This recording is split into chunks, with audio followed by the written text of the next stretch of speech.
In Grimm's version of the fairy tale, apparently my sister and I weren't even worth naming. But at least we were rightly described as beautiful. In Disney's version, our names are mentioned, but can you recall them? No. I bet all you can remember are two pug-nosed sisters with terrible hair, the nasolabial fold of a 70-year-old, annoying voices, and very big feet. The thing is, we really weren't ugly, especially me. Honestly, I was kind of a looker from the right angle. No, move to the left. That side is prettier. Like, sure, I could have benefited from a nose job if it was a thing back then, but I've got great hair, a bangin' body, and deep eyes that look like dark pools you could drown in. Or so I've been told. No, the problem wasn't us. The problem was her. Because next to her, anyone would look like a gnarly potato.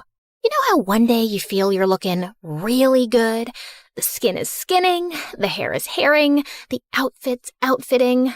And then you see some celebrity on Instagram and feel like you two can't even be creatures from the same planet? Yeah, that's what the Cinderella effect was. Making everyone around her look like E.T. And you know what the biggest joke is? She was never a victim or forced to be our maid. She was very OCD, so scrubbing everything like a maniac all the time is entirely on her. No one asked her to do that. I guess she didn't love being a nobody, because slowly, very slowly, she started spinning her story. And before we knew it, we were the villains. She was the poor, mistreated servant girl, and I was the bitter hag trying to steal her man. But he was my man first. My name is Drizella, and I'm here from the dead to tell you the true story of how Cinderella pulled off one of the greatest cons in history. She got the name, the ball, the prince, the animated pigeons, the march, the eternal adoration. And it's built on lies, all of it. Well, except for the part about me having really big feet. Like, I was told most of my life to shop from the men's section of the shoe store. I bet that's half the reason I've ended up being a villain in every version. Because how dare I imagine myself as a worthy princess with my US size 11 feet? I digress. I must stay on track. And even though my version of events is no charming fairy tale, I must begin the story the right way. Once upon a time, there was a man with a family, a fortune, and a functioning household. So naturally, he had a midlife crisis and ran for the hills. Gone to figure myself out. Don't wait for me. And tell your mother, it's not me, it's her. I hope you figure out you suck big time. Yeah, I wasn't shocked. Because honestly, we'd be idiots if we hadn't seen this coming. I crave adventure. This provincial family life is suffocating my soul. Someday I'll leave to seek my higher purpose. Marriage and fatherhood can't be it. I have to find myself, and I really don't think I can do it, while married to you specifically. But Mother was still blindsided, shocked, bamboozled. Why had he left? Was it because she wasn't pretty enough, or young enough, or hadn't plucked her eyebrows properly since 1823? Maybe her elbows were too pointy. Maybe her eyes lacked emotional depth. I tried to explain that it was more about him being a spineless lizard running away from adult responsibility, but she just kept sinking in the depths of her despair, and the couch. And without a husband around, she went into full damsel in distress mode. Oh, how I crave pickles. If only I had a man with strong arms to open this jar for me. Never mind that she had servants to open all the jars in the world and two perfectly decent daughters. Okay, fine. She had one decent daughter, because the other one was Anastasia. Let's just say that we didn't know back then that excessive glue sniffing causes brain damage. And that kid always had her head stuck in a pot of glue. Anastasia, focus! With Father gone and Mother officially losing her mind, you and I have to run this household.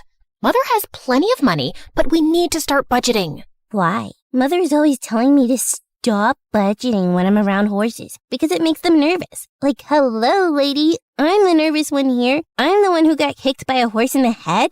No, she's telling you to stop fidgeting. Those are two completely unrelated things. Are you sure? They sound a little related. They're not. Look, budgeting just means that we need to keep track of our expenses. For instance, how much do we spend on candles per week? Oh, candles? At least 11. 11 what? Candles. I meant money. What about it? How much money do we spend on candles? We spend money on them? No, Anastasia. They just grow on trees and we pluck them like fruit. Yeah, that's what I'm saying. Candles are free. What's the next item on your fidgeting list? Yep. This was my partner in responsibility. Her loyalty was unwavering, as was her misunderstanding of absolutely everything. She had a heart of gold and the usefulness of a fork in a soup bowl. Okay. I'll stop roasting my poor sister now. Despite all her flaws, she was my rock. Heavy, useless, and mostly in the way. Ha ha ha, bazinga. But we soon had a much bigger problem at hand. Mother was dying for attention from men, and word of her wealth and desperation spread fast, sending every gold-digging bachelor within 100 miles our way. And I figured out how to get rid of them fast. Of course, my sister slowed me down. Okay, Anastasia, are we ready for afternoon tea? Absolutely. I ordered those fancy pastries Mother loves, fresh lilacs, lemon curd. No, Anastasia, not the actual tea. The plan. Are we ready for the plan? Oh, the plan. Right. Let me just quickly cancel the musicians. You ordered musicians? This isn't an actual date. It's an ambush. Do you remember the strategy or not? Not really, but I'll think of something on the spot. You know I'm very quick on my. Did you just forget the word feet? Quick on my feet? No, that doesn't make sense. You know I run slower than a duck. I have yet to beat a duck in a race. Oh my God. Focus on the tea. Fine. I'll spill tea on his thighs. No, that's not what we... Actually, you know what? You do that. Leave the rest to me. Great. And afterwards, we can eat the pastries? Yes, we can eat the pastries. And the lemon curd? Yes, fine. The lemon curd, too. I had discovered that the fastest method to drive off unwanted suitors was to casually mention Dad, and then watch Mother spiral into all 5 stages of grief. Well, 4. Acceptance was off the table. Mother, you look lovely today. Isn't this the dress you were wearing the day Father left? No, that was the lavender one. Oh, yes. The one Father said made you look washed out. He said what? Madam, you look absolutely radiant today. I cannot understand why any man would leave you. Of course he didn't leave me. He just relocated temporarily. I'm sure at this very moment he's thinking about how much he misses me, and he's making his way back home. Oh, I didn't think this was something temporary. You're right. I'm such a fool. Because honestly, what is there to miss? Just the woman who gave him the best years of her life. I held this family together. I cooked. I cleaned. When? You ironed a napkin. Once. And I'm the one who holds anything together. But if he'd just communicated properly, I could have changed. I could have sent my daughters to finishing school and gone with him to find himself and slept under the stars. I could have been free-spirited and spontaneous. Do you think if he knew this, he'd come back? I really can't say, madam. Oh, there's no point thinking about it. He's gone now. But you're here to mend the pieces of my broken heart, right? You have good, strong shoulders to cry on. I'm going to cry on them so much. It's getting kind of late for my horse's dinner. This has been lovely. Are you running away from me too? No, I mean, yes, but it's not you, it's me. Oh! He was leaving anyway, genius. Tea is expensive. You're all crazy. As he ran off and Mother sobbed into the tablecloth, We high-fived. I thought I was so smart, chasing off mom's suitors and taking charge of the household. But then I made the biggest mistake of my life. Yeah, bigger than letting Anastasia give me a haircut once. I hired a gardener. Ma'am, thank you for the position. If it pleases you, my daughter Ella will also be staying with me in the servants' quarters. I'm sure she can make herself useful to you. A girl my age emerged from behind him, and I will never forget the first time I saw her. Her hair was like honey catching sunlight, her skin like porcelain, and her patched-up linen dress looked better than any silk I owned. Her eyes were the kind of blue that would make painters cry into their palettes trying to replicate it. Every feature on her face was in perfect harmony, and then she smiled. We didn't know it yet, but the entire trajectory of our lives was rewritten at that moment. Oh my, just look at you, child, like something out of a dream. You're perfect. You're too kind, ma'am. I'm so grateful to you for letting me stay. She's glowing. Should people glow? Do you use some kind of special shampoo made from unicorn tears and fairy dust? You're funny. I like you. Did you hear that, Gisela? She likes me. As Mother led her father away to show him their living quarters, and, I don't know, Anastasia went after a butterfly, Cinderella stayed back and looked directly at me. Drizella, isn't it? Yes. And you're Ella? Yes, but my late mother nicknamed me Cinderella because I'd always sleep by the fireplace and get covered in ashes. You know how nicknames stick. You don't have one? No, but you can call me Miss. You hired my father, Miss. That means you changed my life, and I'll be sure to return the favor. I felt a chill down my spine that had nothing to do with the weather. As she walked away, I just knew I disliked her intensely.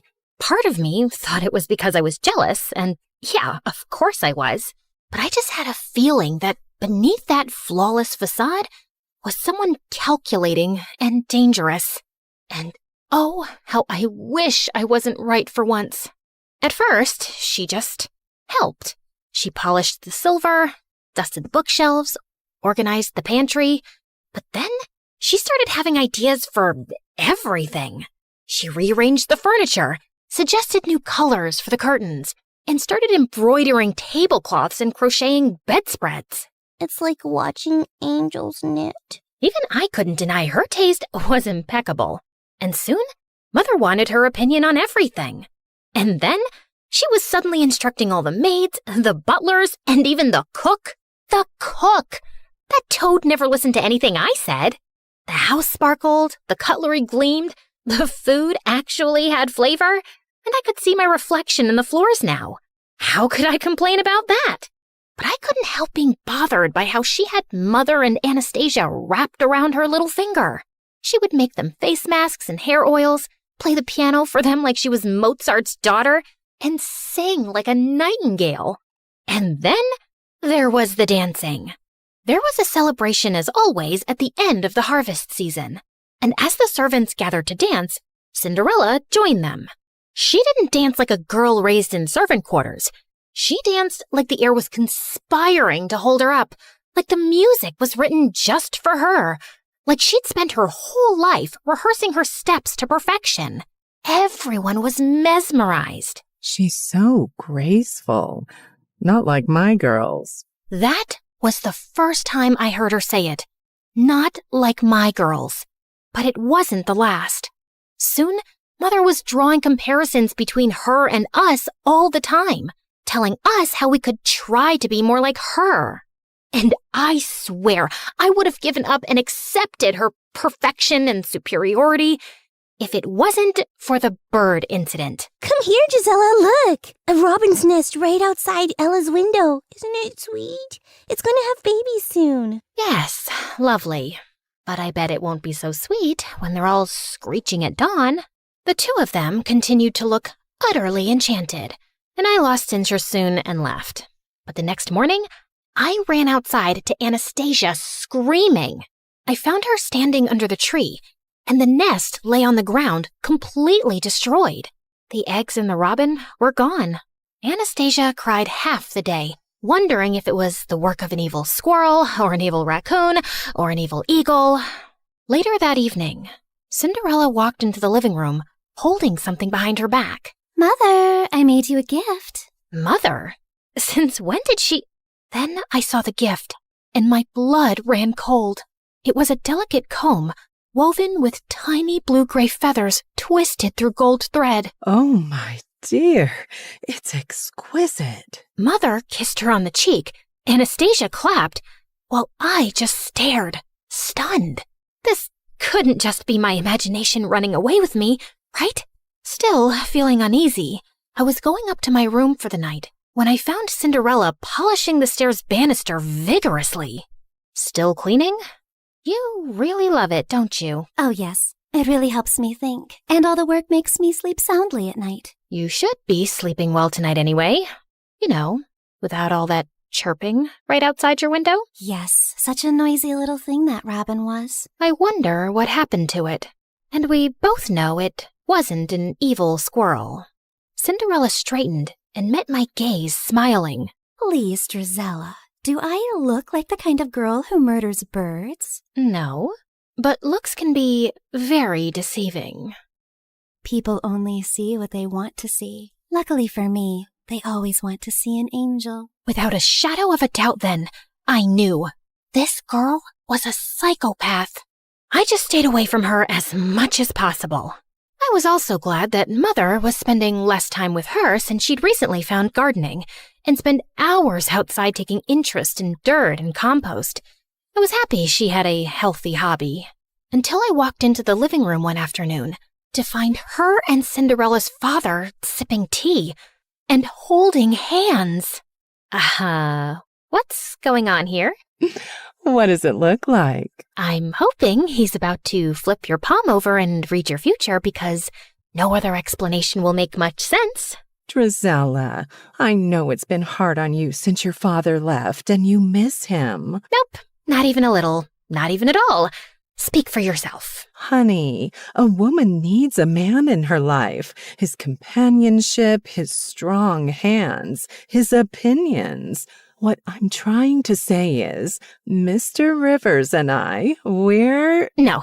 If your next words are in love, I'm throwing myself out the window. Will you just let me finish? Fine. In love. Great. Fantastic. Open the window with your strong hands, Mr. Rivers, so I can throw myself out.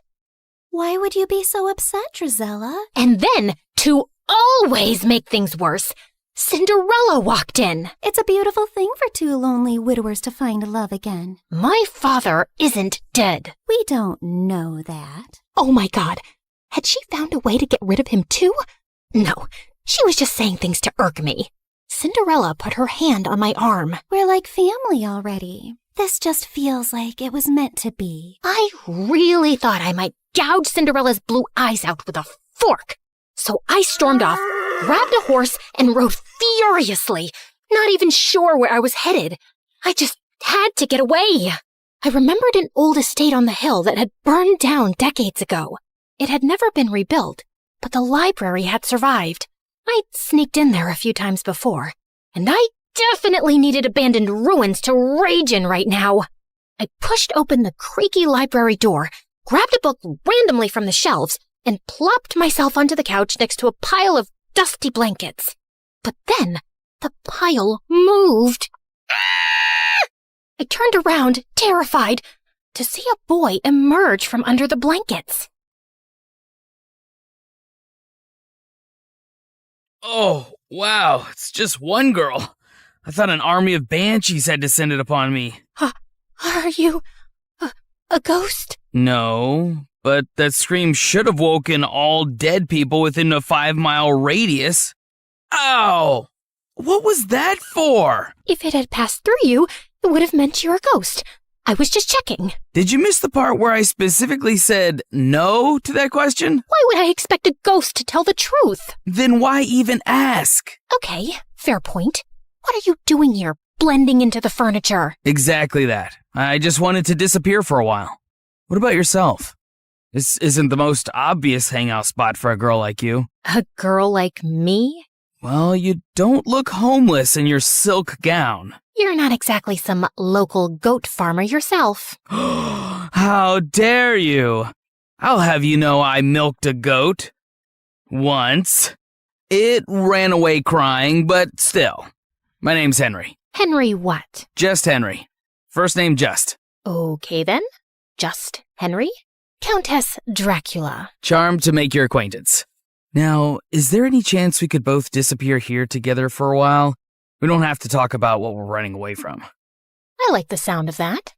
And somehow, after that, Henry and I started meeting at the old estate. Not often, maybe once every week. We didn't ask why the other was there. We didn't even ask real names. Of course, a part of me was growing curious, but not knowing also felt weirdly nice. Like we were two fugitives, hiding out here and talking about books, ideas, the world, anything but ourselves. But one afternoon, as I rode back home after meeting him, I came upon a scene of chaos. Mother was wailing like someone had died. Anastasia was blocking out the sound with pastries, and Cinderella was on the floor at Mother's feet, a picture of despair. It turned out that Mr. Rivers was a greasy rat who had run off with Mother's jewels, and he'd left Cinderella behind. Man, I would have given him the jewels myself if he'd just taken her. He took advantage of me. He played with my heart and threw dirt in my eyes. I will never forgive him. I will tear out every flower he planted with my bare hands. For a moment, I felt hope. Surely Mother would toss Cinderella out after this. She would be a constant reminder of his betrayal. Please don't send me away. Please don't send me away. This is the only place I've ever felt safe. I will do whatever you ask of me. Please, I love you. I love our home, Mother. Ugh. Oh, my poor precious child. How could I hate you? You're betrayed and abandoned just like me. Of course you will stay here and we will heal together. Anastasia and I were abandoned too, and Mother never paid attention to our healing. As Cinderella sobbed into Mother's lap, she shot me a sideways glance that clearly said, "Checkmate." Mr. Rivers' betrayal just cemented Cinderella's place in our home more firmly. Now she wasn't just beautiful, she was tragic too. She needed love and care, and everyone from the servants to the house cat wanted to give it to her.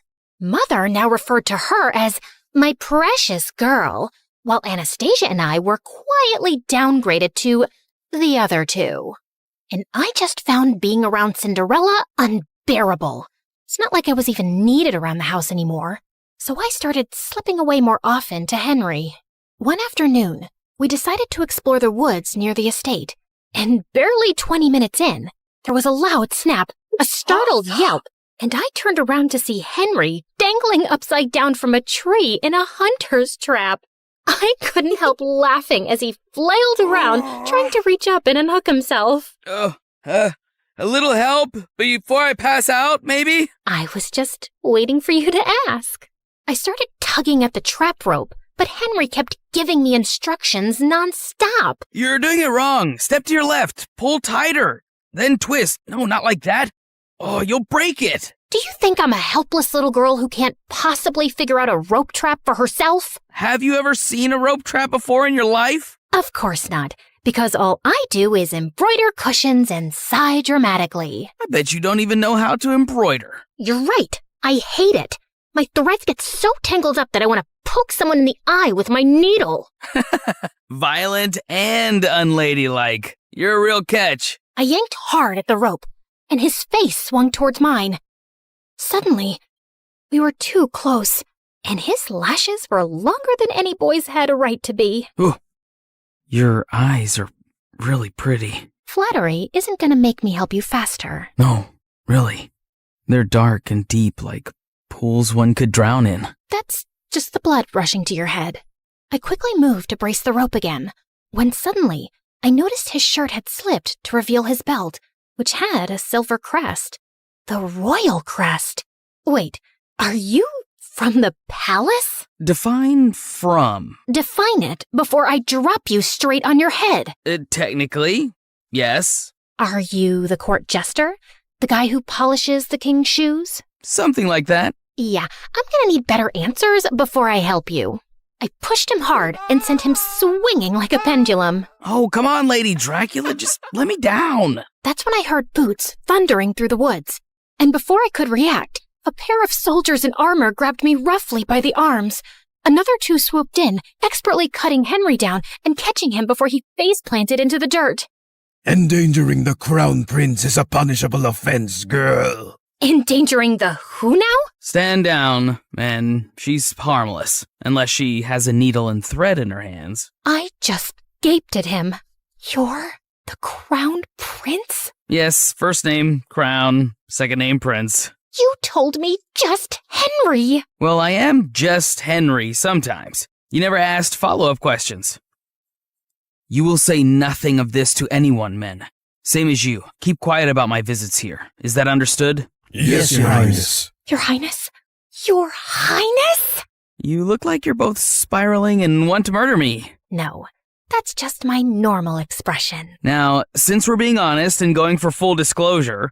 You're a liar who got forced into telling the truth. How about you tell me your real name, too? Drizella. That's pretty.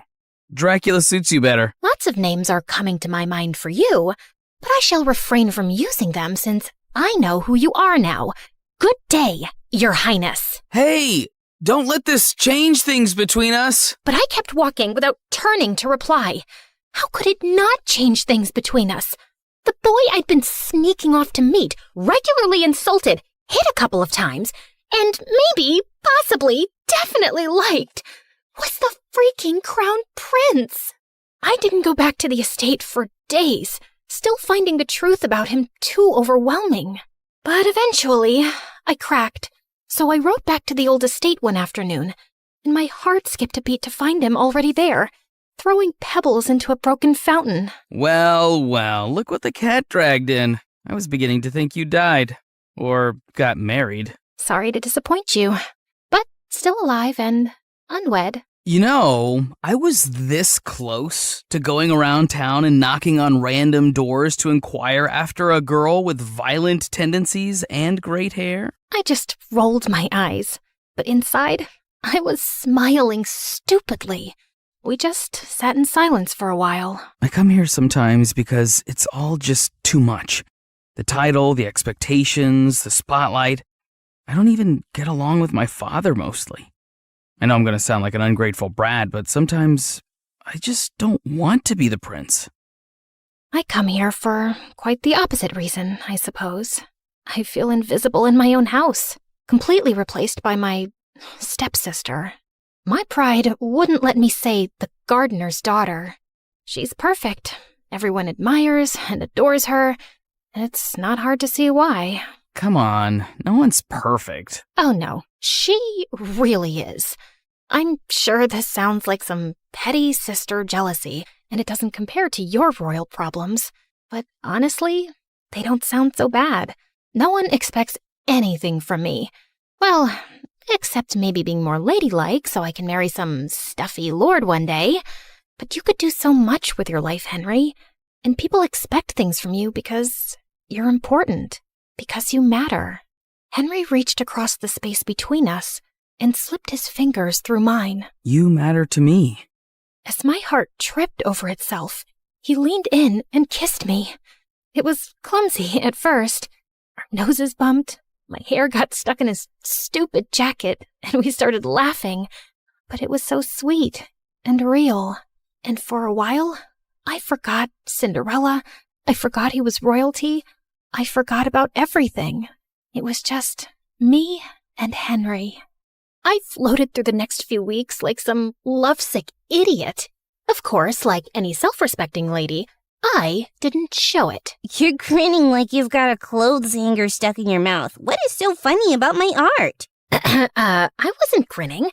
And what art? The one you're staring at, my masterpiece. I made this cat sculpture from old socks and glue. Ah, that art. The one cleverly disguised as garbage. It's the loveliest duck I've ever seen. Cat. It's a cat. Yes, that's what I said. It was the happiest I'd ever felt in my entire stupid life, which naturally meant the universe had to kick me in the teeth soon. One afternoon at the estate, Henry sat me down with a serious look I didn't like one bit. I have to leave for a while. What, running away to join the circus? No.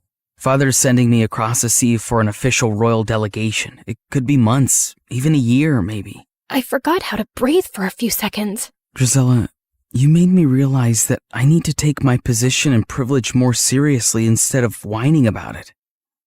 So, yeah, I'm really trying. I'm really proud of you, Henry, and I just know you're gonna be brilliant.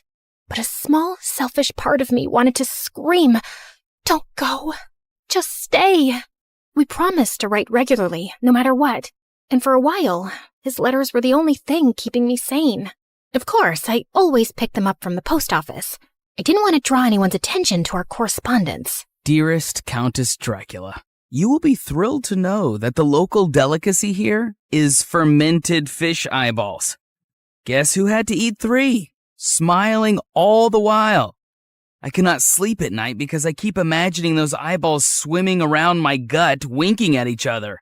Send help. Dearest one-time goat milker, I regret to inform you that my life is way more exciting than yours. Just today, Cinderella invented chamomile soap and taught our cat to fetch her ribbons. Anastasia lost an intense staring match to a goat. Mother tried flirting with the milkman, and he fled on the aforementioned goat. I am so close to faking my own death. P.S. I miss your face and your insults. Mostly your insults. Fine, also your face. P.S. I miss insulting you too. I'm forced to practice my skills on vendors at the market, but it's not the same. They cry too easily. Of course, it wasn't ideal, but every letter kept him close, and for now, it was enough. But then, the letters stopped coming. At first, I told myself it was all fine. There could be a million reasons for delays. But when 2 months passed by with no word, I started to feel a bit crazy. Still nothing for you, same as earlier this afternoon. You want me to save you a trip and scream no at you from across the street every morning? You might consider picking up a hobby. How about embroidery? I wasn't getting any letters, but I didn't stop sending them. Pages filled with jokes, questions, news, bad drawings. But weeks and weeks went by, and still there was no reply. By now, my heart was filled with dread. What if something had happened to him? But if that was the case, the news would be everywhere. And then finally, a letter arrived one morning. My hands were trembling so much, I almost ripped the letter trying to open the envelope. Dear Drizella,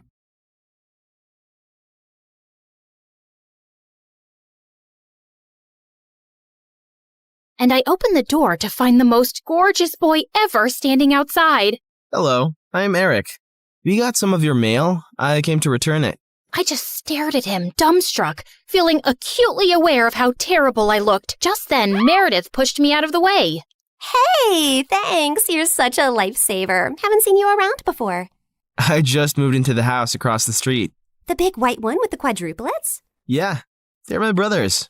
What? No, they can't be related to you. They're very unattractive. Meredith, can't you ever sugarcoat anything? I am sugarcoating. Did I call them ugly ogres? I am so sorry. It's okay. People have this reaction often. I'll see you girls around. He flashed his beautiful smile at us and then left. Wow, Eric stole his brother's luck, the schoolboy's luck, the neighborhood boy's luck, and his mother's and his father's luck, and the whole town's. I agree. He's beautiful. I hope he's smart and funny and kind too. I'm sure he is. I never believed in love at first sight till I met Eric. Okay, maybe love is an exaggeration, but I was crushing on him hard. Freddie, how does this purple dress look on me? Claire, what the? You can't just come in without knocking? What if I wasn't wearing a towel? Well, you are, so unclench your butt. Now, what do you think about the dress? Hey, Freddie, I want your opinion on this red dress. Oh, hi, Claire. I didn't know you were here.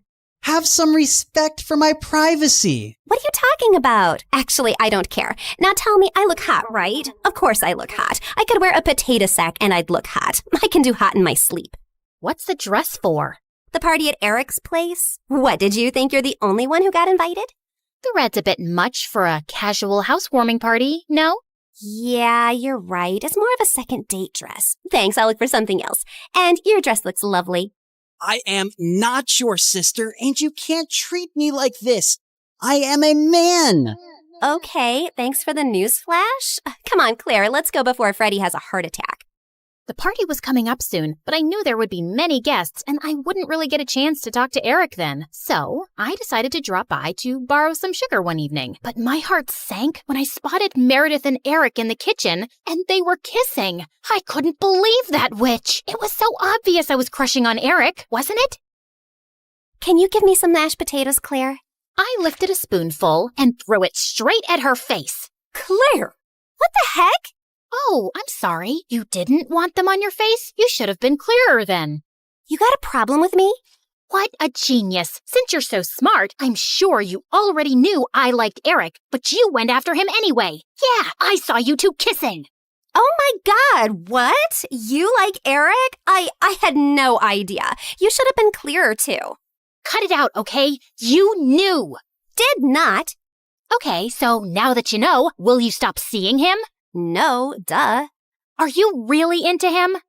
Not really. I barely know him, but he's cute and rich and he likes me. You did see that he was kissing me back, right? I flung another dollop of mashed potato straight in her eye and stormed off. Fine, that jerk could have Eric. I wasn't even gonna go to the party now. But on the night of the party, when I heard music floating from across the street, I couldn't help myself. Eric had just known Meredith for 2 days. This battle wasn't over yet. I knew I looked smoking hot as I marched up to Eric and Meredith in her stupid red dress. She looked furious to see me before she turned sickly sweet. Oh, hi. I thought you were unwell and not coming, honey. How are you doing now, honey? I'm good, honey. How are you, honey? I'm great, honey. Do you like my honey, honey? What honey? Honey? The honey, honey. I see no honey. Honey? What's happening here? Don't worry about it. Let's go get some honey, honey. We don't have any honey, Meredith. Honey! You ruined it. You should have ended the sentence with honey. Don't mind her, Eric. You already know she's rude. And she has a vile temper. She once tried stealing money from an old lady and kicked her hard when she resisted. Oh, so that's how it's gonna be, huh? Eric, did you know that Claire is so dumb? I told her when we were kids that if she ate bluebells, her eyes would turn blue like mine. She ate a bunch and then pooped her pants in school. Didn't Meredith tell you she used to fart in the neighbor's jacuzzi just because they said they liked me more than her? It went on for a month. Oh, how about the time you dropped Mom's toothbrush in the toilet and just put it right back? Imagine someone being so awful to their own mother. Meredith has a boyfriend who works in a mental institution, and he steals the patient's clothes from there for her. Imagine doing that to sick people. Claire keeps acting like she doesn't know her best friend is in love with her, and she keeps using him for his money. What? Are you talking about Fred? I've never used him, and he's not in love with me. Oh, please. A blind person can see Freddie's been in love with you since day one. Shut up. You shut up. How about you shut the heck up? Not till you shut up first. I pushed Meredith out of my way, but I ended up pushing a little too hard, and she crashed straight into the punch bowl. She got up and charged me, and we landed straight on the food table. As Eric was trying to pull us apart, Freddie suddenly ran in. Claire, Meredith, stop! Your mom, she isn't okay. You gotta come now. We ran outside to see Mom unconscious and being wheeled into an ambulance. Since Freddie's dad was a neurosurgeon, he took Mom's case and ran tests for weeks to discover that she had some inflammation in her brain for unknown reasons, which had sent her into a coma. Freddie's dad decided to enter her name in a clinical trial for rare brain diseases since she met all the criteria. But what's it going to cost us? We take one pro bono case for the trial, but there will still be other hospital expenses. And you girls will have to figure out something soon. Do you have any relatives? We had to contact our grandparents, but to our surprise, Mom didn't even have their numbers saved in her phone. All we had was a framed picture with their names signed at the back. Freddie offered to hire a private investigator, and within a week, he said they'd been found and were flying over to see us. But I couldn't help noticing as they got out of the cab that they didn't look rich at all. Those paupers are our grandparents? They're definitely the people from the picture. Why do Grandma's shoes look like something out of a museum? And Grandpa's coat is missing 3 buttons. The old lady hobbled towards us and hugged us tight. Oh, girls, it's so good to see you. We had no idea we had granddaughters till yesterday. You look nothing like our son, though. Your son? No, we're your daughter's kids. Oh, honey, we don't have a daughter. The private investigator who tracked us down did say our daughter was looking for us, but we just assumed that was our son who ran away from home 18 years ago. He was always saying he'd change into a woman one day. What? Our mom used to be a man? No, this is crazy. Look at this picture. Does this woman look anything like your son? Our son is ugly, and I remember this woman. Alfred, you remember this beautiful lady came to stay at our motel many years ago? She disappeared suddenly one night, and the next day some mafia men turned up looking for her. Ah, yes. Those men kept turning up for weeks. They seemed like bad news. I'm happy to hear the lady is okay. So, you're not her parents? Then why does she have this picture of you guys? She took it from the motel. I don't know why. I'm so tired, dear. Can I rest for a little while? No, if you're not our rich grandparents, you gotta go. Taxi! Meredith sent them packing immediately, and we just stood staring at each other. When was Mom in a motel? And why were there bad men after her? She told us all our lives these random people are our grandparents. What else has she been lying about? Apparently, a lot of things. When we checked out if she had any health insurance, she couldn't be found in the system. I went to the diner where she'd been working for years to see if the manager could help, only to find out that no one there had ever seen her. We had no clue where she'd been going all this time while she was pretending to work, or where she got her salary from. Meredith and I tore up Mom's room looking for more clues. We didn't find anything in the closets or under the bed, but I pulled the rug away and came across a loose floorboard. We pried it open to find a laptop and so many fake IDs and passports, all belonging to Mom. Oh my God. Mom? As a French redhead? Her hair is black here, and she's Swedish. We opened the laptop, but we couldn't get past the security code. We asked Freddie to come over and told him everything. And when he went over the laptop, he let out a low whistle. Whoa, this is heavy encryption and insane firewalls. Is your mom from the CIA or something? Have you ever seen her using this laptop? Yeah, I have once, but she told me she borrowed it from a friend to watch Keeping Up with the Kardashians. Who is this woman? We really had no idea, except that her hair dye started fading soon, and we discovered she was a natural blonde. We still desperately needed the money and contemplated selling the house, but we couldn't even find any documents for it. For the first time in my life, I felt overwhelmed and completely out of ideas. Then one night, as Meredith and I were sitting on the porch, Freddie joined us, looking grim. I need to tell you guys something about the clinical trial. There's only a 50% chance that your mom will get the drug that could make her well. What do you mean? Doesn't everyone get the drug? No, half the patients get a placebo drug. Oh God, I did something really wrong. I checked the files of everyone on the clinical trial, and your mom has been assigned the placebo drug. She's not going to get the treatment. So that's it? We're just gonna sit back and watch, knowing there's no chance of her getting better? Make your dad give her the drug! I can't. Dad would lose his medical license if anyone thought he interfered with the trial. Then why did you even tell us, Freddie? Freddie looked at me silently. He told us because he and his dad can't do anything, but we can. Whatever you plan, I can't be part of it, but you have to do it soon. The trial starts next week. Thank you, Freddie. You don't know what this means to us. Of course. I'd do anything for you, Claire. For the first time, I saw what had maybe been so obvious all along. Freddie was in love with me, and I was about to use it to my advantage.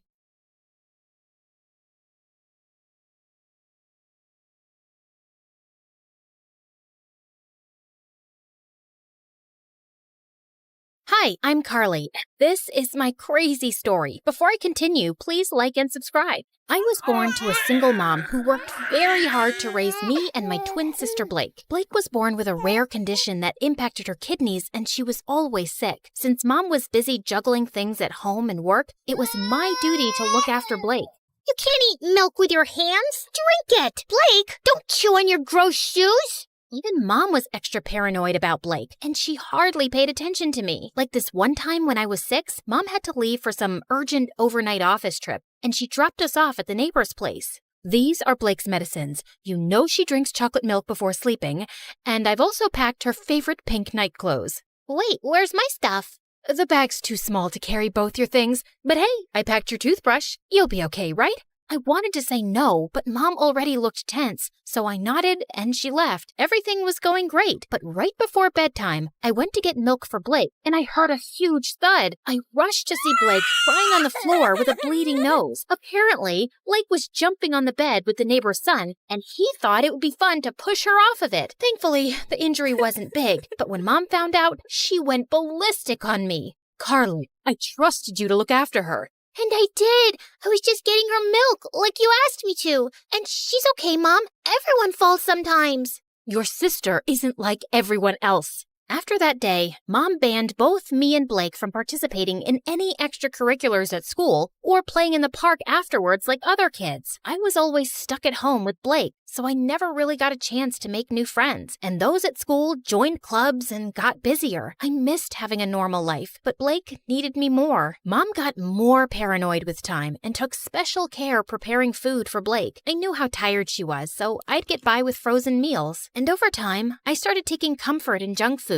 eating candy bars from the hospital vending machines while I sat in waiting rooms for hours. By 13, I was much bigger than most girls my age. One time, our aunt was visiting us, and she hadn't seen me and Blake in a while. Look, I bought you girls matching outfits. Go on, try it. I'll just wear it later. What are you saying? Come here. Aunt pulled me to her and tried her best to fit me into the dress, but it barely got past my neck. I was so embarrassed, I went to my room and didn't come out till Aunt left. Don't be so sad now. So what if you're a little bigger? Easy for you to say. You don't have to wear clothes 3 times your age. You're thinking too much. Here, I got you these. Blake's health improved as we got older, and by 16, she was much better and put on medication to manage her condition. Soon after, Mom got married, and a year later, she delivered my twin brothers, Jake and Jonah. I was happy for Mom, but I could tell Blake wasn't adjusting so well. Oh, I want to pluck out my ears. They cry so much. I know for a fact Jonah hates me. He farted and gave me the stink eye. That one's a devil. I knew Blake didn't mean that. She just missed Mom since she was busier than ever. And I tried my best to make Blake comfortable, but she was constantly throwing tantrums and hardly ever helped me take care of the boys. Oh, Jonah pooped his pants again. Quick, hand me a nappy. Right. What's that? Forget it. Can you just warm up the milk? Actually, I don't feel so well.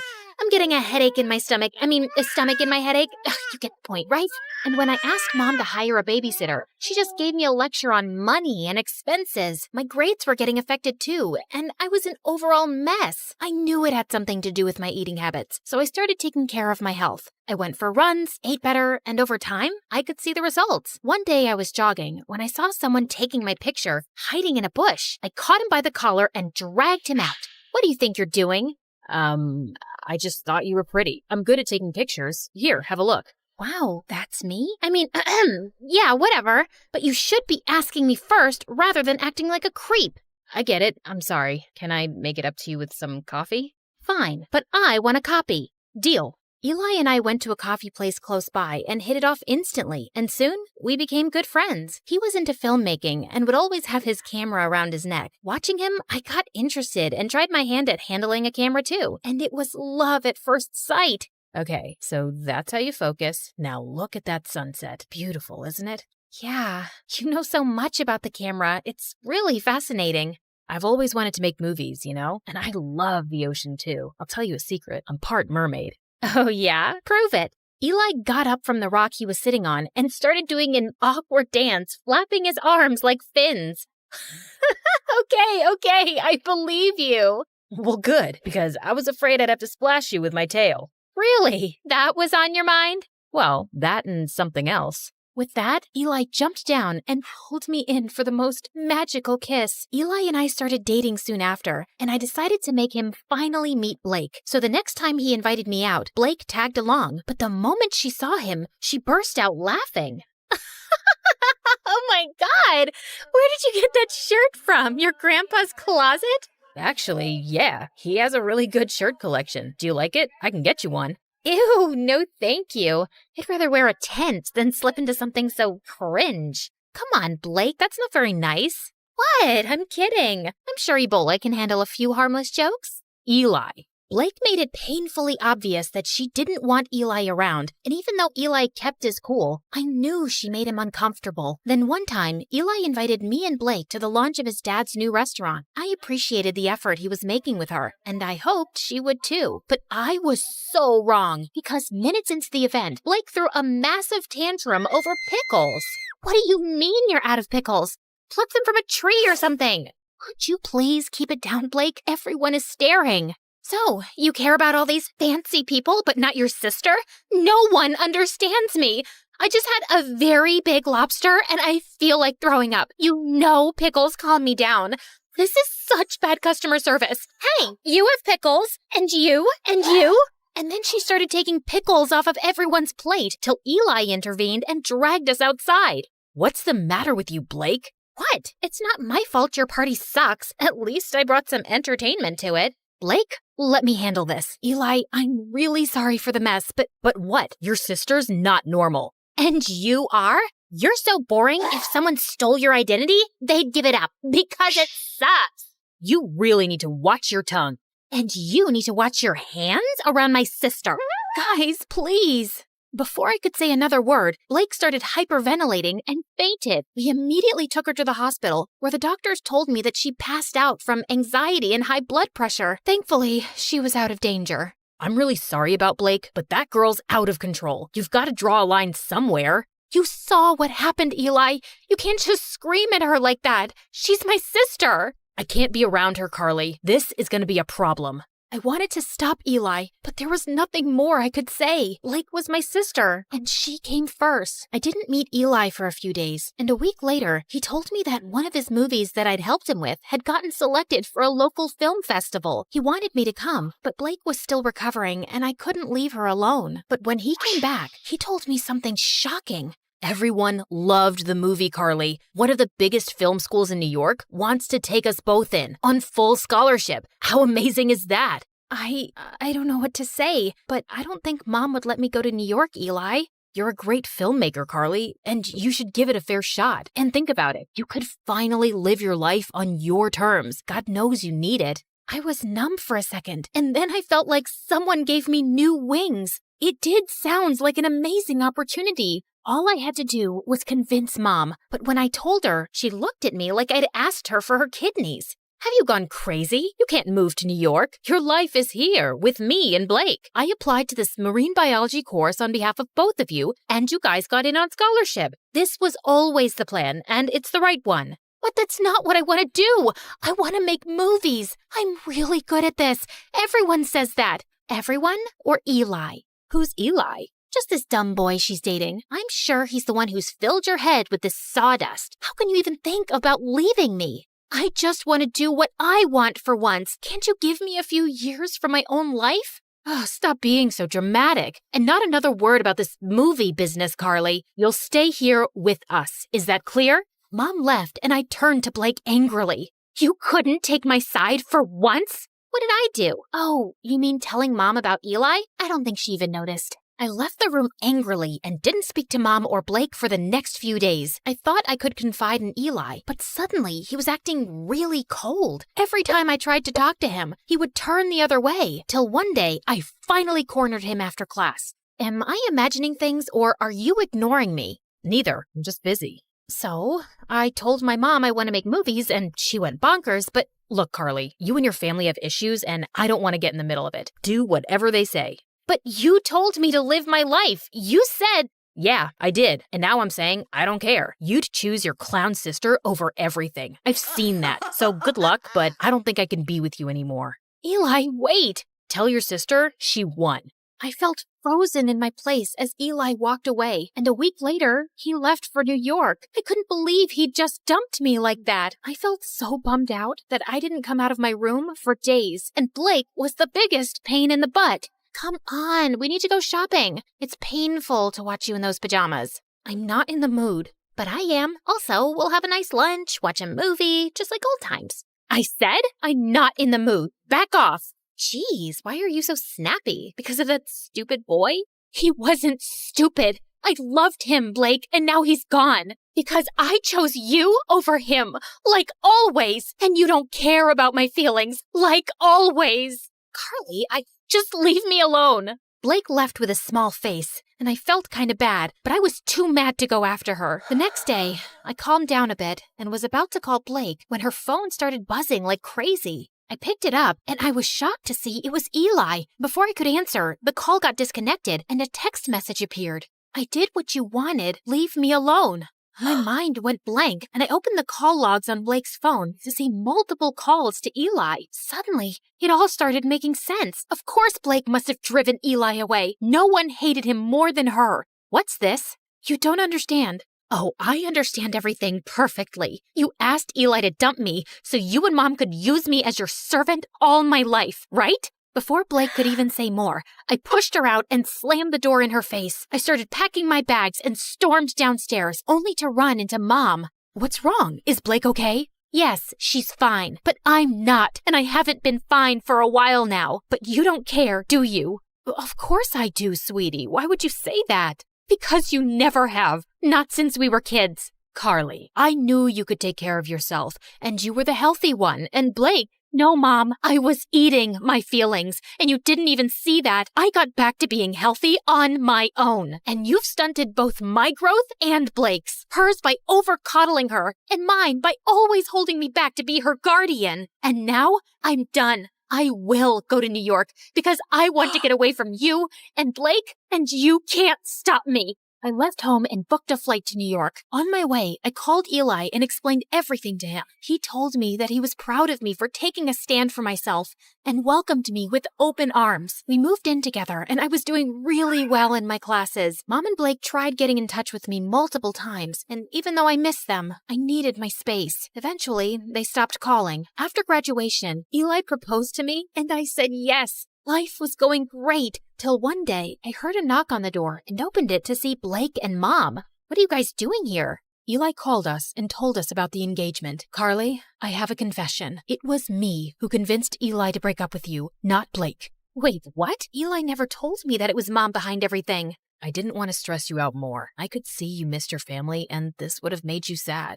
But I saw the call logs and the messages on Blake's phone. I'd actually been calling him to apologize, but I guess he thought both me and Mom wanted him to dump you. And I don't blame him. I was always awful to Eli. I guess I was just terrified of being on my own without you, but I drove you further away. I'm sorry too, my baby. I'd just become used to having you around, always taking care of everything. And the thought of you going away for college crushed me. I was selfish and always burdened you with too much. I hope you can find a way to forgive me. Thank you for finally acknowledging that. It might take me a while to really forgive you, but I'll get there. I won't lie. I have missed you guys. Then let's start with a hug.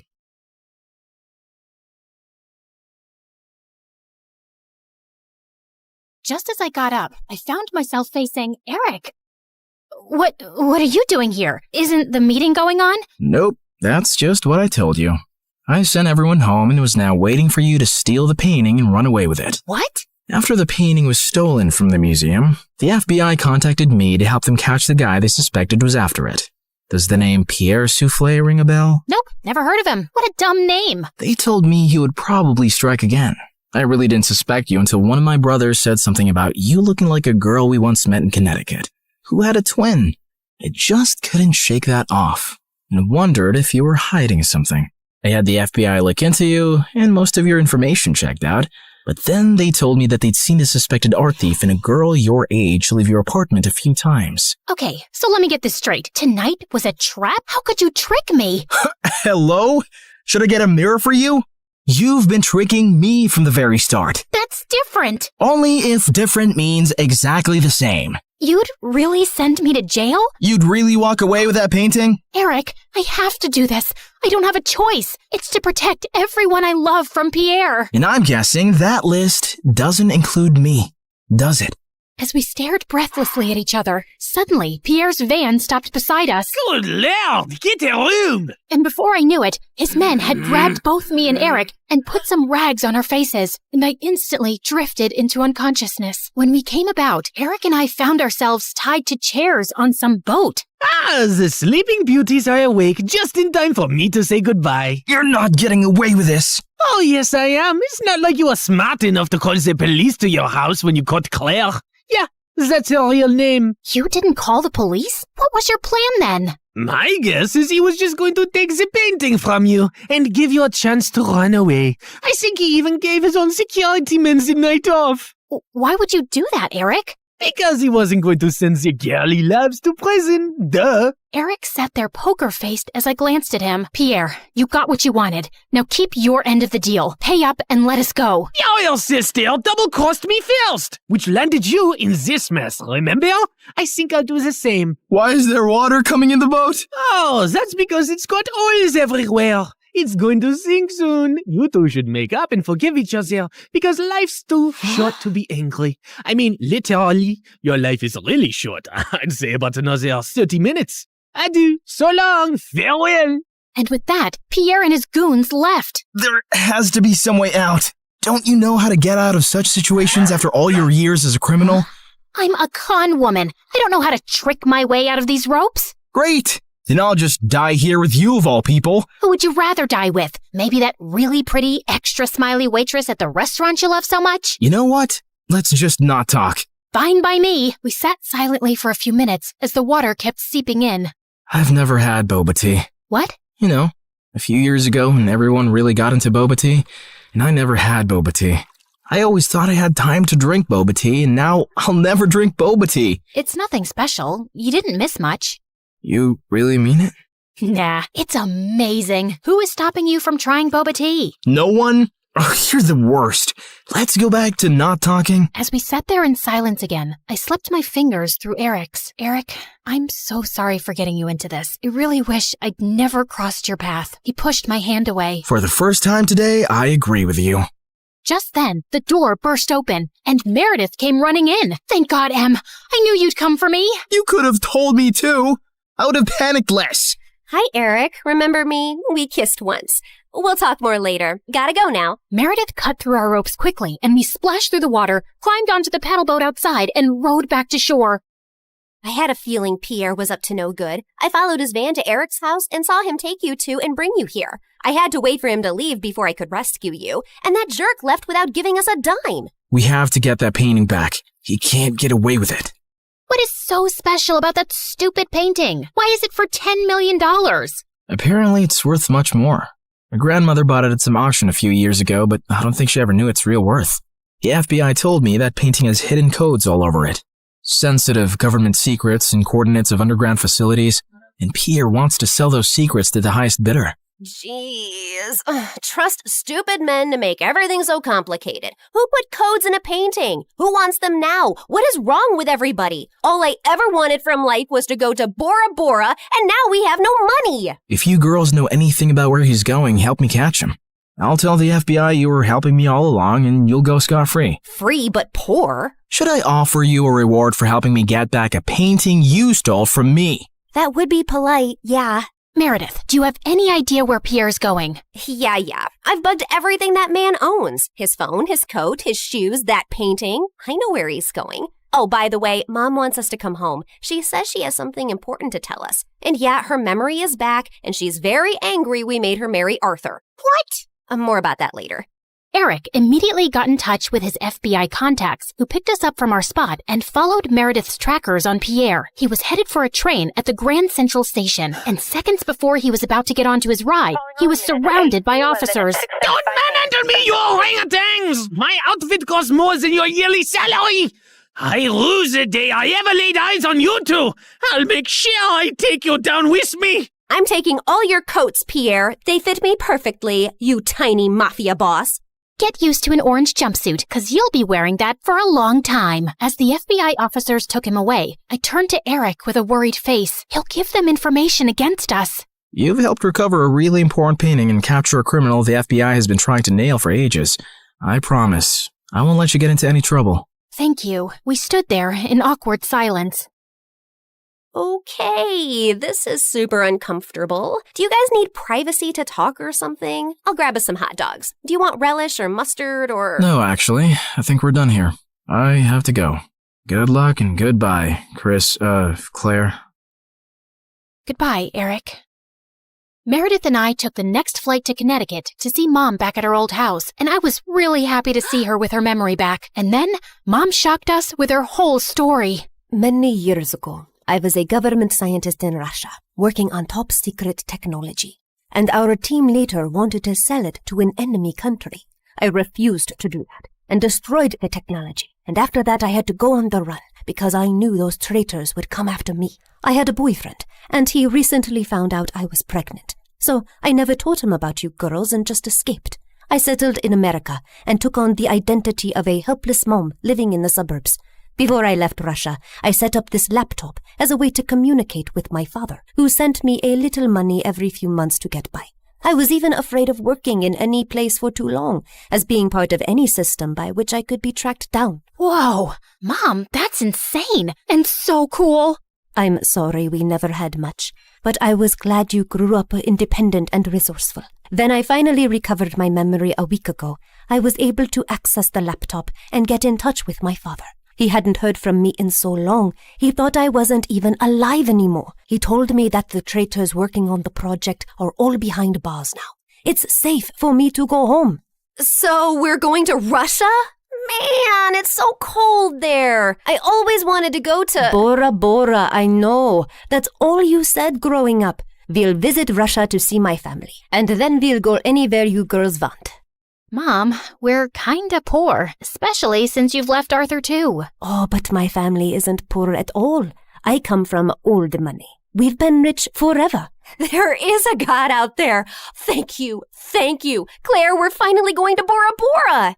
Yeah, it's everything we ever wanted. I tried to be as excited about the trip as Mom and Meredith, but my heart felt heavy. I wish things had ended with Eric on a better note. On the bright side, I got to meet Freddie, and I was so pleased when he introduced me to his lovely girlfriend. I'm so happy for you, Freddie, and I don't know if I can ever thank you for everything. You're amazing. I know. Just don't forget about me and come to visit, okay? On the day of our flight to Russia, we just reached the airport when Mom and Meredith turned to me with strange smiles on their faces. What's going on? Here's your ticket.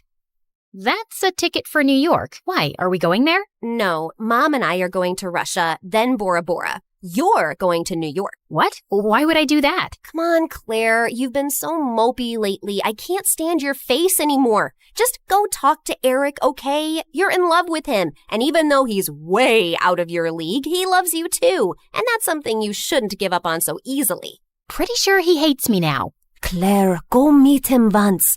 You'll regret not trying. And in case it doesn't work out, you know where to find us, love. Go get him, loser. Mom and Meredith hugged me, and I felt tears flowing down my face fast as I turned away. Suddenly, I got the wind knocked out of me as Meredith gave me a bear hug. I can't say this with you looking at me directly, so don't turn around, okay? I love you more than anyone in the world, sis. You're my BFF and my soulmate and my better half, so you better not stay away too long because of some stupid boy. No one's ever coming between us, Em. I love you too, and I'll see you soon. As I walked out onto the New York airport, I was feeling so nervous about visiting Eric that I accidentally bumped into a man's luggage cart and went down with the suitcases. Are you blind? You blind idiot? It was an accident, sir. You don't have to be so rude. You don't have to be so blind, you blind idiot. You're so obnoxious. I grabbed the bagel the man was holding, threw it on the floor, and started jumping on it. As I continued jumping and he kept yelling, I suddenly found Eric by my side. I'm sorry, sir. She hasn't taken her meds today. So sorry. Jeez, what's with your temper? He started it, and what are you doing here? You texted me that you were coming and wanted me to pick you up. You said it was an emergency? Oh, I'm guessing that was Meredith. Yep, but I did come to New York just to see you, Eric. So I might as well say my piece now, which I've been rehearsing on the plane and I've forgotten every single word. Dang it. Okay. I'll just spit it out. Look, I'm really sorry about the tricking and the lying and stealing and hitting your brother and endangering your life. The one thing that wasn't part of this assignment was falling for you, but I just couldn't help it right from the start. In fact, you made me fall for you years ago, and I often wondered what had happened to you. I really wish we'd met again under different circumstances, and I know I don't deserve another chance, but here I am, asking for one anyway. Well, they say third time's the charm.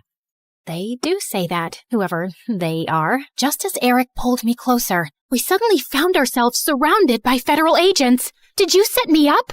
I swear I didn't. Ma'am, there's no need to panic. We got notified about your arrival in New York when you checked in for your flight. We've also apprehended your sister before she could leave for Russia. We've been looking for you girls for a long time, actually, but you always managed to get away. Now we have a deal for you. Come work for us and help us nail some con artists, and you'll have a clean slate. Are you offering me a job? Yes, and a really well-paying one. The only catch is that you two will have to serve 6 months jail time first. We have to do that as a formality. No, officer, there has to be another way. Eric, wait, it's okay. I think I need to do this actually. Maybe we got away for too long without any consequences. If this gives me a chance to start over fresh, I'm willing to do it. What about Meredith? Oh, she's gonna be pissed, but she'll do it for me. So, will you come see me in prison? It's a date. How many weeks has it been here already? It's just been 2 days. Oh, God. I was so close to Bora Bora. And you're so ugly and orange. How am I supposed to look at you for 6 months? I think you're actually happy we're getting to spend more time together. You know, since I'm your BFF and soulmate and better half. That was so cheesy. Ow!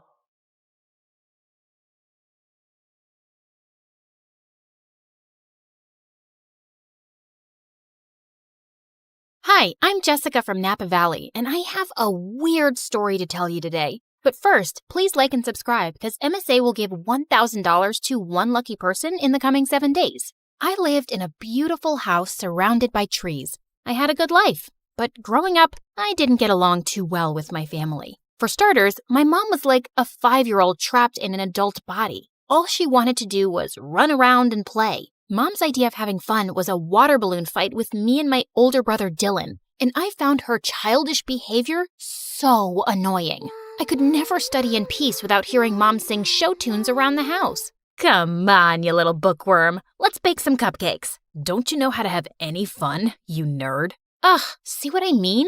But the only person worse than Mom was Dad. He was barely home since he was a fancy businessman who traveled a lot. And when he was home, he treated us like servants. Bring Daddy some juice, will ya? My toes hurt and I can't move. There's not a lot left and we're saving it for tomorrow morning. Oh, so maybe you should be the one who goes on 5-hour flights to earn money for us.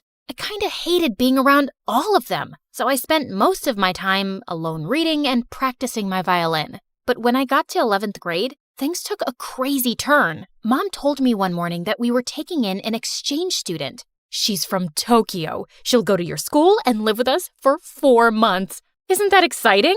Sure, but we'll have to clean the kitchen first so she doesn't run crying. Be happy, Jessica. Now you'll have a live-in friend to bore to sleep while you play your violin. I sure hoped she wouldn't be a live-in headache like Dylan. That weekend, we all drove to the airport to pick up our Japanese guest. Her name was Queenie, and she looked like a goddess out of a wonderland. Even her fingers were beautiful. Thank you for having me. Truly, it means so much. It's our pleasure, sweetie. Look, I got you a stuffed welcome panda. Mom?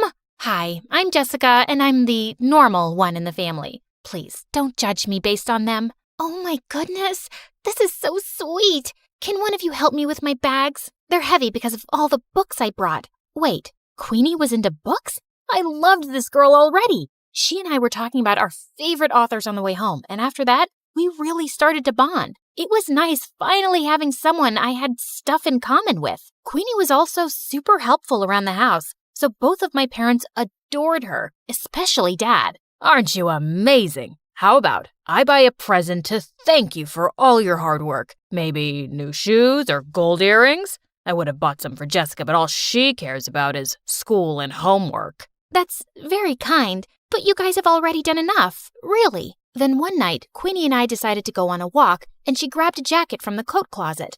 Oh, that's actually Dylan's. But it's so comfortable, and I don't have any warm jackets. Can't Dylan lend clothes to his guests? You can't just take someone's jacket without permission. Give it back. I don't want you wearing it. Fine, here you go. I'll just freeze to death then. Come on, Jessica. Dylan looked really mad, and suddenly he pulled me aside. What's her deal? After all we're doing for her, she gets this worked up over a jacket? I don't get why you can't just lend it to her for 10 minutes. Because there's something about that girl I just don't like. You mean 'cause she's actually sophisticated and has manners? Makes sense why you wouldn't like her. Dylan just looked angry and stormed off. Jeez, what a drama king. He probably was just jealous that Mom loved Queenie so much. He'd always been Mom's favorite. The next day at school, I was studying for exams in the library when Queenie came in and sat next to me. Hey, girl, listen, I just want to apologize about Dylan being so mean to you. He must have forgotten to take his meds.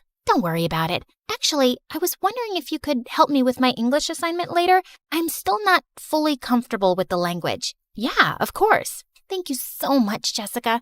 I'm really grateful for you. Queenie hugged me super tight, and I realized I was her only real friend here. I could just feel how sad and lonely she was. I waited for Queenie at her house for several hours, but she didn't show up, even though I called and texted her 100 times. Then finally, Queenie arrived carrying a small box. Sorry I'm late. I was buying you a present. Here, open it. Aw, Queenie, you didn't have to get me. At that second, I saw a hissing rat and I started to scream.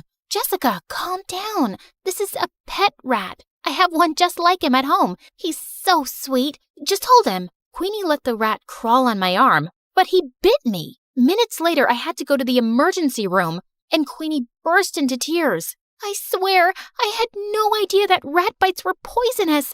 I have the exact same one at home, and he's such good company. It's okay, Queenie. The doctor said I'll be fine. Just don't go around giving people pet rats in the future. Queenie just kept apologizing and hugging me. I felt bad for her, but man, it had been an exhausting day. And for some reason, things kinda went downhill after that. Queenie wanted to be around me 24/7 and do everything together. I was thinking I could come with you to your violin lesson today. I've always wanted to play an instrument. I have a recital tomorrow, Queenie, and don't take this the wrong way, but I need a little space. We already go to school together and live in the same house. Of course, I totally understand. Your mom wants me to make dinner anyway. I was relieved that Queenie wasn't upset, but when I knocked on my violin teacher's door, I saw he looked mad. What is it now, Jessica? Haven't you caused me enough stress today? Caused you stress? What are you talking about? Your mother called in to tell me you wanted to quit the violin for good. The recital is tomorrow night. I have 24 hours to find a replacement. My teacher slammed the door angrily, and I was so confused. Why would Mom tell him I was quitting the violin? I went home to confront her when I saw Queenie standing by the kitchen, smiling at me. How was your violin lesson? Was your teacher disappointed that you quit? How did you know about that? Wait, unless you were the one who said I quit? Yeah, I was a little hurt that you didn't let me observe your lesson. So I thought a good punishment would be taking the violin away from you for a while. I'm sorry, punishment? Queenie, you're not my mom. How could you do that? Playing the violin is one of the only things that gives me joy. Like you already don't have enough joy in your life? You don't appreciate anything your family does for you, especially your mom. You make it so obvious that you think she's dumb. You're just an ungrateful witch. That made me so mad that I slapped Queenie hard across the face, and then I stormed off to my room. I refused to speak to Queenie that whole morning and didn't even say thank you when she made me breakfast. I suppose all sisters fight once in a while. Honey, Queenie's going to come to school late today. We have to renew her passport. Good. Get it renewed ASAP so she can go back to Japan. And she's not my sister. Jessica, what's gotten into you? Queenie just smirked at me and I left. I tried to forget about her at school, but around lunchtime, I got a text from her. Jessica, where's your mom? I haven't seen her all morning. Is she okay? What was she talking about? Hadn't they gone to the passport office together? I called and texted Queenie to find out more, but she didn't answer. And when I called Mom, her phone went right to voicemail. I started panicking and went home as fast as I could to see what was going on. And I found Dylan on the porch looking super upset. I just got a text from Queenie asking where Mom is and if she's okay. What is she talking about? Neither her or Mom are answering their phones. Why would Queenie send a text like that? Something's going on. We have to call the police. Okay, but go tell Dad first. I found Dad in his office and told him everything, but he shrugged like it was nothing. What's the big deal? She'll turn up soon enough. So you're not worried at all if Mom's okay? You don't think those texts were weird or... Quit bothering me, Jessica. I could use a break from your mom. Get a little peace from her morning singing. What? What kind of monster was my dad, not caring if Mom was safe? I would have to take matters into my own hands. But just then, I heard yelling coming from Dylan's room, and I opened his door to find Queenie sitting on his bed, while Dylan looked furious. What is going on? Queenie, you've been home this whole time?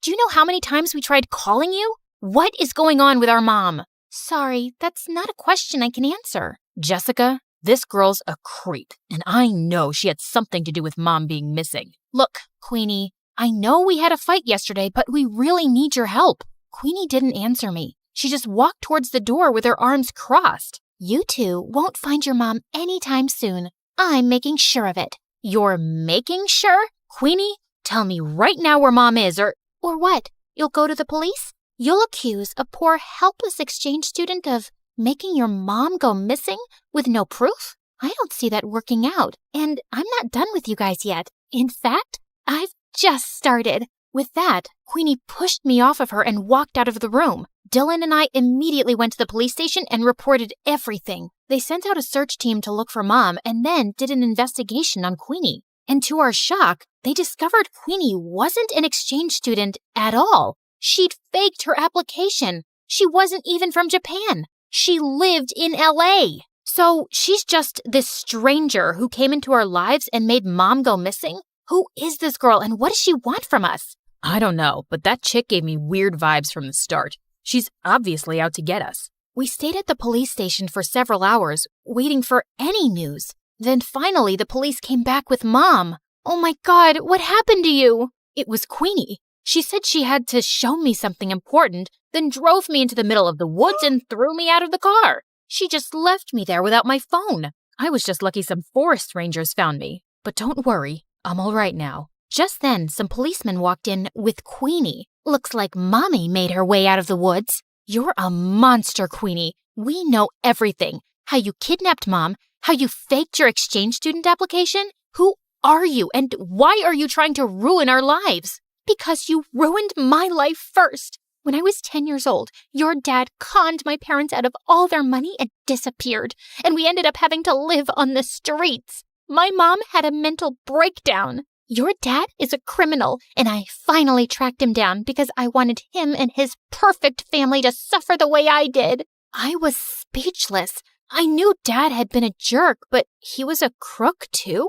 Queenie was admitted into juvie, but we insisted that the police look into her family's case. And 2 days later, the police came to us with some news. It turned out that Dad was part of a group of conmen that had been going around in disguise all over the country for years, scamming people. And as soon as Dad got home, they arrested him. He kicked and screamed and shouted at us to do something, but we didn't. A part of me almost felt relieved to see him go. I am so sorry, you guys. I never knew much about your father because he always told me to mind my business and kept everything a secret from me, and I stopped asking. That's why I was never happy in our marriage. He was the worst. He never cared much about you or us. You did everything for us, Mom, and I really appreciate you. I'm so sorry if I looked down on you for being messy or childish or whatever. Now come on, let's go talk to the police to get Queenie's family help for their situation. Be grateful for the life you were given. Every day is a gift.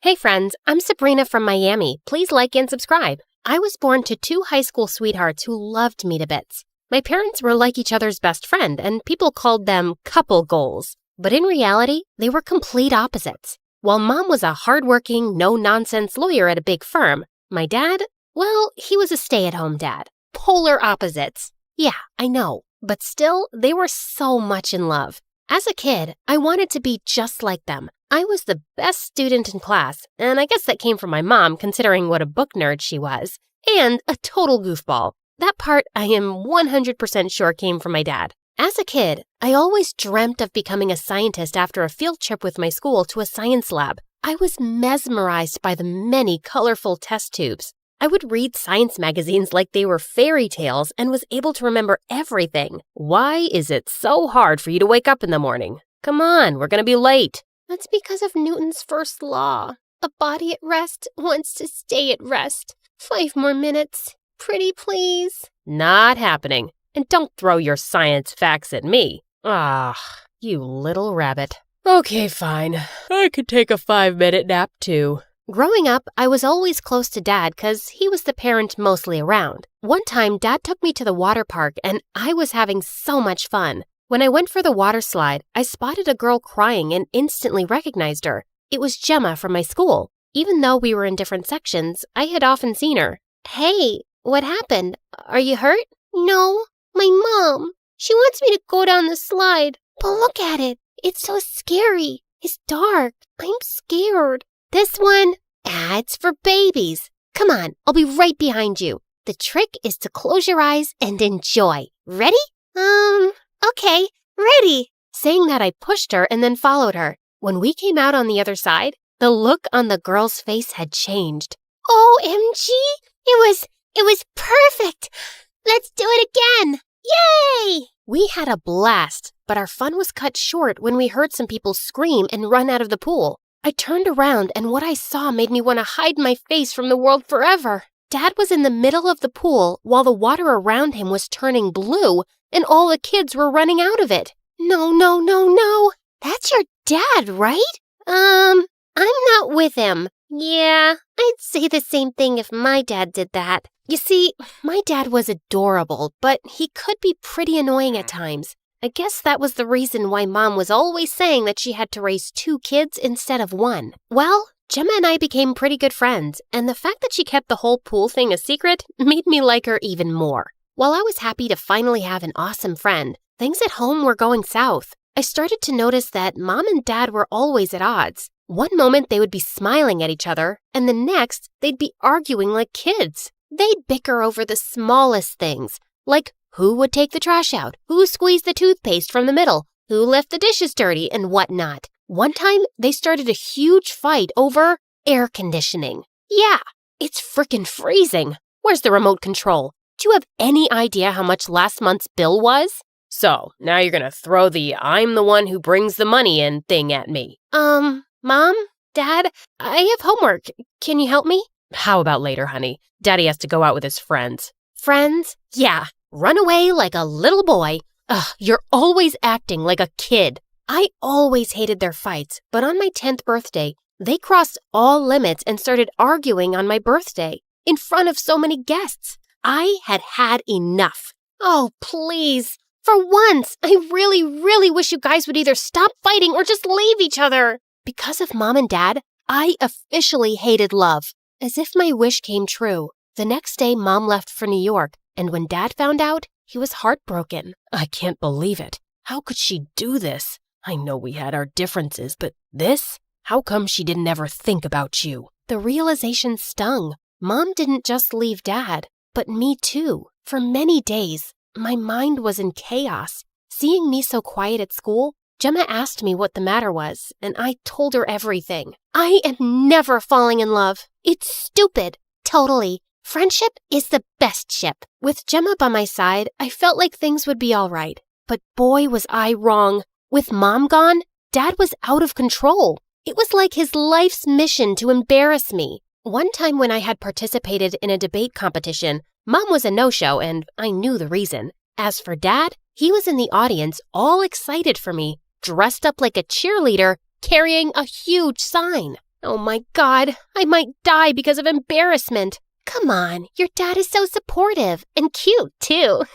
After my speech was done, I heard noises from the audience. This idiot has been screaming in my ear for an hour now. It's time he gets taught a lesson. What? If cheering for my daughter is a crime, then I'm a Ah! Before Dad could even finish his sentence, the other guy gave him a black eye. I so hated that my dad got his butt kicked the same day I got an award for the best debate, but he was always acting like a kid on a sugar rush. Once we got home, I was so angry at Dad that I locked myself in my room, even though Dad apologized many times. When I finally came out, Dad was relieved. Honey, I am so sorry. I just wanted to make you laugh. Happy. I thought if I acted like a friend, we'd be... Wait, but why a friend? I want you to be my dad. I can have many friends, but only one dad. I guess my words struck a chord because after that day, I saw how slowly Dad was becoming more responsible. He was managing the house and even started a small business from home, which was going well. He even started to help me with homework, and when I had a science fair at school, he worked with me and we made the best project. On the day of the fair, I stood proud with my project and Gemma was with me. Everything was going fine until I spotted Phoenix, the school's outcast. In grade 1, poor Phoenix had vomited all over a girl, and since then, everyone called him Puke Boy behind his back. For some reason, Phoenix was always smiling at me, and Gemma would often tease me by saying the guy had a crush on me. Looks perfect, just like you.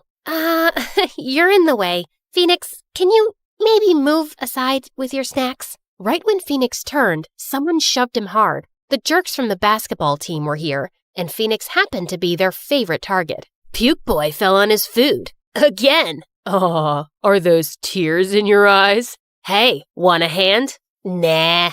Instead of helping Phoenix up, they shoved him back and started laughing. I couldn't just stand there and watch the poor guy suffer, so I gave him a napkin. What are you doing? Are you all right? Whoa, we got something going on here. Sabrina and Phoenix sitting on a tree. Kissin. Before he could finish, I gave the jerk a much-deserved slap, and that really angered him. But before he could come at me, the principal came and took the whole group away. Good riddance. Oh my God, I want to be you when I grow up. Thank you so much, Sabrina. You're welcome. That was something, Sabrina. Gemma and I spent the day with Phoenix, and it turned out he was a gem. Not only was he good at school, he had a heart of gold. After that day, we started to hang out with Phoenix a lot. As time passed, our friendship grew stronger, and in the final year of high school, all 3 of us decided to go to the same university. I was doing so well, but then I had a 2-week break before my final exams, and I had to go and visit Mom. I was dreading it because I knew she'd be pissed as I didn't attend her wedding a couple of years ago, but when I reached her place, I was pretty shocked. Wow, Mom had surely married a rich guy, and now she even had 2 kids. Meet your brothers. Aren't they adorable? Yeah. So, we're going out. How about you look after the boys?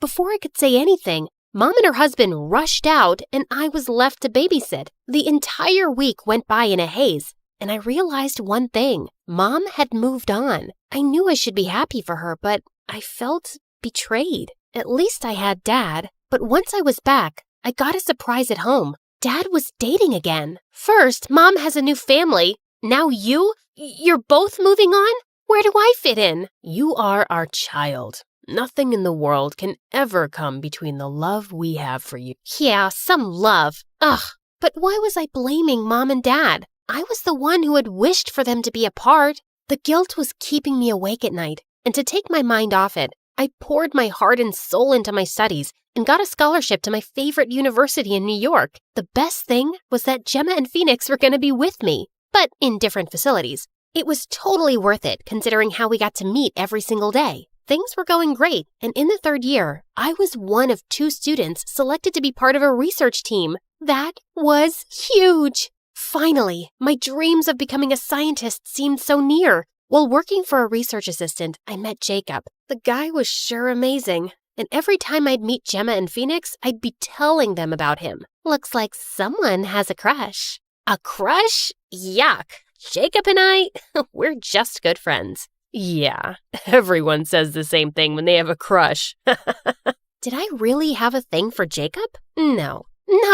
I needed to focus on my studies and research. So I started avoiding Jacob, even though I felt bad about it. One time, I was late in the lab with my professor when I had a total eureka moment. I created a new material, that looks like plastic, but 100 times safer than plastic. Oh my God, this is unbelievable. Professor, you have to come and see what I found. What? Impossible. Look, I tested it again and again. The results are the same. Yeah, she's right. Congratulations, Sabrina. This is fantastic. This will revolutionize science. Well done, Sabrina. I always expected the best from you. I was so happy, but when the research paper was published, I got the shock of a lifetime. It was named after my professor and didn't say anything about my contribution, but I discovered it. And who will believe a science student over a double PhD scientist?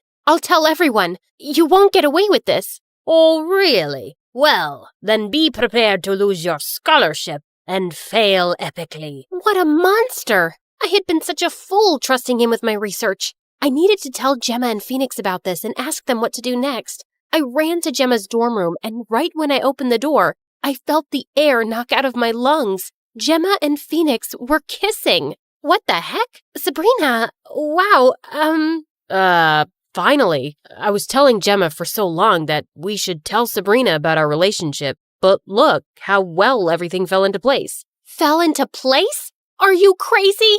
This can't be happening. No way! You betrayed me! It was like the walls were closing in on me. I felt like my mind was spinning. It actually was, and when Gemma came to hold me, I slapped her. Accidentally.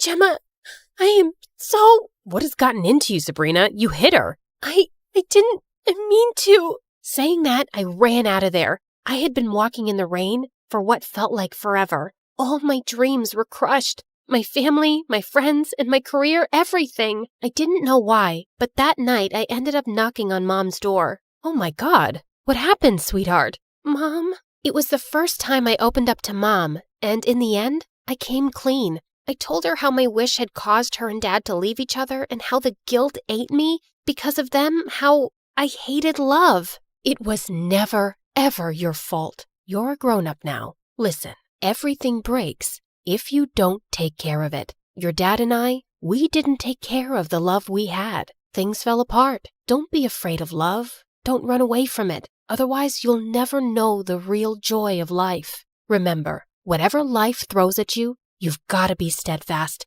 and strong, and everything will fall into place. Even though we're no longer together, look what we have. A smart, strong daughter. You, sweetie. Strong? Smart? Me? Ugh. And then I told Mom what my professor did and what a fool I was for trusting him. Well, Mom, boy, was she pissed. She then brought in the big guns. She sued my professor. Perks of having a lawyer mom. On the day of the hearing, it was the first time I saw Mom in action, and boy, was she fierce. Jacob was also there to support me, and in the end, the judge ruled in my favor. I was so happy, but the victory didn't feel complete without my friends, and I knew what I had to do. Today is my wedding day. Gemma, my bridesmaid, and Phoenix, the best man, look absolutely amazing. I am so happy that they're part of my big day. It was all because I had finally accepted my fears and came clean to them all those years ago. I had told them how I was afraid that our trio would break up because of them dating, but it was Gemma who assured me that taking a chance at love was totally worth it. And I finally gained the courage to tell Jacob how much I liked him, and he felt the same way. As I'm about to say I do, I realize how I didn't have to run away from love, but run towards it, because it's the best joy of life.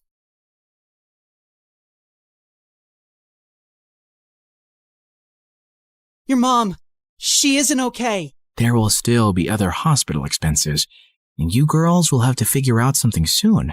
Do you have any relatives? Of course. I'd do anything for you, Claire. Can you tell me where the trial patient files are? When we visited Mom next at the hospital, I was able to slip away and retrieve Mom's file and another patient's who was receiving the drug. That night, Meredith and I used every Photoshop skill we had to make duplicate copies, complete with the hospital seal and everyone's signatures to ensure that Mom was the patient chosen for the treatment. And the next day, I slipped the files back in. I knew what I'd done was wrong, and I'd broken at least 5 different laws. But as I walked away, I didn't feel like a criminal at all.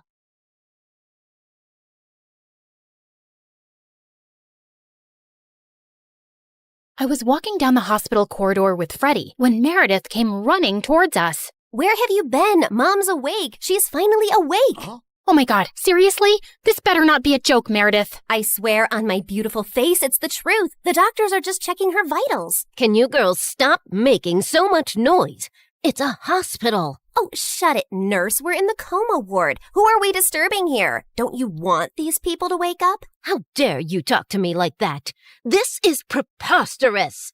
That's not even a real word. Remind me to buy you a dictionary. How did you become a nurse? Jeez. You ran down to Mom's room to find her fighting off the doctors. She jumped onto her bed like an animal and started screaming at them.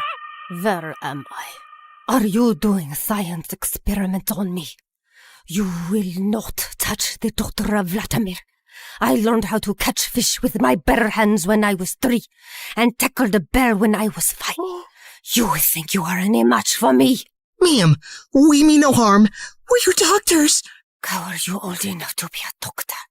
You have pimples like a teenager. I'm fully qualified. Shut up, little boy. Tell me where I am before I take your eyeballs out and play bubbles with them. Mom? Mom turned and stared at me with wild eyes. Let's get out of here before she attacks us. For once, I agree with Meredith. Who are you? And what did you just call me?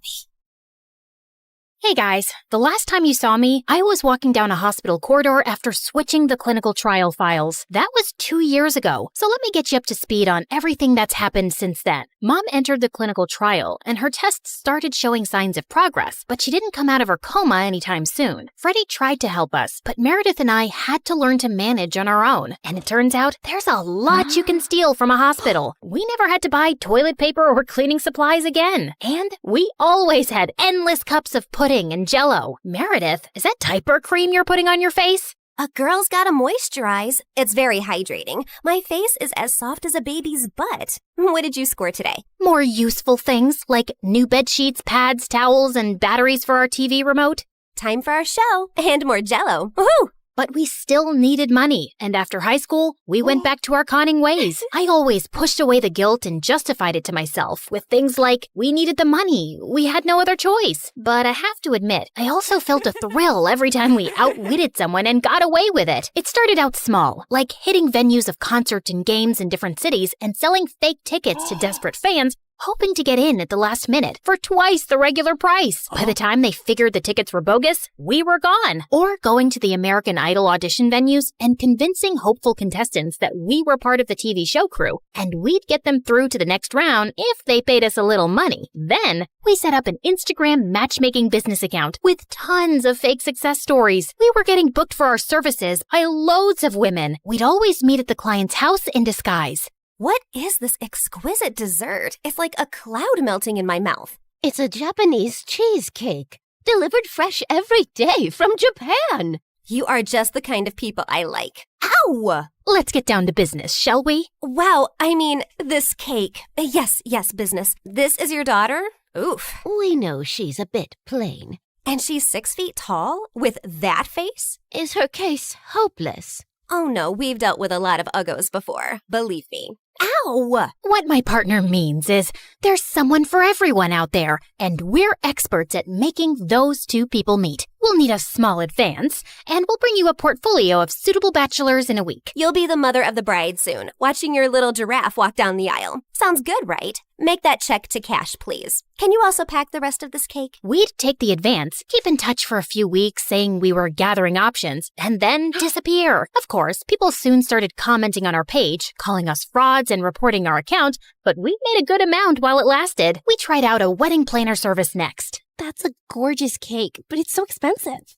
But it goes so perfectly with your pink and white theme. Also, we're planning to order 2,000 pink and white roses. And an ice sculpture for the reception area. How much will all this cost? You can't put a price tag on happiness.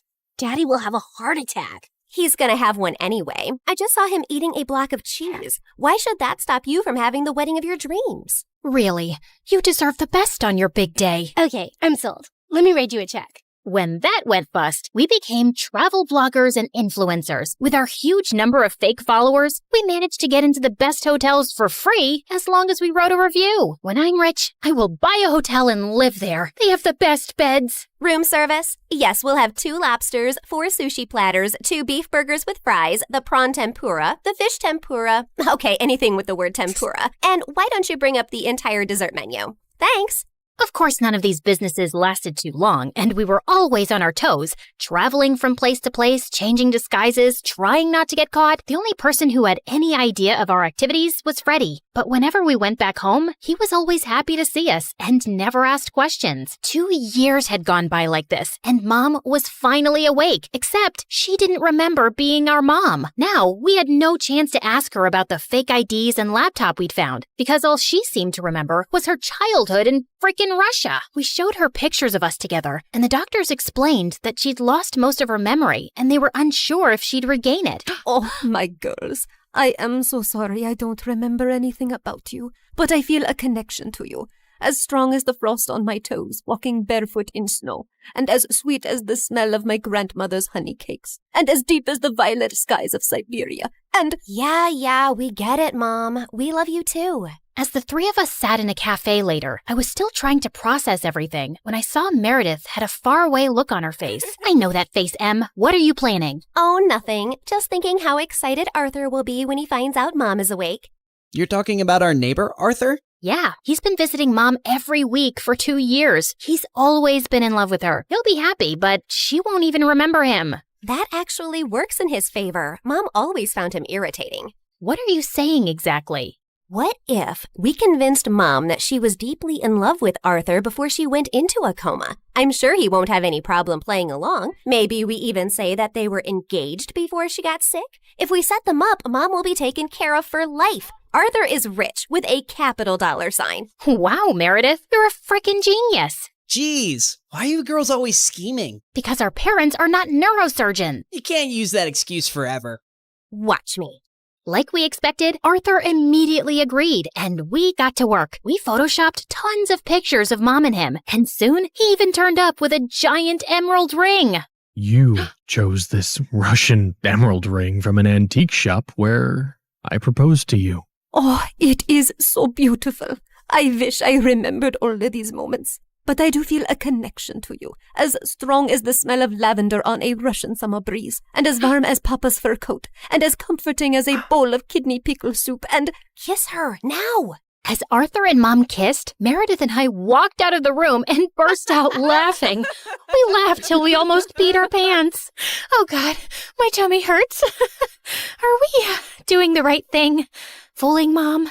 She's no fool. She asked me how rich Arthur is yesterday. Now she feels very connected to him. And within a month, Mom was walking down the aisle in a grand wedding in Arthur's garden. Of course, Meredith and I had made all the arrangements and totally overcharged Arthur. I promise to cherish and to love you forever, and follow you to the ends of the earth. We will go to Russia and start our new life there in the lovely house you have bought me as a wedding gift. And yes, I will cherish and love you and whatever, etc., etc. Now you may exchange rings. Did you just hear what I just heard?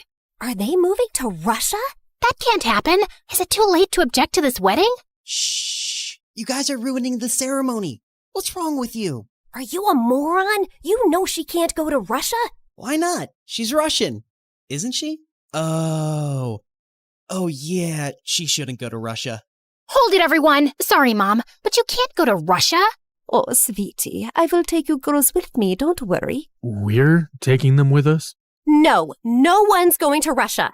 Can we, discuss this later? You're ruining the moment. Arthur, shh! Listen, Mom, we need to talk. As I got up to talk to Mom, I tripped on my dress and crashed into this big cage holding 100 pigeons, and they all started flying off. This was supposed to be for after the ceremony! But suddenly, those pigeons turned vicious and came back to attack everyone. They clawed at people's hair, poked them with their beaks, and pooped everywhere. As the guests ran around in chaos, someone slammed straight into the wedding cake. Meredith and I grabbed Mom's arms and dragged her home.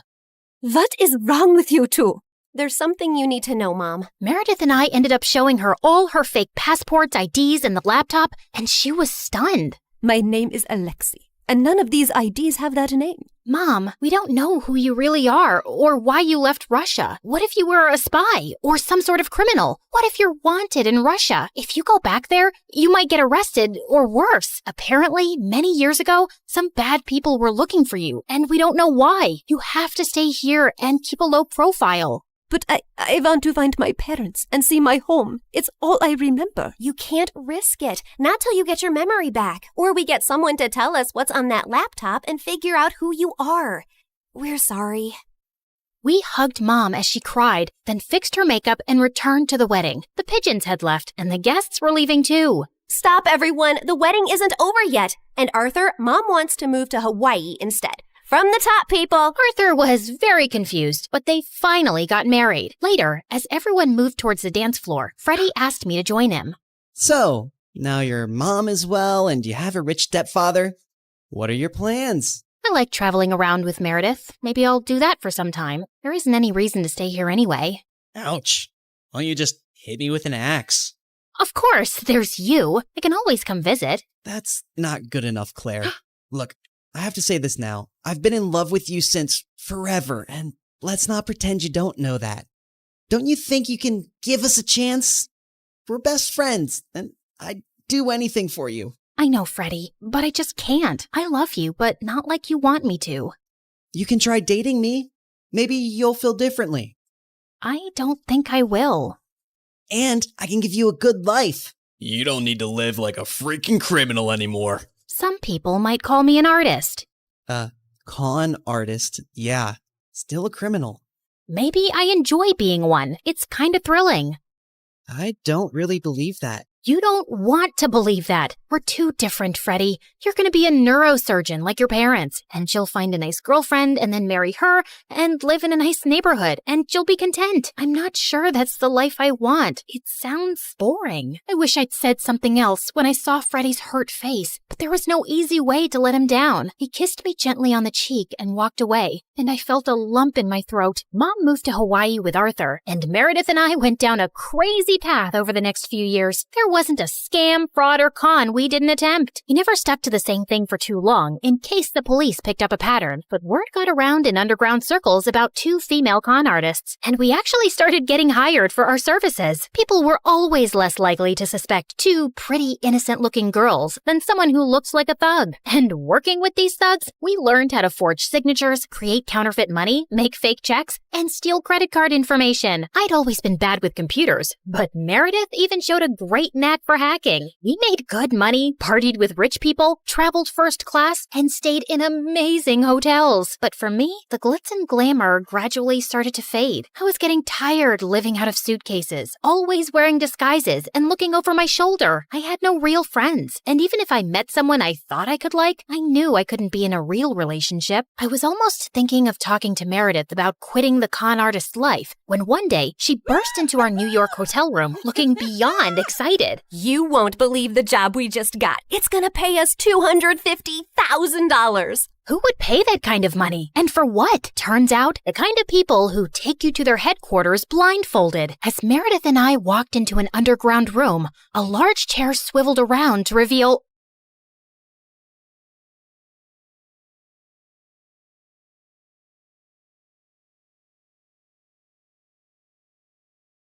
Hi, I'm Lucy. Get some popcorn and settle down because my story is bonkers. Don't forget to like and subscribe to MSA. My childhood was crazy. Mom was super strict and was always breathing down my neck to make sure I followed all her dumb house rules. Lucy, this placemat is 0.5 inches to the left. I'm so disappointed in you. Seriously?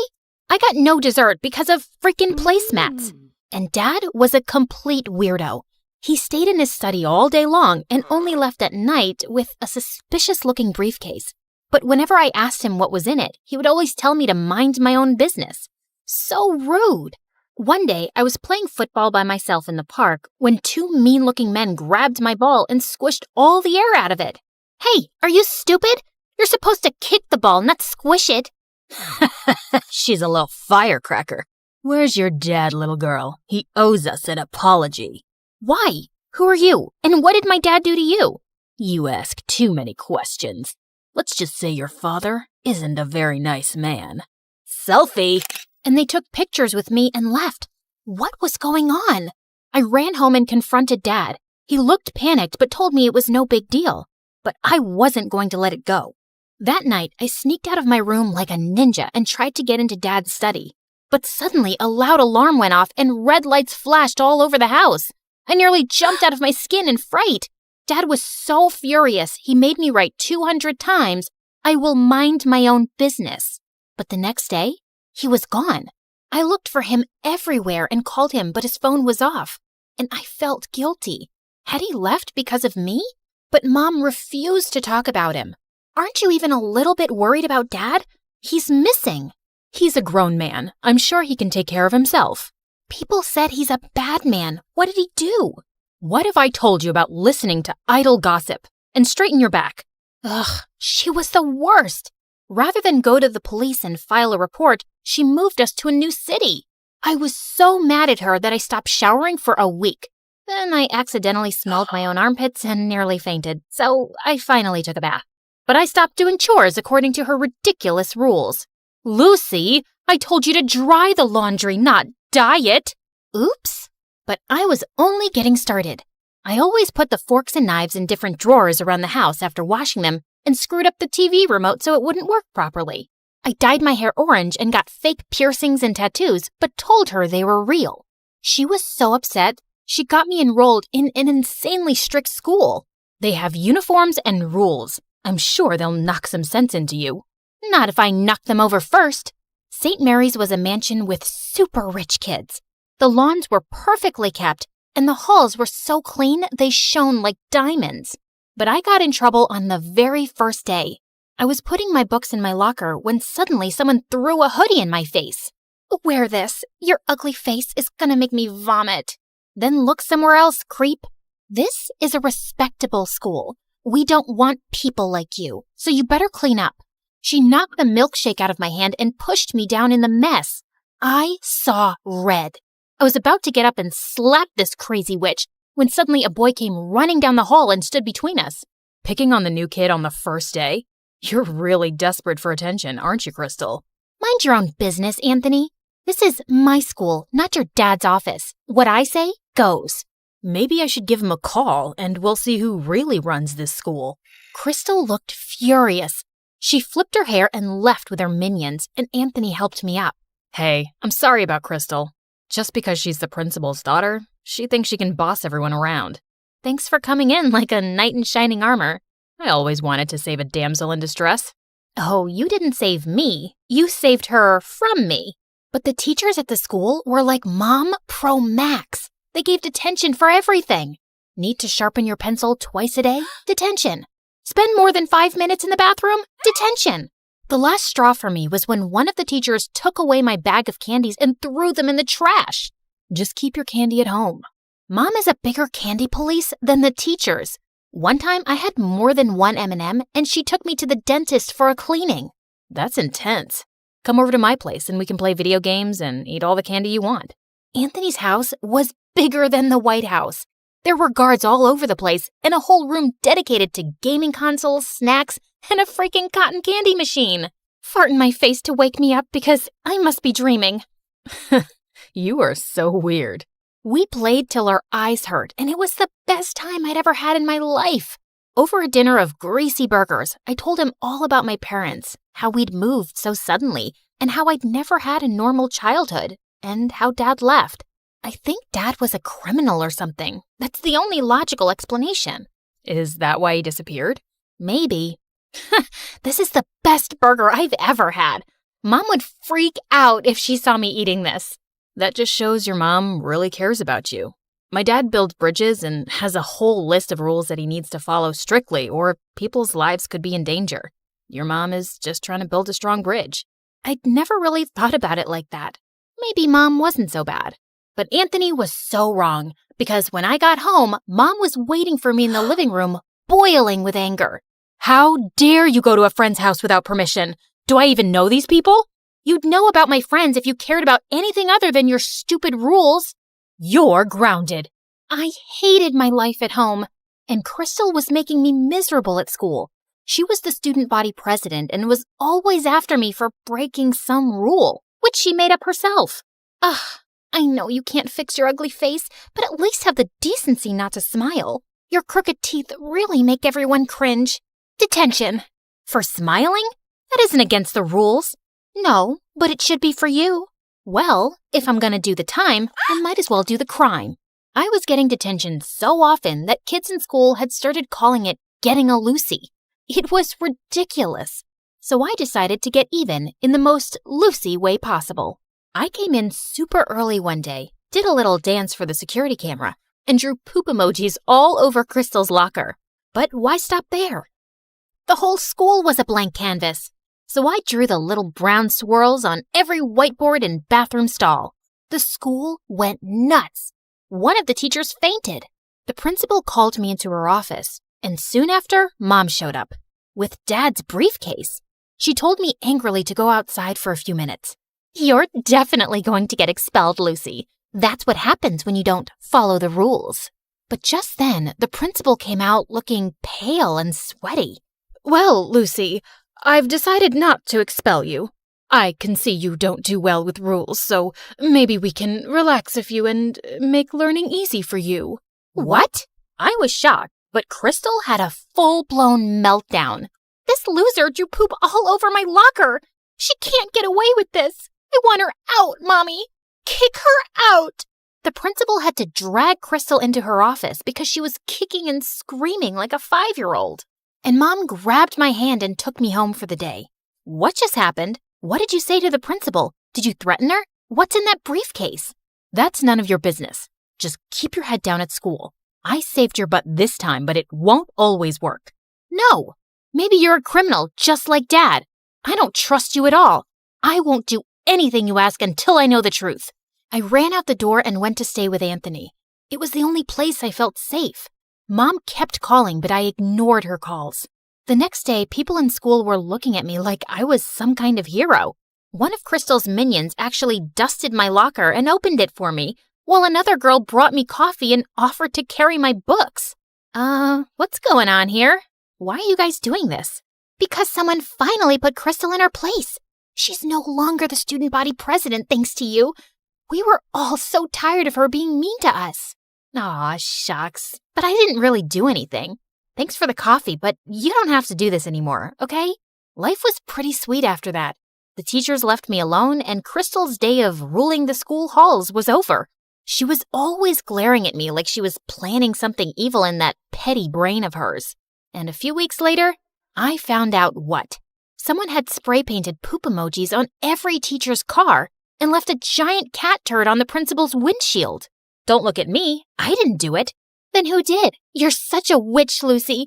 Everyone tried their best to make you straighten your ways, but you're a lost cause. Once a criminal, always a criminal. You take that back. You're a criminal. I slapped Crystal so hard that her contacts fell out. I was expelled on the spot, and the teachers reported me to the police for destroying their cars. My case was being investigated, and I was probably going to end up in juvie. But I wasn't a criminal like Dad, and I had to prove my innocence. So that night, I sneaked into the school's security room and got all the camera footage on a USB, and then ran to Anthony's place. Lucy, what happened? Why did you do that to all the teachers' cars? I didn't. Someone's framing me, and I'm going to find out who. We used his laptop to look through the videos, but there were hours and hours of it, and I was getting sleepy. I went to the bathroom to change into my pajamas when I saw something that made the hair on the back of my head stand up. Hey, Lucy, I think I found the footage, but it's no good. The person's wearing a hoodie and a mask. I don't think you'll be able to prove it wasn't you. And that's exactly what you wanted, didn't you? I threw the hoodie and mask in his face. They had the same spray paint stains as the one used to make the emojis. He looked shocked at first, but then an evil grin spread on his face. No one is going to believe a nobody like you. They shouldn't have believed your dad either. What are you talking about? What does my dad have to do with any of this? He has everything to do with this. When you joined the school and I read your name, I knew you had to be that nosy journalist's daughter. Journalist? Stupid, naive Lucy. doesn't even know anything about her own parents. Yes, he found some stupid evidence against my dad for fraud and ruined his reputation. He sent him to prison. And now I'm going to send his precious daughter to jail. Just then, the door slammed open and the police rushed into the room. Anthony, you're under arrest for property damage. What? It was her. You have no proof it was me. Actually, you slipped up. I have a dashboard camera in my car, and that caught your face when you were ruining it. Lucy, are you okay? Suddenly, Mom came into the room, and I was so glad to see her. I gave her a bear hug. I was so scared, Mom. Anthony told me some weird stuff about Dad. He's a journalist? Yes, sweetie. He is a very brave man who exposes criminals and bad men in the government. People are always trying to harm him, so he had to leave the country. And that's why we moved, to keep you safe. But how did you know I was here? I know I'm gonna sound like a psycho stalker, but I got your phone tracked. You weren't picking up and I was worried about you. The minute I saw Anthony's last name, I realized who he was and I knew you were in danger. I am so glad you stalked me. I didn't realize you were living with so much stress. And tell me now, Mom, what's up with the briefcase and how'd you scare the principal? It has your father's research and proof that he's used to expose people. I told your principal I had dirt on her. Do you? Nah, but it scared her enough to let you stay on in school. But you don't have to go back there. We can find you a better school. That's okay. The kids aren't half bad there. But when can we see Dad? I was thinking we could visit him in the summer. Would you like that? I would love it, Mom.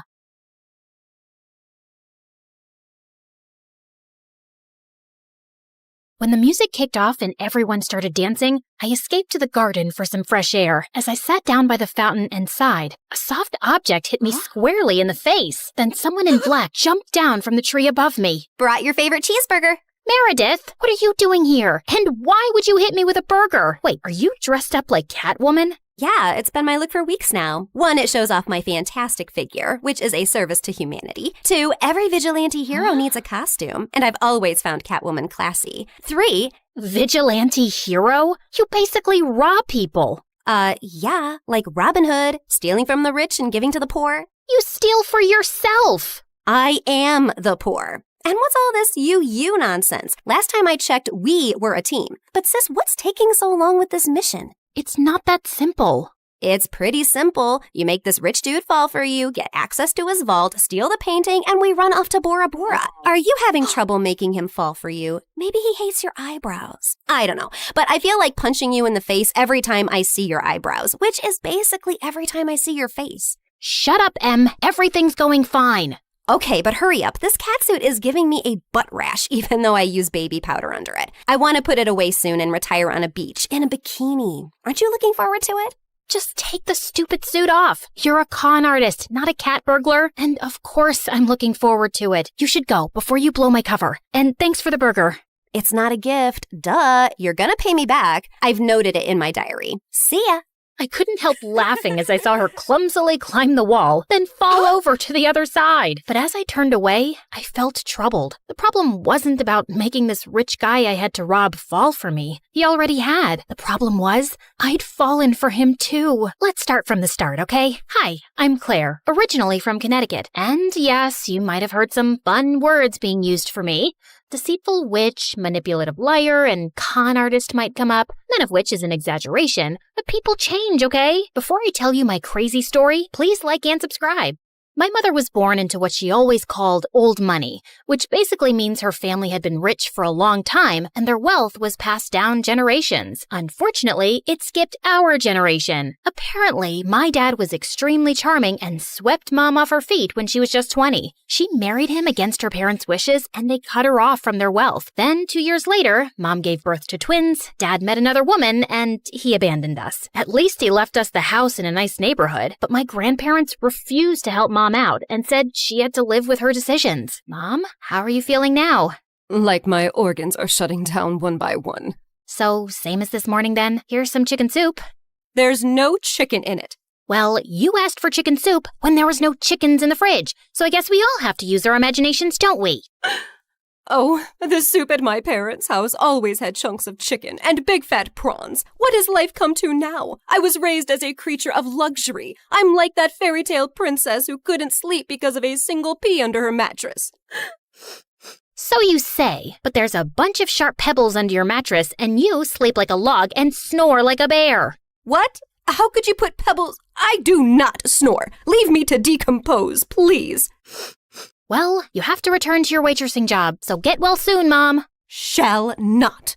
I loved Mom, but she was basically a spoiled, selfish child who just couldn't adapt to her change in fortunes and start acting like a freaking parent. My sister Meredith and I were twins, but we looked nothing alike. With her soft blonde hair and big baby blues, she looked like the kind of sweet soul who saved kittens from trees, helped old people across the road, and sang to birds. She didn't look like she had an ounce of evil in her, which wasn't true, like at all. But we'll come back to that later. From an early age, it was clear to me and Meredith that we had to be resourceful for money. I started doing odd jobs for our rich neighbors in the 8th grade, like raking their gardens, walking their dogs, and babysitting their kids. But Meredith was always finding more creative ways, like taking stupid boys in her class on paid exclusive tours to an alien site she'd discovered in the nearby forest. I'd seen her digging up the crater where the spaceship had landed, or selling youth water to high school girls, claiming she'd traveled far to the Fountain of Youth over summer break and had a limited supply. They actually thought she was telling the truth because it tasted different. Yeah, that's because she was filling up bottles from the neighbor's gross jacuzzi. People eventually caught on and stopped buying from her, and that's when she started stealing from me. But whenever I'd confront her, she'd throw a tantrum and deny it like I'd accused her of killing someone. So the next time, I hid money in my diary and made my latest entry. Dear Diary, guess what? What? When Mom took Meredith to the hospital for her sore throat the other day, the doctors made a shocking discovery. Meredith has a rare, incurable disease. She only has a few more months with us. We've decided not to tell her so she isn't scared and lives the rest of her short life in peace. Yes, I'm sad, but not that much because my baby sister is going to a better place and leaving me all her stuff. I knew my trick had worked when Meredith came down one morning with swollen eyes. When Mom asked her what was wrong, she burst into tears about her incurable disease. Where would you get an idea like that? Yes, Meredith. Please, tell Mom where you got this idea from. You wrote it in your... Wait, you chubby witch! You made me believe I was dying! Meredith lunged at me and we went rolling all over the kitchen floor. But she ended up getting grounded for a month for stealing and invading my privacy. I soon started missing her at dinner time though. So late one night, I snuck into her room with ice cream to find her playing darts with my face as the target. I'm sorry you're stuck here, but you did steal from me. I know we don't have a lot right now, but we'll work hard and make money in the future. But the future is in the future. What do I do now when I need money for mascara and gummy bears? Maybe we can think of some business idea. Oh, I thought you'd never ask. She pulled out a box from under her bed full of t-shirts. So you know my friend George, the next-door gardener's nephew? Apparently he volunteers at a mental institution every weekend. The owners got t-shirts made from all the patients, but they refuse to wear them, blah, blah. So now the mental place has hundreds of these lying in storage. George said he can score them for me, and we could have our own t-shirt range with cute things written on them. Look, here's one I made for myself. I want to go to Bora Bora, but I'm Bora Bora. Please help me. Funny. I'm very serious, actually. I'm gonna live in Bora Bora one day. So, are we selling these t-shirts? I'm in. I also made one for you. That'll be $10, thanks. Money can't buy happiness, but poverty can't buy anything. Please help me. You should pay me for wearing this. Meredith didn't have the best reputation in our neighborhood or school to sell things, so we decided to hit the other end of town and set up a t-shirt stall outside a private school. With my salesmanship and Meredith's flirting, we managed to sell quite a few on the first day. We started setting up shop at different locations, and one day as we were heading home, Meredith suddenly said she had to pee really badly. So we walked up to the closest house to ask if they'd let us use the bathroom. We rang the bell, but no one seemed to be home. I was peeking in through the window when suddenly I turned around to see Meredith already crawling halfway through one. Are you crazy? That's breaking and entering! I'll kick in your face so hard that you'll need plastic surgery, which we don't have money for. If you don't want to be ugly for the rest of your life, let me pee. I let her go and was standing guard at the door when, to my horror, a car suddenly pulled into the driveway and a snooty woman stepped out. Hey, you girl. What are you doing lurking around my house? Were you thinking of breaking in? What? No, of course not. I'm a Girl Scout selling cookies. Yeah, I study in the, Aston Bridge School for Girls. Oh, I see. It's a lovely school. I know many people whose children go there. Sorry for my mistake. I'll be happy to buy some cookies from you. Put me down for 20 boxes. Sure. It's, $5 a box, so that'll be $100. I'm putting your name down on my list, and I'll drop them by tomorrow. That's perfect, sweetie. Here's the money. I'll see you soon. Just then, I saw Meredith slip out the window, and as soon as the lady went in, we ran like crazy down the block and then collapsed on some grass. Look, I took some pastries from her kitchen. Perfect for a spontaneous picnic. That's stealing. Oh, you're one to talk. I heard the whole cookie conversation from inside. You took that lady's money and you're never going to give her any cookies.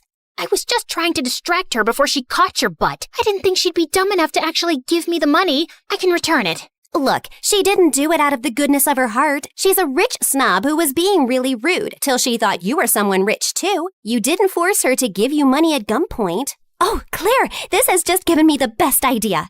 You're not serious. Yes, I am. Dumb people deserve to be tricked. And what does $100 mean to someone who has a gold toilet seat? I knew it was wrong, but it was also so easy. And before I knew it, Meredith and I were wearing private school uniforms and hitting different neighborhoods collecting money for Girl Scout cookies that we had no intention to deliver. We made $2,000 in a month. But one day, when we went up to a rich old lady's house, she invited us in and even offered us cake as we signed her up. How many boxes will that be, ma'am? Oh, none, thank you. You see, I don't buy imaginary cookies. What? I'd heard that there were 2 conning Girl Scouts in town, and I was ready for you. I've called the police, and you 2 will end up in a detention center. Just then, there was a loud bang, and the power went out. In the confusion, Meredith kicked the old lady and yelled, "Run!" As we were sprinting down the street, I suddenly noticed a nerdy-looking boy my age running beside us too, grinning and waving at us. Hey, hold on. Who are you? I'm your new neighbor, Freddie. I'm the one who saved you from that old crow. What? I'm so confused right now. New neighbor? You moved into the house next to ours? Why are you here? I was bored and saw you girls leaving your house, so I followed you for fun. Don't worry, I won't tell anyone about your little cookie secret. When I heard that old lady threatening you, I went to the main circuit board and pulled out a wire with my tweezer, which I always keep handy. You could have been electrocuted. You're either incredibly smart or exceptionally dumb. My mom says the exact same thing, except for the incredibly smart part. Listen, you geek, what do you want? If you think you're gonna get a cut of our profits. No, my parents are well off. They're neurosurgeons. I just want to be friends. I swear, I don't have any siblings and I don't know anyone here. What if we say no? I'll keep following you around until you say yes. Okay, fine. Congratulations. You got yourself 2 friends. Oh, I'm so happy. Merry Christmas and a Happy New Year. And from that day on, that goof really did become our best friend, especially mine. He was like the sibling I never had. I mean, the nice sibling who did my nails and watched the channel I wanted to watch on TV without arguing. He was also really generous. I didn't want to take advantage of it, but Meredith and Mom had no problem keeping all the gifts he was always getting us. We decided to lay low with our conning activities in case the old lady had actually told the police about us. But soon after we joined the 11th grade, a new drama unfolded in our lives. A family moved into the huge white house across the street. Apparently, the couple who'd bought the place was loaded, and they had 5 teenage boys. Finally, some eligible bachelors on our street. Thanks. My feelings aren't hurt at all. Oh, I'm sorry I left you out, sweetie. Maybe you'll find someone too. I mean, they have 5 boys. There's a good chance one of them is gay. What? Why would you think? Okay, girls, here's a basket of goodies for you to take over as a welcome present. Now go, throw yourselves at those boys. Meredith and I rolled our eyes, but we decided there wasn't any harm in checking them out, and we were welcomed by the ugliest quadruplets ever. They were really sweet and really excited to see us, but with their orange hair, acne, and buck teeth, they were not a pretty sight. Man, I feel sorry for those parents. Like, Mom got one average-looking kid, but God made it up by giving her me. But those parents, God decided to use copy-paste on that ugly model. They must have done something terrible to deserve this. Huh? You are so rude. Oh, shut up. I know you're thinking the same. I just have the guts to say it out loud. But then a day later, I'd just woken up when the bell rang, and I opened the door to find the most gorgeous boy ever standing outside. Hello, I'm Eric. We got some of your mail. I came to return it. I just stared at him, dumbstruck, feeling acutely aware of how terrible I looked. Just then, Meredith pushed me out of the way. Hey, thanks. You're such a lifesaver. Haven't seen you around before. I just moved into the house across the street. The big white one with the quadruplets? Yeah, they're my brothers. What? No, they can't be related to you. They're very unattractive. Meredith, can't you ever sugarcoat anything? I am sugarcoating. Did I call them ugly ogres? I am so sorry.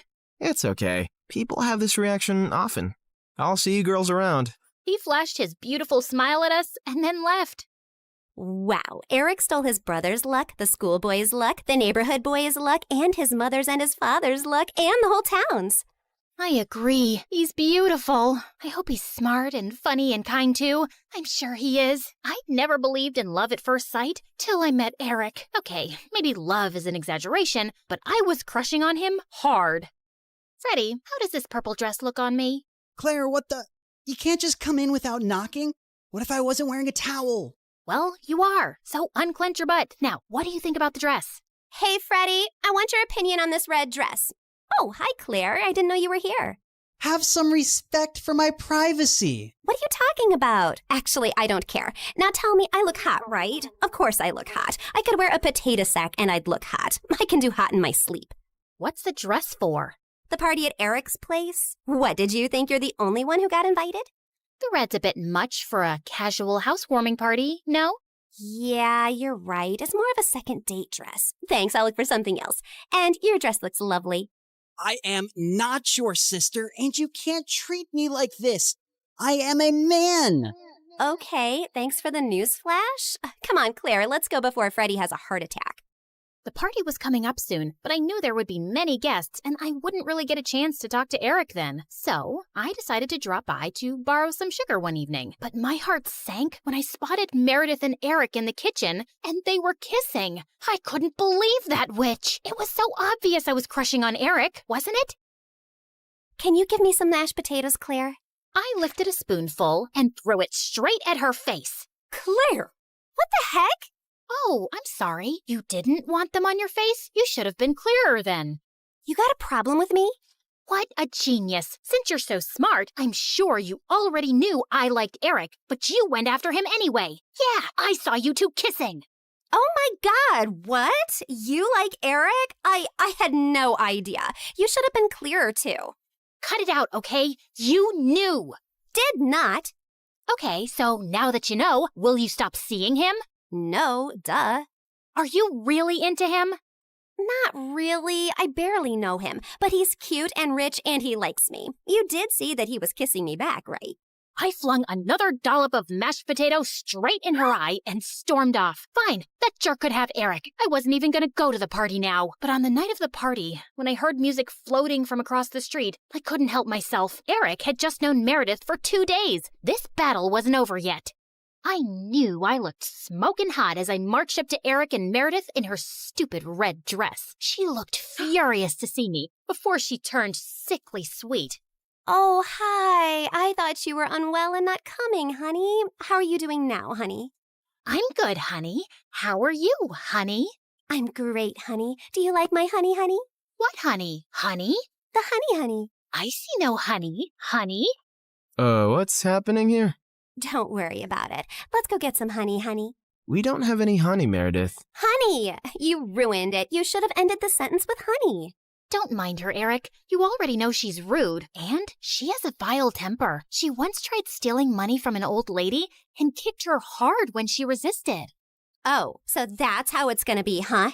Eric, did you know that Claire is so dumb? I told her when we were kids that if she ate bluebells, her eyes would turn blue like mine. She ate a bunch and then pooped her pants in school.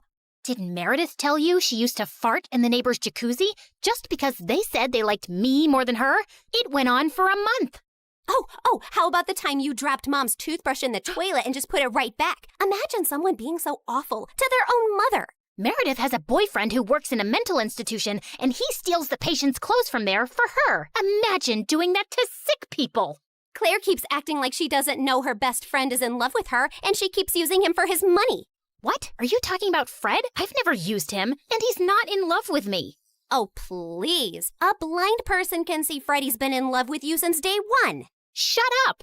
You shut up. How about you shut the heck up? Not till you shut up first. I pushed Meredith out of my way, but I ended up pushing a little too hard, and she crashed straight into the punch bowl. She got up and charged me, and we landed straight on the food table. As Eric was trying to pull us apart, Freddie suddenly ran in. Claire, Meredith, stop! Your mom, she isn't okay. You gotta come now. We ran outside to see Mom unconscious and being wheeled into an ambulance. Since Freddie's dad was a neurosurgeon, he took Mom's case and ran tests for weeks to discover that she had some inflammation in her brain for unknown reasons, which had sent her into a coma. Freddie's dad decided to enter her name in a clinical trial for rare brain diseases since she met all the criteria. But what's it going to cost us? We take one pro bono case for the trial, but there will still be other hospital expenses. And you girls will have to figure out something soon. Do you have any relatives?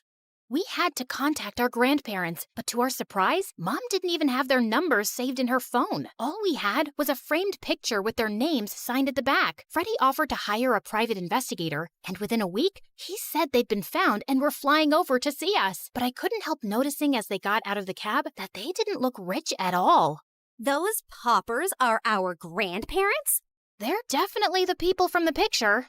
Why do Grandma's shoes look like something out of a museum? And Grandpa's coat is missing 3 buttons.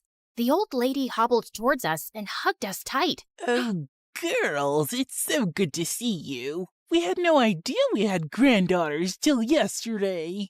You look nothing like our son, though. Your son? No, we're your daughter's kids.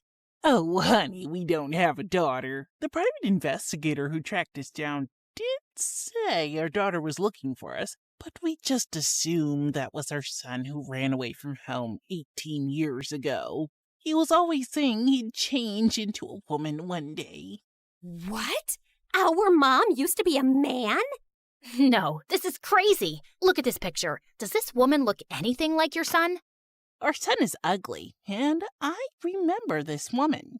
Alfred, you remember this beautiful lady came to stay at our motel many years ago? She disappeared suddenly one night, and the next day some mafia men turned up looking for her. Ah, yes. Those men kept turning up for weeks. They seemed like bad news. I'm happy to hear the lady is okay. So, you're not her parents? Then why does she have this picture of you guys? She took it from the motel. I don't know why. I'm so tired, dear. Can I rest for a little while? No, if you're not our rich grandparents, you gotta go. Taxi! Meredith sent them packing immediately, and we just stood staring at each other. When was Mom in a motel? And why were there bad men after her? She told us all our lives these random people are our grandparents. What else has she been lying about? Apparently, a lot of things. When we checked out if she had any health insurance, she couldn't be found in the system. I went to the diner where she'd been working for years to see if the manager could help, only to find out that no one there had ever seen her. We had no clue where she'd been going all this time while she was pretending to work, or where she got her salary from. Meredith and I tore up Mom's room looking for more clues. We didn't find anything in the closets or under the bed, but I pulled the rug away and came across a loose floorboard. We pried it open to find a laptop and so many fake IDs and passports, all belonging to Mom. Oh my God. Mom? As a French redhead? Her hair is black here, and she's Swedish. We opened the laptop, but we couldn't get past the security code. We asked Freddie to come over and told him everything. And when he went over the laptop, he let out a low whistle. Whoa, this is heavy encryption and insane firewalls. Is your mom from the CIA or something? Have you ever seen her using this laptop? Yeah, I have once, but she told me she borrowed it from a friend to watch Keeping Up with the Kardashians. Who is this woman? We really had no idea, except that her hair dye started fading soon, and we discovered she was a natural blonde. We still desperately needed the money and contemplated selling the house, but we couldn't even find any documents for it. For the first time in my life, I felt overwhelmed and completely out of ideas. Then one night, as Meredith and I were sitting on the porch, Freddie joined us, looking grim. I need to tell you guys something about the clinical trial. There's only a 50% chance that your mom will get the drug that could make her well. What do you mean? Doesn't everyone get the drug? No, half the patients get a placebo drug. Oh god, I did something really wrong. I checked the files of everyone on the clinical trial, and your mom has been assigned the placebo drug. She's not gonna get the treatment. So that's it? We're just gonna sit back and watch, knowing there's no chance of her getting better? Make your dad give her the drug! I can't. Dad would lose his medical license if anyone thought he interfered with the trial. Then why did you even tell us, Freddie? Freddie looked at me silently. He told us because he and his dad can't do anything, but we can. Whatever you plan, I can't be part of it, but you have to do it soon. The trial starts next week. Thank you, Freddie. You don't know what this means to us. Of course. I'd do anything for you, Claire. For the first time, I saw what had maybe been so obvious all along. Freddie was in love with me, and I was about to use it to my advantage. Can you tell me where the trial patient files are? When we visited Mom next at the hospital, I was able to slip away and retrieve Mom's file and another patient's who was receiving the drug. That night, Meredith and I used every Photoshop skill we had to make duplicate copies, complete with the hospital seal and everyone's signatures to ensure that Mom was the patient chosen for the treatment. And the next day, I slipped the files back in. I knew what I'd done was wrong, and I'd broken at least 5 different laws. But as I walked away, I didn't feel like a criminal at all.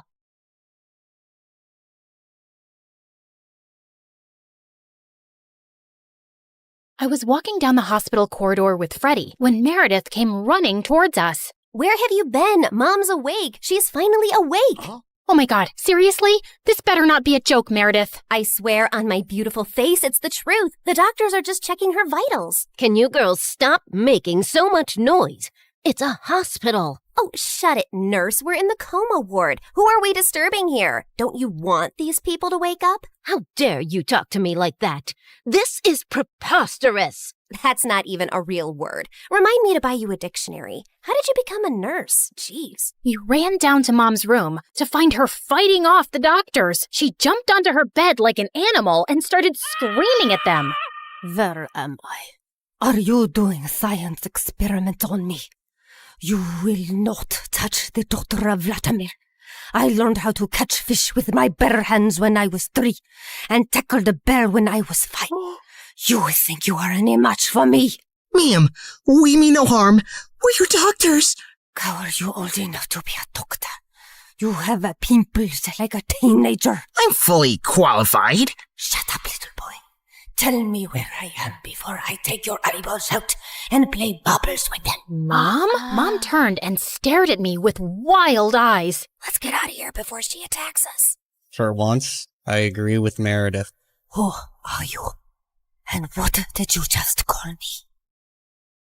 Hey guys, the last time you saw me, I was walking down a hospital corridor after switching the clinical trial files. That was 2 years ago, so let me get you up to speed on everything that's happened since then. Mom entered the clinical trial, and her tests started showing signs of progress, but she didn't come out of her coma anytime soon. Freddie tried to help us, but Meredith and I had to learn to manage on our own, and it turns out there's a lot you can steal from a hospital. We never had to buy toilet paper or cleaning supplies again, and we always had endless cups of pudding and Jell-O. Meredith, is that diaper cream you're putting on your face? A girl's gotta moisturize. It's very hydrating. My face is as soft as a baby's butt. What did you score today? More useful things like new bed sheets, pads, towels, and batteries for our TV remote.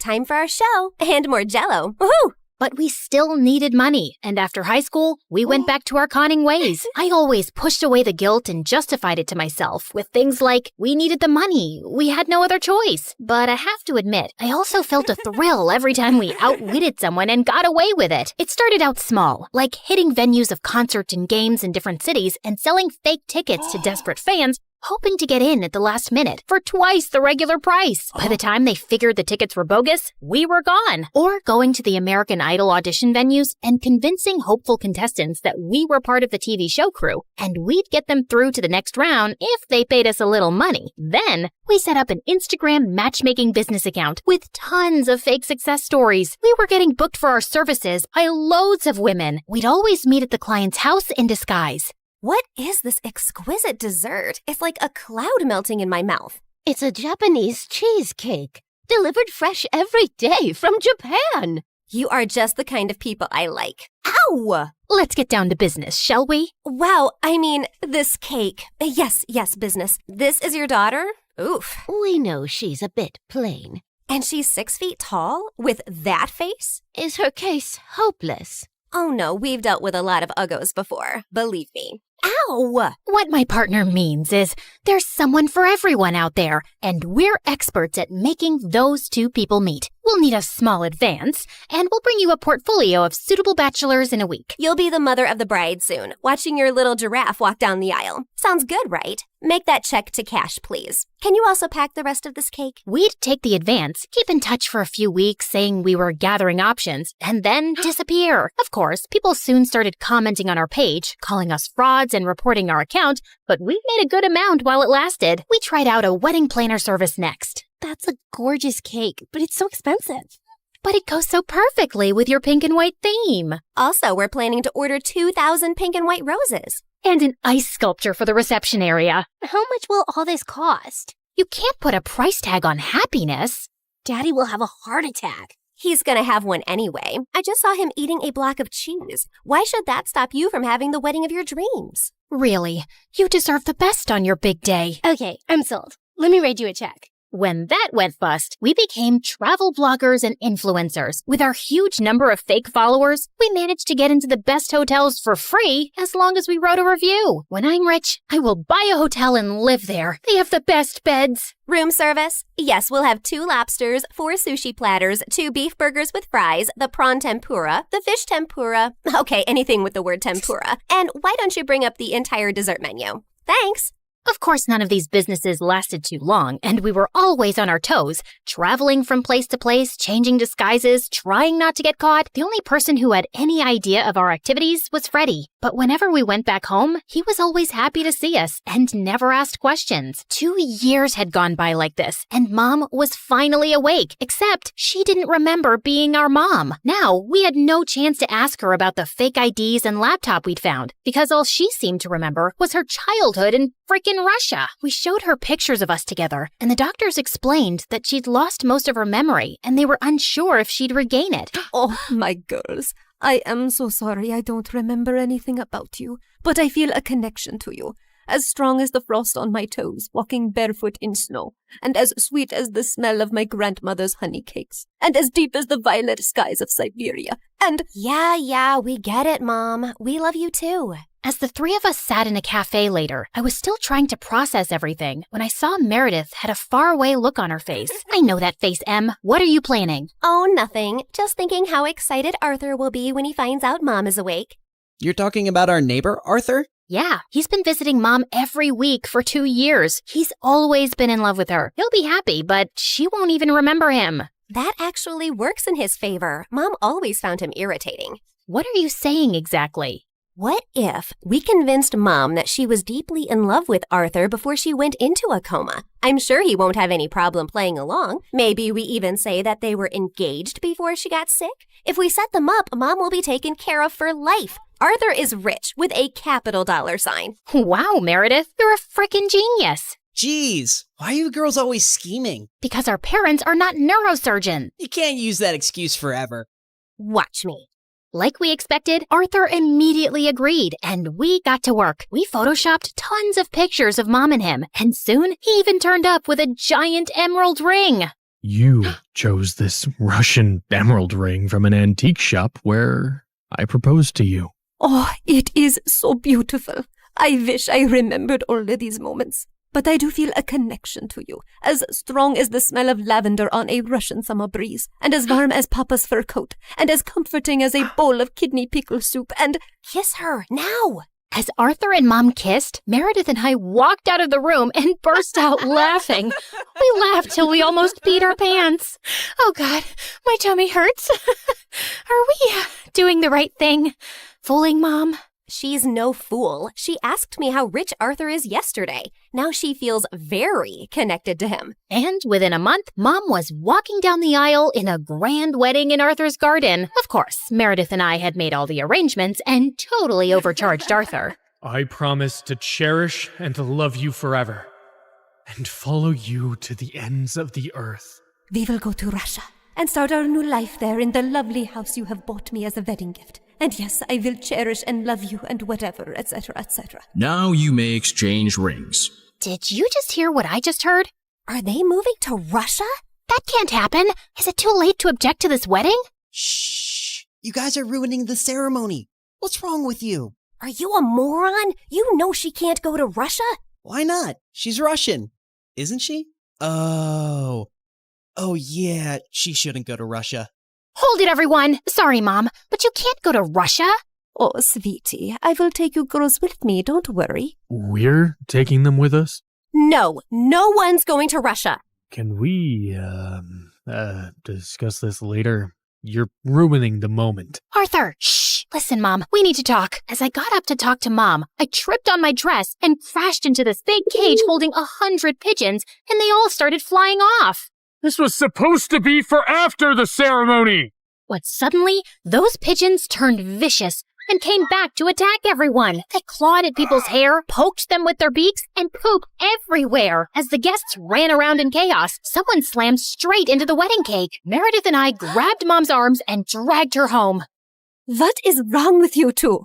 There's something you need to know, Mom. Meredith and I ended up showing her all her fake passports, IDs, and the laptop, and she was stunned. My name is Alexei, and none of these IDs have that name. Mom, we don't know who you really are or why you left Russia. What if you were a spy or some sort of criminal? What if you're wanted in Russia? If you go back there, you might get arrested or worse. Apparently, many years ago, some bad people were looking for you, and we don't know why. You have to stay here and keep a low profile. But I want to find my parents and see my home. It's all I remember. You can't risk it. Not till you get your memory back. Or we get someone to tell us what's on that laptop and figure out who you are. We're sorry. We hugged Mom as she cried, then fixed her makeup and returned to the wedding. The pigeons had left, and the guests were leaving too. Stop, everyone. The wedding isn't over yet. And Arthur, Mom wants to move to Hawaii instead. From the top, people! Arthur was very confused, but they finally got married. Later, as everyone moved towards the dance floor, Freddie asked me to join him. So, now your mom is well and you have a rich stepfather. What are your plans? I like traveling around with Meredith. Maybe I'll do that for some time. There isn't any reason to stay here anyway. Ouch. Why don't you just hit me with an axe? Of course, there's you. I can always come visit. That's not good enough, Claire. Look, I have to say this now. I've been in love with you since forever, and let's not pretend you don't know that.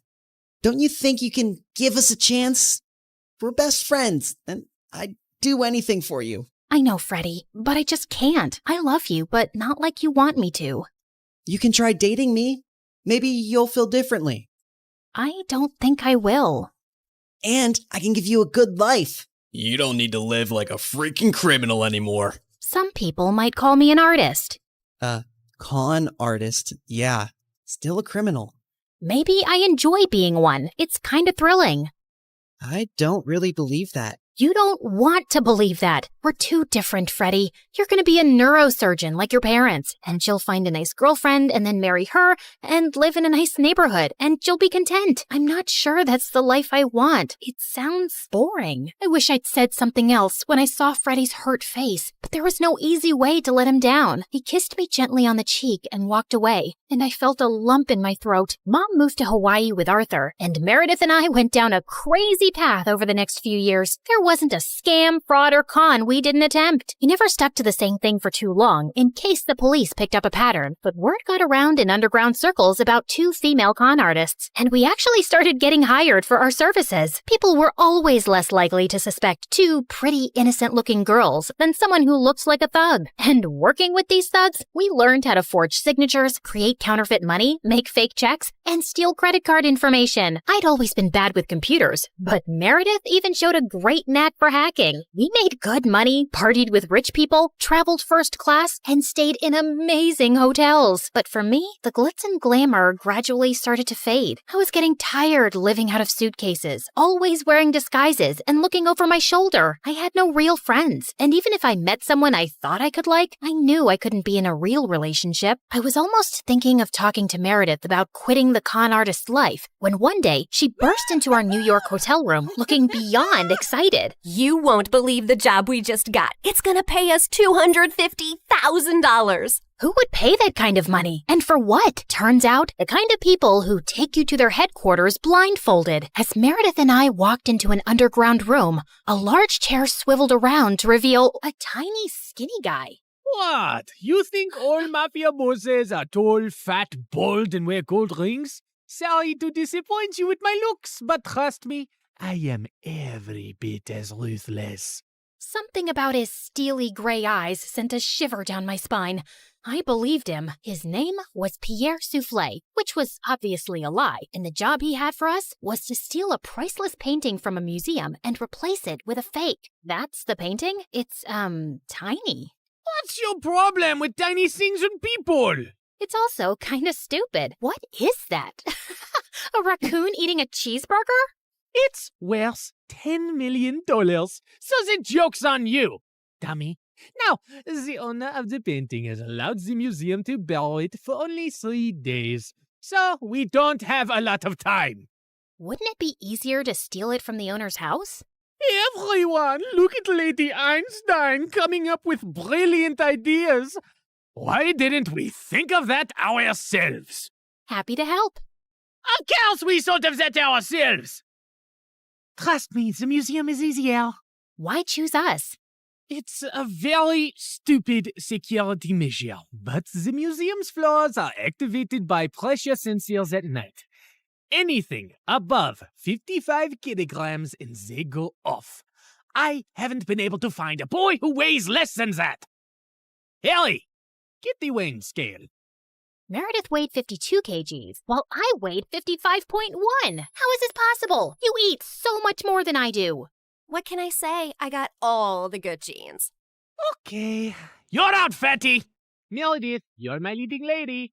The plan was to enter the museum through its large air ducts, carrying the fake painting with us. We first had to make a stop in the security room and disable all the cameras and alarms. Then we'd crawl back through the ducts till we reached the exhibit area, and I'd lower Meredith down along with the painting so she could switch them out. As Meredith made it to the bottom, I dropped the painting to her, and she missed it. And we heard a loud crack. Oh my God, did you break the frame? Me? It's your fault. Who told you to throw it like that? I was expecting you to catch it. But what was I thinking? You made us lose the Frisbee tournament in 8th grade because you're so bad at catching things. Unless it's someone's boyfriend. Seriously? You were so distracted by that hot boy on the bleachers, your throwing skills were completely off. FYI, that boy was totally into me. Why are we even talking about Frisbees and boys right now? You started it. No, I didn't. Okay, shut up. Let me think how to fix this. Are you trying to glue it together with your saliva? You got a better idea? Any idea would be a better idea than that. Look, it's a museum. They must fix broken, ancient things here all the time, right? I'm looking at the floor map, and there are some offices in the left wing.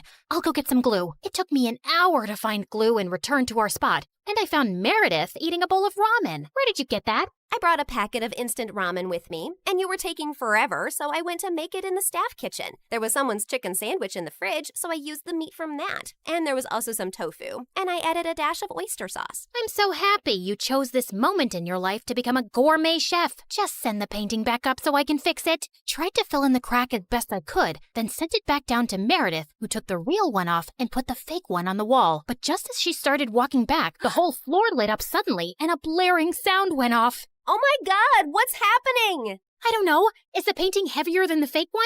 Just hurry up. We gotta get out now. They pulled up Meredith and the real painting and closed the opening in the ceiling seconds before security burst in. We crawled down the ducts and out of the building as fast as we could. We ran a few blocks down where Pierre's van was waiting for us and we sped away. Oh, I would have preferred if you hadn't alerted all of New York about a break-in. Now I'll have to move this painting around with cops crawling all over the city. Never mind. Here's your check, and Claire, try to lose some weight. Au revoir. And without warning, we were dumped on a dark street. We scrambled to our feet, headed for the subway, and made it home. It was all over the news the next morning that someone had broken into the museum and switched off all the security systems. But apparently, nothing had been stolen, except a chicken sandwich and a block of tofu from the staff kitchen. You ate the entire block? Hey, I'm not the one who needs to watch her weight. I do not need to. Whatever. Listen, I've been meaning to talk to you about something. It'll have to wait. I got a hair appointment. We'll talk over dinner? Yeah, sure. I was gonna tell Meredith that I wanted a break from this life, and I wasn't sure how she'd react. As I sat in a cafe later, I suddenly found a cute guy next to my table. Mind if I sit here? There are no other empty seats. I won't disturb you. I promise. We actually ended up talking for over an hour, and I found him sweet and charming. I'd love to meet you again if you're free. I don't live in New York, but I come every weekend. You come here for work? No, actually, I came to visit my mom who's admitted in the hospital here for a medical trial. She has some rare brain issue that sent her into a coma. Oh, I'm sorry to hear that. How long has she been in a coma? 6 years now. It's been the toughest thing I've ever dealt with. Actually, she was part of this other really promising clinical trial before, but that didn't work for her. He was in a hospital in Connecticut. As he kept talking, I suddenly felt like I was spinning around very fast, and I could hear my heartbeat in my ears. My chest felt heavy, and I could barely breathe. I don't know what I said to the boy, but I just ran out of there and didn't stop till I got to our hotel room. Hey, I was about to call you. What's wrong? Claire, are we in trouble? I am a terrible person. Hey, you're not that terrible, just a bit ugly. You don't have cops after you, do you? Meredith, I met someone. It's not a cop, is it? No, I met a random guy in a cafe, and his mom was in a clinical trial. I hope this gets interesting at some point. In a hospital in Connecticut. Oh my God, the same hospital Mom was in? And the same trial? What a small world. No, it's not the same trial. It's a different hospital, too. Okay, I'm bored again. The coincidence made me interested for a bit. Meredith, his mom's been in a coma for 6 years. We did that to someone. Didn't you just say it's not the same trial? Yes, but for a few seconds, I thought it was the same trial. And I just realized for the first time today that we did something awful to someone out there. When we switched the patient files, we took away someone else's chance to get better. You realized this just now? Are you dumb or something? Of course that's what we did. I mean, I never really thought about it like this. It was just a name on a file. But meeting someone who's going through that with their mom for years, it just made it so real. We're really bad people. Not really bad, if you consider all the bad people in the world. Okay, look, we didn't have a choice. If I had to do something like that to save Mom all over again, I'd do it in a heartbeat. Okay, so we did that to save Mom, but what about everything else? We had a choice to not continue living this life, but we didn't stop, and I want to stop. What's the big deal, man? It's not like we're stealing from poor people. It doesn't matter who we steal from. It's not about them. It's about us and the people we've become. I don't want to be this person anymore. Look, just calm down. I'll get you a pina colada and everything will seem better. But I pushed her away angrily and she landed on the floor. She looked up at me, stunned. No, I am done. Meredith and I barely spoke over the next few days, and I had no idea what was going through her head. But I'd made my decision. I was gonna go home. I sent Freddie a text to say I'd be coming next week, and he called me back. Hey, I'm actually in New York with my parents for the weekend. Can we catch up? The moment I saw Freddie, I just burst into tears and he hugged me tight. As we talked over dinner, he assured me that he'd talk to Meredith and try to make her come home too. We had just stepped out of the restaurant and walked 2 blocks down when suddenly a black van screeched to a halt beside us and some men pulled us in, handcuffing and blindfolding us. When our blindfolds came off, I realized we were in Pierre's quarters and I found Meredith there too. What's going on here? Welcome. We just gathered here to discuss a teensy-weensy, itsy-bitsy issue. Now, Meredith, go ahead and tell them the moronic thing of titanic proportions that you just did. Apparently, Meredith had found her way to Pierre's headquarters and stolen the real painting from him. She had then tried to sell it to a buyer she'd arranged, and while the exchange was about to happen on the docks, the cops had showed up. Meredith had barely managed to escape, but the buyer and the painting were in police custody. The police didn't let it get out in the news, but they knew the real painting had been stolen and replaced with a fake. They were probably watching every dock, airport, and train station to see if someone would try and move it out. And your sister practically handed it to them. What were you thinking? It's your whole quitting the biz talk that made me do it. I did it for us, so we could sell the painting and retire to Bora Bora for good. And what the heck is Freddie doing here? Hi, guys. I'm Freddie. Old friend. Nice to meet you. Not terrified at all. You made me lose a fortune, and you double-crossed me. And Pierre does not take betrayal well. Harry! Sam! Yes, sir! You know what to do.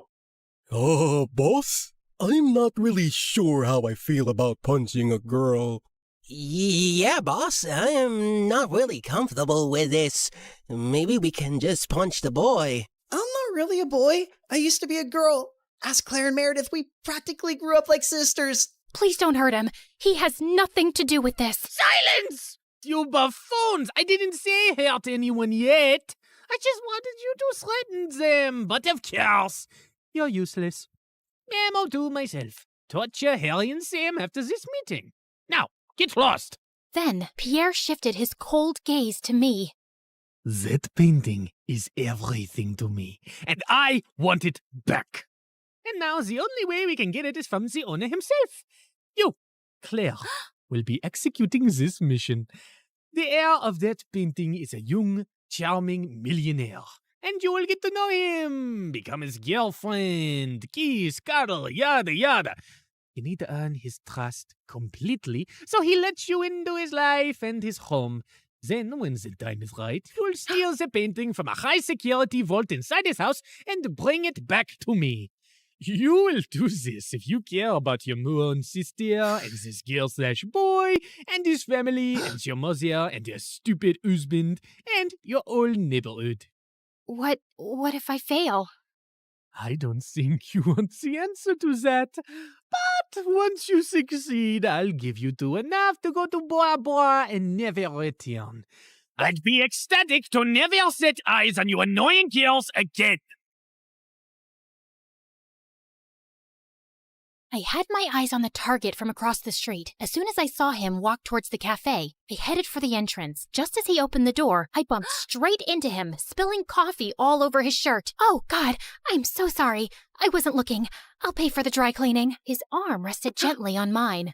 Hey, it's okay. It was an accident. I looked up into his bright green eyes. In fact, you're the one who's without a coffee now. Can I get you a new one?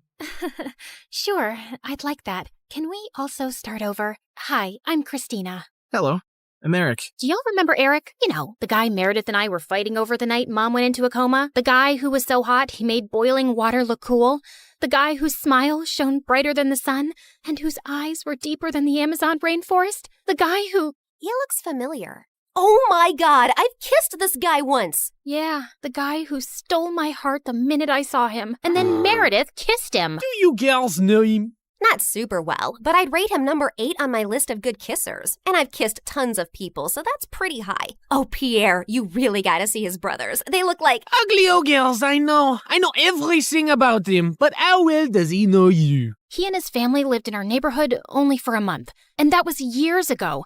I don't think he'd recognize me now. Yeah, she's not that memorable. You're all still going in disguise. We have to convince him that you're just a stranger who has randomly bumped into him with no agenda. Also, he must believe you're very rich, so he doesn't think you're a gold digger. From Pierre, we learned that Eric's mom had passed away at his birth, and his dad had remarried a woman years later who already had children of her own, the quadruplets. The world makes sense again. Thank you. Eric's maternal grandmother recently left the painting to him in her will. His father is a big business tycoon, so they always have security at the mansion. But the painting is even harder to access. The only way you'll make it in and out of there is if you're welcomed into their home. I couldn't believe that of all the millionaires in the world, I had to pretend to like Eric, make him fall for me, and then rob him blind. And how was he even better looking now? Over the next few days, I took on the identity of Christina Delafour, a wealthy socialite with a law degree who lived in a beautiful apartment in a posh area and wore only designer braids. Wow, this Givenchy coat is stunning. It's Givenchy, you moron. Okay, geez. Also, Pierre, can't someone do a background check on me and easily find out that I did not graduate from Harvard and that I don't have parents who made a fortune out of selling toilets in India and now live there? If anyone runs a check, they'll find all this information to be accurate. I've made sure of it, and no one is interested in the law or toilets. So they won't ask you many questions. Now, show me how to walk in heels like a rich lady. Fine. Meredith, pass me the Jackie Chim Chews. Oh my god, they'll know you're fake in a second. I was joking. Relax. I've hung out with enough rich people to pick up a few things. I got this. And then, a week later, I was inserted into Eric's life. We talked over coffee for an hour, and I thought it was going really well. But when it was time to part ways, he didn't ask for my number and just left. Ugh, I'd failed to capture his interest. I'd have to plan another encounter without seeming suspicious. As I was walking away distracted, I ran straight into a garbage can and stuffed my toe hard. Son of a biscuit! Holy mother of fudge! I was still hopping around when I crashed into a woman pushing a stroller, and a doll went flying out of her hand onto the road. Just then, a car ran over the doll and turned it into a pancake. You destroyed my child's precious doll! I'm so sorry. It was an accident. I'll get your little girl a... Wait, your child is a cat? Yes.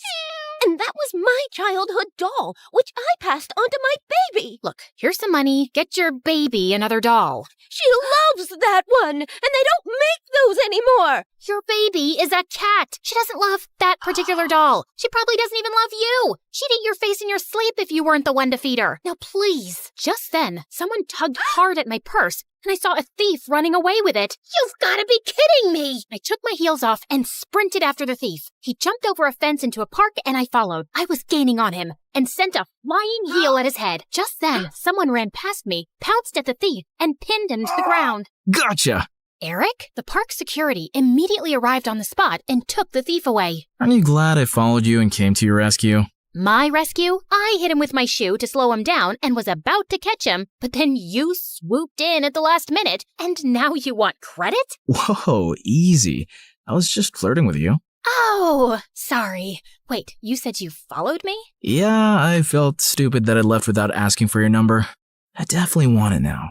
You became even more interesting when you stubbed your toe, murdered a doll, yelled at the cat lady, and chased a robber. Eric and I started seeing each other, and even though I knew it wasn't a real relationship, it still felt wonderful. We both hated rom-coms, but were always up for watching horror movies. We supported different baseball teams and had heated debates about who sucked more, and we both loved eating from street vendors and walking around the city at night. I enjoyed his company more than I cared to admit, and my heart skipped a beat every time he took my hand or gave me a goodnight peck on the cheek. And then one night, as we watched a fireworks show in the park, he pulled me close and kissed me, and I practically melted in his arms. Soon enough, he told me his parents were hosting a party at their house, and he wanted to introduce me to them. This was the first time I'd be in his mansion, and I needed to make sure I got invited often enough to find out where the vault was. Eric's dad was lovely, but his stepmom looked at me with a stare so icy it could make hell freeze over. I escaped from the party for a while when the dancing started. Yeah, that's when Meredith dropped by as Catwoman with a cheeseburger, but soon enough, Eric came around to call me in for dinner, where the quadruplets also joined us. So, Eric told us your parents sell toilets in India. Yeah. It's a great business because everyone needs a toilet, right? And you know the population of India. Multiply that with toilets and you have a fortune. What is the population of India? Well, I don't have an exact figure. It's just a lot of people. Suddenly, I had a queasy feeling in my stomach. Didn't you get made fun of as a kid? If you were in my school, you'd be called the Toilet Princess. Grammar Queen. Duchess of Poop. Guys, cut it out. You're not in high school anymore. Wait a second. have we ever met before? What? No, I really don't think so. Oh God, why was my stomach churning? You know I'm really good with faces, and you remind me a lot of this girl we met in a neighborhood in Connecticut years ago. Guys, remember? She had a twin sister. Oh yeah, I remember those twins vaguely. The blonde one was prettier, right? Dang it! Has to be someone else. I'm an only child, and I've always lived in Boston until I moved here. Yeah, Eric told us you're a lawyer from Harvard. So who's the baddest person you put behind bars? Not that kind of lawyer. I'm actually an environmental lawyer. I was really feeling sick now. Maybe it was that burger I ate? Like you have trees as clients? What do they pay you with? Leaves? Hey, why are you turning green? You love trees so much that you're becoming one? You guys stop. You're not even that funny. No, look at her. She's green. I think I'm gonna hurl. Eric called the doctor immediately, who said I had food poisoning. He gave me some medicines, and Eric insisted I stay over for the night in one of their guest rooms. I fell asleep immediately and woke up a few hours later feeling thirsty. As I made my way down to the kitchen, I realized I had the perfect opportunity to try finding the vault. Just then, I heard some low voices from some room, and I slowly crept up to find Eric's stepmom talking to one of the bodyguards in the library. Were you able to figure out how to unlock the vault? There's no way. I've tried everything for weeks. I'll have to use a tiny explosive device to destroy the lock. The vault is all the way up in the attic. No one will hear a thing. But we have to steal a painting the day after tomorrow while your husband and Eric are away on business. Are you ready for this? And then he pulled Eric's stepmom into his arms. I can't wait to run away with you, James. I'm so tired of seeing you secretly, and I'm completely ready. As the two locked lips, I turned around and tiptoed away as fast as I could. Okay, so the vault was in the attic, the lock could only be destroyed with an explosive device, and I couldn't let Eric's cheating stepmom and traitorous bodyguard run away with it. The next morning, when Eric came to check on me, I decided to tell him the truth for once. Eric, I have something really difficult to tell you. I got up last night to get some water, and I heard your stepmom and this bodyguard, James, talking. They were talking late at night? Yeah. Do you have some vault in this house with some painting inside? How do you know that? That's what they were talking about, breaking in and stealing the painting. They're planning to do it the day after tomorrow, and your stepmom said something about running away with James. I saw them kiss. I'm so sorry. I wish I hadn't. No, I'm glad you did. This is gonna be a huge blow for Dad. But it would have been much worse if we'd found out everything afterwards. Thank you for telling me. And please, keep all this to yourself.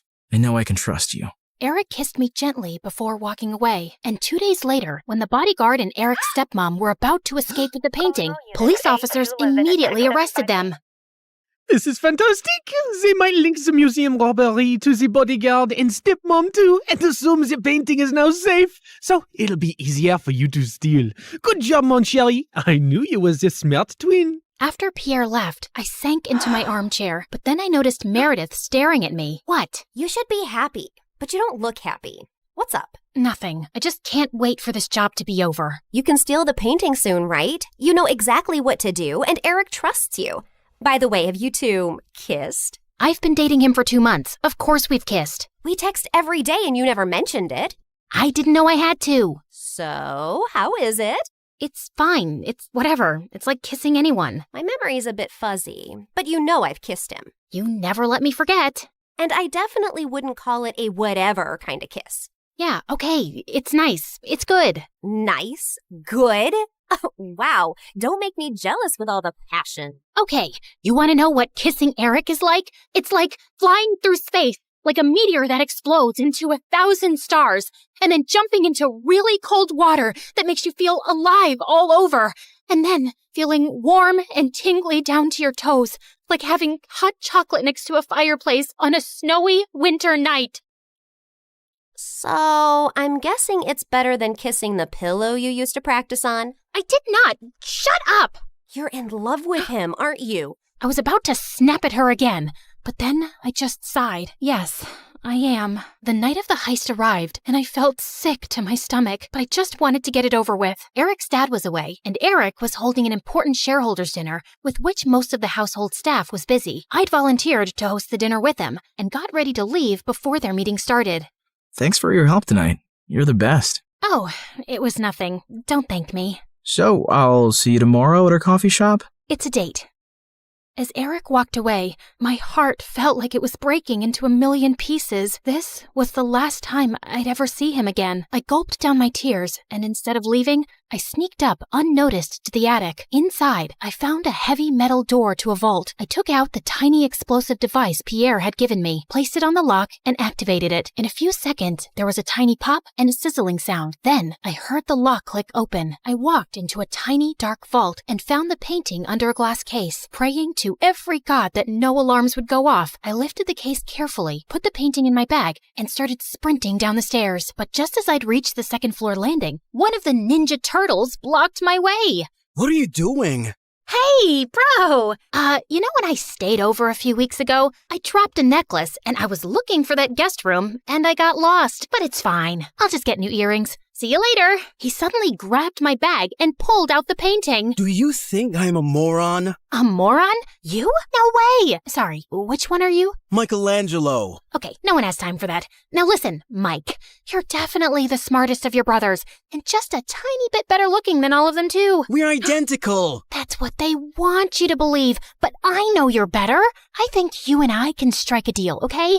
I'll sell this painting, and you and I can go halvesies on it. Just give me an account number and I'll wire the money to you. No, you're not leaving with it. Okay, look, dude, I'm doing this for your mom. I have to sell this painting so I can pay for her bail and get her a really good lawyer. Don't you want that? No, my mom's in jail because she did something wrong, and she abandoned us all. She shouldn't have stolen Eric's painting. Why do you care about Eric? Don't you hate Eric? He's so good looking and smart and perfect and gets all the ladies. It makes you guys look even worse than you really are. You should want to hurt him. So let me take the painting. That'll really hurt him. Eric's the best brother in the world, and I love him.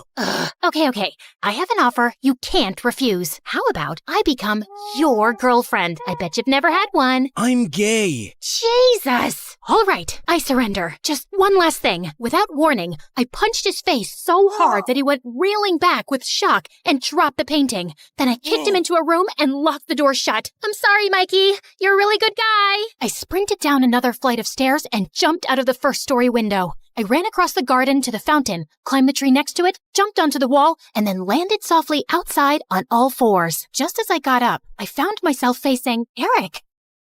What are you doing here? Isn't the meeting going on? Nope, that's just what I told you. I sent everyone home and was now waiting for you to steal the painting and run away with it. What? After the painting was stolen from the museum, the FBI contacted me to help them catch the guy they suspected was after it. Does the name Pierre Soufflé ring a bell? Nope, never heard of him. What a dumb name. They told me he would probably strike again. I really didn't suspect you until one of my brothers said something about you looking like a girl we once met in Connecticut, who had a twin. I just couldn't shake that off, and wondered if you were hiding something. I had the FBI look into you, and most of your information checked out, but then they told me that they'd seen a suspected art thief and a girl your age leave your apartment a few times. Okay, so let me get this straight. Tonight was a trap? How could you trick me? Hello? Should I get a mirror for you? You've been tricking me from the very start. That's different. Only if different means exactly the same. You'd really send me to jail? You'd really walk away with that painting? Eric, I have to do this. I don't have a choice. It's to protect everyone I love from Pierre. And I'm guessing that list doesn't include me, does it? As we stared breathlessly at each other, suddenly Pierre's van stopped beside us. Good Lord, get a room! And before I knew it, his men had grabbed both me and Eric and put some rags on our faces, and I instantly drifted into unconsciousness. When we came about, Eric and I found ourselves tied to chairs on some boat. Ah, the sleeping beauties are awake just in time for me to say goodbye. You're not getting away with this. Oh, yes, I am. It's not like you were smart enough to call the police to your house when you caught Claire.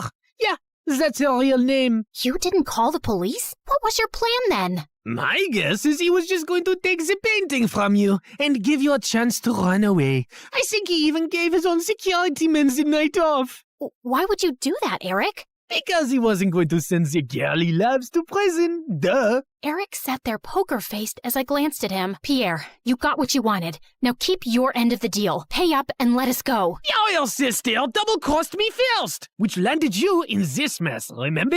I think I'll do the same. Why is there water coming in the boat? Oh, that's because it's got oils everywhere. It's going to sink soon. You two should make up and forgive each other because life's too short to be angry. I mean, literally, your life is really short. I'd say about another 30 minutes. Adieu. So long. Farewell. And with that, Pierre and his goons left. There has to be some way out. Don't you know how to get out of such situations after all your years as a criminal?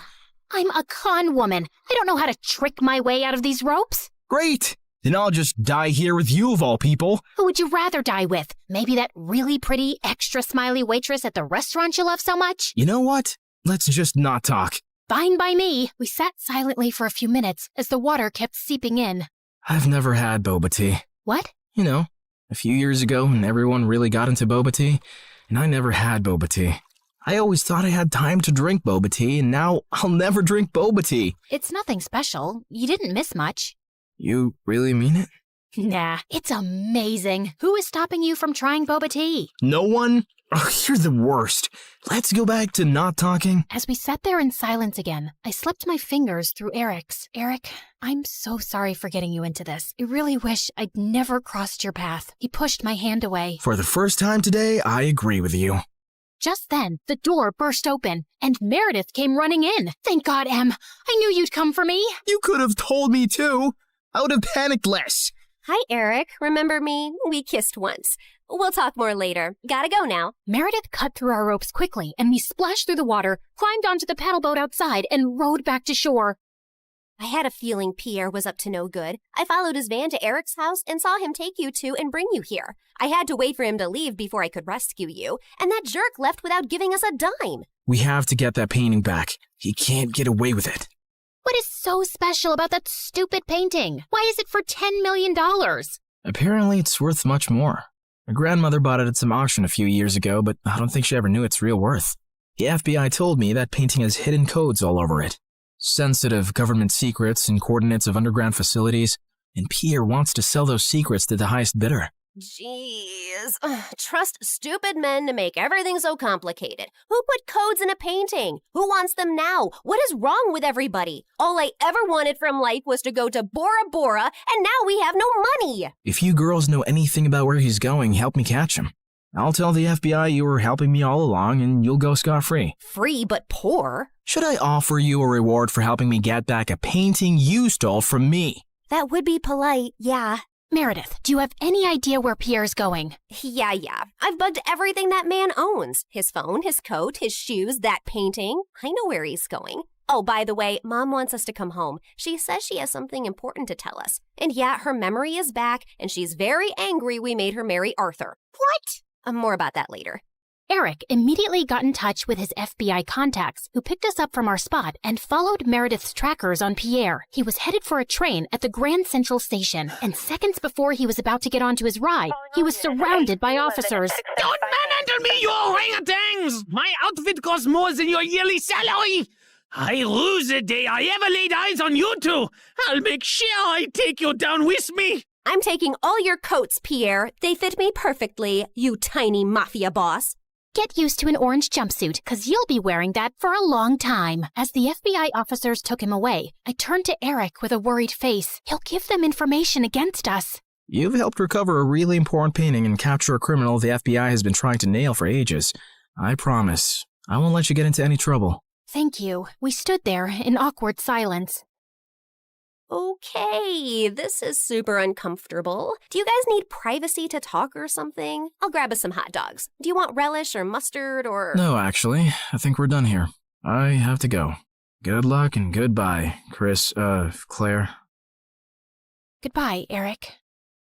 Meredith and I took the next flight to Connecticut to see Mom back at her old house, and I was really happy to see her with her memory back. And then, Mom shocked us with her whole story. Many years ago, I was a government scientist in Russia, working on top secret technology, and our team later wanted to sell it to an enemy country. I refused to do that, and destroyed the technology, And after that I had to go on the run because I knew those traitors would come after me. I had a boyfriend, and he recently found out I was pregnant. So I never told him about you girls and just escaped. I settled in America and took on the identity of a helpless mom living in the suburbs. Before I left Russia, I set up this laptop as a way to communicate with my father, who sent me a little money every few months to get by. I was even afraid of working in any place for too long, as being part of any system by which I could be tracked down. Whoa, Mom, that's insane and so cool. I'm sorry we never had much, but I was glad you grew up independent and resourceful. When I finally recovered my memory a week ago, I was able to access the laptop and get in touch with my father. He hadn't heard from me in so long, he thought I wasn't even alive anymore. He told me that the traitors working on the project are all behind bars now. It's safe for me to go home. So we're going to Russia? Man, it's so cold there. I always wanted to go to... Bora Bora, I know. That's all you said growing up. We'll visit Russia to see my family, and then we'll go anywhere you girls want. Mom, we're kinda poor, especially since you've left Arthur too. Oh, but my family isn't poor at all. I come from old money. We've been rich forever. There is a God out there. Thank you. Claire, we're finally going to Bora Bora.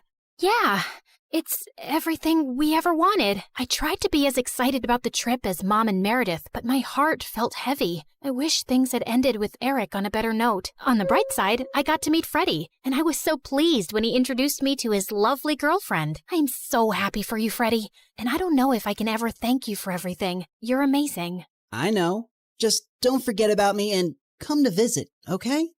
On the day of our flight to Russia, we just reached the airport when Mom and Meredith turned to me with strange smiles on their faces. What's going on?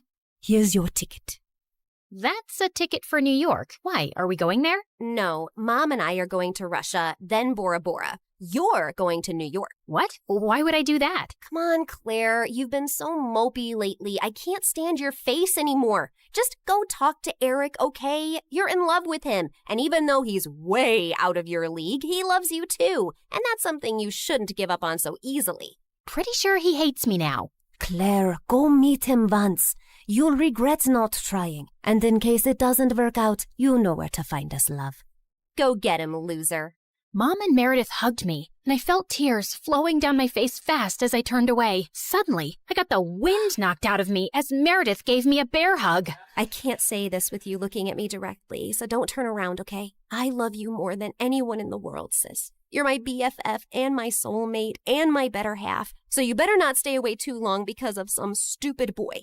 No one's ever coming between us, Em. I love you too, and I'll see you soon. As I walked out onto the New York airport, I was feeling so nervous about visiting Eric that I accidentally bumped into a man's luggage cart and went down with the suitcases.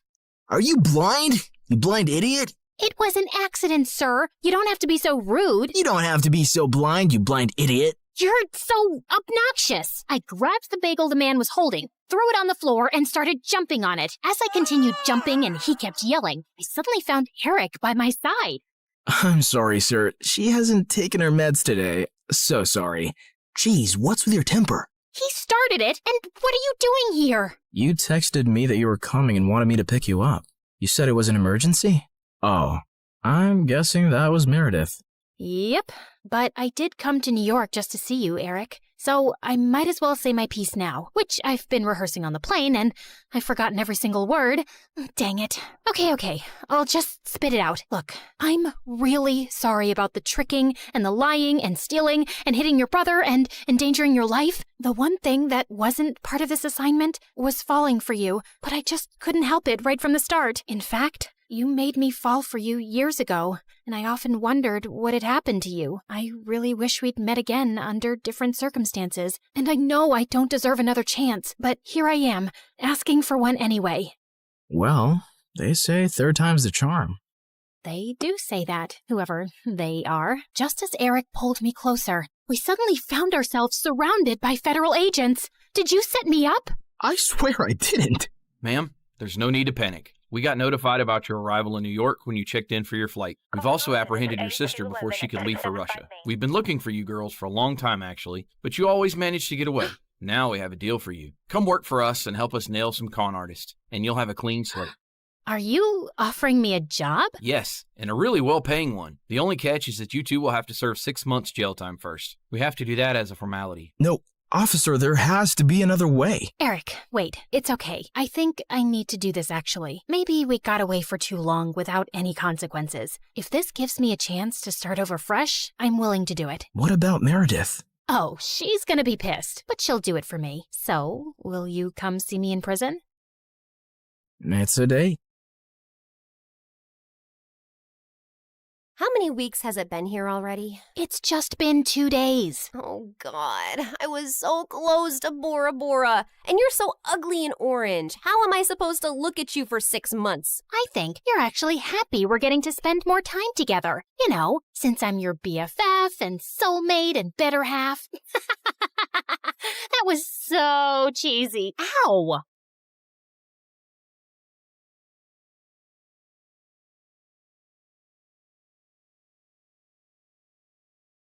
Hi everyone, my name is Summer. Please like and subscribe to MSA. I come from a poor family where my single mom used to work in fields for rich people. And since I was the eldest daughter, I always tried to help her out. Except I was kinda slow and really clumsy. Honey, can you go pick up those baskets for me? Sure thing, Mom. Oh, ouch! I'd destroy more things than I'd fix. You're sick, Mom. You should rest. I'll feed the cattle for you today. Oh no, wait, Summer, no, shh, you can thank me later. But as soon as I went near the animals, I stepped on a cow's tail and sent them all running around in panic. Just then, my BFF Jackson showed up, laughing like crazy. I guess that adds to another of your achievements this week, Summer. Shut up and help me. Jackson's family had lived next to us for years, and we'd grown up really close. And since he was a freaking genius, he'd help me study while I just tried to sleep my way out of it. At school, all the girls drooled over him and came to me to put in a good word for them. Can you give these chocolates to Jackson and ask him to come to our party? Nah, I got a test. You can eat them all. Really? The girls would hate me for being his favorite. And likewise, I adored him too. He was really hardworking and had part-time jobs to support his mom, who was sick most of the time. One day, I went over to check on his mom, and he was surprised when he came home. Summer, what are you doing here? I knew you'd be working late shifts, so I thought I'd help out. I am so lucky to have you in my life. I love you. Suddenly, my eyes went all wide. What, you don't like me? Oh, no! I mean, yes, I like you a lot. But I thought you were too perfect and wouldn't like someone like me. You're the most beautiful person, both inside and out. Summer, I don't just like you, dummy. I love you. After that, Jackson and I started dating, and it was really fun. But over time, things started to get tough. Jackson's mom got sicker, and he became super stressed and started working more part-time jobs. He'd be so busy that I'd barely get to see him. So one day, I decided to stop by at the ranch where he worked. But when I got there, I saw Jackson's clothes were all muddy, and a bunch of kids our age were messing with him. How dare you touch me, you filthy rat? I didn't touch you on purpose. I was just trying to save you from falling. But suddenly, the girl slapped Jackson hard across his face, and I just couldn't watch him being humiliated like that. You jerks! Leave him alone! I jumped over the fence to save him, but I ended up landing in a puddle. Ugh. The other kids started laughing, and Jackson pulled me away quickly. But the next day, Jackson came to my place with the most extraordinary request. Summer, if I asked you, would you date the guy I work for? What? You want me to be someone else's girlfriend? No, I just want you to pretend. Why would you ask me to do that? And do you mean one of those jerks who was bullying you? Just hear me out. He asked me if I could get him a fake girlfriend in exchange for a lot of money.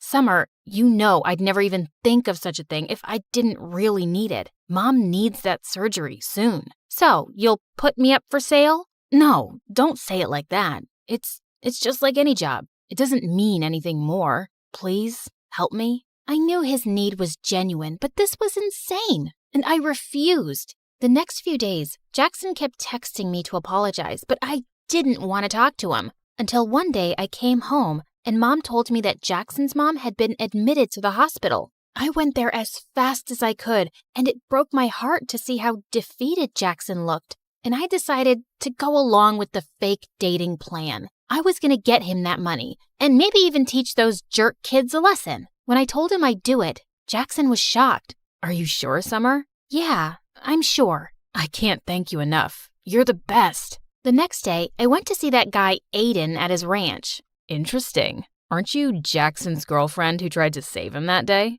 That was brave of you, although you looked pretty stupid. Also, you don't find it weird that he has no problem with you dating another guy? What? No, Jackson and I are just friends. Wow, you're one amazing friend. So you're single then? Yeah, but don't get any ideas. I'm only here to be your fake girlfriend. And as far as you're concerned, I'm like gay. I see you and I feel nothing. In fact, I look at you and I want to puke. Yuck.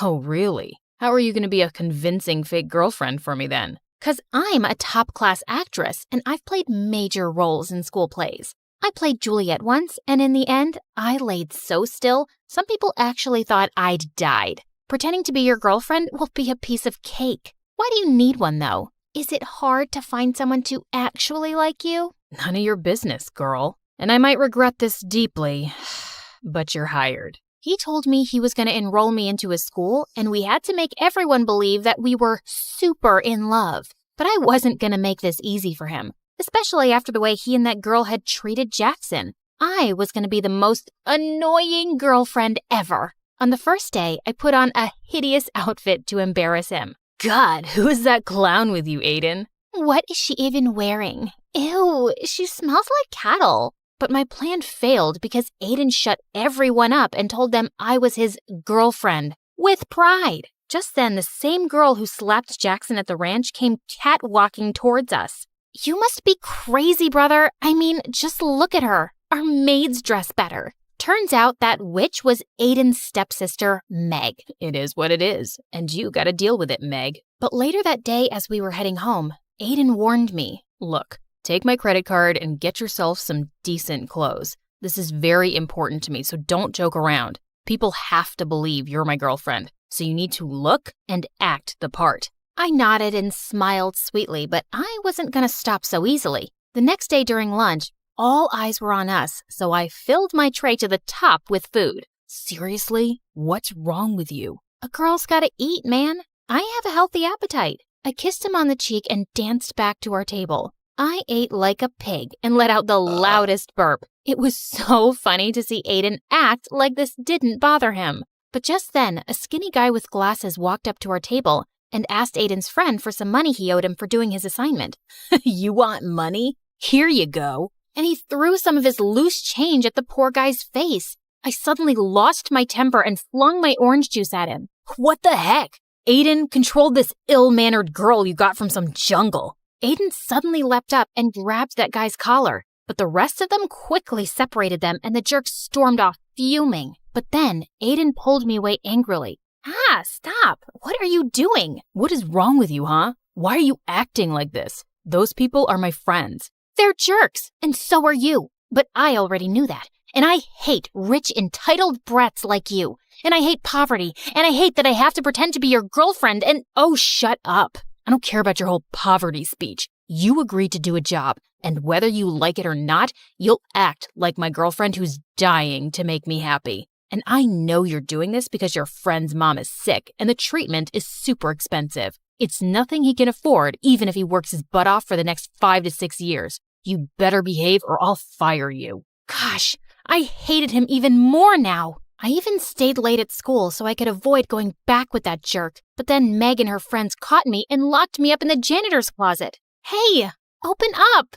I kept banging on the door for a while, but it was no use. I tried calling Jackson and left him some messages, but he wouldn't reply. And then suddenly, the door flew open, and I was so startled that I lost my balance and fell to the ground, hurting my ankle.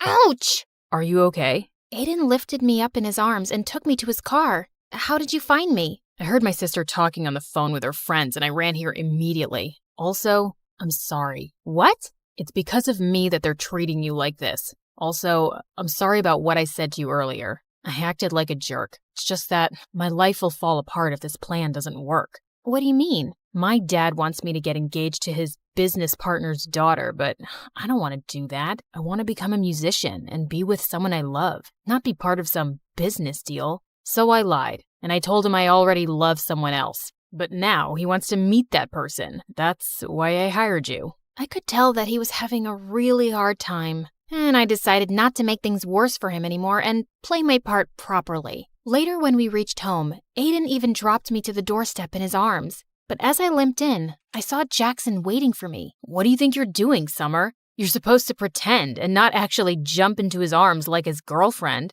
Huh? I hurt my ankle and he just helped me. You could have just walked. What? I'm doing all of this because of you in the first place, and you're being so... Okay.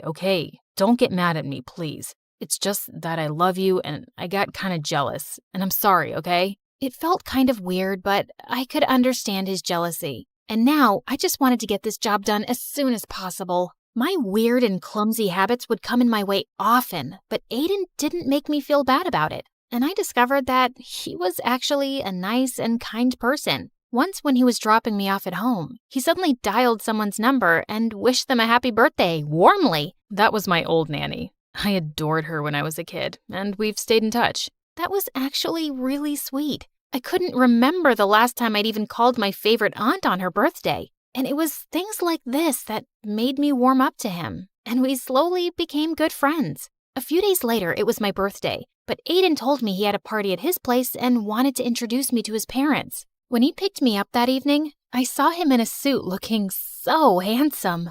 Whoa, you look so pretty. You don't have to pretend. No one's watching us here, Aiden. Suddenly, I lost my balance, but thankfully, Aiden caught me in his arms. For seconds, he kept staring into my eyes, and my heart raced like crazy. It's a shame we aren't dating for real. Somehow, I pulled myself back up and stomped on his feet. I would never have dated you for real. You're not my type. Later at the party, Aiden was about to introduce me to his parents, but on the way, Meg stepped on my dress and I ended up crashing into the party cake, which went flying into Aiden's parents' face. Holy freaking cake monsters! It was such a disaster and I just ran out of there. But on my way out, I crashed into Jackson. I hadn't seen him in days. Jack, what are you doing here? And where have you been lately? I came to work here for the night so I could make some extra cash. And I've been busy, but I'm surprised you even noticed or cared. Why wouldn't I? You're my boyfriend. And do you know what day it is today? Yeah, Saturday. Now if you'll excuse me, I got work to do. And you should go and be with Aiden. Saying that, he just left without even wishing me a happy birthday. I was sitting outside by myself when Aiden joined me. Are you okay? I'm sorry about what happened back there. No, don't be. It wasn't your fault. So, what now? Are your parents going to be mad at you? Did I ruin things for you? Hey, take it easy. Why are you always so worried about everyone but yourself? Here, let me get that. He had some napkins and wiped some cake off my shoes. As he was doing that, I couldn't help staring at him. Suddenly, he looked up and started leaning closer to kiss me. My heart was pounding wildly, but I pulled myself back just in time and ran out of there. What just happened? The entire night, I kept thinking about Aiden. I was definitely catching feelings for him, and I felt guilty. I decided I couldn't go on with this deal, and I had to talk to Jackson about it. But then early the next morning, I received a message from Aiden calling me at his place.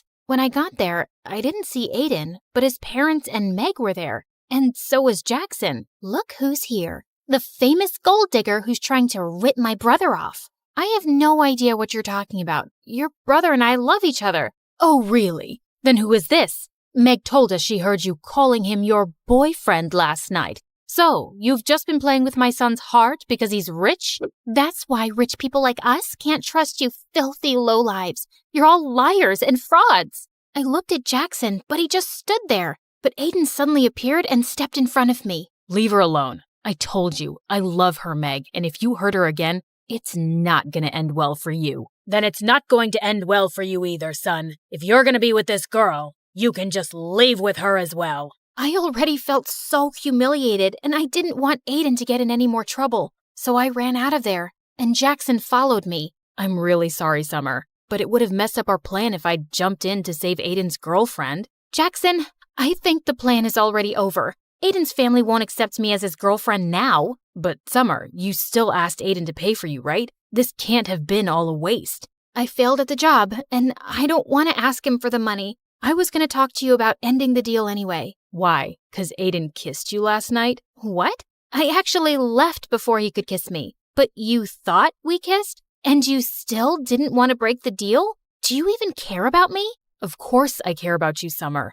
You think it's been easy for me to see my girlfriend with him? But you know how desperately we need the money. Not me, you. It's you who's lost his mind over the money. It's like I don't even know who you are anymore, Jackson. Just leave me alone. We're done. Because you fell in love with Mr. Fancy Rich Pants, right? Because I'm not good enough for you anymore, right? Jackson, just stop. No, I won't. In fact, let's see if you still love me or not. He tried to kiss me, and just as I was about to slap him, Aiden pulled him back and punched him hard.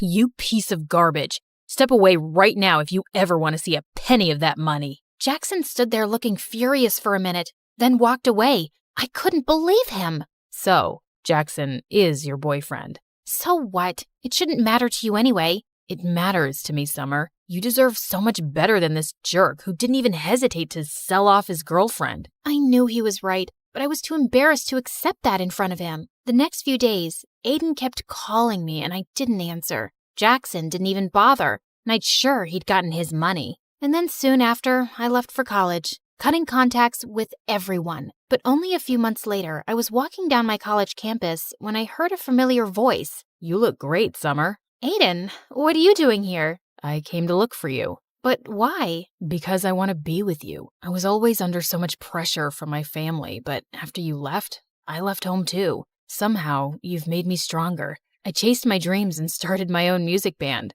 but there was still something missing. You. What? I fell in love with you really quickly, Summer. But whenever I'd say anything, you'd think I was pretending. And after you left, I realized I was such a fool not to tell you earlier. So tell me you don't hate me, at least. I don't, but you'll have to take it slow, 'cause this time, I want it to be real too. I promise.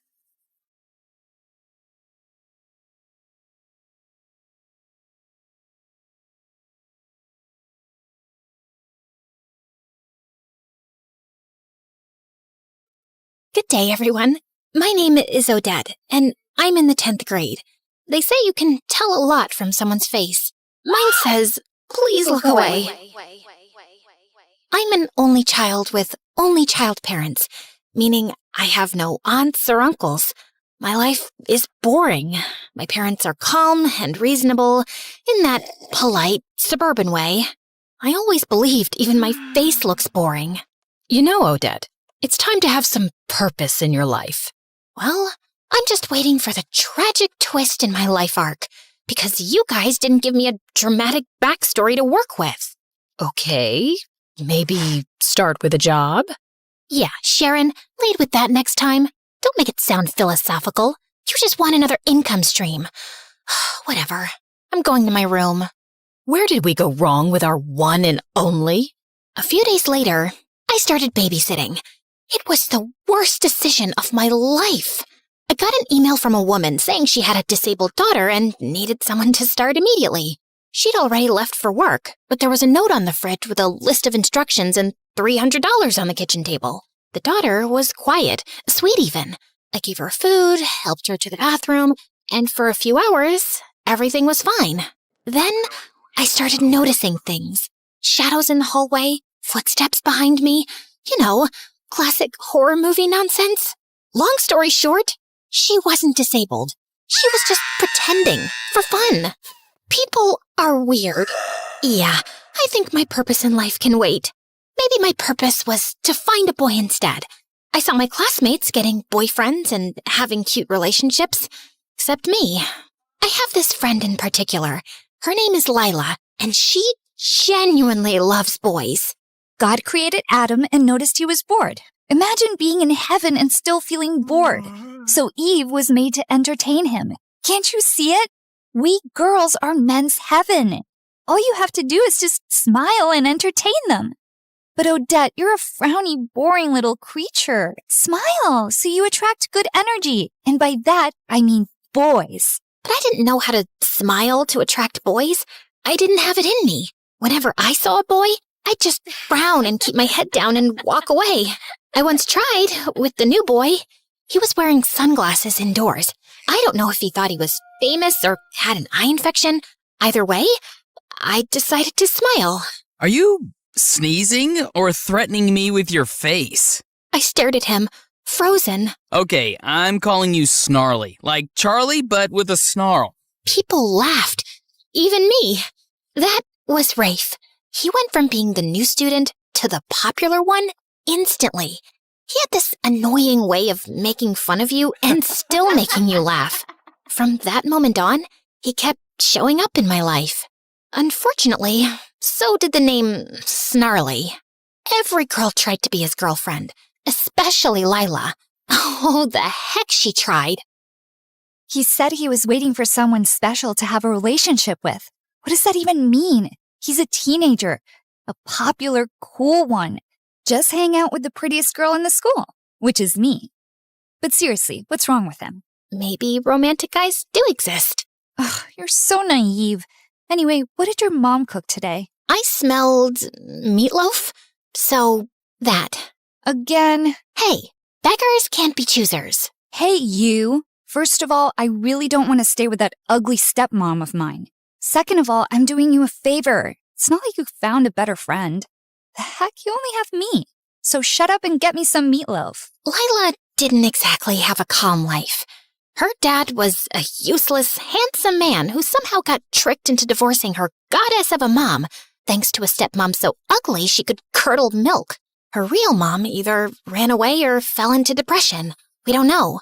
What we do know is that Lila never saw her again.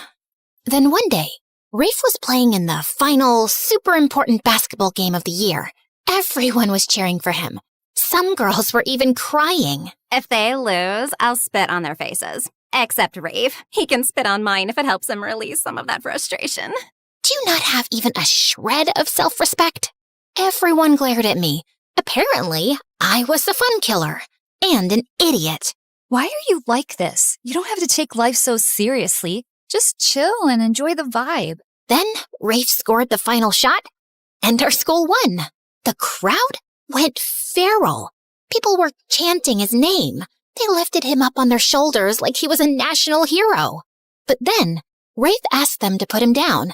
His face was weirdly serious. He turned and looked directly at me. Then he started walking toward me.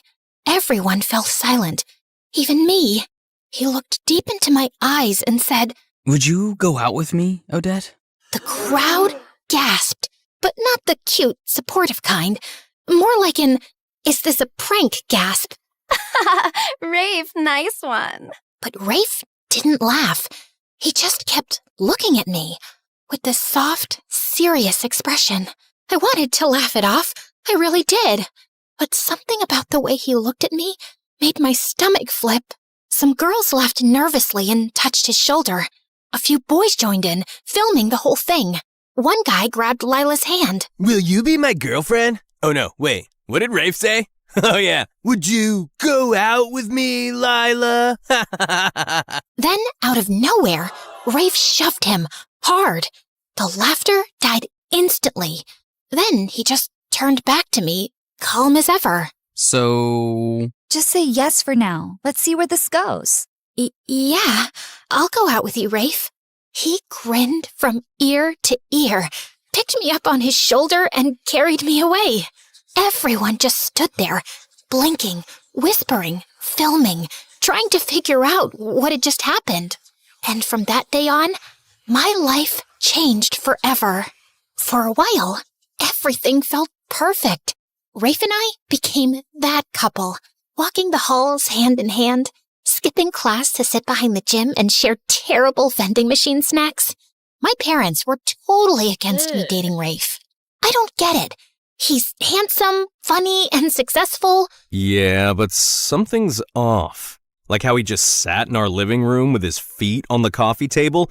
Little things like that say a lot. Oh, come on, Daddy. Listen to your old man, daughter. He's no good news. For God's sake, last time I checked, you're an accountant living a boring life with dead parents, no siblings, and 0 friends. Since when are you a psychologist, David? Oh, Dad, come on, honey. It's his vibe, his aura. Are you a psychologist? No. Do you read psychology books, human behavior? Facebook posts don't count. No. Then please, just let me have this one. Finally someone notices me, and he's not just anyone. He's the most popular boy in the entire school, maybe the whole city. That's what makes it even more fishy. Why would he choose you? Honey, that's not how we agreed to phrase. Aha! So it is because he chose me, not his aura or his feet on the coffee table. Why am I not even surprised? Can we please never talk about this again? Lila was the happiest for me. Look, I know most besties would be super jealous if their average, boring-looking friend got the hottest guy in school, especially when that bestie is as pretty and fun as me. But trust me, I'm proud of you. Thanks. But why are you spraying that pink stuff on your feet? Oh, I've got a date with this rich guy. He's a couple years older than us. Well, maybe a couple years on top of those couple years. He's 5 years older, okay? But love doesn't care about age. I just want everything to be perfect, including my feet. So you're gonna tell him nice to feet you? Ha ha. You're actually so stupid sometimes. I love it. So, how's everything with Rafe? It's fine, I guess. But there's this nagging feeling. Like something's off. I don't know. I know that feeling. It's called insecurity. Just live in the moment, babe. Stop overthinking. Oh, and I just had meatloaf. But brace yourself. It was actually good today. Like, edible. Anyway, I gotta go. Love ya. Mwah. Maybe Lila was right. Maybe it was all in my head. Maybe I just needed to loosen up. Until things took a different turn. I started spending more and more time with Rafe. He was sweet and generous, but he never invited me to his house. I kept asking. Then I started nagging. Finally, he agreed to take me there. I was surprised by how old and worn down the house looked.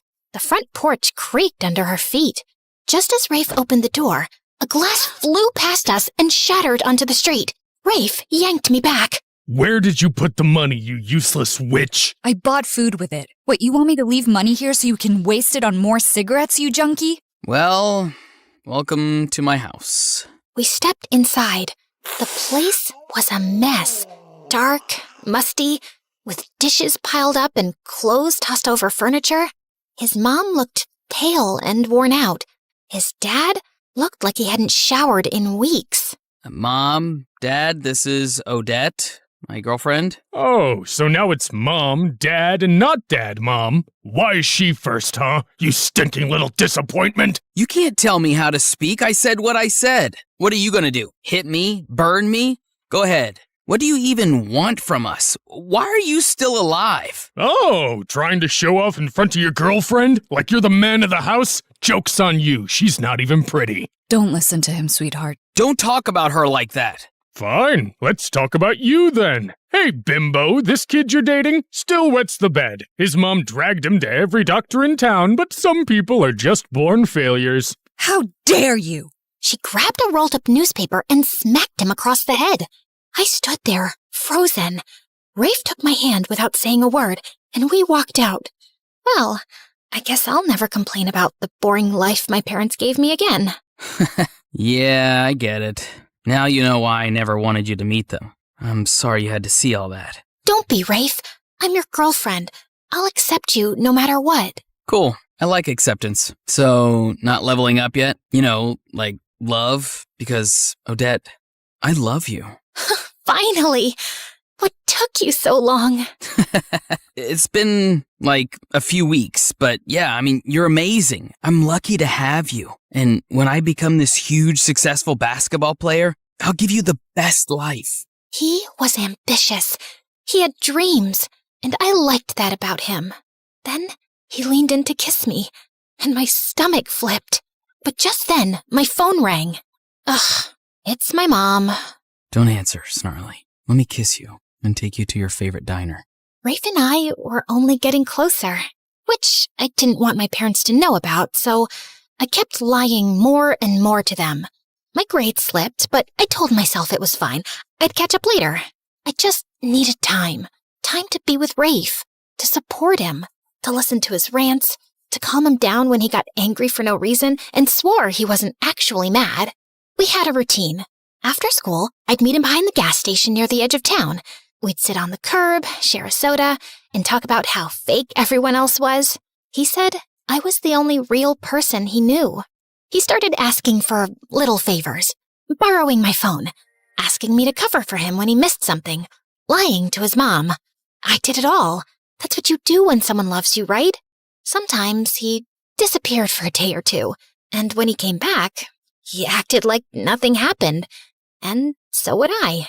I stopped hanging out with Lila as much. You've been ditching me like you're in a full-time relationship with a ghost. He's just going through stuff. Right, and you're the emotional support animal. You're the one who told me to follow my heart and live in the moment. Yeah, the moment. Not the weeks, not the months. Odette, your parents call me all the time asking where you are. I lie and say you're with me, or studying in the library. It sucks. I hate lying to them.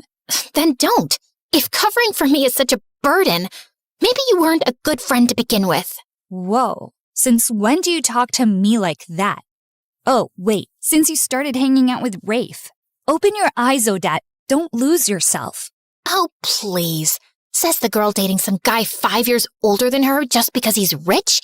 You want to talk about self-respect? You know what? I'm done with this conversation. I'm leaving. No, wait. Stay. You love my parents. They love you. You feel sorry for them, right?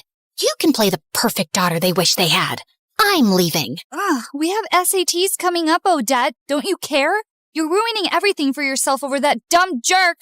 Surprisingly, Lila got a good score on the SATs. I got an acceptable grade, but not good enough to get into nursing school like I'd always planned. Rafe didn't even take the test. He overslept that day. I can't believe Lila scored higher than me. I mean, yeah, she's not dumb, but I've always been the one with the better grades. Now I can't even apply to nursing school. I should have studied more. I told you we didn't need to go to the movies every single night, Rafe. Oh, so now it's my fault, Snarly? Babe, what's done is done, okay? Don't beat yourself up. Come on, I'll get you some pancakes. That always cheers you up. Rafe, where do you even get all this money from? I mean, yeah, I lend you some sometimes, but it's not enough to cover everything we do. Wow. So you think I can't survive without your little charity coins? First of all, they're not little coins. Oh, come on, I'm joking. You know I don't mind helping.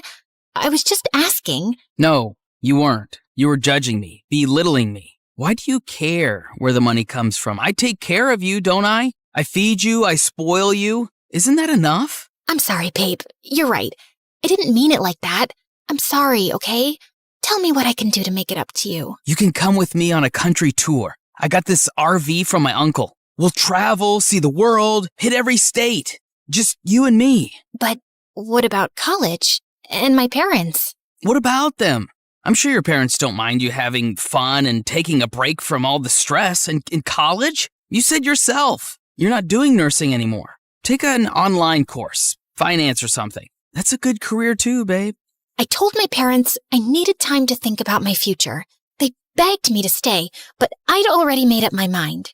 2 weeks later, I was packing my bags and climbing into the RV, ready for my freedom. At least, that's what I thought it was. It was amazing. We went to places I'd only seen on TV. Nevada desert, Hollywood, coastal cities with overpriced ice cream, and strangers who looked at us like we didn't match. People stared, sometimes whispered, like they couldn't believe a guy like Rafe would be with someone like me. Once, a pretty girl asked for his number. He smiled and shook his head. Already got the best girl in the world. She scoffed and walked off. He never saw me watching, but for the rest of the day, I couldn't stop smiling. I once posted a picture of us eating instant noodles on the RV steps. The caption said, "Love in the little things." It got a lot of likes. My parents still called. Sometimes I answered, and sometimes they were just yelling, begging me to come back. Eventually, I stopped picking up. Once, in Wyoming, there wasn't much to do. I went to sleep early. When I woke up, Rafe wasn't next to me. I called him many times, and it went straight to voicemail. Evening came, and still nothing. I decided to look around for him. Just as I stepped out of the RV, a police officer, a woman, was walking up, about to knock. Miss Odette, you're under arrest. Anything you say or do can be used against you in court. What the actual heck? She flipped me around and cuffed me. I tried to resist, tried to ask what was happening. She didn't answer, just shoved me in the car. The RV is stolen. I mean, what else do you think we deal with out here? The Wall Street crash? What? It's not even mine. No kidding. That's exactly the problem. The guy who actually owns it just reported it's stolen, and he says you were the one driving it around. Can I make a phone call? I'm allowed one, right? Ugh, these movies. Everyone thinks they get one call. Fine, go ahead. Call the president if you want. I called my parents, and I prayed they come to help me out. What do you mean, arrested? Odette, where are you? Wyoming? Is that in Japan? No, honey, give me the phone. Sweetie, that's like 7 hours away from here. Yeah? And I'm your only daughter. We're coming, honey. Just stay strong. Just then, Rafe showed up. Where the heck were you? I ran to him, hitting his chest with both fists. The officer stepped in and pulled me back into the cell. You don't have to lock her up. I talked to my uncle. He's coming to sort this out. That jerk filed a report because I'm behind on paying him back. Where were you, Rafe? You've disappeared before, but this time I was alone in a strange place, scared. And your uncle reported you? Nothing about this adds up. I'm sorry, but I called my parents. I think I'm gonna stay with them for a while. No, babe, please don't say that. Don't give up on me. You're all I have. Please. I can't be without you. Don't make me beg. You already are begging. Is that part of your dream too? The one where you become a famous basketball player and give me the perfect life? Yeah.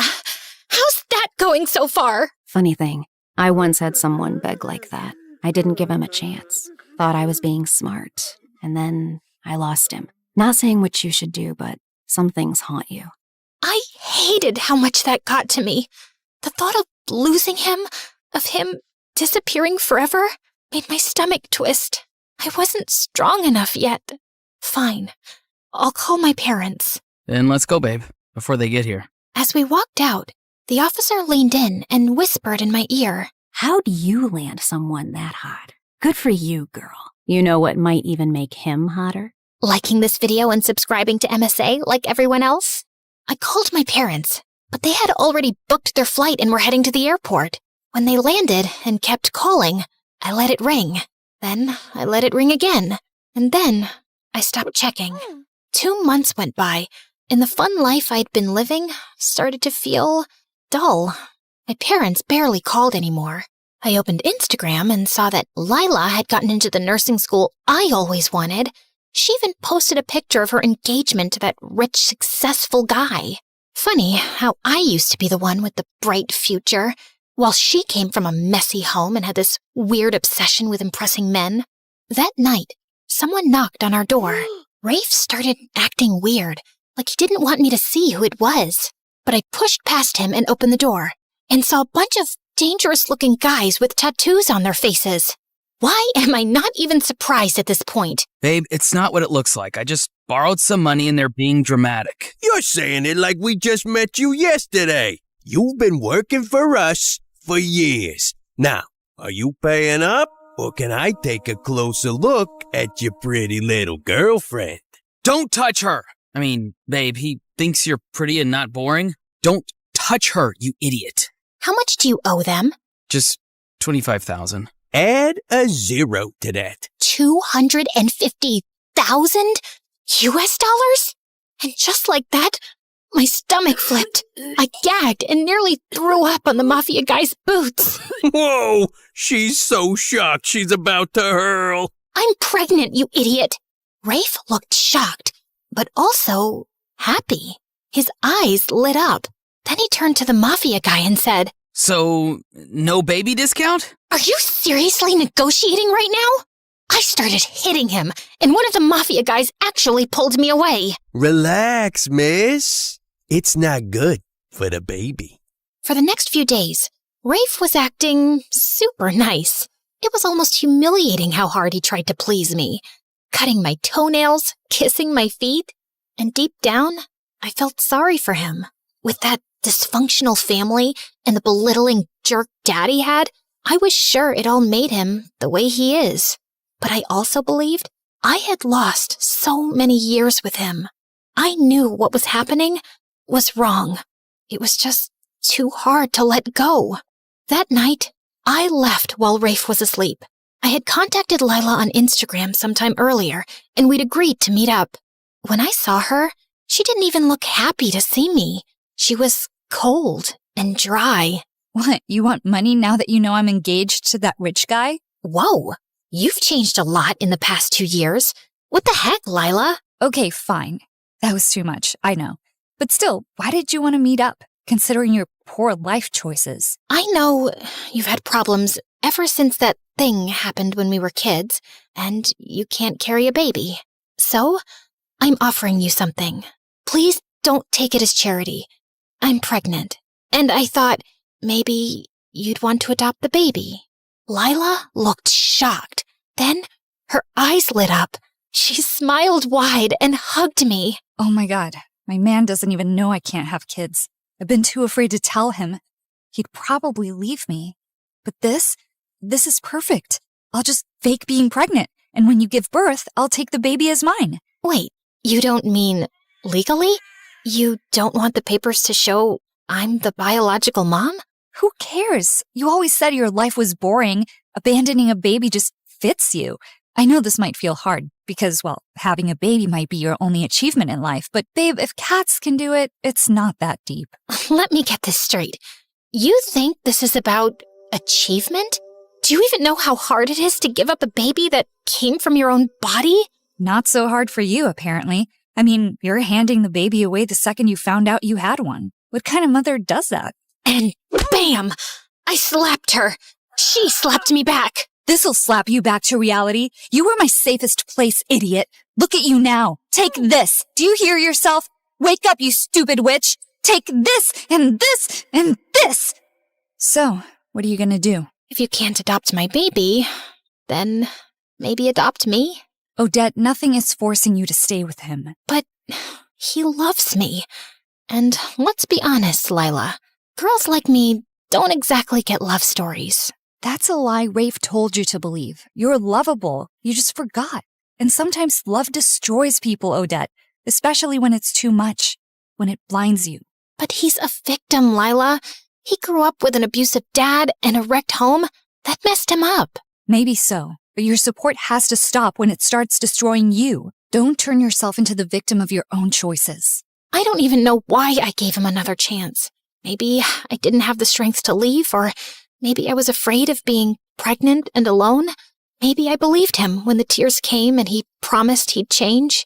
In the next months, Rafe came home bruised, limping, once even from jail. Other times, he just didn't come at all. I spent nights alone at the hospital while he lost track of time. And when he did show up, it was with apologies and bruised knuckles, not flowers. Then one evening, I came home from a long hospital checkup to find him sitting outside the RV, staring into nothing. I have to sell it, the RV. I owe them and they want their money. Wait, what? No, don't sell it. I think I can help. He looked at me like I was a ghost, then grinned. You're gonna borrow money from your parents. Borrow. As if we'd ever pay them back. I didn't answer. What, are you gonna rob a bank or maybe call a friend that hates me? Just wait for tonight. You'll know. I love you, Snarly. What would I do without you? That night, I messaged Lila, asked her to meet me halfway. I told her I needed to go home, and she came and didn't ask me any questions. The drive was mostly silent. I watched the highway lights. She hummed softly. When we reached my parents' house, I braced for anger and shame. Instead, Mom opened the door, saw my swollen face and belly, and pulled me into an embrace so tight it cracked everything I'd been holding in. Oh, sweetie, welcome home. We missed you so much. I thought being loved meant being useful. I mean, Why else would a handsome guy love someone like me? Dad draped my old blanket, the one I'd sworn I didn't need, over my shoulders. The next morning, I enrolled in online classes. Nothing grand, just something manageable with a baby coming, and a life to rebuild. Weeks passed. I got bigger, slower, tired, and then the baby came. It was a long night, too long. I was sweaty, shaking, crying, maybe screaming. I don't remember half of it. But when the nurse placed him in my arms, everything went quiet. He was so tiny, red, wrinkly, angry at the world already. His eyes didn't even open yet, but mine did. I looked at him, and I swore, I'm going to give you the life I never had, the love I spent years begging for. You won't have to earn it. You'll just have it. I found out sometime later that Rafe had been arrested for attempting some robbery. I guess he'd gotten desperate to pay off his debts. I almost felt relieved. He was better off in jail than being killed by some criminal on the streets. And he was no longer my problem, because some people just can't be helped. But my mom was by my side, holding my hand. My dad brought me soup, and Lila sent a message that just said, I'm proud of you, idiot. And for the first time in years, I didn't feel like running. I was exactly where I was meant to be. Sometimes, the bravest kind of love is the one you give yourself.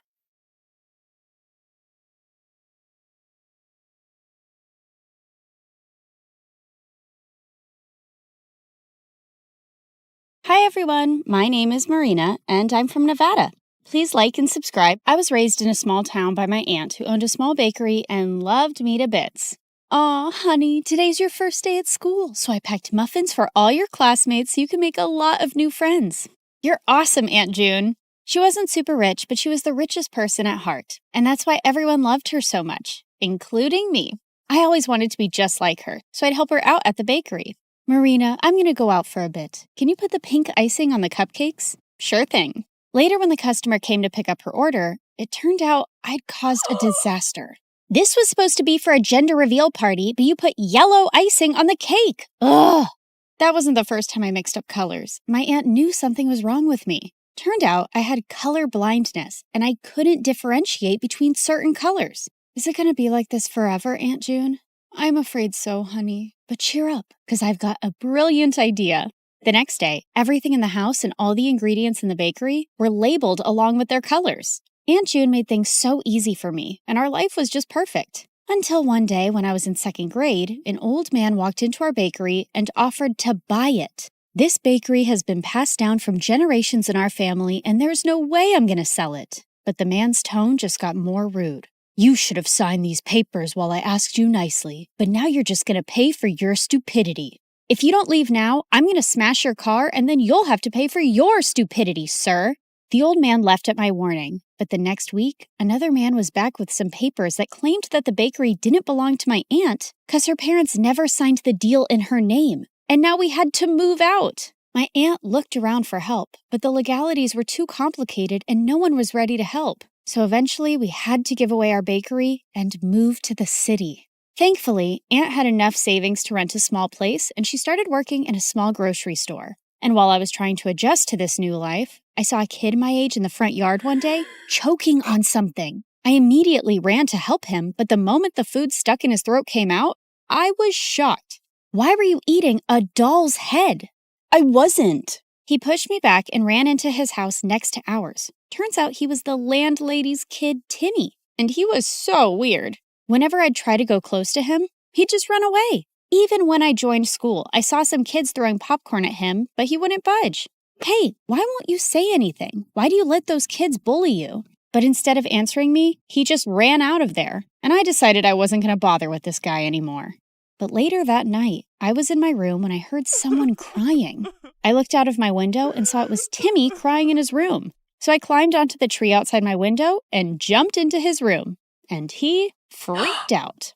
What are you doing here? Look, I don't know the deal with you, but if there's some issue, you really need to talk about it. At first he hesitated, but then he broke down.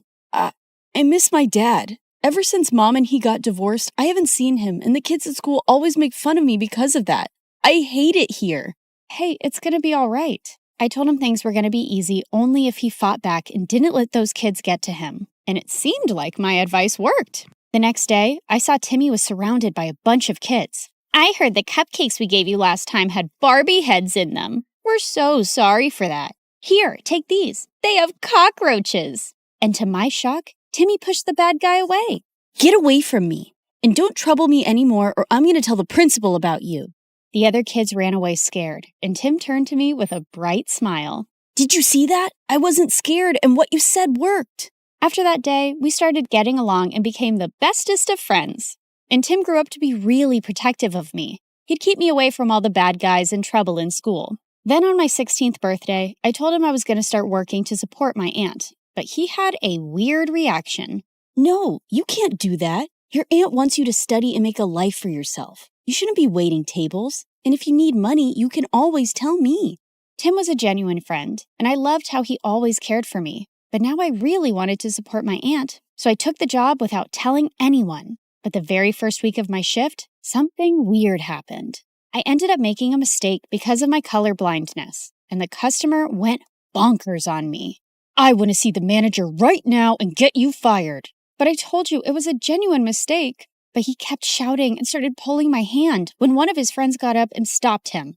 Let go of her hand and apologize to her right now. Dude, you want me to apologize to this low-life waitress? As soon as he said that, the guy landed a punch on the bad guy's face and my jaw dropped. Holy jeez! The manager immediately threw all of them out, but after my shift was over, I saw the guy who stood up for me was still sitting in the alleyway and his hands were bruised. I immediately got some ice for him. Excuse me, sir. You can use this. But for some reason, he looked really mad at me. Who do you think you are trying to act all nice, huh? Just leave me alone. I could see his eyes were red, like he'd been crying, and I thought it was best to leave him alone. But to my complete shock, I saw the same guy in my class the next day. The teacher introduced him as a new student, James. While the girls were drooling over his handsome looks, he kept staring at me the entire time, and the moment class was over, he came up to me. I don't want you spreading any rumors about me from last night. Do you get that? Before I could even reply, he just stormed away, and Timmy came running to me. What happened? Was that guy bothering you? I didn't want Timmy knowing about my job or anything about how I knew James, so I brushed it off and went ahead to prepare for my chemistry practicals. But turns out, James was already there. Minutes into the practical, I realized some of the labels on the chemicals were missing, so I asked James to help me differentiate, but he didn't even look at me. That jerk. I continued guessing and mixing the chemicals, but suddenly they caught fire, and I almost got hurt when James jumped in and pushed me out of the way. I quickly got up and put out the fire. What are you, nuts? Did you want to die? Suddenly my eyes went to the burn on his hand, and I rushed him to the nurse's room and gave him first aid myself. Seems like you're always helping people who are hurt. Yeah, especially those who get hurt because of me, and with you it's every single time. And that's when this tough guy finally let out a smile. You don't look so bad when you smile. I know. I don't want the chicks going crazy over me, so I keep it under check. This guy had multiple personalities. As time went by, we started spending more time together because we had similar projects, and James turned out to be a really fun person to hang out with. He'd often walk me to my work after school, and we'd enjoy all sorts of treats on our way. And even though he was a little mysterious, he was growing on me by the day. But there was someone who just hated our closeness. What's going on between you and that new guy? He's bad news. Stay away from him, Marina. What are you talking about? And how do you know he's bad? Oh, come on. Haven't you seen? He's always covered in bruises. Just stay away from him, okay? Well, I could understand Tim's concern, and there were things I wanted to know about James, too. A few days later, we were at a friend's party playing Truth or Dare when I was given a dare to kiss James. My heart raced with excitement, but I saw Timmy looking at me with furious eyes. I wanted to run out of there, but thankfully, James got up and left first, and I let out a loud sigh. But later, when I went out, he was waiting for me. Was it that bad, huh? The idea of kissing me so you sighed with such relief when I left? No, it's not like that. It's just that there's only so much I know about you, and I didn't... Suddenly, he pulled me close and looked deep into my eyes. What do you want to know about me, Marina? Well, why did you cry that night in the alleyway? And is there something that you keep from me? My mom is really sick, and she was admitted to the ICU that day, and I couldn't help but... Shh, it's okay. You don't have to say anymore. With that, I pulled him in for a kiss, and he whispered into my ears, I love you, Marina. Gosh, I loved him too. But the very next day at school, my fairy tale came to an end when I received a message from James's phone. Here's my parting gift to you, Marina. There were several pictures of me kissing him and me working as a waitress with ugly captions, and he shared them with everyone in the school. What in the world? I tried to call James about what was going on, but he wouldn't answer it. And I felt so embarrassed and furious about everything, but then Timmy came to me. Hey, are you all right? I thought he'd question me about the pictures, but he just took me home and comforted me. I don't believe what's going on, and I can't even reach James. He left, Marina, and he's never coming back. He then showed me the newspaper articles of how James was the grandson of the same businessman who took away my aunt's bakery. I heard his grandfather sent him here as a punishment because he used to be a jerk at his old school, but looks like he's still going around messing with people's feelings. Gosh, there was no way I was going to forgive a jerk like him, but I wasn't going to cry over him either. I blocked him everywhere and decided to shift to another city for my college, along with my aunt. And after graduation, I joined a top law firm and helped my aunt open a nice bakery in the city itself. For the opening day, we sent out invites to everyone across the city, and it all went so well. After we were done with the day, we were about to close up when Timmy took me to the roof and proposed to me. I love you, Marina. I have always loved you and... Oh, Timmy, please stop. I liked him too, but he was my friend and I could never see him any other way. What is it now? Don't tell me you still love that moron. Timmy, what are you saying? You know I hate him. Then why won't you say yes to me? I tried to explain to him, but he wouldn't listen. And suddenly he pulled me in and tried to kiss me. God, Timmy, just stop. Just then, I saw a man pull him away and punch him hard. James, what in the world are you doing here? How dare you touch her, you filthy.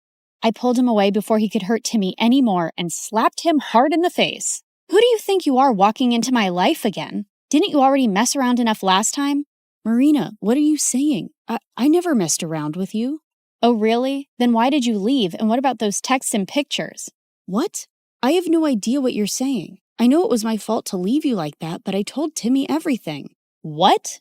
What do you mean? That night after you left the party, I received a call that my mom had passed away. My grandfather wanted me to return home. Timmy was right there, and I asked him to inform you. What? I even tried to contact you, but you had me blocked everywhere. And when I called Timmy, he said you hated me and you were with him now. Timmy, what is he saying? Did you hide this from me and lie to him? Yeah, I hid the truth. I didn't want you to be with a jerk like him when I've loved you all my life. So I lied. For you. But those messages from your phone and those posts. I have no idea, Marina. I lost my phone the same night. You didn't lose it, moron. I stole it and sent those messages and those pictures. Timmy, I can't believe you. You son of a witch. No, James, just let him go. He's a jerk and doesn't even deserve that. Oh, Marina, please don't cry. I'm here. I'm here for you now.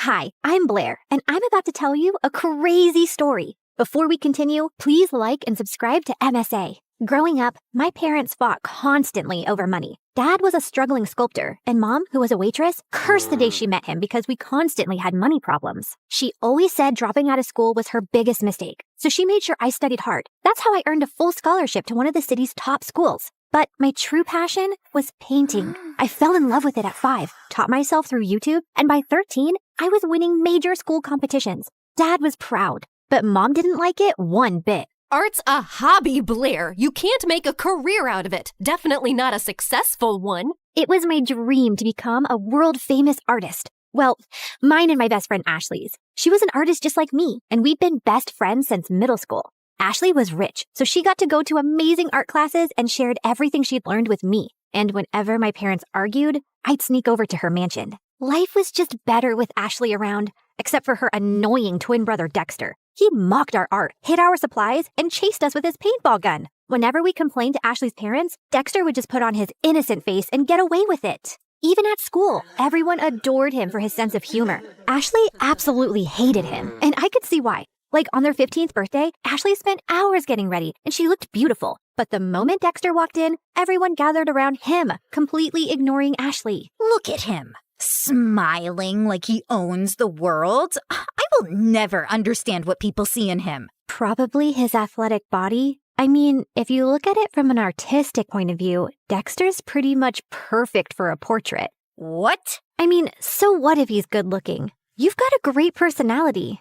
That's what you tell ugly people, Blair. You're also so much more creative and way smarter. People would notice that someday. Notice what someday? That you're a total jerk. Aw, are you jealous because no one's paying you attention? Go away, Dex. It's her birthday too. Don't make things worse. Fine, I'm sorry. Here, I got you a flower, little sis. Happy birthday. But as soon as Ashley took it, the flower squirted water all over her face, ruining her makeup, and Dexter ran away laughing. As we grew older, Dexter just got more annoying. At 17, he joined the football team, became the most popular guy in school, and a serial heartbreaker. Every day, some girl would be crying over him, and it was nauseating. As for me, my parents were fighting a lot more lately, and one day, Dad just packed his stuff and left. Shortly after, he filed for divorce, and Mom went bonkers. She refused to shower or step out of the house, and a week later, she came home and told me she'd quit her job. Between rent and expenses, we soon ran out of our savings and didn't even have enough money for food. Do you have cash? Sure. Let me just grab some from the secret trust fund your dad left me. No, I don't have cash, you moron. Just run the card again. I've already tried 3 times. It's not working. Pay or leave. Mom just started yelling at the cashier like a madwoman. He called security, but as they approached, Mom grabbed a bunch of stuff and bolted in the other direction. She went round and round in circles before the security guys finally caught her and dragged her out. Since Mom was acting all kinds of crazy, I took up a part-time job at a cafe to help out. But between work and school, my life was miserable, and Ashley wasn't helping. What do you mean you're not coming for the concert? We booked this months ago. Things were different back then. Now I have to work. Ask someone to cover your shift. We're short-staffed, and I need the money. But Hank's gonna be there, and I need your help talking to him. You're not getting out of this. Ashley kept pushing me, but I kept refusing, and eventually she gave up. The next morning, she told me Hank had asked her out, and I was happy for her. College applications were looming, and I desperately wanted to get into NYU's art program, where Ashley was applying to. It was expensive, and I needed a strong portfolio for a scholarship. I couldn't risk my mom finding out, so I stayed late after my shifts at the cafe to work on my portfolio. One day, while I was heading back home, it started raining heavily. It was already late, so I couldn't get the bus, and was waiting for a cab when someone walked up to me with an umbrella. Dexter, what are you doing here? I was just across the road running some errands, and by errands, I mean date that didn't go too well. Anyway, I saw and I thought I'd help. Dexter led me to his car, and on our way, we got talking. He asked me how I was doing, and I don't know why I ended up telling him everything about Mom and how things were really tough at home. Ashley told me about your parents' divorce, but I didn't know things were so bad.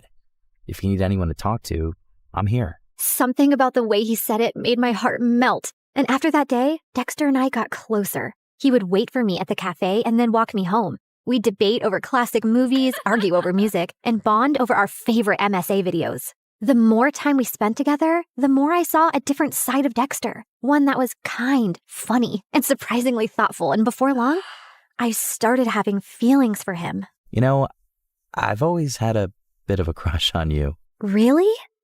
Why? You're kind, beautiful, smart, creative, and you're probably the toughest person I know. Wow, thanks. I always thought you're kind of annoying. Gee, thanks. What a compliment. Let me finish. But now I think you're the only person who gets me. You've shown me what it's like to really connect with someone, Dex. I guess what I'm saying is... That you like me?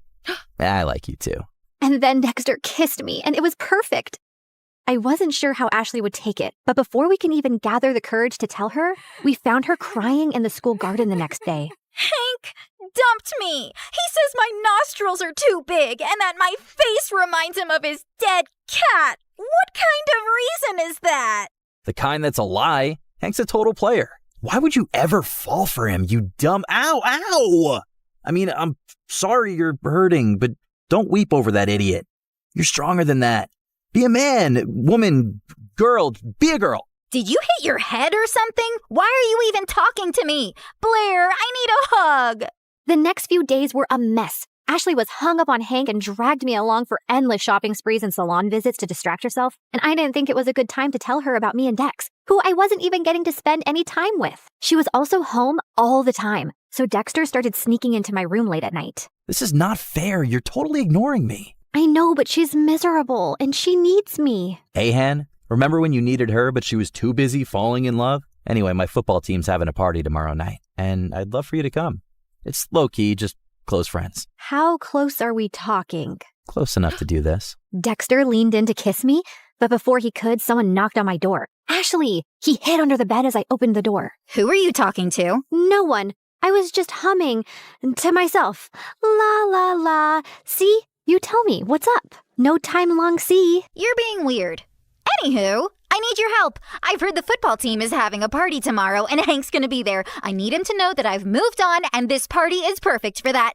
I have the invites. You're coming with me. No excuses. But I have to work on my portfolio. I promise I'll help you after the party. Please say yes. Ashley looked desperate that I couldn't refuse. Dexter was furious, though. He didn't answer my calls or reply to my texts. Even at the party, he ignored me. But I could see he kept looking my way. Ashley had hired some guy to be her fake boyfriend, so she left for the dance floor with him while I waited for Dexter. I was near the pool when I almost slipped, but someone held on to me. Careful there, sweet cakes. You'll hurt yourself. Blair, right? I'm Hank. I know. Great. Then let's skip the introductions and dance. I don't want to. Come on. She said no. I turned around and saw Dexter looking furious. And who are you? Her boyfriend? Yes, now back off. Or what? You'll hit me, pretty boy? You bet I will. Dexter punched Hank right in his face and he stumbled backward. Hank charged at Dexter and the two got into a fight. Everyone gathered around and I caught sight of Ashley's face in the crowd. She looked furious. I ran over to her, but I slipped and fell in the pool. I don't remember much after that, but when I opened my eyes, I was in a room with Dexter and Ashley staring at me. What happened? You passed out. You don't know how to swim? I didn't exactly grow up with a pool in my backyard, so no, I don't. You're bleeding. That's no big deal. Yeah, no big deal. Just like it's not a big deal to hide from your best friend that you're dating her idiot brother. How could you not tell me? I don't know, okay? I freaked out.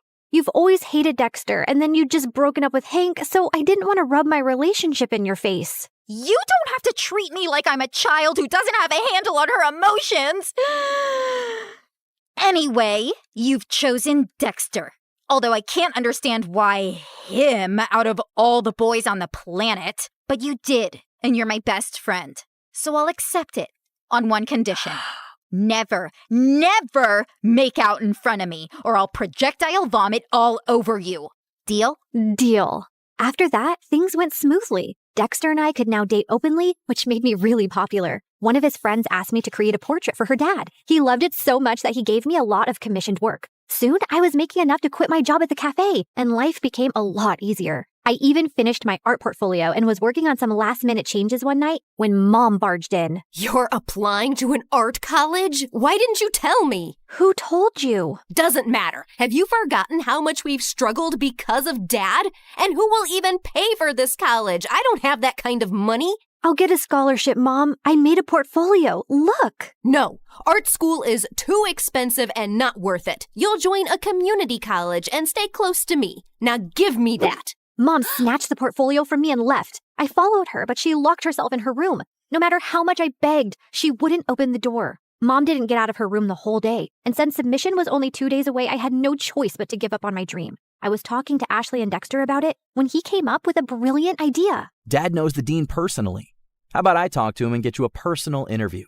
And we can ask my friend whose dad bought paintings from you to let us borrow those. It could be your portfolio. That'll work. It should.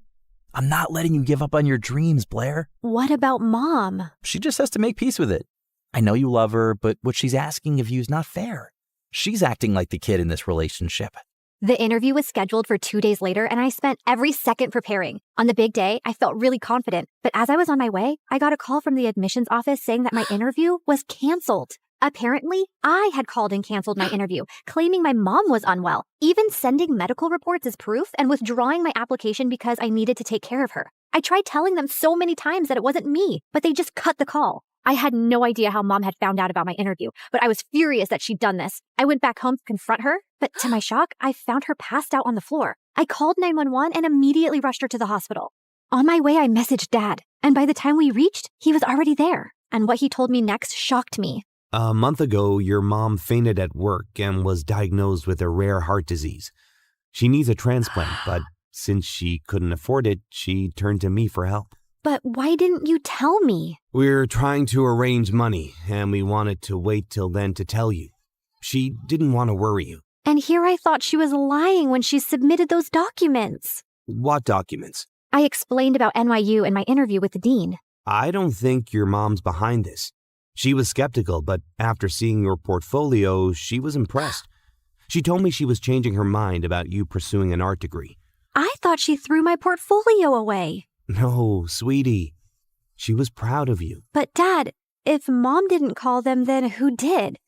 Does anyone else know that she's sick? Yeah, Ashley's dad knows. We needed money for tests, so I asked him for a loan and sent pictures of your mom's report to prove it. I told him to keep it a secret so you wouldn't find out. I immediately understood who might have done this. But just to be sure, I called the admissions office and asked them for the number they received the call and reports from. And when I saw who it was, my mind exploded with anger. I took a cab, reached Ashley's place, and barged into her house. You called the admission office and told them that my mom was sick and I won't be attending the interview? Don't even try to lie to me. I have proof. My mom was sick, Ashley. You could have told me that at least. Instead, you used that against me. Hold on, I think there's some confusion. Why would Ashley do that? Ask her. And suddenly, Ashley's face twisted into rage. Yes, ask me. Ask me why I'd go out of my way to make your life miserable, Blair. It's 'cause I hate you. There, I said it. I hate you. First, you were my best friend, and you chose to date the person I hate most, my doofus brother. It was bad enough my parents always chose him over me, but even you? Also, I couldn't stand how perfect your life was. You have a football jock boyfriend. Everybody loves your art. Everybody loves everything about you. Heck, even the boy I likes you more. I didn't want to go to college and be second to you again. So I told your mom about your art school plans, hoping she'd stop you. And when she failed, I used the pictures and did what I had to. I can't believe I trusted you. I thought you were my best friend. How can you do this to me? You've shattered everything we had. I never want to see you again.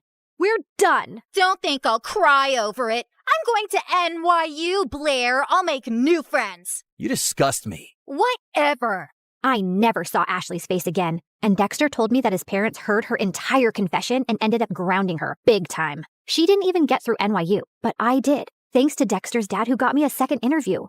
Mom stayed in the hospital for a few more weeks before coming home. A month later, we found a donor. It was tough to get the money for the surgery, but we managed, and Mom made a full recovery. Today is my first day in college, and I couldn't be happier.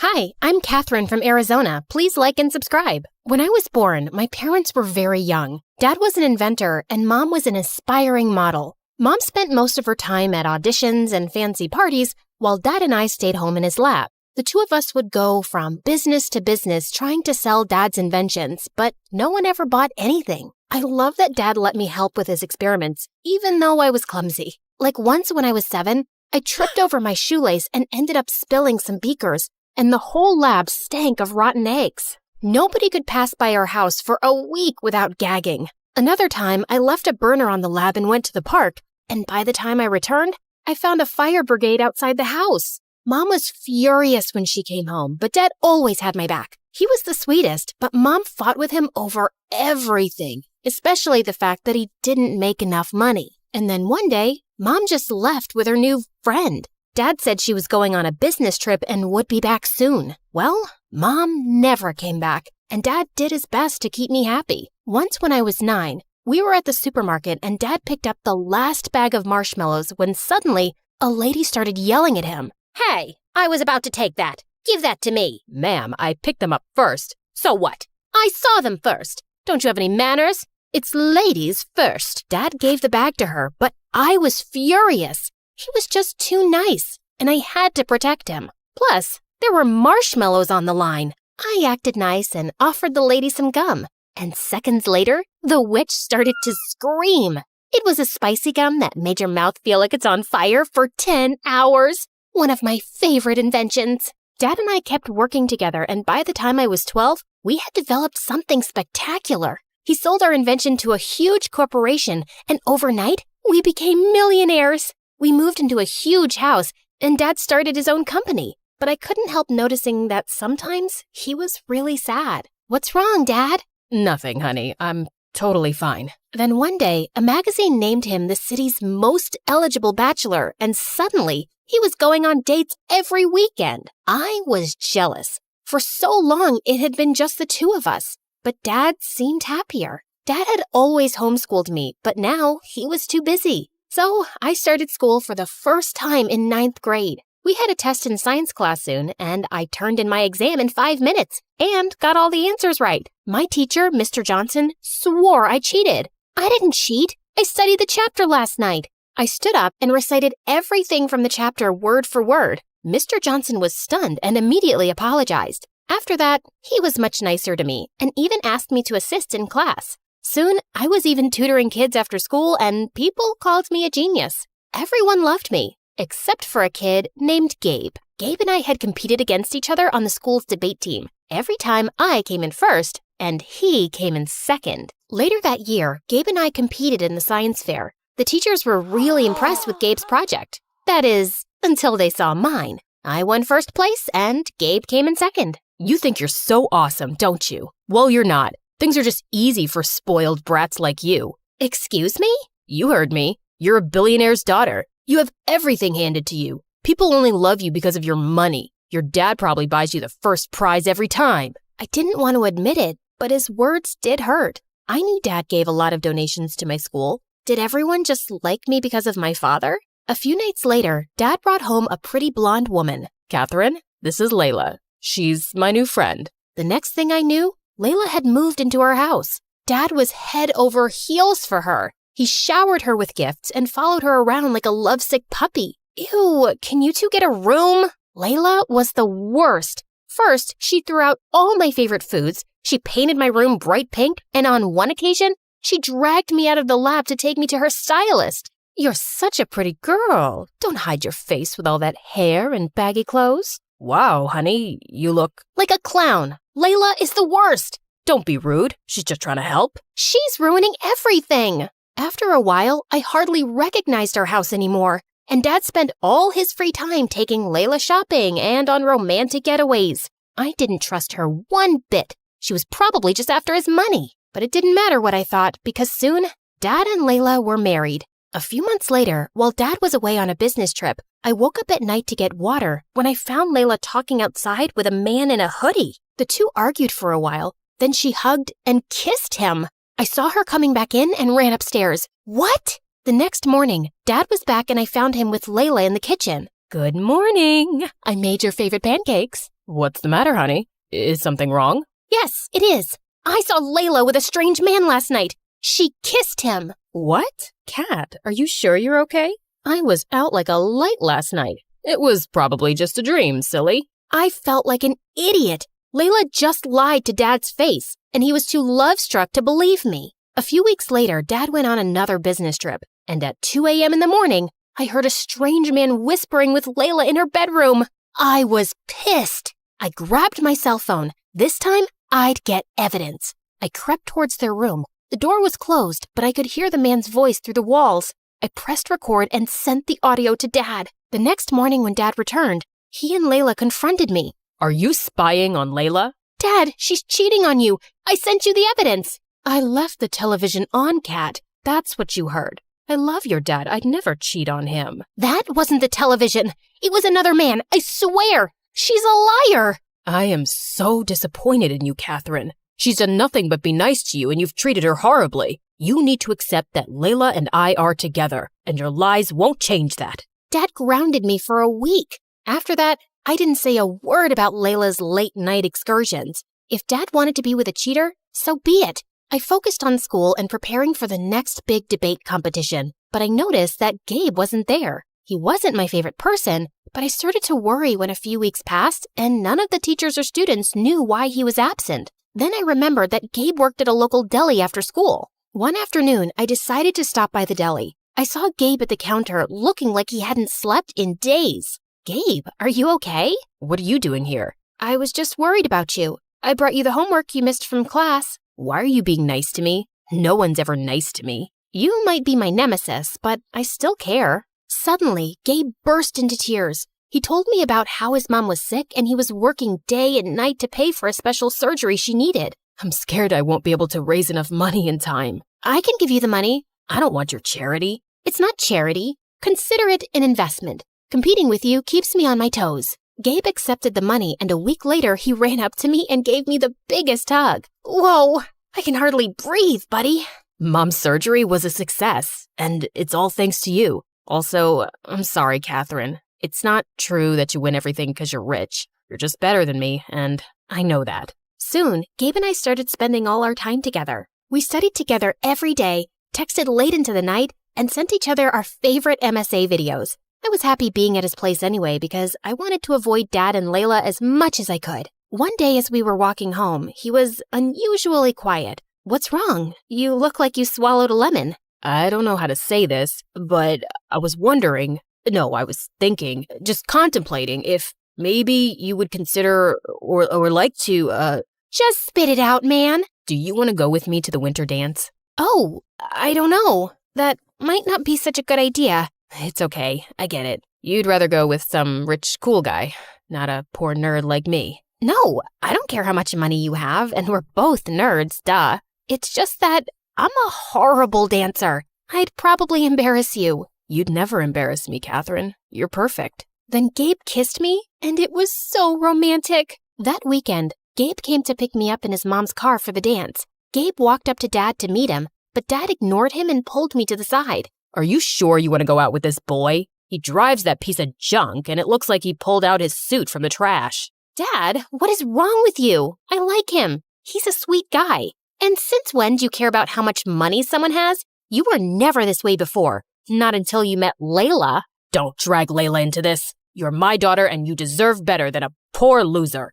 You're being impossible. Let's go, Gabe. Gabe and I had a blast at the winter dance, and we officially started dating. I started inviting Gabe over to my house, and thankfully, Dad didn't create a fuss again. He even tried to be pleasant to Gabe, and I was sure he felt sorry for his behavior. One day, Gabe and I were studying a math test in the kitchen when Gabe excused himself to go to the restroom. He came back a few minutes later, and then Dad stormed into the room. You thief! What? What's going on? Honey, calm down. I saw him roaming through the house near my study, and now my wallet's gone. I know he took it. No, I didn't. I swear. Dad grabbed Gabe's backpack and tossed its contents onto the floor. Then he made Gabe turn out his pockets, which were empty. I know you stole my wallet. Where is it? Stop it! Leave him alone! Gabe ran out of the house terrified. I didn't speak to Dad or Layla for the rest of the night. The next morning, I tried apologizing to Gabe. We need to break up. Your father hates me. No, Gabe, we can make this work.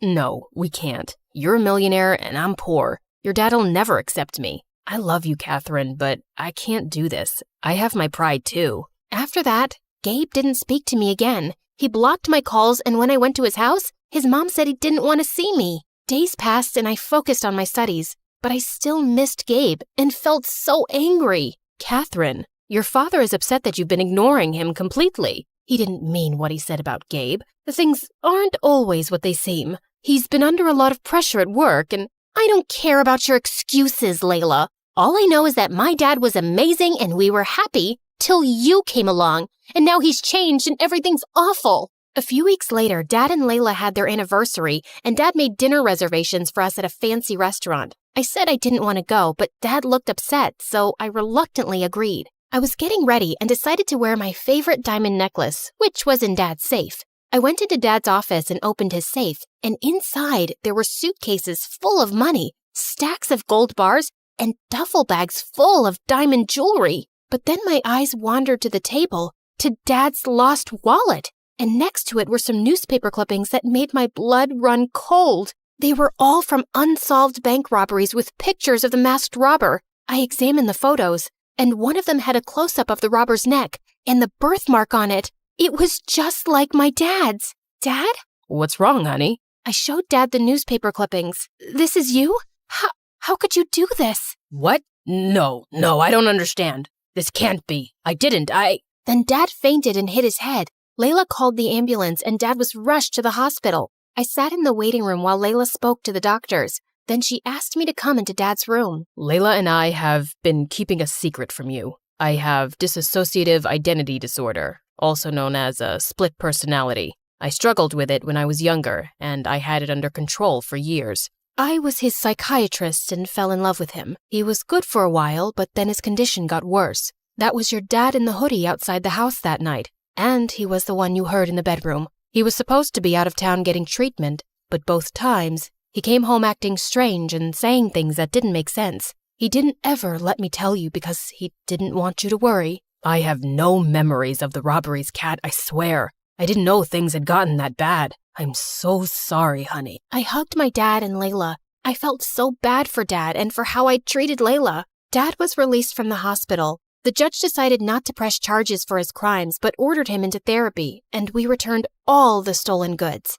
Layla and I supported Dad through his treatment, and a few months later, the doctors released him from the psychiatric facility. And over this time, Layla and I grew closer. One day, when I got home from school, I opened the door to see Gabe and my father standing inside. Layla told me I chased your friend away, and I've apologized for how I treated him. I'm sorry for the pain I've caused you both. I would never stand in the way of your happiness, Kat. Thank you, Dad. Gabe rushed over to me and kissed me, and from then on, he never let me go.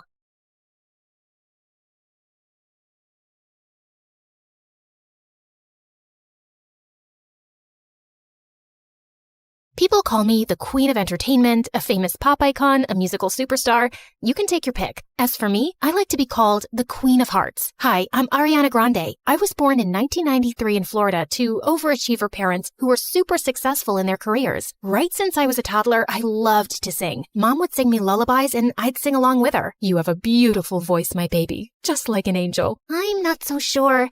I didn't get selected for the school choir. Don't let that dishearten you, sweetheart, and have confidence in your talent. I'm sure you're meant for greater things. Although I loved singing, I was also fascinated by theater and acting. I performed on stage for the first time when I was 8 in a musical named Annie. Are you nervous, Ari? No, not at all. In fact, I can't wait to set the stage on fire. And I did just that. That musical was a great success, and it marked the beginning of my musical theater journey. After that, I performed in so many other local productions like Beauty and the Beast and The Wizard of Oz. Life was going smoothly, but then my parents got separated. I felt devastated for a while. But thank God I had my pet dogs to keep me going through that tough phase. Just so you know, I have 10 rescue pups. One of them is named Sirius Black. Yeah, I'm quite obsessed with Harry Potter. But then, aren't we all?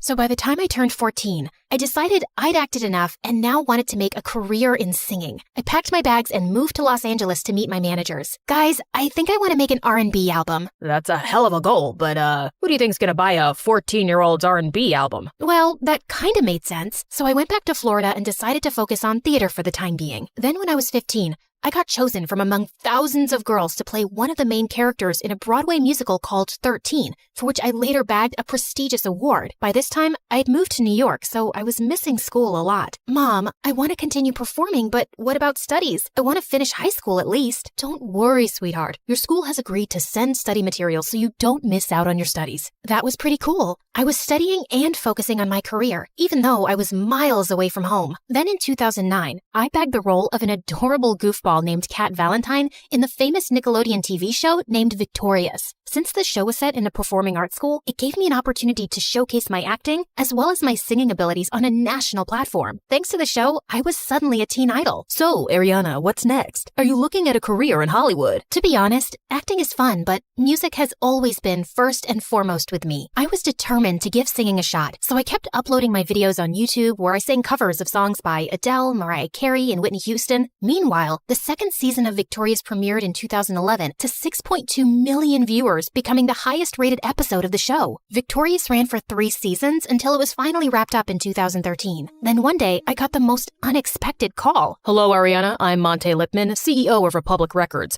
I saw your YouTube videos, and I want to sign you up for the label. Are you interested? Yeah, of course. I'd love that. I put down my phone and did a little happy dance. My music career was finally taking off. The next 3 years, I focused completely on my vocals and singing and collaborated with many contemporary artists. The result was my first album, Yours Truly, that debuted at #1 on the US Billboard 200 albums chart, and it sold 138,000 copies in its first week. After that, there was no looking back for me. Today, I've sold over 85 million records worldwide, broke 27 Guinness World Records as a singer, bagged 2 Grammys, and was listed among the 100 most influential persons in the world by Time magazine. So friends, I hope my story inspires you to never give up on your dreams, since miracles do happen. Just believe in yourself, because if you don't, who else will?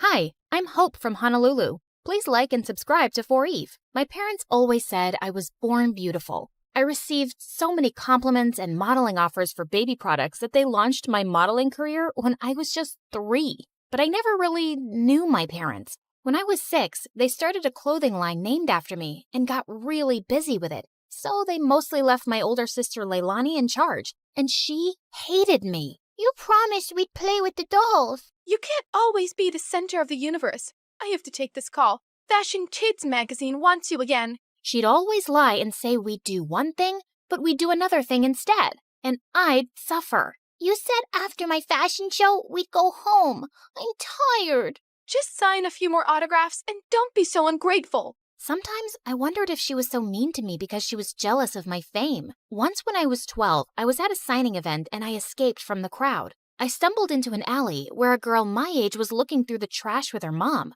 I offered them some snacks from my bag, and their reaction was so wonderful. Just then, Leilani found me and dragged me away. And later, when we were on a video call with our parents, she told them what had happened. Hope, it's not okay to sneak off like that. And that poor family could have robbed you. Or taken a lock of your hair to sell on eBay. No, they were nice, and I liked helping them. Nonsense. You're too busy and famous to be doing anything else. Anyway, we heard your sister booked you on a morning show for the launch of your new toy line. Little Hope dolls. They're gonna sell like hotcakes. Sometimes it felt like my parents just used me for money. In fact, I felt people were friends with me for the same selfish reasons. But I never gave up on the idea of using my wealth for good. When I turned 14, I held my first fundraising event for homeless people, and it was a big success. But my second fundraiser turned into a complete nightmare, because the day after it, my face was all over the news with the words, "Teen Thief." Hope, they're saying you kept all the funds for your business. What? Why would they think I took all that money? The news is saying they got an anonymous tip. This can't be good for your career. It's all over social media. They're calling it the biggest scandal of the year. You need to stop all this charity nonsense. We need to work on saving your reputation so you won't lose out on any modeling contracts.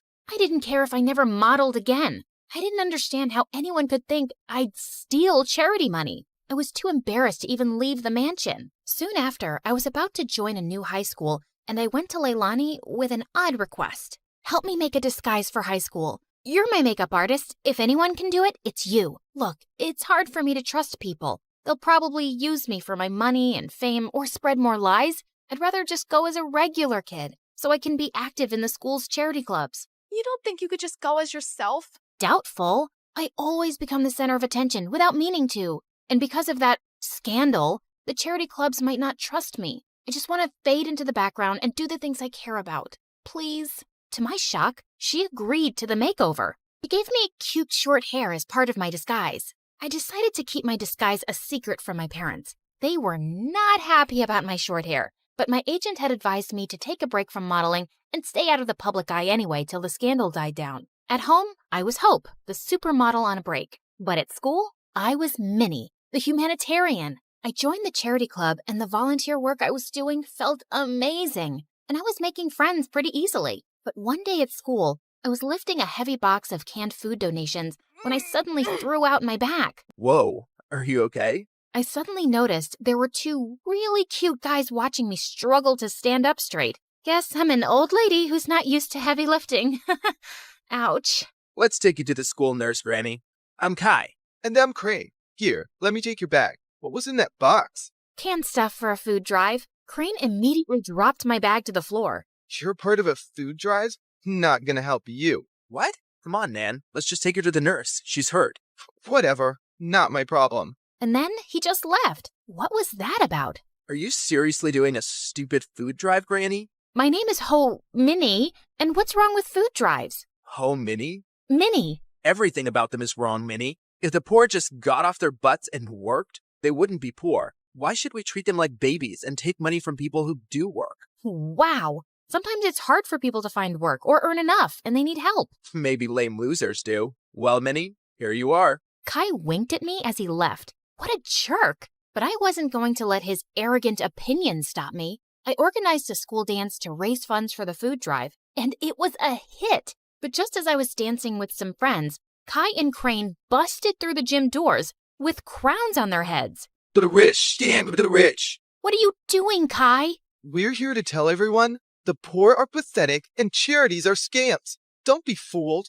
Just then, Crane started kicking down the display of food donations like a maniac. Luckily, the teachers there kicked both out before they could do more damage.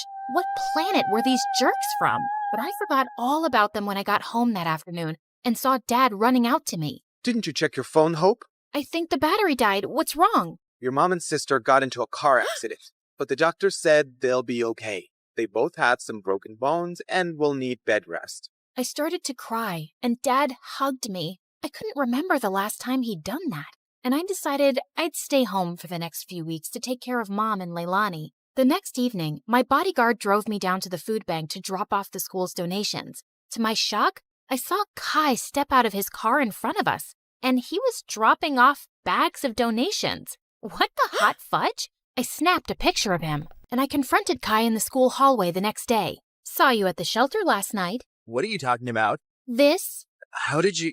Okay, please, listen. Crane is against charity work, not me. He convinced me to think that way a long time ago, but I don't agree with him anymore. Years ago, Crane's family fell into a big scam by some fake charity, and they lost a huge fortune. Oh, no. Yeah, his dad had to work so hard just to get them back on their feet. Now, he talks trash about all charities, and he doesn't trust the poor. He actually enjoys shutting charity work down in public. He bullied me into crashing that dance.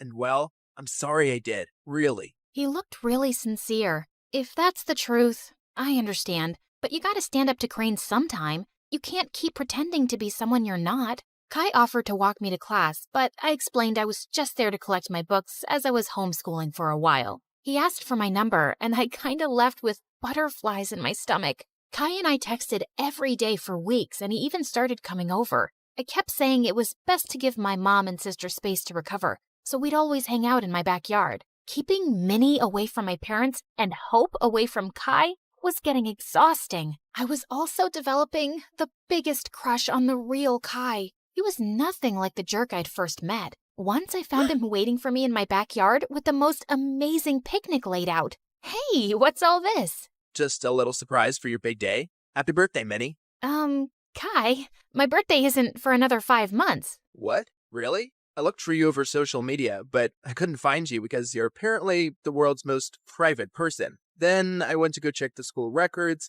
and I guess I got the wrong Minnie. I guess so. But thanks anyway. It's the nicest thing anyone's ever done for me. Just as I sat down, Kai opened a bottle of soda, and the cork went flying straight into my eye. Oh my god. I am so sorry, Minnie. Wait, stop rubbing your eye and let me see. He lifted my chin gently as he looked deep into my eyes. Your eyes. They're... Yes? They're what? They're not the same color. What? Suddenly I realized that my contact lens had fallen out. Oh, my lens must have popped out when I rubbed my eye. I wear them for my eyesight because I'm as blind as a bat. I see. But why would you wear those green lenses and hide your lovely blue eyes? His face was so close, and I didn't have an answer to his question, so I just kissed him. He looked really surprised, but then he kissed me back, and it felt wonderful. Soon after, Kai and I hosted a fundraising car wash for a soup kitchen, but suddenly a car honked at us angrily. Well, what do we have here? Crane, listen, buddy. I know how you feel about this stuff, but I'm asking you to back off. I want to do this. What? Support lying, dirty thieves? Did you forget what happened to my family? Of course not. But that was one bad experience. Not all charities are scams. It's this witch. Winnie's brainwashed you. It's Minnie, and Kai is free to do whatever he wants, but you need to leave. Just then, Crane went red. He threw a punch at Kai, but Kai blocked it brilliantly and stepped back. Crane, walk away right now. You better watch yourself, Winnie, or you'll end up like that stupid teen thief model who raised funds for her business. She got what she deserved. She's a forgotten fraud now, a nobody. Suddenly, I froze in my spot. Was it possible that Crane had started that rumor? He was crazy enough to do it. And what if Kai had been involved back then too? Crane drove off angrily, and Kai turned to me. This may be the end of my friendship with Crane, but I feel relieved. I'm proud of how you stood up to him. Kai smiled at me warmly, but now I felt guarded. Did I fall for someone who might have framed me? Later that evening, as he drove me home, Kai suddenly took my hand. Minnie, I love who you are and who you've helped me become. Will you be my girlfriend? Kai, no, I can't. What? Why? I thought you felt the same way. You kissed me. And maybe that was a mistake. I'm sorry, but I can't be with you. Not only did I feel paranoid about trusting him, he had no idea I was Hope. I hated lies, and now I hated lying. Things were a mess. Kai begged to see me and kept messaging me, but I just ignored him until he gave up. One afternoon, I was fluffing Leilani's pillows when she asked me something unexpected. Hope, how are you? Not bad. Why? Nothing. I just noticed that you looked a bit sad these days. I kinda lost someone I cared about. Wait, Leilani, why are you crying? Oh, Hope, I just need to tell you something. I can't keep it in any longer, especially after you've taken such good care of me. And to my shock, she confessed how she was the one who had started the rumor that I'd stolen the charity funds. I know it was really wrong, and I'm sorry, but I just got so resentful. I was left in charge of you, and you always came first. And you were always in the limelight, while I never even got thanks for anything I did. I got carried away. Leilani, how could you? I really regret it. That's why I agreed to your makeover request, because I didn't want to stand in your way again. I know how good-hearted you really are. Do you know what you've done? I immediately thought of Kai, this great guy, and how I'd shut him out. I wanted to slap Leilani, but I just stormed off angrily. I told Mom what Leilani had done and said I couldn't stand to be around her right now. To my shock, Mom agreed that I should take a break from her. We arranged for me to stay at my bodyguard's house, and I found out that he lived close to Kai. On my first night there, I walked over to Kai's place. I needed to fix things between us, but his butler informed me that he'd gone to Tokyo for 2 weeks or longer. My heart sank. For 3 days, I texted and called Kai, but he never answered. I knew he was avoiding me, and I deserved it, but I wasn't giving up. I called Mom and explained everything about Kai to her, and she actually listened. Tokyo might be a nicer break for you. OMG, Mom, you'd let me go? Yes, sweetheart. Ever since the accident, your dad and I have been thinking how hard we've pushed you and your sister. We just wanted you girls to know success early on, but we've realized there are more important things than success and money, like happiness and family. You've been amazing during our recovery, honey, and you really deserve to go. Thanks, Mom. I love you. And the next day, I was on a flight to Tokyo with my bodyguard and checked into the same hotel as Kai. Just as I stepped onto the elevator, I was shocked to see Kai inside. He looked awkwardly at me. Hi, can I help you with something? I suddenly realized he couldn't recognize me without my disguise. Kai, you're the reason I'm here. I came to tell you the truth. I'm Minnie. Minnie? Minnie from Honolulu? Yes, except my real name is Hope. What? I told him everything. My trust issues and my disguise and what my sister did, how awful I felt for abandoning him, and how I tried calling him. I'm using a different phone here, and I understand why you wanted to hide yourself, Hope. I've missed you. Do you think we could give us another chance? You flew all the way here to make things right? I'd be a jerk if I say no. But could you do just one thing? Give your sister another chance. Come on. Charity starts at home. I will. I promise. The heir of that painting is a young, charming millionaire, and you will get to know him. You need to earn his trust completely, so he lets you into his life and his home. Then, when the time is right, you will steal the painting from a high-security vault inside his house and bring it back to me. Do y'all remember Eric? You know, the guy Meredith and I were fighting over the night Mom went into a coma? The guy who was so hot he made boiling water look cool? The guy whose smile shone brighter than the sun and whose eyes were deeper than the Amazon rainforest? The guy who... He looks familiar. Oh my God, I've kissed this guy once. Yeah, the guy who stole my heart the minute I saw him. And then Meredith kissed him. Do you gals know him? Not super well, but I'd rate him number 8 on my list of good kissers. And I've kissed tons of people, so that's pretty high. Oh, Pierre, you really gotta see his brothers. They look like... Ugly old gals, I know. I know everything about him, but how well does he know you? He and his family lived in our neighborhood only for a month, and that was years ago. I don't think he'd recognize me now. Yeah, she's not that memorable. You're all still going in disguise. We have to convince him that you're just a stranger who has randomly bumped into him with no agenda. Also, he must believe you're very rich, so he doesn't think you're a gold digger. From Pierre, we learned that Eric's mom had passed away at his birth, and his dad had remarried a woman years later who already had children of her own, the quadruplets. The world makes sense again. Thank you. Eric's maternal grandmother recently left the painting to him in her will. His father is a big business tycoon, so they always have security at the mansion. But the painting is even harder to access. The only way you'll make it in and out of there is if you're welcomed into their home. I couldn't believe that of all the millionaires in the world, I had to pretend to like Eric, make him fall for me, and then rob him blind. And how was he even better looking now? Over the next few days, I took on the identity of Christina Delafore, a wealthy socialite with a law degree who lived in a beautiful apartment in a posh area and wore only designer brands. Wow, this Givenchy coat is stunning. It's Givenchy, you moron. Okay, geez. Also, Pierre, can't someone do a background check on me and easily find out that I did not graduate from Harvard and that I don't have parents who made a fortune out of selling toilets in India and now live there? If anyone runs a check, they'll find all this information to be accurate. I've made sure of it, and no one is interested in the law or toilets. So they won't ask you many questions. Now, show me how to walk in heels like a rich lady. Fine. Meredith, pass me the Jackie Chim Chews. Oh my God, they'll know you're fake in a second. I was joking. Relax. I've hung out with enough rich people to pick up a few things. I got this. And then, a week later, I was inserted into Eric's life. We talked over coffee for an hour, and I thought it was going really well. But when it was time to part ways, he didn't ask for my number and just left. I'd failed to capture his interest. I'd have to plan another encounter without seeming suspicious. As I was walking away distracted, I ran straight into a garbage can and stuffed my toe hard. Son of a biscuit! Holy mother of fudge! I was still hopping around when I crashed into a woman pushing a stroller, and a doll went flying out of her hand onto the road. Just then, a car ran over the doll and turned it into a pancake. You destroyed my child's precious doll! I'm so sorry. It was an accident. I'll get your little girl a... Wait, your child is a cat? Yes.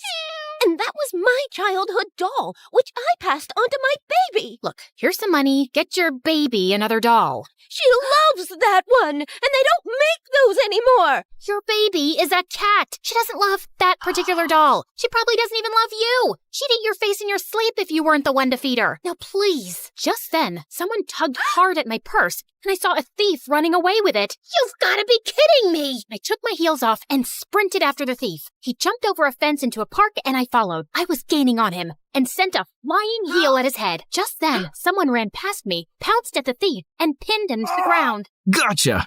Eric? The park security immediately arrived on the spot and took the thief away. Aren't you glad I followed you and came to your rescue? My rescue? I hit him with my shoe to slow him down and was about to catch him, but then you swooped in at the last minute, and now you want credit? Whoa, easy. I was just flirting with you. Oh, sorry. Wait, you said you followed me? Yeah, I felt stupid that I left without asking for your number. I definitely want it now. You became even more interesting when you stubbed your toe, murdered a doll, yelled at the cat lady, and chased a robber. Eric and I started seeing each other, and even though I knew it wasn't a real relationship, it still felt wonderful. We both hated rom-coms, but were always up for watching horror movies. We supported different baseball teams and had heated debates about who sucked more, and we both loved eating from street vendors and walking around the city at night. I enjoyed his company more than I cared to admit, and my heart skipped a beat every time he took my hand or gave me a goodnight peck on the cheek. And then one night, as we watched a fireworks show in the park, he pulled me close close and kissed me, and I practically melted in his arms. Soon enough, he told me his parents were hosting a party at their house, and he wanted to introduce me to them. This was the first time I'd be in his mansion, and I needed to make sure I got invited often enough to find out where the vault was. Eric's dad was lovely, but his stepmom looked at me with a stare so icy it could make hell freeze over. I escaped from the party for a while when the dancing started. Yeah, that's when Meredith dropped by as Catwoman with a cheeseburger. But soon enough, Eric came around to call me in for dinner, where the quadruplets also joined us. So, Eric told us your parents sell toilets in India. Yeah. It's a great business because everyone needs a toilet, right? And you know the population of India. Multiply that with toilets and you have a fortune. What is the population of India? Well, I don't have an exact figure. It's just a lot of people. Suddenly, I had a queasy feeling in my stomach. Didn't you get made fun of as a kid? If you were in my school, you'd be called the Toilet Princess. Grabber Queen. Duchess of Poop. Guys, cut it out. You're not in high school anymore. Wait a second. Have we ever met before? What? No, I really don't think so. Oh God, why was my stomach churning? You know I'm really good with faces, and you remind me a lot of this girl we met in a neighborhood in Connecticut years ago. Guys, remember? She had a twin sister. Oh yeah, I remember those twins vaguely. The blonde one was prettier, right? Dang it, has to be someone else. I'm an only child, and I've always lived in Boston until I moved here. Yeah, Eric told us you're a lawyer from Harvard. So who's the baddest person you put behind bars? Not that kind of lawyer. I'm actually an environmental lawyer. I was really feeling sick now. Maybe it was that burger I ate? Like you have trees as clients? What do they pay you with? Leaves? Hey, why are you turning green? You love trees so much that you're becoming one? You guys stop. You're not even that funny. No, look at her. She's green. I think I'm gonna hurl. Eric called the doctor immediately, who said I had food poisoning. He gave me some medicines, and Eric insisted I stay over for the night in one of their guest rooms. I fell asleep immediately and woke up a few hours later feeling thirsty. As I made my way down to the kitchen, I realized I had the perfect opportunity to try finding the vault. Just then, I heard some low voices from some room, and I slowly crept up to find Eric's stepmom talking to one of the bodyguards in the library. Were you able to figure out how to unlock the vault? There's no way. I've tried everything for weeks. I only have to use a tiny explosive device to destroy the lock. The vault is all the way up in the attic. No one will hear a thing. But we have to steal a painting the day after tomorrow while your husband and Eric are away on business. Are you ready for this? And then he pulled Eric's stepmom into his arms. I can't wait to run away with you, James. I'm so tired of seeing you secretly, and I am completely ready. As the two locked lips, I turned around and tiptoed away as fast as I could. Okay, so the vault was in the attic, the lock could only be destroyed with an explosive device, and I couldn't let Eric's cheating stepmom and traitorous bodyguard run away with it. The next morning, when Eric came to check on me, I decided to tell him the truth for once. Eric, I have something really difficult to tell you. I got up last night to get some water, and I heard your stepmom and this bodyguard James talking. They were talking late at night? Yeah. Do you have some vault in this house with some painting inside? How do you know that? That's what they were talking about, breaking in and stealing the painting. They're planning to do it the day after tomorrow, and your stepmom said something about running away with James. I saw them kiss. I'm so sorry. I wish I hadn't. No, I'm glad you did. This is gonna be a huge blow for Dad. But it would have been much worse if we'd found out everything afterwards. Thank you for telling me. And please, keep all this to yourself. I know I can trust you. Eric kissed me gently before walking away, and 2 days later, when the bodyguard and Eric's stepmom were about to escape with the painting, police officers immediately arrested them. This is fantastic. They might link the museum robbery to the bodyguard and stepmom too, and assume the painting is now safe. So it'll be easier for you to steal. Good job, mon chéri. I knew you was a smart twin. After Pierre left, I sank into my armchair, but then I noticed Meredith staring at me. What? You should be happy, but you don't look happy. What's up? Nothing. I just can't wait for this job to be over. You can steal the painting soon, right? You know exactly what to do, and Eric trusts you. By the way, have you two kissed? I've been dating him for 2 months. Of course we've kissed. We text every day and you never mentioned it. I didn't know I had to. So, how is it? It's fine. It's whatever. It's like kissing anyone. My memory's a bit fuzzy, but you know I've kissed him. You never let me forget. And I definitely wouldn't call it a whatever kind of kiss. Yeah, okay. It's nice. It's good. Nice? Good?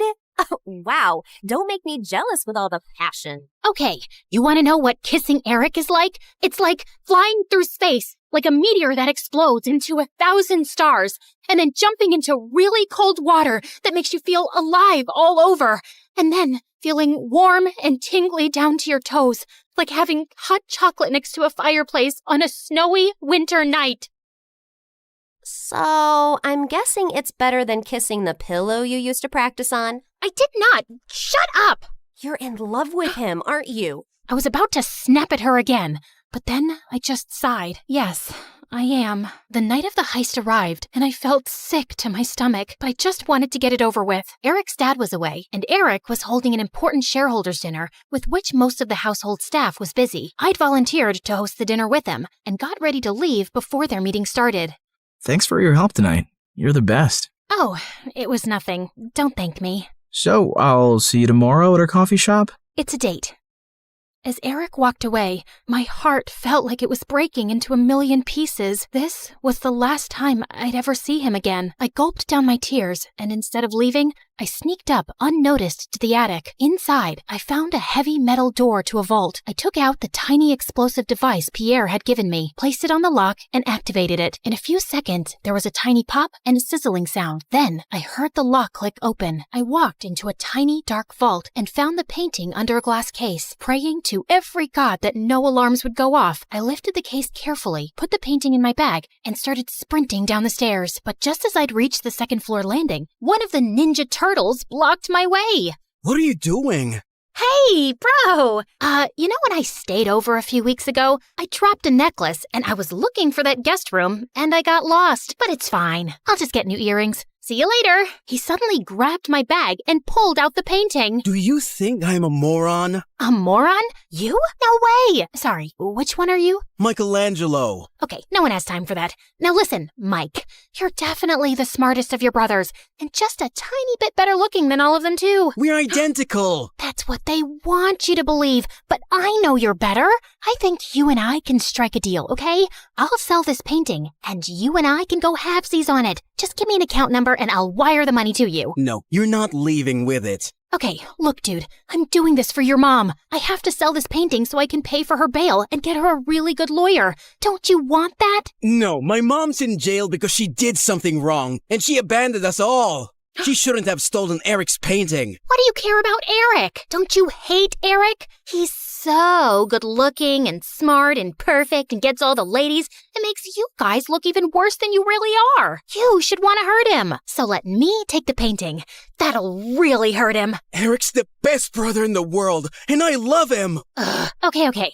I have an offer you can't refuse. How about I become your girlfriend? I bet you've never had one. I'm gay. Jesus! All right, I surrender. Just one last thing. Without warning, I punched his face so hard that he went reeling back with shock and dropped the painting. Then I kicked him into a room and locked the door shut. I'm sorry, Mikey. You're a really good guy. I sprinted down another flight of stairs and jumped out of the first-story window. I ran across the garden to the fountain, climbed the tree next to it, jumped onto the wall, and then landed softly outside on all fours. Just as I got up, I found myself facing Eric.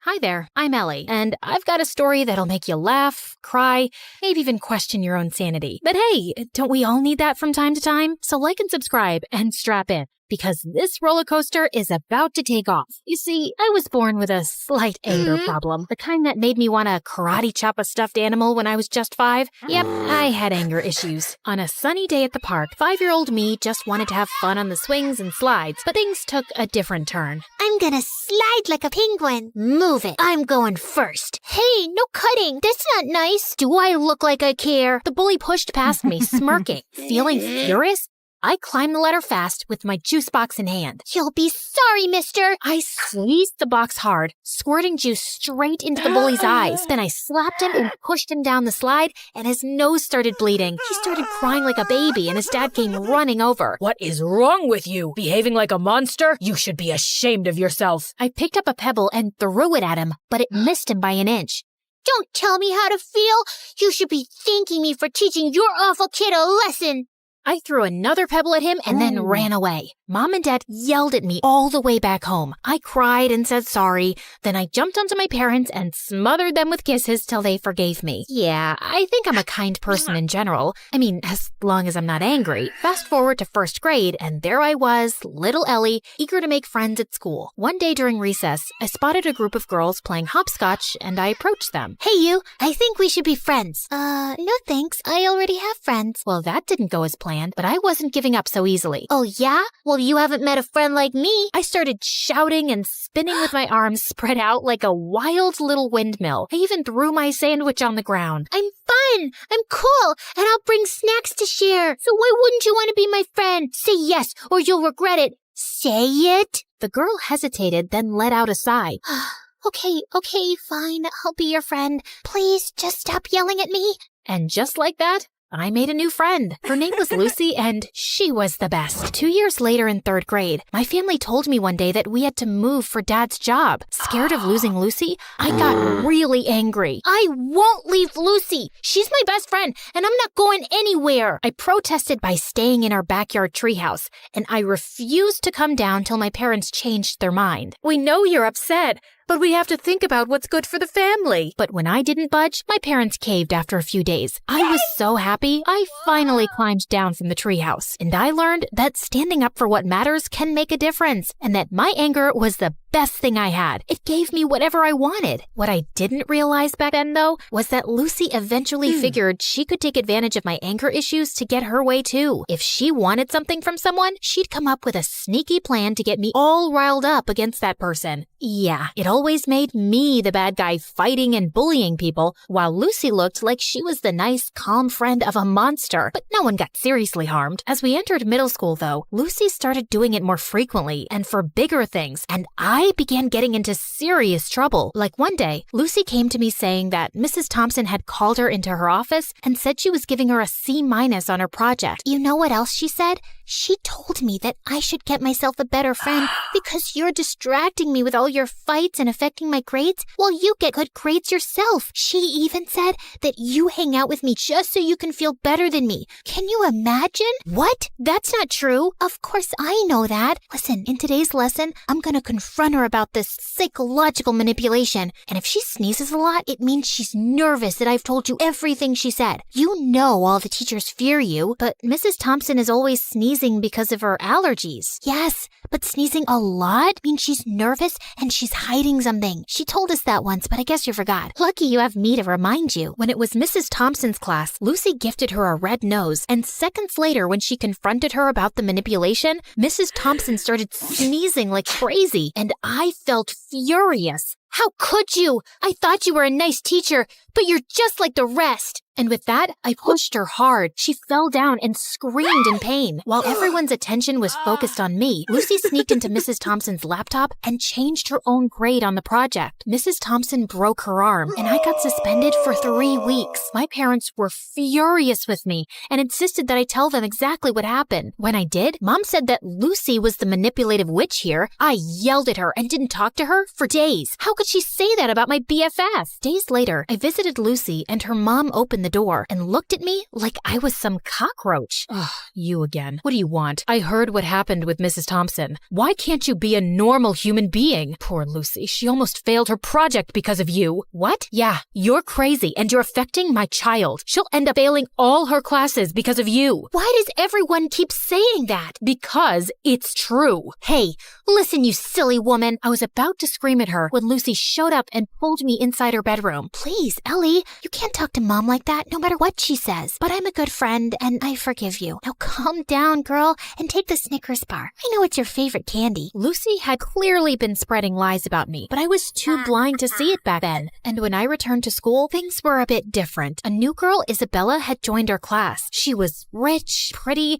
and quickly became popular. Lucy seemed annoyed by her existence, but she seems like a cool girl to me. Till one day, Lucy and I saw Isabella walking out of the bathroom, and I noticed a marker in her hand. Lucy went in to use the bathroom as I waited in the hallway, but moments later, she came out, dragging me back into the bathroom with her. OMG, you gotta see this. You won't believe what Isabella wrote about you on the door. It's totally her handwriting. I'm so done with this annoying psycho Ellie. She's always bullying everyone. I want a peaceful, calm school that I can brag about to my rich friends. I offer $1,000 to anyone who can get rid of her. DM me on this Instagram account if you're interested. What a stupid, ugly witch. Furious, I stormed over to Isabella. How dare you write that about me on the bathroom door? I saw you with that marker, so don't you dare lie to me. Ellie, seriously? I had a marker, but I was working on an art project. I didn't write anything about you. Oh, yeah? Well, Lucy seems to think it's in your handwriting, and Lucy said that? Okay, you should stop listening to that friend of yours. She's just using you like a puppet. Can't you see it? For some reason, Isabella's words struck a chord with me, like she just said something out loud that I kinda already knew. But I quickly brushed my thoughts away. You don't know anything. Just leave me alone. But Isabella didn't leave me alone. She'd always make an effort to talk to me and waved at me with a smile. I started warming up to her, and we got closer. But that drove Lucy crazy. One day during lunch, I was sitting with Isabella, laughing and chatting, when Lucy stomped over angrily. Ellie, how could you ditch me for Isabella? After all we've been through together? Just calm down, will you? I'm not ditching you, just spending time with Isabella. We can all be friends, you know. Are you for real? How dare you replace me? And with that, she pounced on me. I didn't want to fight her, so I just pushed her away, but she grabbed my hair again. Luckily, someone called a teacher, and Lucy got detention for 2 weeks. And I swear, those were the best 2 weeks of my life. Things were calm and peaceful, and I didn't have a single fight with anyone. Isabella even convinced me to start getting therapy for my anger issues, and I felt really good about it. Then one day, Isabella told me something. Hey, Ellie, yesterday when I got back from school, I was shocked to find Lucy in my house. I asked her what she was doing there, but before she could reply, her mom showed up. She's our maid. I swear I had no idea. She said she'd brought Lucy over to help her clean the kitchen before Christmas. Oh, yeah, I know that her mom works as a maid for you, but we never talk about it, because I don't want to embarrass her or anything. But I don't have a good feeling about her suddenly being in your house. She might be up to something fishy. So we decided to keep an eye on Lucy that afternoon, and we watched from a safe distance as Lucy's mom gave her instructions to clean. But just a few moments later, after her mom left, we heard a loud crash, followed by Lucy's scream. We rushed to find Lucy lying on the floor with a broken shelf and scattered kitchenware around her. We tried to help her up, but she screamed in pain and couldn't move. Just then, Lucy's mom and Isabella's parents came running too. Oh my God, what happened? Oh, Mom, I was just reaching for something on the shelf, but it was unstable.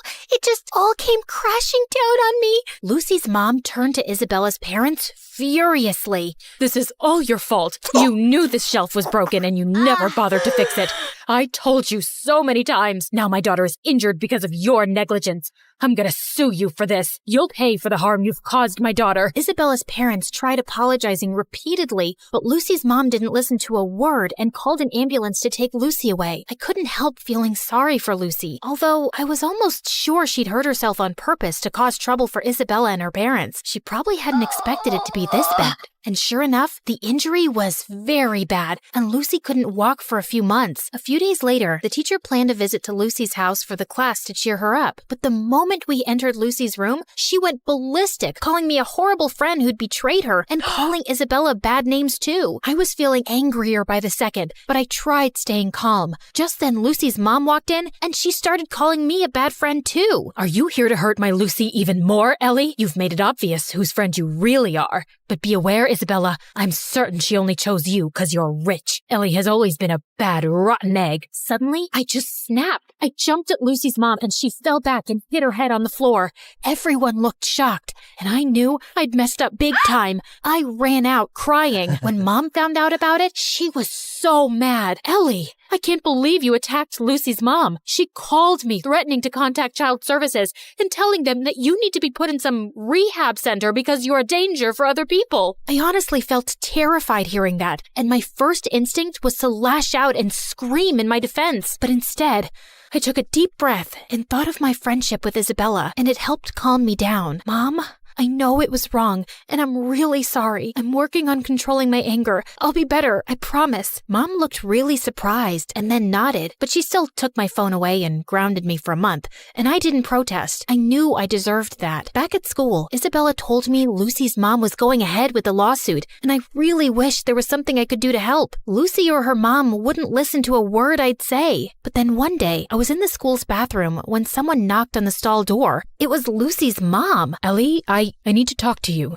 I've been reading Lucy's diary, and I've discovered the truth about her actions. She's been using your anger issues to her advantage. I sometimes had a feeling that something was off with Lucy's behavior, but I never knew for sure. Are you still gonna sue Isabella's parents or report me to child services? No, I just wanted to apologize to you, and I won't be causing you or Isabella's parents any more trouble. I'll also get Lucy the help she needs. We might even move to another town and live with my sister if it means Lucy can get better therapy. I'm so sorry for everything, Ellie, and I want to thank you for being a good friend to Lucy, despite everything. With that, she gave me a quick hug and left. I felt tears pricking my eyes. I was kind of sad I wouldn't get to see Lucy again, but I also felt lighter and free. Moments later, Isabella walked in. Ellie, everything's gonna be okay. Isabella hugged me tight, and for the first time in a long while, I felt like everything would be okay.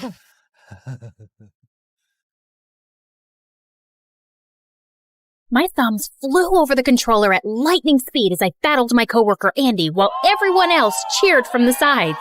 How did you get that level up? Where have you learned these moves? From the deep, dark corners of the internet, my friend, and I'm about to own your butt. With that, I unleashed my final secret move and blew up the enemy. You're a loser, I'm a winner, your mama's buying me chicken dinner. Suddenly, there was pin drop silence, and I turned around to face the Dragon Store Manager, aka Andy's mom. You have 10 seconds to clear up this mess and get back to your jobs. Or you're on fire!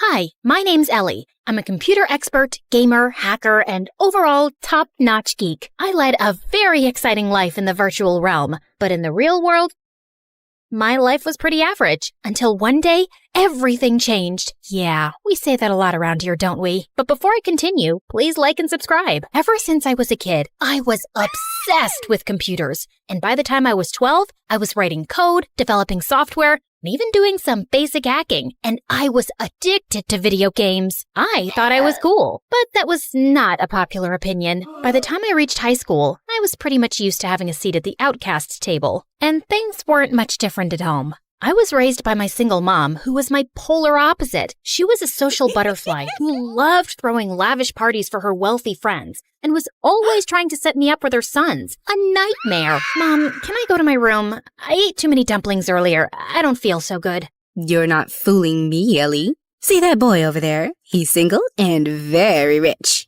Go talk to him. That boy played football at my school, and he was surrounded by some popular girls. And I walked over. Hi, oh God, save yourselves. Then I threw up all over the boy and the head cheerleader. Of course, I was a laughing stock in school the next day, and I started hiding out in the library. One day, I was playing a game when I got an invite to a virtual treasure hunt with a huge cash prize. The disclaimer read, "Only super smart hardcore gamers need apply."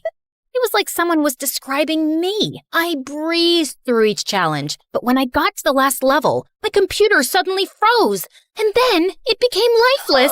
No! But this was just the beginning of a series of unfortunate events. Soon after my 18th birthday, Mom suddenly fell really sick. The doctors ran a million tests and gave her expensive treatments, but nothing was working. And we had a ton of medical bills we couldn't pay because Mom's credit cards were all overdrawn. We're poor and I'm sick. Find a rich man so you can have a good life. How am I supposed to do that? Boys don't even notice me. We're poor. Find A rich man. Find my daughter. What did I say? Daughter, find rich, my man? Find a rich man. And then my mom slipped into a coma. My life turned around 180 degrees. I had no idea when Mom would be okay. I was drowning in debt. My grades were suffering, and I felt so alone. But then one day, as I was leaving my work shift, a strange man came running to me and shoved a device in my hand, then fled the scene. You've been selected for a top-secret mission. This message will self-destruct in 30 seconds. I read the details fast. I'd make a ton of money and work with computers and security systems all day. Was this for real? My life was at rock bottom anyway, so it was worth finding out. I accepted, and a second before the time ran out, I tossed the device into the air, and it exploded. What in the Mission Impossible? And the next day, I was whisked away in a private jet to a state-of-the-art facility with a dozen computer geeks. All day, we worked on hacking software, computer codes, and sophisticated simulations. We were given board and lodging, too, and for the first time, I was with people I had something in common with. A week later, I was busy working at my desk when this guy a few years older than me walked in, and I felt like the Matrix had glitched. Like I was Ellie in a parallel dimension where it was possible for Ellie to fall in love with a boy at first sight. And he was like a young Keanu Reeves, but with spectacles. So hot. I don't remember the part where I floated away from my seat, but suddenly I found myself standing in front of him. Can I help you? Maybe I can help you. I'm very helpful. Help me help you. What? Sorry, ow! I just poked myself in the eye. Let me introduce myself. Hi, I'm Ellie. It's short for Eleanor, or Elena, or Elaine. I extended my hand, and as he shook it, I screamed. What? What happened? Oh, it's not your fault. That was just a very firm handshake, and I have a very low threshold for pain. Like, really. I once fainted when an apple fell from a tree and hit my head. It wasn't even a hard apple. Like, it was rotten and squishy, but he walked away while I was still talking. That's the head of the company, girl. Oh my gigabytes. This demigod was my boss? His name was Liam Finch. He could solve any problem, crack any code, and he looked amazing while doing it. I had such a giant, stupid crush on him, and I couldn't help recalling Mom's words about finding a rich man for a better life. Liam looked and smelled expensive. I had to get him to ask me out, and I turned to Ask Brain 2 for helpful tips. The next day, I turned up to work in a tight, short dress, and I'd made sure to apply plenty of tanning lotion to look like those gorgeous models I'd seen online. All eyes were on me, and I was sure to have the same effect on Liam. Before we start this meeting, I have to ask Emmy, are you having a reaction to something? Emmy, speak up, whoever you are. The boss is asking you something. Oh, wait, you meant me. It's Ellie. And, no, I'm good. I think you should go to the bathroom. There's some anti-allergy medicine in the first aid kit there. This wasn't the reaction I'd expected, but when I looked at myself in the mirror, I screamed. The tanning lotion had turned so orange, I looked like a radioactive carrot. The next day, I came to work wearing huge fake eyelashes, but those stupid things made my eyes feel heavy and I couldn't stop blinking. Later in the cafeteria, one of my coworkers came up to me as I waited in the lunch line, and he had some ketchup on his upper lip. Hey, Ellie, I saw you in the meeting today. Okay. I saw you too, buddy. But first, you got something right here. Out of nowhere, the guy pulled me close and planted a moist kiss on my lips. I pushed him away and punched him hard. Ellie, what the heck? First you keep winking at me all through the meeting, and then you ask me to kiss you, and then you hit me? Excuse me, what? He kicked up a huge fuss to Liam about being assaulted, and then he quit. That was one of our best coders, and you've made him leave! Well, he hit me first. He was hitting on me, and it was gross. Are you sure? Why would anyone want to hit on you? Why wouldn't anyone want to do that? But Liam just walked away without replying. A couple of days later, Liam threw a small farewell party for his secretary, Jessica. She was so annoyingly model-like, and I couldn't be happier to see her leave. Hey, Jessie, I'm really sad you're leaving. Want me to help you pack? I'm very helpful. Wait, isn't that a company paperweight? No, it's mine. I brought it from home. I'm pretty sure it belongs to the office. But hey, it's just a paperweight. Are you calling me a thief? Why don't I just take that from you? We won't mention this to anyone. Give it back to me, you witch! It's not yours, Jessie. You're robbing the boss blind. As we both pulled at the paperweight, I suddenly lost my balance and let go, and it went flying straight into Jessica's perfect fake nose. Emmy, what's the matter with you? Do you think I care if my secretary takes a useless paperweight from the office? I was just trying to do the right thing, sir. The right thing would be to stop injuring my employees. The next morning, I gave myself a pep talk in the staff room before work. Okay, the last few days have been bad, Ellie. But today's a new day to show everyone what a cool, brilliant chick you are. You got this, girl. Now show yourself some self-love. I kissed my reflection, but when I opened my eyes, I was horrified to see Liam standing behind me. Can you please keep things professional and practice your makeout skills in private? Which, I might add, need a substantial amount of work. Jeez. What?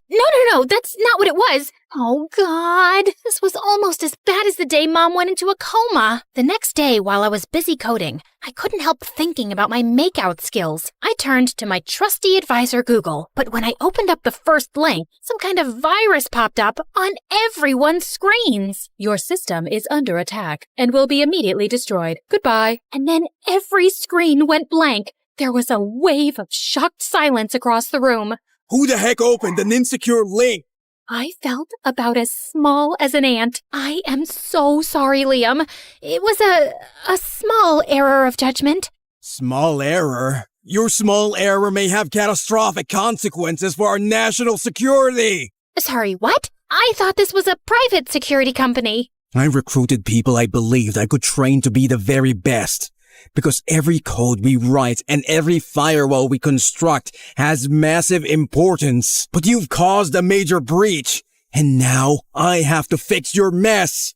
And I was clearly wrong about you. You don't belong here. Pack your things. You're going home tomorrow morning. And it's not Liam. It's Mr. Finch. I felt like I'd been punched in the stomach. This place was the most at home I'd ever felt, and I'd really screwed things up. The next morning, I was going to the office to turn in my employee card. When I stopped short, the building had been sealed and was surrounded by police officers, and my coworkers were being arrested. I slipped away quickly, my heart racing. What the heck was going on? The only thing I could think of was finding Liam, if he hadn't been arrested already too. I made my way to his place and rang the buzzer a few times, but no one answered. Then I overwrote the code of the security lock and the door clicked open. I'd just taken a few steps in when someone leapt at me and pushed me to the ground.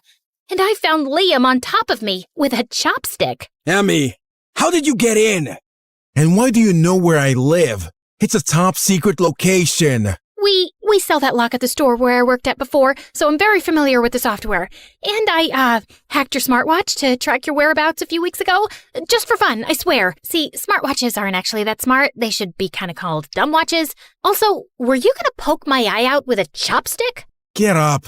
Why are you even here? Because I went to the office and everyone was getting arrested. Well, it's all your fault. What? Since our security systems were down after you downloaded that virus, something invaluable was stolen from us last night.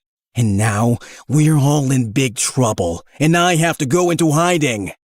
You're leaving? Will I ever see you again? Unlikely. You've ruined everything. Just go home. Look, Mr. Finch, this is ridiculous. There are plenty of problems in your security system that I've been studying for the past few weeks, and someone would have figured those out sooner or later anyway. So stop blaming me, and please tell me what's going on. Also, why is it so hard for a genius like you to remember that my name is Ellie? Liam looked surprised at my outburst, and just as he was about to speak, we heard cars screeching outside. The police are here for me. I gotta go. Whoa, wait. I'm coming with you. I can't survive jail or torture. I told you, I have a very low threshold for pain. Oh God, just shut up. Liam grabbed my hand and led me to the kitchen, where he opened a trap door in the floor and started climbing down, and I followed. Dark, narrow spaces. I hate dark, narrow spaces. I'll die if a mouse jumps on me. We ran through an underground passageway, climbed up another ladder and out of a gutter hole and onto a main street several blocks away. Liam dashed towards a car and we jumped in, but just as we were driving off, several police cars came to a stop in front of us. Wow, we managed to escape for all of 2 minutes. Okay, Mr. Finch, Liam, whatever.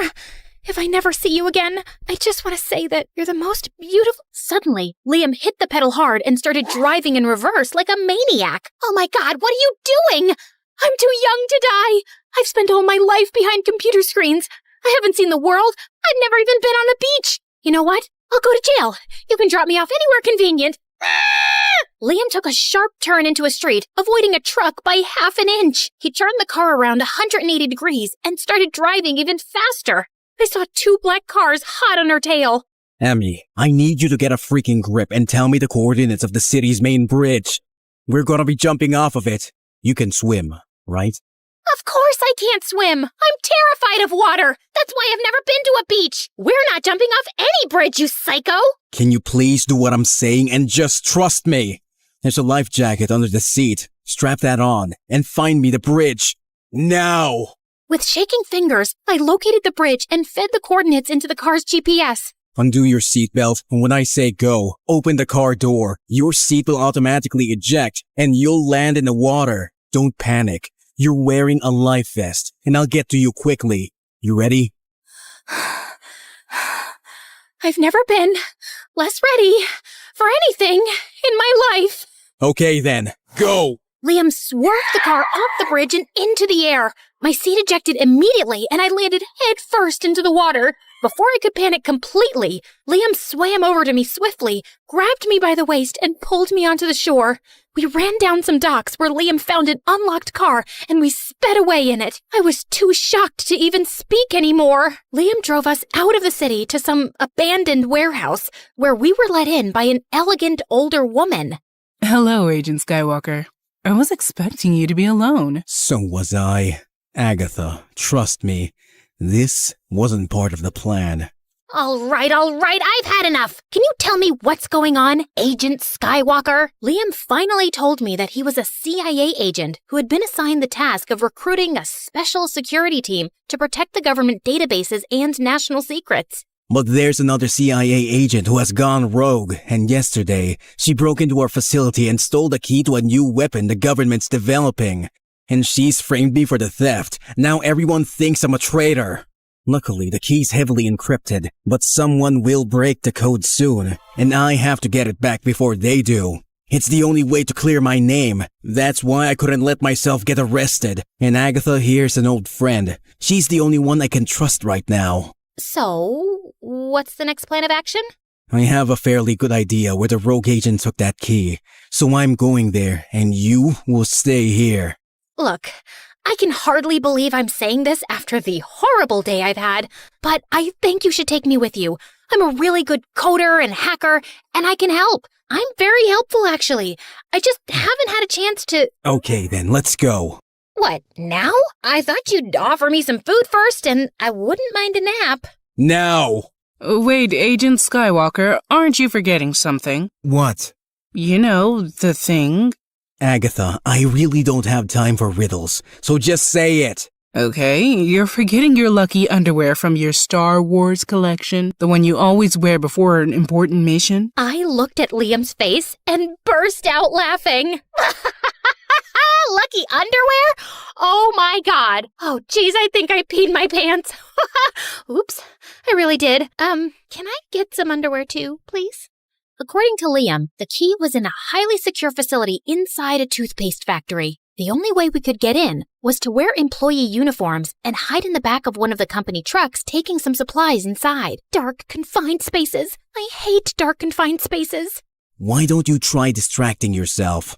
Sure. Why don't you help me do that? Why was Agatha calling you Agent Skywalker? Because of your lucky underwear? It's just one of my many names. Is Liam your real name? No. So what is your real name? I'm obviously not gonna tell you.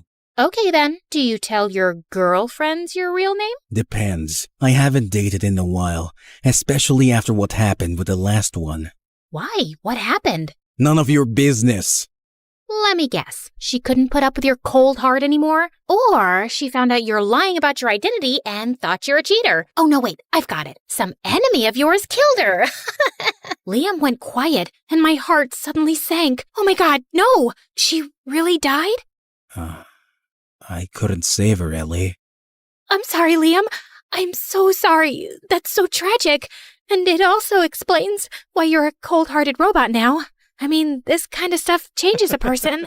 Jeez, why are you so gullible? I'm a CIA agent. I'm trained to convincingly lie about anything. That was a joke? Dude, that's just mean. Well, if you still want a sob story, she did betray me. My ex is the rogue agent, and she's the one who's stolen the key and framed me. Are you happy now? Oh, wow. That's a lot. So, how do you feel about it? Like, I just want you to be quiet now. I silently processed everything I'd just heard, but after a few minutes, I started feeling anxious again. I wish I was special, so very special, but I'm a creep, I'm a weirdo. What am I doing here?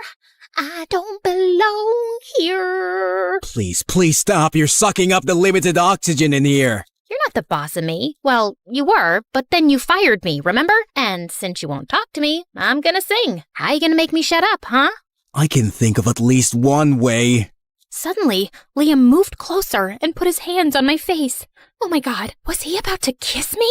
Just then, the truck jolted to a halt, and Liam pushed me away. Rude! We quietly slipped out and made our way to the entrance. We scanned the fake IDs Agatha had given us, and we were inside the building. Liam had the building's blueprints, and he led the way to the surveillance room. We peeked inside to see a security guard observing the screens, and Liam quietly crept up to him. Just then, my nose started itching like crazy, and I tried desperately not to sneeze. The guard turned around, and Liam punched him hard in the face, then stabbed him with a tranquilizer. Why do you look like you're gonna be sick? I've only put him to sleep. Oh, I know. I'm just terrified of needles. I think I told you, I have... Yeah, a very low threshold for pain, I remember. Okay, we gotta check all the rooms in this place. There's gotta be a team working hard to decode that key. We scanned all the screens, but it seemed like there was hardly anyone in the building. Just then, I spotted an empty room with only a glass case in the center. Liam, do you think the key's in that vault? Yeah, it looks like it. Listen, Ellie, I need you to hack into their system and find out whatever you can about the security measures in that vault. I'm gonna be by the door to keep an eye out. You got it. I was totally lost in my work when suddenly my eyes flitted to one of the screens. Liam, what did you say your ex-girlfriend looks like? I don't think I said anything. Would you say she's a skinny supermodel type with lovely blonde hair, a perfect jawline, and very, very long legs? Yeah? Why? Well, if we don't scram out of here in the next 3 minutes, I think you're about to be reunited with your ex. She's coming this way. Liam grabbed my hand and we ran out and down the corridor like crazy. Suddenly, security alarms started blaring all over the building. I guess she found the unconscious guard in the surveillance room. Ellie, why have you stopped running? I'm so out of breath. I'm a computer person on my butt all day. Not used to running. Suddenly, Liam swept me up like a sack of potatoes, flung me over his shoulder, and started running again. All the entrances were being sealed, and Liam managed to get through the last one seconds before it slammed shut. We went rolling onto the ground, then got up quickly and sprinted as some guards chased us. As soon as we got outside the gates, a car screeched to a stop in front of us. Get in! Hurry! Yet another narrow escape. Was the mission successful? Far from it. We didn't manage to get the information we needed to break into the vault where the key's being kept. What are you talking about? I downloaded every single piece of information on their system in this flash drive. This one. No, wait. Not this one either. It's the neon green one. It's my favorite. Aha! Here you go. What?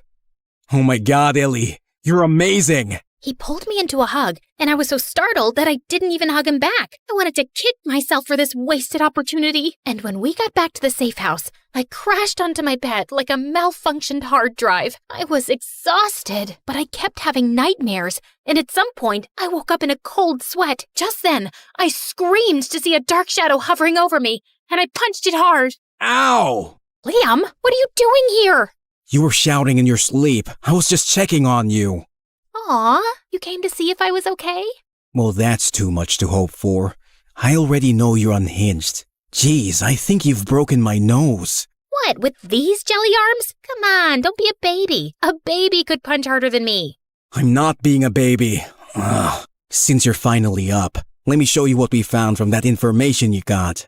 Agatha and Liam then proceeded to tell me that we didn't need to break into the vault. Apparently, they'd discovered a foreign delegation was visiting the embassy in 2 days for a big event, and the stolen key would be exchanged there. The rogue agent, Princess Leia, will be disguised as a journalist. She will be secretly handing it over to this undercover foreign... Whoa, hold on. Your ex-girlfriend's code name is Princess Leia? Oh, now I get why you're Agent Skywalker. That's really cheesy. Can you focus on what's actually important?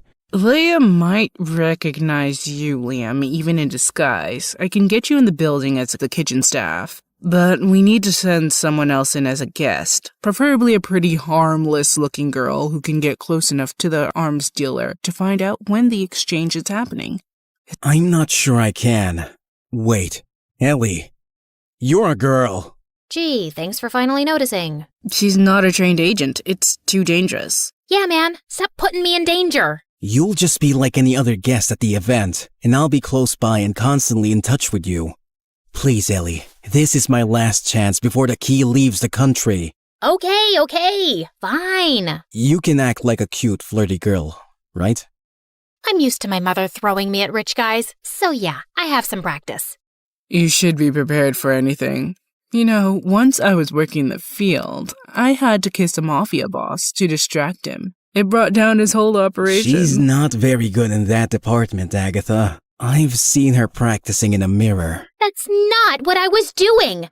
Look, I'm a pretty good kisser, okay? Well, it's an important skill any undercover agent should have. So, prove it. Prove it? How? You could just kiss me. Duh. What, like right now? Is that really necessary? Maybe she just finds you ugly, Agent Skywalker. I didn't say that. I mean, who would find him ugly? He's very good looking. That's just a fact. Like, I'm sure even a lesbian would find him attractive. Then it's just your bad kissing skills stopping you, I guess. Let's hope you don't need to use them. You know what, man? Just shut up. I suddenly grabbed Liam and kissed him hard. He kissed me back, and my brain exploded with fireworks. Well, that was not half bad. It was good. Great, even. Yeah, she'll be fine. I'm gonna get some more coffee. I'm proud of you, kid. 2 days later, as I was getting ready for the event, I felt sick with anxiety. Just then, someone knocked gently, and Liam walked in. Wow, you clean up nice. I mean, your dress is pretty. I think I'm gonna barf all over it soon. Don't be so nervous. I won't let anything happen to you. Here's your earpiece. It has a tracker in there. I'm just not cut out for this, Liam. I'm not so sure about that. Do you know anything about your dad, Ellie? My dad? No, I don't. He left when I was just a few months old. Yeah, because he was an undercover CIA agent too. What? Your dad was one of the best agents in the field, and he was brilliant with computers. He's not around anymore, but he served his country well. And finding you wasn't just a coincidence. We've been keeping an eye on you, and you proved you have his skills when you crossed every level on that treasure hunt game we sent you. So maybe you are meant for all this. It's in your blood. You've met my dad? Yeah, once. You have his eyes too. He tucked my hair behind my ear and gave me a warm smile, and my heart nearly fell out of my chest. Just then, Agatha walked in, saying the car was ready. At the event, I was looking everywhere for the arms dealer, and I finally spotted him. Just then, a tall, dark girl with glasses approached him and whispered something in his ear, and they both started walking out of the hall. Princess Leia is on the move. I think the exchange is happening now. Follow them to see where they're going. I'll come after you. I rushed out of the hall and saw them going down a corridor. They walked to the end of it and entered the room on the left. I inched closer, and as I tried peeking through the door, I suddenly lost my balance and fell inside. And all eyes turned to me. Oh, I'm so sorry. I thought this was the bathroom. Sorry. You can continue with whatever you were doing. Not so fast, girl. Ow, that hurts. Hey, maybe it was just a mistake. She seems like a harmless little girl. Oh, really? Is that why she's wearing an earpiece? That's my hearing aid. Who do you work for? What? I can't hear you. Look, we can't do the exchange right now. This place is probably surrounded by federal agents. Leave immediately. I will create a distraction. And you, girl, you're staying here. Sit down. I plopped my butt into a chair as the girl took out a laptop and started typing like crazy. What you doing? You know, I'm very good at computers. You need any help? Oh, I'm just activating an explosive device linked to this laptop that will go off in 5 minutes and blow up half of this place. So that should create a nice distraction. What? I gotta run, babe. It was nice meeting you. Ciao. She then ran out of the room and locked it from outside. Oh my God! I stood frozen in panic, staring at the screen, seeing my life flash before my eyes. But then somehow, I managed to muster some courage. Okay. Calm down, Ellie. It's just a laptop. Any software can be overwritten. Anything can be decoded.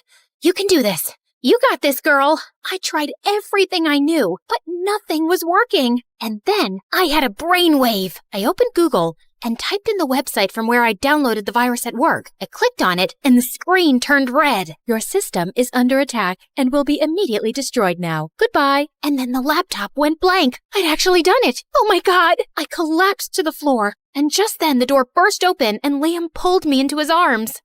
Ellie, are you okay? Leia took your earpiece and I ended up following her instead. Did you manage to stop her? Did you get the key? Yeah, I did.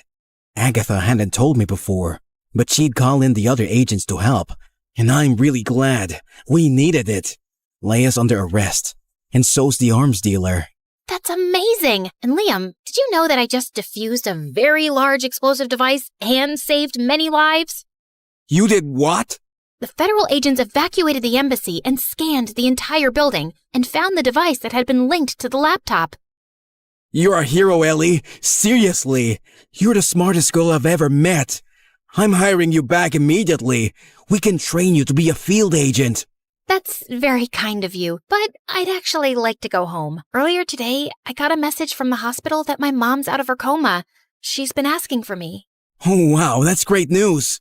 But you can come back once she's better, right? You know what? I don't think so. Yeah, my dad was an agent, but I'm not meant for this life of high stress, crippling anxiety, and close calls.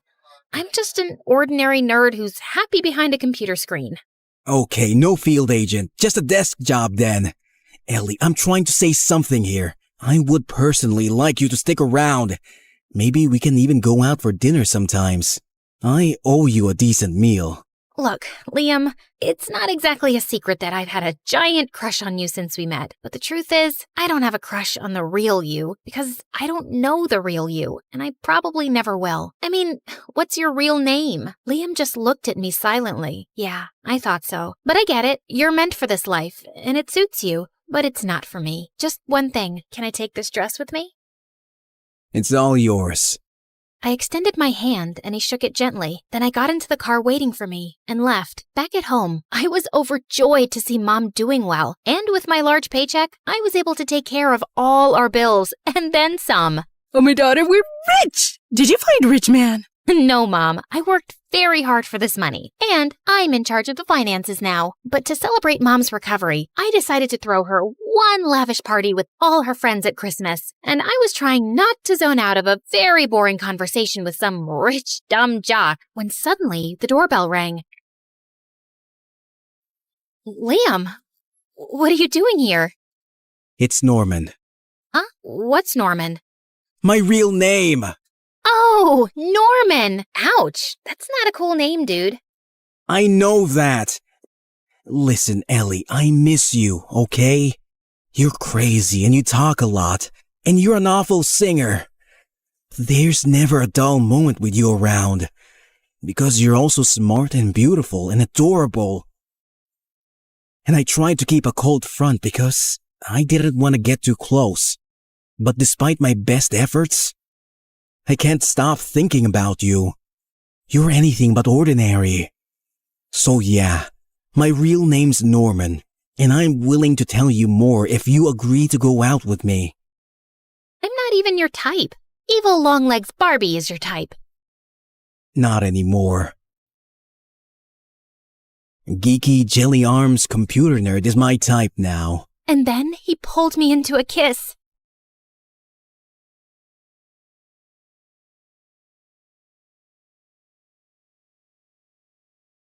Does this mean you're like my boyfriend now? I like the sound of that. Can I tell my mom you're rich? I am rich. Like, really rich. Perfect. Mom, I found a rich man.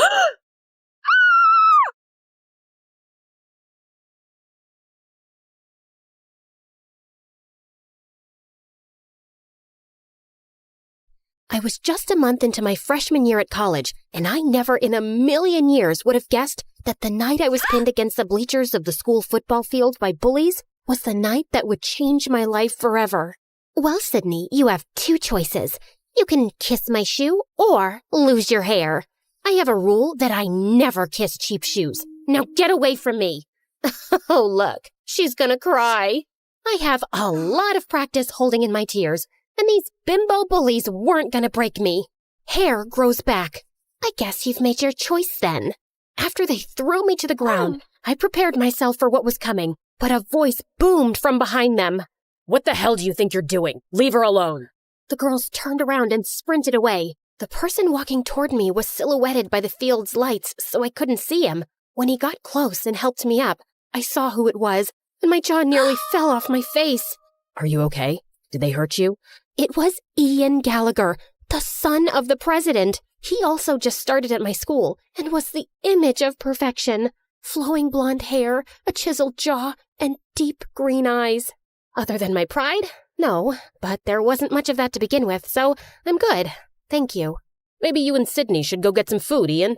Who was this guy, and how did he know my name? Yes, absolutely. Are you hungry? Joe Jr.'s Diner is just up the street. I'm Todd, Ian's assistant. Our driver will be happy to take you and then bring you back to your dorm room afterward. Right, Ian? Yeah, absolutely. Please stop saying absolutely. Absolutely. I mean, right. I wasn't sure what was happening here, but whatever it was really frickin' weird. Okay then, shall we go so you two can eat and get acquainted? Can you two hold on for just a minute? I need to pause this here. As you already guessed, my name is Sydney, and it would be awesome if you clicked like and subscribe. And while you do that, I'm going to fill you in on some quick backstory. I grew up in a huge house with everything a girl could want. Giant stuffed animals, so much chocolate that Willy Wonka would be envious, and an arcade packed with every video game that ever existed. There was only one thing missing. My parents.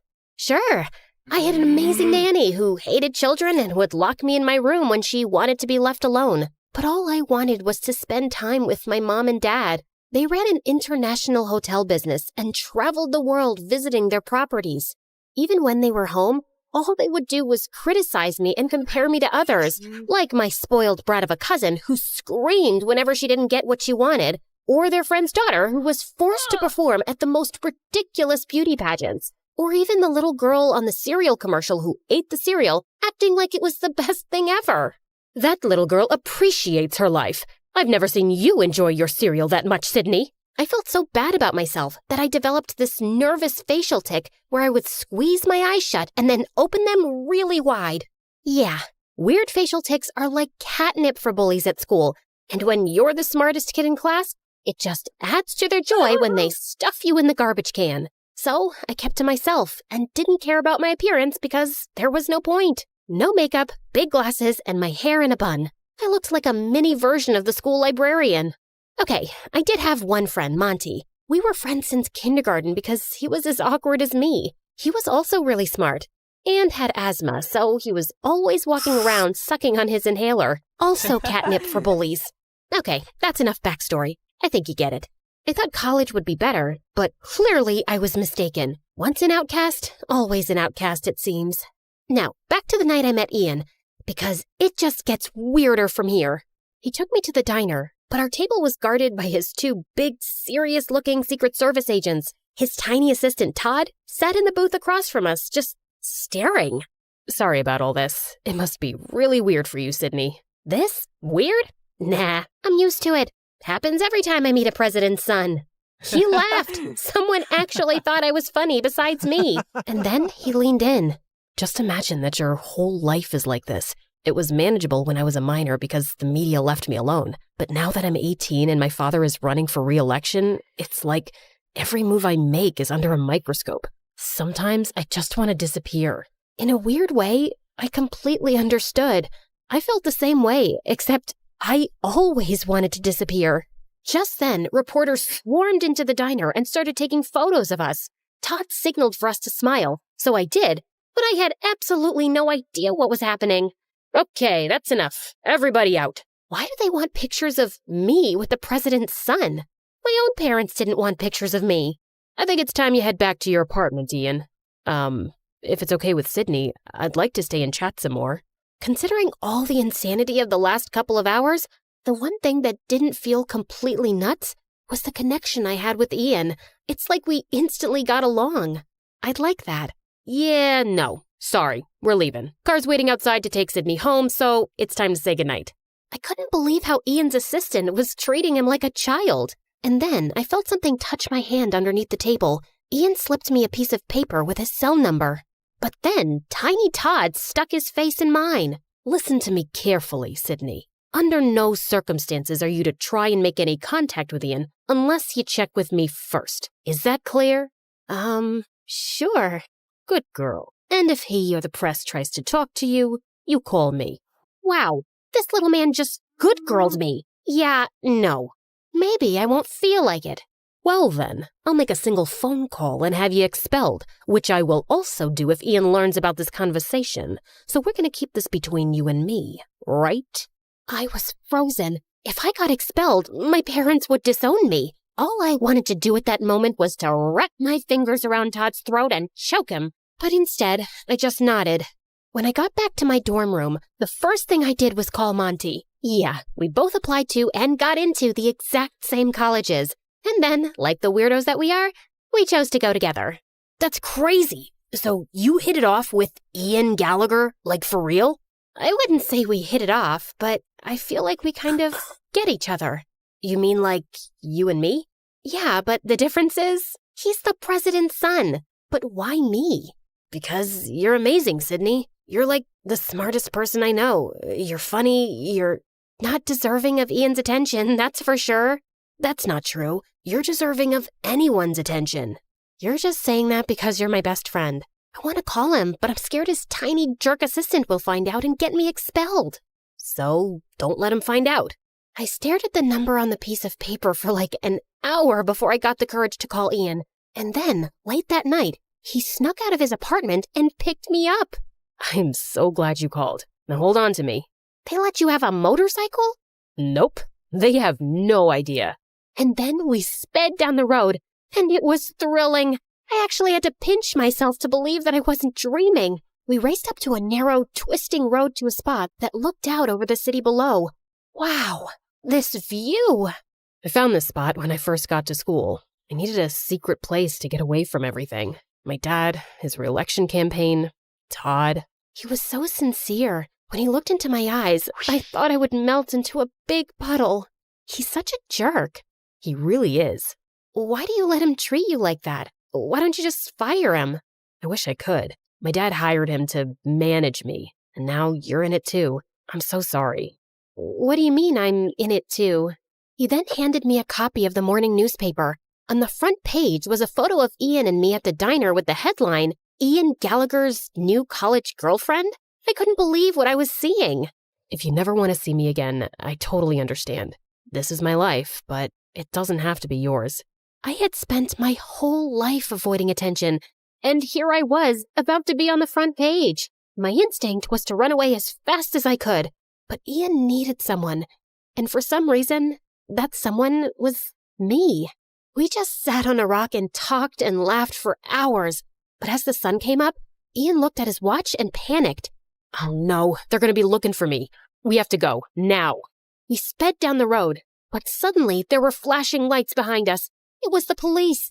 At that moment, I knew I was going to get expelled. My life was officially over. But instead of being pulled over, Ian floored it. We raced down the road away from the police car. Forget about being expelled. I was going to jail.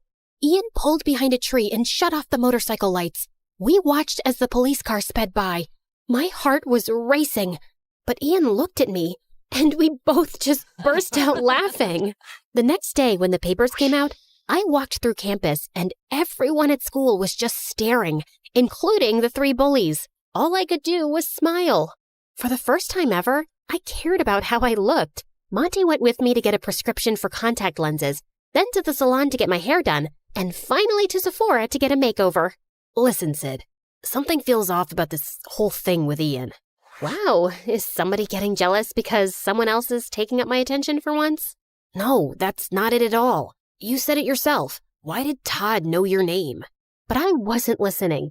All I could think about was seeing Ian again, and then the cosmetologist turned my chair around. So, how do I look? That bad, huh? You're beautiful. I hugged him as hard as I could. I don't know what I would have done without him all these years.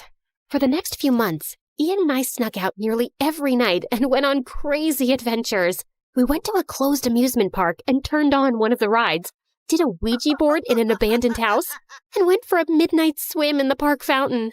During the day, I struggled to stay awake in class, and my grades went down, but I didn't care. I was falling in love. I was so caught up in Ian that I barely ever saw Monty anymore. I didn't even care that Todd kept posing us for the press.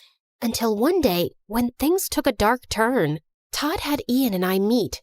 Well, look at you 2 lovebirds. It just warms my heart. I didn't know you had one of those, Todd. Every day there's a new surprise. Ian tried to contain his laughter, but Todd was not amused. When the press gets here, Ian, I want you to kiss Sydney. Ian and I hadn't kissed yet, which I thought was strange, but I felt like he was just taking it slow. Then, out of the corner of my eye, I saw Monty sitting alone on a bench eating his lunch.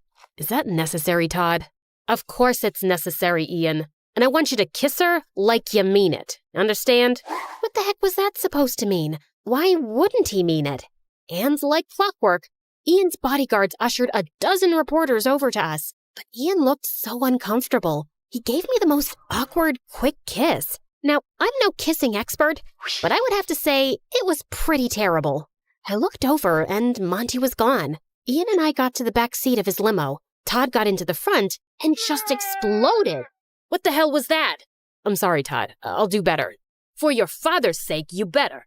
For your father's sake? What does that mean, Ian? What does it matter to you, Sydney? You're not bullied anymore. People admire you, which I'm guessing is a first. So be a good girl and keep your mouth shut. Hey, don't talk to her like that. Or what, Ian? You gonna fire me? I was waiting for Ian to defend me, but he just went quiet. When I opened the door to my dorm room, Monty was waiting. I had given him his own key at the start of the year. I was so happy to see him. Monty! But that happiness didn't last long. You're being played, Sid. Played? Oh, stop it, Monty. You and Ian? It's a setup because his father is running for re-election, and Todd was hired to craft his image for the public. You're just jealous because I fell in love and I'm spending my time with someone else. And then Monty held up a printed photo of Ian embracing another boy. I did some digging, and this was Ian's high school boyfriend. Boyfriend? You're saying that Ian is... Yes, I'm so sorry, Sid. And they're using you to give off the image that he's straight, so it doesn't affect his father's re-election campaign. Wow, Monty, you are pathetic. I was a loser until I met Ian, and you're just upset that you're still one. I can't believe I was ever friends with you. Now get out. Monty looked like I just slapped him as I slammed the door in his face. That night, when Ian picked me up, I told him I wanted to go to our spot on the cliff overlooking the city. I'm so sorry about today, Sydney. The pressure to perform in front of the camera just... Before he could finish, I held up the photo. Have you been lying to me, Ian? Where did you get that? Who cares where I got it? This is the reason why you've never kissed me, isn't it? Todd says if the world finds out about this, my father will lose. I was furious at myself. Monty tried to warn me, but I didn't listen. And now I've probably lost him forever. But it all suddenly made sense. Right. Choose a girl with low self-esteem who wouldn't question what was happening, who would be so thrilled with the attention that she would just go with it. And these adventures at night, were they part of it?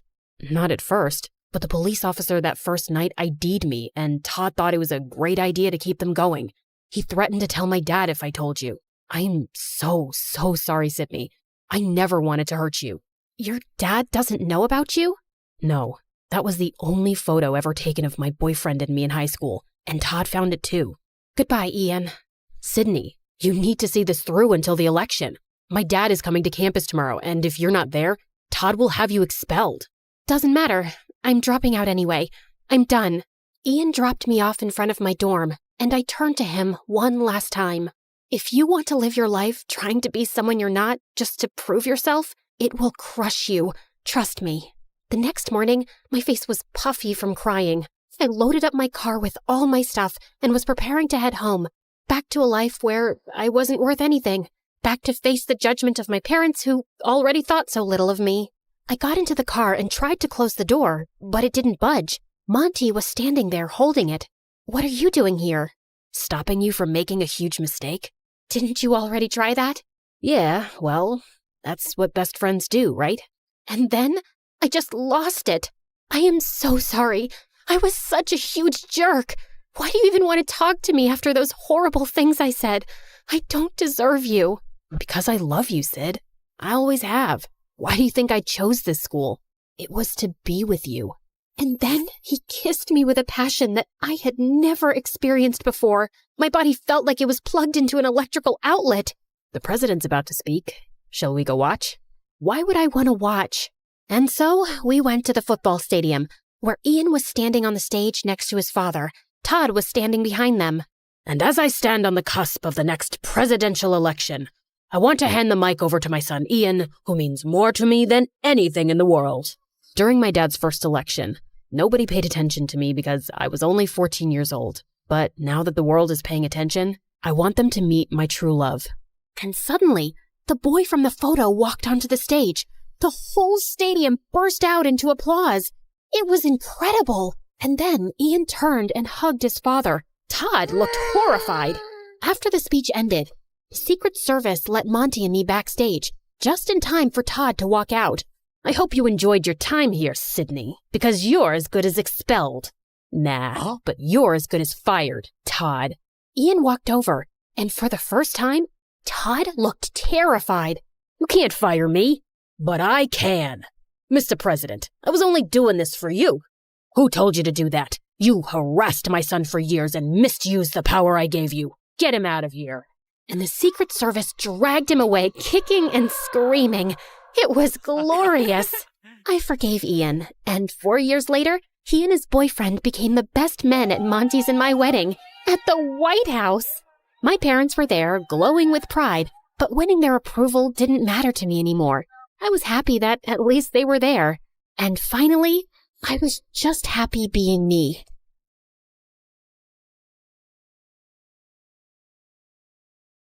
Hi, I'm Allison from a small village in France. Please like and subscribe. I lived in a small cottage with my single mother who worked as an artist. Life was tough since we had little money, so when I turned 5, Mom decided to move back to her home city. And it had a freaking palace. Whoa, is that a real palace, Mommy? I want to see what it looks like from the inside. I want to meet the king. The king doesn't live there, Allie. Only his sister, the Duchess, does. And only those who work in the palace can go there. Soon after, Mom got a job as a royal portrait artist, and I would beg her to take me along someday. But she always said I was too clumsy, and the palace was full of delicate things. I'll be careful, I promise. Oh, I forgot to tell you. There's also a ghost who has lived in this palace for decades. Was the ghost there when you were a kid? Yep. Then it must be old by now.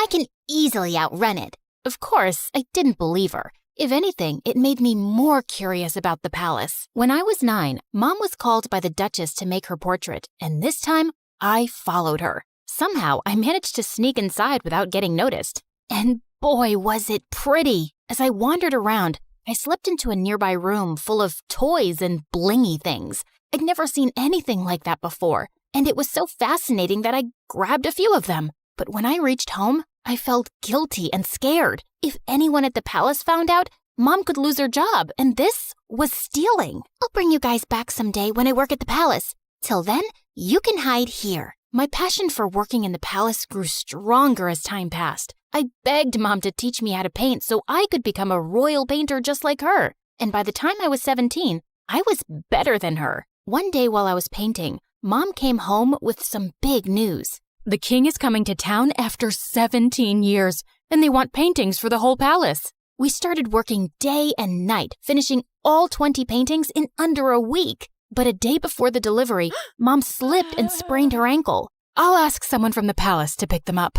No, I can take them. I promise. I won't break a thing. Whoa! Are you sure? We can't lose the job. Yes, Mom. You can count on me. I managed to convince Mom and then left for the palace. I also took the stuff I'd taken all those years back. I could finally put that back. When I entered the palace, it was exactly as I'd remembered. Wow, how dull. This place could really use some color. I was so lost looking around that I tripped over a giant statue's foot, and the paintings flew in the air. Just then, I heard someone scream, and when I looked back and saw a girl, I almost passed out. It was like I was looking in a mirror. I touched her to make sure she was real, and she slapped my hand away. Don't you touch me, you peasant. Don't you know who I am? My doppelganger? We look exactly the same. No, we don't. I'm a princess, and you look like a street rat. If I look like a street rat, so do you, because we have the same face.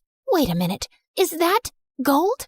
Oh my God, you're a thief. The girl started screaming again, and I was surrounded by palace security within seconds. Just as they held me, I bit one of the guards and ran till I reached home. When I told Mom what had happened, she looked at me in shock, and minutes later, the king arrived with the Duchess. Oh, my sweet daughter, it is you. You're what? Mom, what's happening? My mind went blank when the king told me how years ago the nanny had taken me out for a walk, but we both never returned. Your mother and I searched everywhere for you, but we failed. She was heartbroken and no longer wanted to be here, so we left the palace. But today, when the security guards told me of an intruder who looks just like the princess, I just had to come and see for myself. Mom, is that true?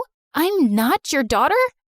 It's true, Allie. I found you on my doorstep with a note and some money, but I had no idea you were a princess. Why didn't you ever tell me I'm not yours? Because I fell in love with you the moment I saw you. Now you were my daughter. I am so sorry, Allie. It was just all too much to process, and I ran off. I was a princess, and I had a twin sister. I was living a lie for 17 years?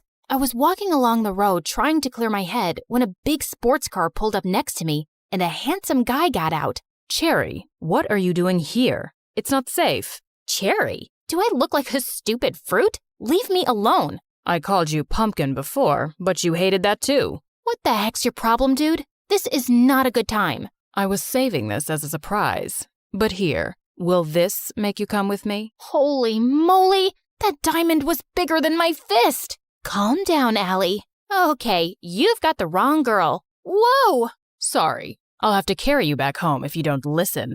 I punched him in the nose as the guy screamed like a little boy and then ran for my life. This was officially the worst day ever. The next day, the royal staff packed all my stuff and I was moved to the castle. My royal chambers were bigger than my whole house, and everything was beautiful, except it didn't feel like home. Mom wasn't there, and even though I was mad at her, I missed her. I was unpacking when my sister walked in. I know you think you're suddenly a princess now too, but don't let this get to your head. Remember, I rule. Charlotte, dear, don't be so rude to your sister. You should be happy she's back. Okay, Amber. Allison, Allison, darling, we're starting with your royal lessons from tomorrow. Be ready at 4 a.m. sharp. Good luck with that. It's not easy being a princess. She wasn't kidding. It was a mad schedule. Mornings were for horse riding, then music in the afternoon, and martial arts in the evening. My body was super sore and I was exhausted, but within a few weeks, I'd grown tougher and learned a lot. One evening during martial arts practice, someone walked up to me. It was the diamond guy. I thought they were just rumors, but you are prettier than Charlotte. We look exactly the same, like identical. Can't you see that, or did the punch make you blind? Feisty. I'm Prince Arnold, by the way, Charlotte's fiancé. Isn't she too young to get married? Are you jealous? What? Move along, dude, unless you want another punch. But the guy just winked and left. What a flirt! Later that evening at dinner, Dad announced that he'd be holding an official coming out party for his daughters, and the entire village would be invited. What's a coming out party? Lame question. It's your official introduction. So why are you having one? Don't people know you already? That's when Dad told me that Charlotte had always been sick all her life. She had a rare genetic heart condition that didn't allow her to roam around too much. It was only recently that she'd gotten better. But I'm still better than you. What's your problem? My problem is that you're here to take my crown away from me, and I won't let that happen. Enough. That's for me to decide. Now eat your dinner. I'd root for you. I kicked that butt face under the table, and he turned red. Much deserved. The coming out party had sent the whole town into a frenzy, and Mom was called to make our official portraits. Seeing her made me feel so much better. So, how do I look? Like a princess. Have you forgiven me? Maybe. I mean, you're still my mom. Of course I am. The party was a huge success, and I could see the king's pride in introducing his daughters. You should see Allison fight. She's a natural. Her paintings are so good. I think I should send her to Paris to become a professional. Dad, I wanted to become a chef, and you didn't allow that. That's because you weren't well, Charlotte. Now, don't interrupt me while I'm talking, darling. I was a little embarrassed with all the praise, and it clearly bothered Charlotte. So I excused myself and went out for some fresh air, only to find that jerk, Arnold, making out with a maid. What the heck, dude? Oh, hey, Allie. Don't worry, this isn't serious. And you're next. I felt furious and turned around to leave, but he blocked me. Oh, don't be so mad. Come here. Arnold pulled me in and was about to kiss me when I pushed him hard, but Charlotte walked in just then. What's happening? Wait, I knew it wasn't you. My darling Charlotte, this imposter tried to take advantage of me. She tried to kiss me while pretending to be you. What? That's not true. This guy's been flirting with me ever since I came here. Charlotte, he's a jerk. I just caught him making out with a maid. Enough. First, you try to steal my life, then my dad, and now you have your eyes on my fiancé? I won't let you get away with it. With that, Charlotte went inside and got on stage as everyone stared at her in confusion. Attention! My twin sister is a manipulative witch. She's a thief and a liar, and so is her mom, that lady. Tell me, Allison, did she teach you how to be a lowlife? Because you surely weren't born one. Say what you want about me, but keep my mom out of it. I feel sorry for you, Charlotte. How could you be so bitter? It's so... Before I could finish, Charlotte jumped on me and we got into a crazy fight. As the king pulled us apart, Charlotte started shaking and fell to the ground. We rushed her to the hospital, and the doctors informed us that she had fainted because of stress and needed rest. I wanted to visit her, but the Duchess stopped me. I think it's best that you stay away. You've done enough damage. Brother, she's not good for Charlotte's health. We might not get along, but she's my sister. She's right, Allison. I think it's best if you give each other some space. Maybe you can stay with your mom for some time. It will only be temporary, love, and I'll have you back as soon as possible. I think we dumped too much on Charlotte, and she needs to get better. Of course, I understood, but I was actually happy to get away from everything for a while, especially since Charlotte and I were on the front page of every newspaper the next day. People called us the Crazy Royals. We were a joke. I was packing my stuff when the Duchess walked in. You're finally going back to where you belong. I knew you'd never fit in here, and it was a mistake to bring filth into the palace. I know I didn't grow up here, but I'm still a princess by birth. So please, mind your manners and never talk to me this way again. don't forget your place. That's exactly what I'm doing. I pushed her aside and left for my old home. Mom was ecstatic to see me, and to be honest, I felt happier than I'd been in weeks. A few days later, once Charlotte was better, the king announced her engagement to Arnold to give people something else to talk about. Dad invited me, but I decided not to go to the ceremony. I just wanted to stay away and avoid any more drama. On the engagement day, Mom had gone out for something when Charlotte came over. What are you doing here? Don't you have an engagement to get to? I can't marry him, Allison. He's a snake. I should have trusted you. Good time to say I told you so. But what do you want from me? After our fight, we can't have another media blowout. Dad will never allow me to call off the engagement at the last minute. Please, come with me. Maybe we could convince him together. Please help me. Charlotte was crying like a baby now, and I didn't want her to have another fainting episode, so I agreed. But just as we entered the palace, Charlotte stopped. I need to fix my makeup. The entire town is in there. Wow, priorities. Thanks for doing this. I'll be right back. I started to walk around when I spotted Charlotte. She's here. I've done everything you asked me to do, including the fake fainting. Now do your part and make her leave forever before Dad decides to bring her back here again. Leave it to me now, princess. I have the perfect plan to make sure you get the crown. Oh my God, these people were crazy. I had no idea what her plan was, but it sounded dangerous. So I ran straight to Dad, and seconds later Charlotte followed. Allison, I thought you weren't coming, but I'm so glad you did. Of course she had to come. She had to ruin my engagement. She just can't see me happy. Oh my God, Arnold, hold me, please. Oh, shut up already. Don't you guys get tired of manipulating? King, Dad, whatever, you should see this. I played the video for the entire hall to see, and Charlotte turned pale. Charlotte? Dad, I'm sorry, but you seem to like her more because she's tougher than me. And when Auntie told me that she was after Arnold and my crown, I couldn't take it anymore. But this was all Aunt's idea. Sister, what were you planning to do and why? Suddenly, the Duchess turned into a mad person and started screaming. I'm tired of being your servant. I'm the older sister and the crown was mine, but these girls took that away from me, and I would have gotten away with everything if this one hadn't shown up. What do you mean? You knew she was alive? Whoopsie, you did a boo-boo. The Duchess confessed how she'd paid the nanny to take me away and drop me in the jungle, but the nanny had dropped me at Mom's doorstep instead. Charlotte was so sick as a kid, I didn't think she'd survive for so long. With both of you gone, I'd be a queen, but Karma's a witch. The king gave orders to take the Duchess away to the dungeons for treason, and Charlotte turned to me. I was horrible to you, and I probably don't deserve your forgiveness. But could you try? It might take some time, but I'll get there. What about me? You can chew your shoes and get lost. Yeah, I always knew you were a jerk. I was called back to the palace, and I took Mom along this time. Charlotte and I changed history by taking over the crown together. We were both queens in our own way, and I learned that those who love you will always stick by your side.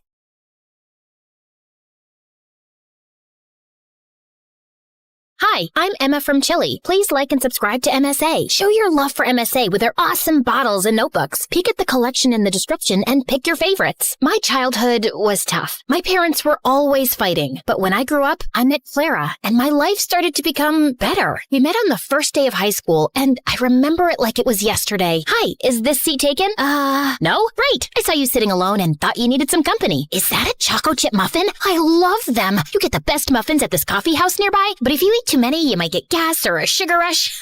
Sorry, I'm blabbering a lot, right? Kind of. You'll get used to it. I'm Emma, by the way. Do you want to be my friend? Trust me, we both need friends if we want to survive high school. Oh, okay. I'd like that. I'm Clara. Since that day, we were like gum. Clara was a pretty and shy girl, and me, well, I was the weird girl with a tiny obsession for Sherlock Holmes. You better not be asking who Sherlock Holmes is. Wow, that's an interesting outfit. It's my Sherlock Holmes uniform, Clara. I already told you like 1 trillion times. Yes, of course. How can I forget? The world's greatest detective, right? The best, the biggest, the most... Wait, are you teasing me? Wow, you figured it out. Guess you are good at detecting things. It's elementary, dear Watson. What? Oh, never mind. But despite my weirdy personality, Clara always stuck by my side. until one day, everything started to break. I was coming back from school and saw Mom going crazy in rage. She was screaming at Dad, throwing his stuff outside, while Dad just looked like a deer in the headlights trying to stop her. Let go of my hand. That's it. I can't live with someone who scams others. We're done. Get out of my house. Please, not in front of Emma. Why? She should know what kind of father she has. Tell her how you scammed people into investing money in your little Ponzi schemes. Tell her that you're a liar and a crook. Go on. A mouse got your tongue? Mom kept screaming at Dad, and I just couldn't take it, so I ran away to my room and locked my door. Mom followed me and was still screaming, but I just lay on my bed, trying not to cry. And later that night, she came into my room. I know you feel horrible, darling, but it's for the best. Your father was a good guy, but now he prefers money over his own family. But what happened? I don't know, dear, but I do know that you and I are going to be just fine. We're a team. Remember that, okay? The next day, I went to school feeling worse than ever, but I saw Clara and I got a little happy. Hey,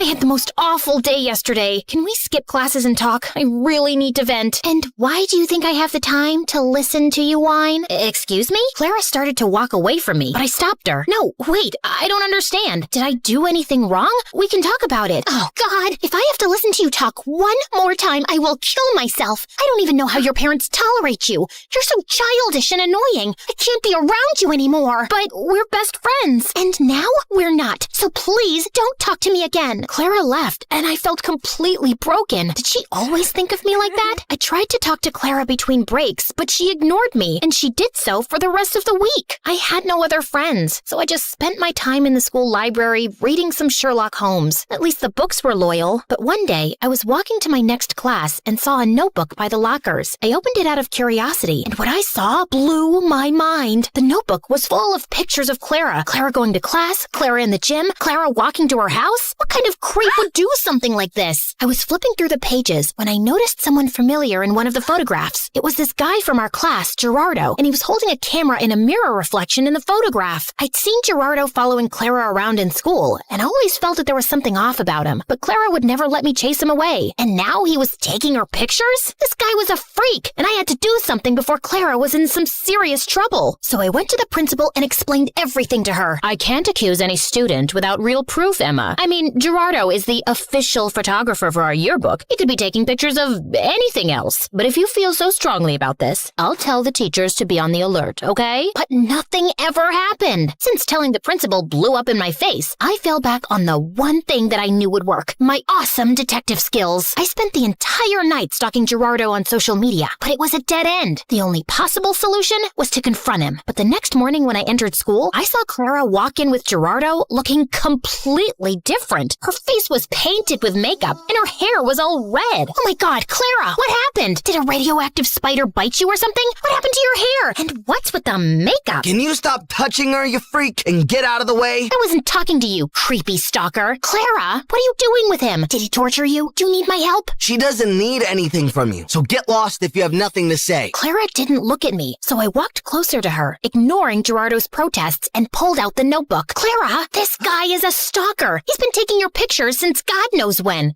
Look, he's even in one of these pictures. Can you see that tiny little reflection in the background? Clara ripped the notebook out of my hands and finally looked at me, angry. What part of I don't want to be your friend didn't you understand? I don't care about your little detective games, okay? It's not a game. This guy is creepy and weird, and my boyfriend? He's my boyfriend, okay? Now stop insulting him with your dumb games and get out of my face. Clara stormed off before I could ask any questions, but Gerardo stayed, smiling at me. Thank you for finding my notebook. I was worried about losing my favorite photos of my girlfriend. Listen, I don't know how you brainwashed her, but she's not like that. I didn't do anything to her. I just offered her a quick way to earn money. What did you make her do? Why don't you ask her? He left with a victorious grin on his face. I started to feel really worried about Clara. The next day, after the end of the school day, I was determined to save Clara any way I could. So I decided to follow Gerardo like a shadow. After a while, I saw him slipping through the school back gate and entering a scary dark alley. I hid behind a pillar and saw him wait there. And moments later, a bunch of guys came in on their motorcycles, each scarier than the next. How you feeling about tomorrow, boss? Pretty good. You have the motorcycle I asked for? Yeah, it's in Clara's house. Perfect. I taught Clara everything she needs to know about riding motorcycles, and I've told her to meet us right here tomorrow. I'm telling you, Clara's so ready for this race. She's gonna nail it. And what if she doesn't? Then we train her more till she can. But don't worry, I can feel that money is ours already. Everyone Everyone started cheering in celebration, so I got out of there before they saw me. I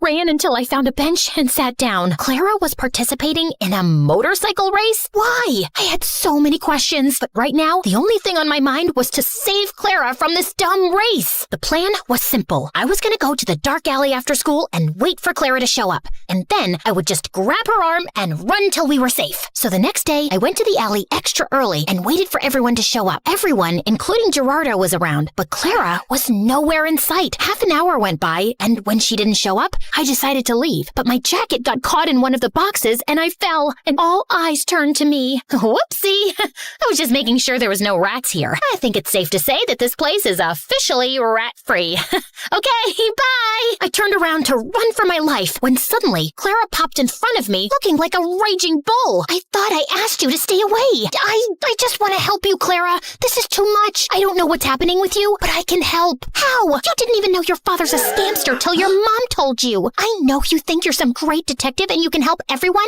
but no, Emma, you can't. You have to stay away from this. Get that in your thick skull and leave me alone. I know you're saying this to hurt me, and I am hurt, I won't lie. But Clara, this is too dangerous and— Okay, enough. My head's hurting listening to your annoying voice. Lock her up. Wait, Clara tried to protest, but someone dragged me into a room nearby, took off my backpack, threw me in, and shut the door. I could hear Clara almost crying, so I pressed my ear to the door, trying to hear outside. I know she's in trouble, but you can't leave her here. You need to focus right now. We'll come back for her later, I promise. Now get on the motorcycle. You've got a race to win. I tried to scream for help, but I gave up after a while and just sat down on the floor. Ugh, how did I let this happen? I spent hours walking in circles and knocking on the door, but then I suddenly came up with an idea. I'd read in the Sherlock Holmes books how to pick locks with a hairpin, so I took the one I had in my hair and started to try it. Something clicked, and all of a sudden, the door opened. Bullseye!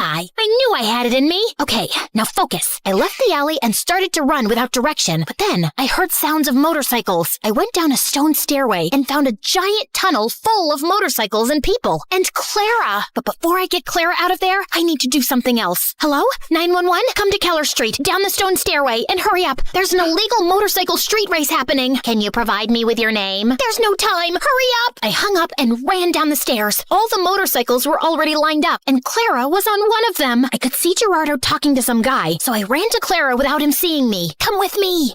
It's impossible to escape from you, right? You can roll your eyes later. Just get off this thing and come. Emma, you don't understand. I found out a week ago that my parents declared bankruptcy, and we might have to move to a homeless shelter. He's a liar. Look at that nose on his face. It's so plastic and fake. You can't trust him. His nose was really crooked. You should have seen— Wow, great story. Let's save it for another time. Now come. Just as Clara stepped down from the motorcycle, we heard police sirens outside. I pulled Clara away before Gerardo or anyone else could frame her. How? Shh, you're a suspect. If anyone asks why you're hiding behind this bush, pretend that you're from a really exotic island, you know? Maybe you're collecting a— Emma, I'm such an idiot. I ruined everything. My grades, my life, my future, our relationship. Gerardo told me not to talk to you anymore because he wanted me all to himself. Emma, I am so sorry about everything. I just really need my friend right now. Hey, don't worry. I'm not going anywhere. You and your family can stay with us until you guys get back on your feet. Let's just go home and get you cleaned up. I missed you. I missed you too, Emma. Thank you.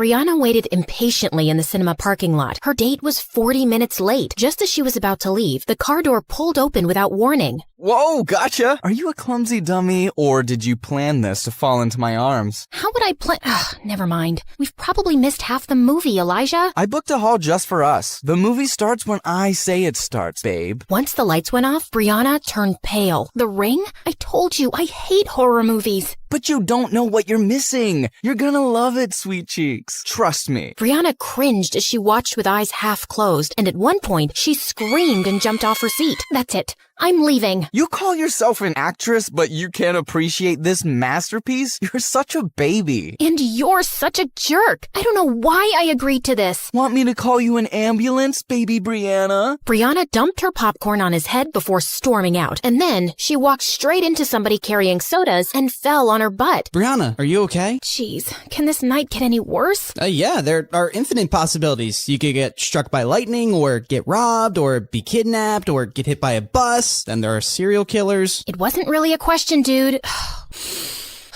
I'm sorry. I wasn't looking. I'll pay for the drinks. I can take care of this. Thanks. What's your name? Wow, you don't even know my name? Why would I? I know your name. Yeah, because I'm, famous. What's your excuse? I'm in your biology class. I joined your school 3 weeks ago. Brianna was embarrassed. The teacher did introduce some new scholarship kid, but I've hardly noticed him since. It's okay. I'm not offended. It's what I'd expect from someone like you. I'm Charlie. I'll see you around. He smiled and walked away, and Brianna felt kind of bothered. What did he mean, someone like me? Charlie knew Brianna wasn't kidding about being famous. He had seen some of her TV show on Stargirl. At school, she was surrounded by girls just like her, and guys who changed sports cars faster than clothes. Of course she hasn't noticed someone like me. The 3 most popular girls in school chilling at a pool party was a sight to behold. Their leader, Madison, was a rich socialite and model, and her childhood bestie, Amber, was an Instagram influencer who started the weirdest fashion trends. But the most popular right now was Brianna, who'd joined them in 8th grade and shot to fame with her teen TV series. People called them the Barbie Angels because they screamed perfection, but they weren't feeling great lately. Things are starting to get boring.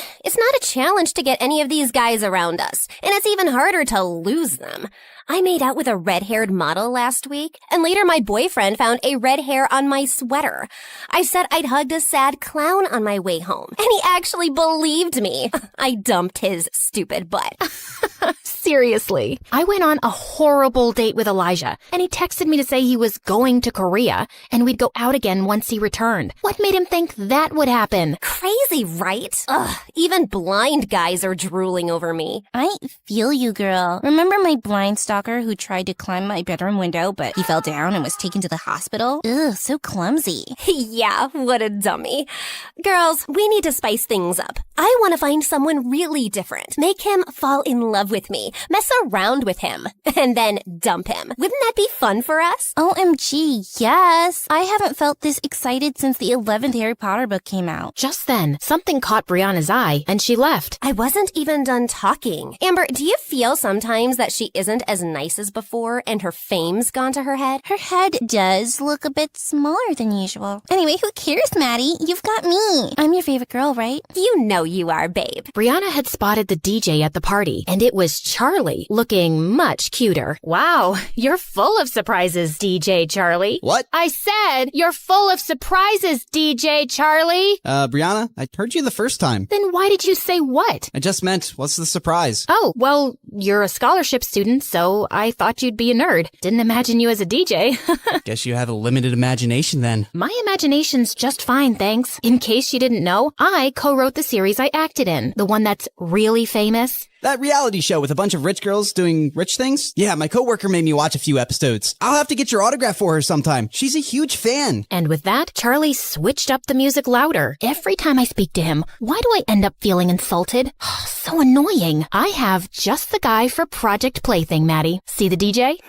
His tacky t-shirt. But he's kinda cute. Why him? He's nothing like the guys we date. He's a scholarship student in my bio class, and he seems unimpressed by everyone at our school, including us. Well, that's new. I love a good challenge. The question is, will he buy it? The most popular girl in school suddenly notices him? He might think it's a prank. We'll just have to make it believable then. Plus, no guy is immune to my charms, Brie Brie. He'll be eating out of my hands in no time. Like a baby shark. I don't think it'll be so easy, but I'm looking forward to it. The girl's first move was to get Madison on Charlie's radar and paint her as an angel. So 2 days later, Charlie found Madison walking into the cinema, who he instantly recognized as Brianna's friend, and she had a line of kids behind her. Hi, could I please have 30 tickets for the new Minion movie and whatever snacks the kids want? Are these kids from an orphanage? Yeah, I volunteer there, and I thought I'd treat them. It's not often that they get to go out, so I want them to have a really good time. Wow, she doesn't even have a PR team taking pictures. Charlie led the excited kids into the theater, and as he was leaving, Madison touched his arm. Wait, you were the DJ at a pool party recently, right? Right. I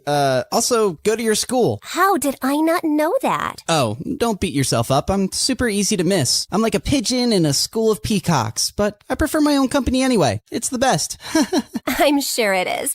Well, thanks for your help today. Madison kissed him on the cheek, and Charlie smiled awkwardly before running off. Was the most popular girl in school just flirting with me? Nah, she probably flirts with everybody. Later, Maddie called the others to update them. Do you think he bought your act? Of course. I'm beginning to think I'm a better actress than you are, and this is going to be a lot easier than I thought. The next day, when Madison walked into the cafeteria, she spotted Charlie in a corner, and his eyes were already on her. She helped a kid with crutches get his lunch and tipped a janitor generously before making her way to Charlie's table. Hi, do you mind if I sit here? Of course not. Yes, please sit. I am sitting. Oh, righto. You want half my sandwich? My grandma made it. The filling is probably this week's leftovers mixed together, and the bread is a bit stale, but it's not bad. I think the gravy she put inside is making it, what's the word I'm looking for? Moist. Yeah, it's moist. Tempting, but I haven't had bread in years. Just then, Charlie noticed that half the cafeteria was staring at them. They're thinking what I'm thinking. What is a beautiful, rich model doing with me? This is clearly a prank. You know, I just remembered. The librarian asked me to feed her fish, and they'll die if I don't do it right now. Really? Well, I can come with you. No,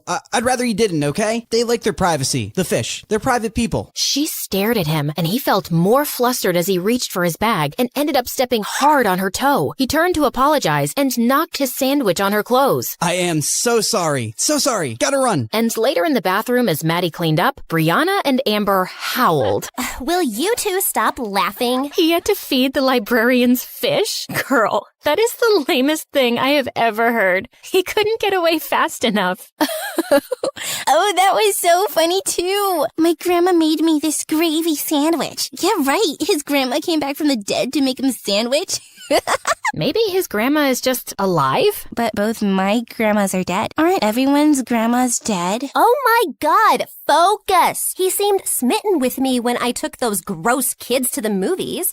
Why is he running away from me now?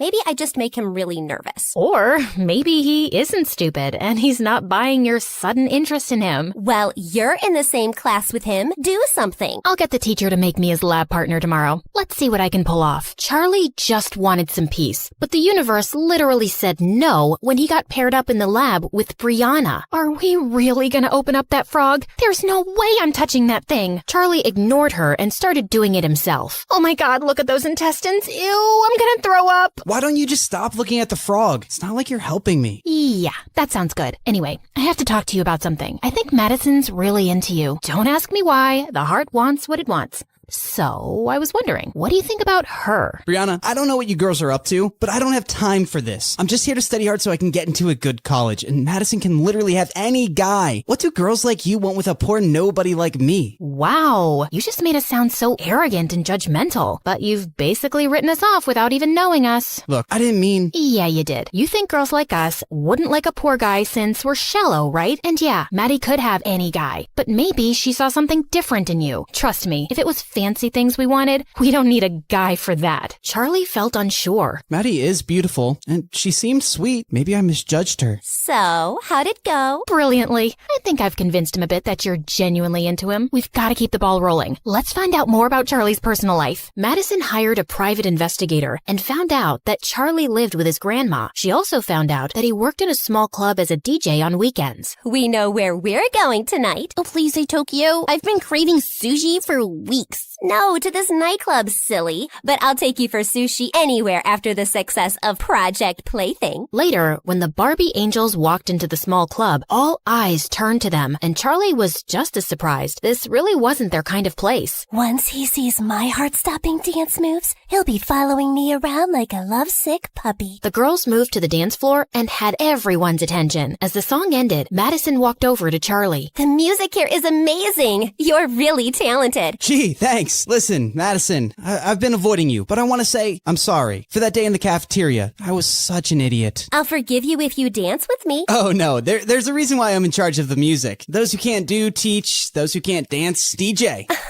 Come on, it can't be that bad. Just put a a song on and join me. No, really. Just then, Maddie lost her balance a little and her drink fell all over the music dashboard. 2 seconds later, it stopped working. Oh my god, what did you do? It was an accident. The system's fried. The club owner's gonna fire me. You came in here just for your fun and games, but this is serious business for me, Madison. Thanks for nothing. Charlie instantly felt awful as he realized everybody was staring at them, and Madison stood frozen in her spot. Then she burst into tears and ran out. Amber and Brianna ran after Madison to her car, where she lost it. Who the heck does he think he is? You're not crying? Of course not. And it took all my willpower to not claw his eyes out. How dare he humiliate me like that? Oh, once he falls in love with me, I'm gonna squish him like a bug. That was brilliant. Now he's gonna feel terrible because you didn't even lash out at him. And he'll think you're the sweetest angel on earth. Oh, I underestimated you, Maddie. You're the worst. I am the worst. And when I'm done with him, he's gonna wish he was dead. Charlie just couldn't face Madison in school the next day. And after a lot of begging, he finally managed to get her number from Brianna. Little did he know, the girls had decided that Brianna would be the one to talk to him, pretending to be Maddie, because she was the smoothest talker. Charlie felt super nervous as he called her that night. Hello? Hello? Hi. Hello. Hello. Hi. Madison? It's me. Charlie. What do you want? Listen, before you hang up, please don't hang up. I'm really, really sorry. I just lost it and you didn't deserve that. And you didn't even scream at me or hit me, which you should have. You still can. Charlie, I get it. You freaked out. I hope you didn't get fired. I did. But it's okay. I'll find another gig. I'm sorry. Are you for real? Don't say sorry to me. Do you think we could just start over? Yeah, I'd like that. Hi, I'm Charlie. Nerd by day, DJ by night, and I get free popcorn once a month at the cinema. You go. I'm Madison, and I'm a famous model. Also, I've been on a diet since forever, so I don't remember what popcorn tastes like anymore. That's the saddest thing I've ever heard. The two ended up talking and laughing for hours, and she kept surprising him. She was funny, well-read, and had great taste in music. It was 4 a.m. when they finally said goodnight. I can't remember the last time I had such a good conversation with someone. The next day, Brianna updated Maddie on everything they'd talked about, but she didn't see Charlie in her biology class. The girls hadn't seen him at recess either. So Brianna sent him a text as Maddie, and he replied, Grandma broke her hip this morning. I'm at the hospital. If you really want to seal the deal with Charlie, you should go see his grandma. Ew, I hate old people with their wrinkly skins and their weird smell. Come on, they're cute. Just be nice to her. Charlie will love it. Should I really interact with her? I don't think I could be nice to an old woman. Brianna then thought of a better idea. After 3 days, Charlie's grandma was discharged, but he had one problem, the hospital bill. He decided to talk to the hospital staff about paying in installments, but then they told him that someone had already settled it. What? Who? The person had chosen to be anonymous, but Charlie insisted so much that the staff revealed the sender's identity, Madison. Why did you do it, Madison? What do you mean? You paid my grandmom's hospital bill and tried to hide it. Why? Because I knew you wouldn't accept the money if I offered it to you, and I made you lose your gig. It's the least I could do. I care about you, Charlie. You can have any guy you want, Maddie. Why me? Well, I've dated enough guys from my circle to know they're not very nice people. They're mostly after my money or fame or my parents' influence, and you don't care about any of that. You're like a breath of fresh air. But if you don't feel the same way, I won't hold it against you. Charlie was about to reply when his grandma called him, but he couldn't stop thinking about Maddie. What you did for me is amazing, but I feel scared about falling for someone like her. Charlie hadn't come back to school for a week, but he and Brianna had been exchanging texts, as Maddie, of course. She was laughing at a meme he'd just sent when she found Elijah by her locker. Ugh, why is he back? Just read something funny? Tell me, babe. I love a good joke. Excuse me? You were just laughing at your phone? I hope it's a joke and not a boy whose butt I have to kick. What are you, my dad? Because you're definitely not my boyfriend. Stay out of my business and don't call me babe again. I've forgiven you for the last tantrum, Bree. Now tell me where you'd like to have our next date. How do I spell this out for you? There won't be a next... Brianna, is this guy bothering you? Charlie, you're back. No. We're done here. Who's this loser? Did you wander here by mistake from some homeless shelter? Just leave him alone, Elijah. Charlie turned around to see Maddie, and his heart skipped a beat. What happened while I was gone? Since when did you girls start mingling with nobodies like him? Suddenly, Charlie walked over to Maddie, and he pulled her close. There you are. I've been looking for you everywhere. I've missed you. And then he kissed her on the lips, and Brianna was even more surprised than Maddie at Charlie's move. Elijah gritted his teeth and walked away. Wow. What was that about? I've been wanting to say it the whole week, but not on the phone. I do feel the same way. I care about you too, Maddie, a lot. Madison hugged him and smirked at Brianna. Once everyone knew that Maddie and Charlie were dating, his life in school took a 360-degree turn. People stopped to smile at him, say hello, crack jokes. Why does it feel like even the teachers are nicer to me? The other two Barbie angels welcomed him into their gang, and being with Madison was a dream. They went on long walks, watched sunset, ate ice cream, and kissed on top of a Ferris wheel. But later that night, Brianna and Amber cringed hearing Maddie throw up. Is Charlie trying to kill me? That gross ice cream at the amusement park made me sick, and my feet hurt from the long walks. And what is so fascinating about freaking sunsets? I think it's sweet. Yeah, 'cause you're not the one suffering. But there is one thing about Charlie. He sure can kiss. Makes you feel like you're the only girl in the world. Ugh, please, spare us the makeout details. Okay. Listen, Brianna, try giving him a hint about planning fancier dates for me. I know he's poor, but come on, he's dating me. The next day, while Charlie was watching football practice, the ball suddenly came in his direction, and he gave it a strong kick back. Hey, kid. You play football? I used to, but I don't have time now. Come on, grab some shoes and join for a game. Just then, Charlie caught Elijah looking at him like he was a buck, and that motivated him. Elijah was coming at him aggressively, but Charlie dodged him and kicked the ball straight into the goalpost. Charlie, you're a natural. You have to join the team. Sir, I really don't think I can commit to practice. Kid, just try it out for a month and see if it works, okay? Elijah, you better watch out. He's gonna give you a run for your money. Charlie ran off to the locker room to put back the cleat, but when he walked out, someone had pushed him to the ground. What the heck, dude? I just don't understand why a low-class idiot like you is in this school. I'm here on scholarship, which means I earned my spot here. But that doesn't mean you belong here. Well, Maddie doesn't think so, and the coach. Don't let the coach's stupid words get to your head. And as for Maddie, gosh, you're a moron. Do you really think? Just then, someone pushed Elijah away hard. Dude, seriously, what is wrong with you? Why are you jumping to his defense? Because he's my friend. And what, are you threatened by a little competition on the field? Oh, please. This loser just had beginner's luck today. I'll crush him next time, and he won't have mommy out there to defend him. Elijah and his friends went out laughing as Charlie picked up his bag and fished out a broken snow globe. Great, this was for Maddie. She's so excited about her Vogue photo shoot coming out, and I wanted to give her something thoughtful. What was this supposed to be? It was a guy, but instead of arms, he had wings, like a fan, and it said, "I'm your #1 fan." Oh God, I'm glad it's broken. It's so lame.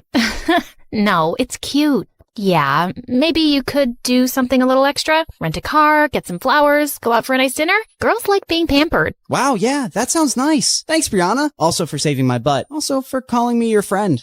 You're welcome. This is the place you were raving about? And why don't you have a reservation? It's walk-ins only, but it's so worth the wait. After 30 minutes, when they finally got a table, the place was dirty and loud. Isn't the energy of this place something else? Yeah, it's something. Oh my God, I just felt something on my foot. Maybe it was my foot. But just then, a mouse jumped onto Maddie's lap. She screamed and started jumping around like a maniac. Then she tripped on her dress and went crashing straight into another table. Ah! Oh my God. Madison, I am so sorry. Why would you bring me to this horrible place? And did you see all those people who were making videos of me? This is gonna be all over the internet. I get why you're upset, but you know, today's video is tomorrow's old news. No one remembers these things. Excuse me? Are you gonna explain to me how fame works? People don't forget anything. Once something's on the internet, it stays there forever. People can pull it out anytime they want. Ugh, this is officially the worst day of my life.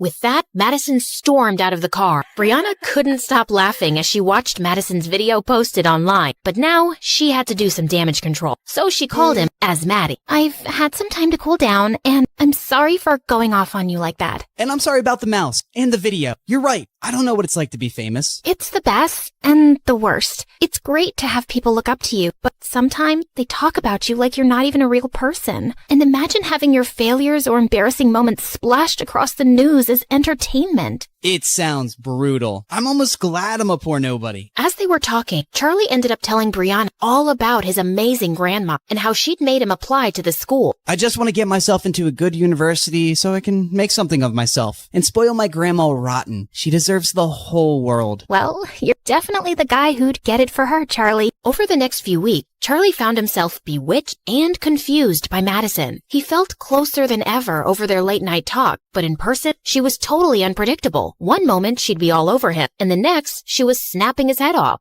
Charlie, do you think I'm fat? No. Why did you pause before answering? What? No, I didn't. Yes, you did. You said, no. You even looked at me before replying. I shouldn't have looked. Why would you look? Don't you just know? Maddie, you're being irrational. Now I'm crazy, am I?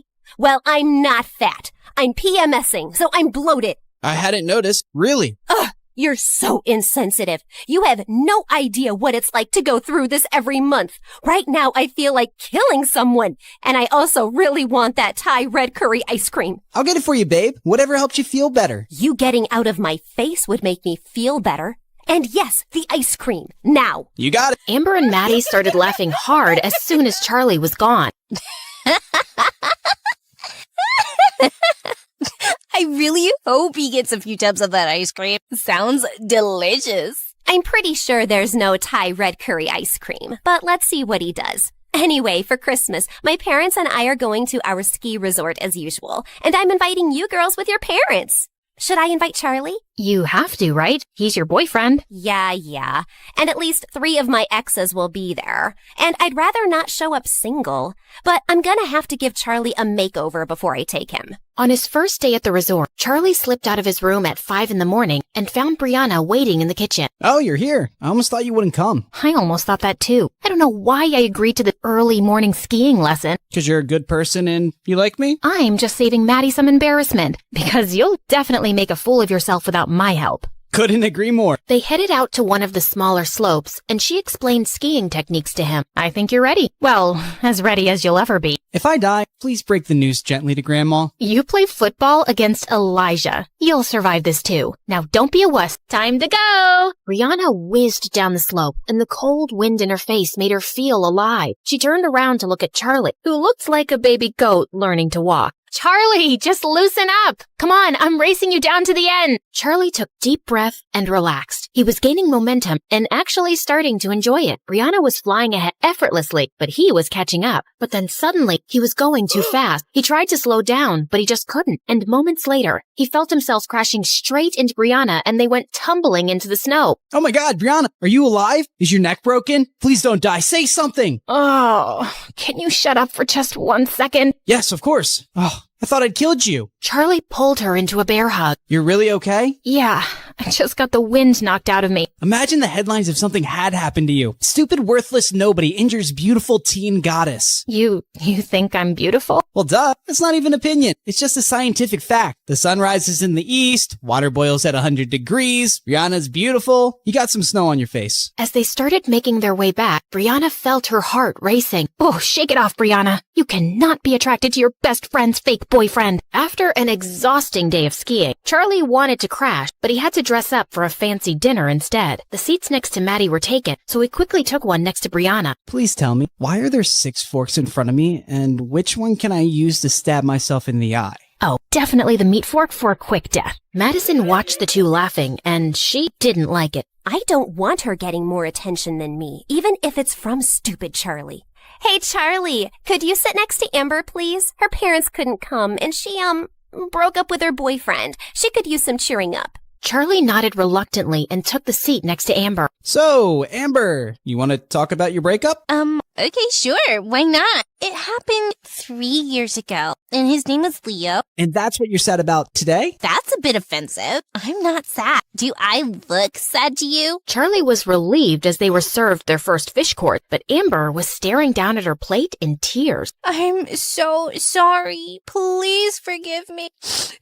What are you talking about? You will be missed, Nemo. Right, Charlie? Tell him he'll be missed. Yeah, you will be missed, Nemo. Just then, Brianna's mom, who was sitting opposite him, spoke. So, Charlie, where were you studying before? Well, I was in public school in another town. I got a scholarship here, so I moved with my grandma, who raised me. And what does your grandma do? She's an amazing healer. She cures people with herbal medicines and different techniques. So she's not a real doctor? No, not in the typical sense. And this healer thing, it makes her enough money? Mom, stop! It's okay. Yeah, she earns enough. And I work at the cinema. And I also DJ on the weekends. We manage to take care of each other. There was an uncomfortable silence, and Charlie felt his face turning hot. Then Maddie's mom spoke with her country accent. That's sweet, honey. You seem like a brat kid, and I'm sure you'll go places one day. It's funny how life turns around. I mean, look at me. I was raising little Maddie as a single teenage mom in a trailer park with nothing. And then, boom, one day I won the frickin' lottery, and we were rich. Soon after, I met my husband, and life's amazing now. Let's raise a toast. Our blessings. Brianna looked over at Madison, who looked like she was gonna crush her glass. She always felt ashamed of her past and that she wasn't born rich like everyone else. Just then, Amber said she wasn't feeling well, and as she was leaving, she tripped over the carpet and fell down. Amber, are you okay? Did you hit your head? No, didn't. But it hurts so bad lately. And even my eyes. Like, sometimes I wake up and it takes me like 2 seconds to see the light. And I swear the lights are on. You know, I'm a scared cute mouse, right? I don't sleep in the dark. Okay, I'm gonna take her to her room to rest. When Madison returned later to the main hall, she suddenly overheard Brianna's mom and another woman talking. That woman sure loves to tell her trailer park story. She's been rich for years now, but she still sounds so trashy. Money can't buy class. And now look at Madison's choice of boyfriend. I mean, he's sweet, but no amount of designer clothes can hide where you really come from.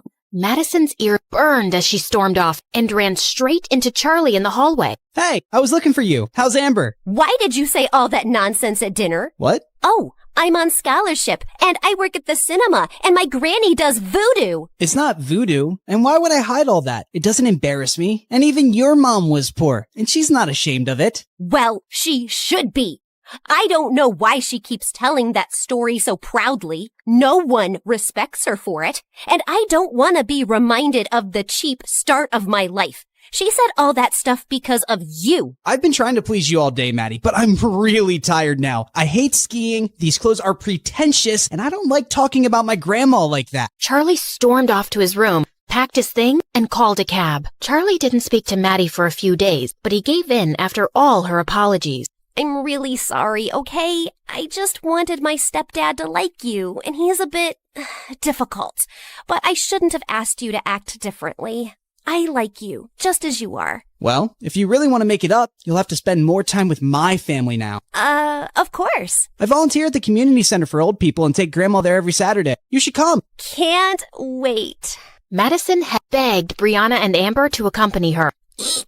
Oh, this place smells like disease and something rotten. Shut up, Maddie, and just act normal. After they'd all met, Charlie asked Maddie to help him set up a game of musical chairs while Brianna joined his grandma. I'm so glad to meet you, girl. Charlie was certain he wouldn't make any friends at his new school. You've raised a pretty nice guy. Oh, trust me, I didn't do much. That kid was born with a heart of gold. Once when he was 8, he came home saying he'd lost his bicycle somewhere, and I was so mad. Well, a week later, I found him 3 streets down, teaching a little girl how to ride the bicycle. He told me that she'd lost her brother recently, and the cycle made her happy. She needed it more than he did. That's what he said. Hey, he's always been special. Later that night, Brianna's heart felt heavy when she got Charlie's text. Thanks for today, Maddie. It meant the world to me, and I love you. I love you too, Charlie. The next day, when Brianna showed Maddie the text, she was ecstatic. Finally, the 3 golden words. It's time for phase 3 of Project Plaything. Dump his sorry butt. Yay! Then sushi in Tokyo. But Maddie, he really cares about you, and dumping him out of the blue feels cruel. Can't we think of an easier way to let him down? But this was always the plan. Are we supposed to care about his feelings now? Well, yeah, we've gotten to know him, and I just think he would take this really hard. You know what? You're right. He is a bit oversensitive. Maybe I can be really difficult the next few weeks, and then he'll just get sick of me and be happy to break up. That sounds better. Thanks. After Brianna walked away, Madison turned to Amber. Who does she suddenly think she is, Mother Teresa? I'm tired of Charlie, and I want to pay him back for the times he was rude to me. I have the perfect plan to dump that loser.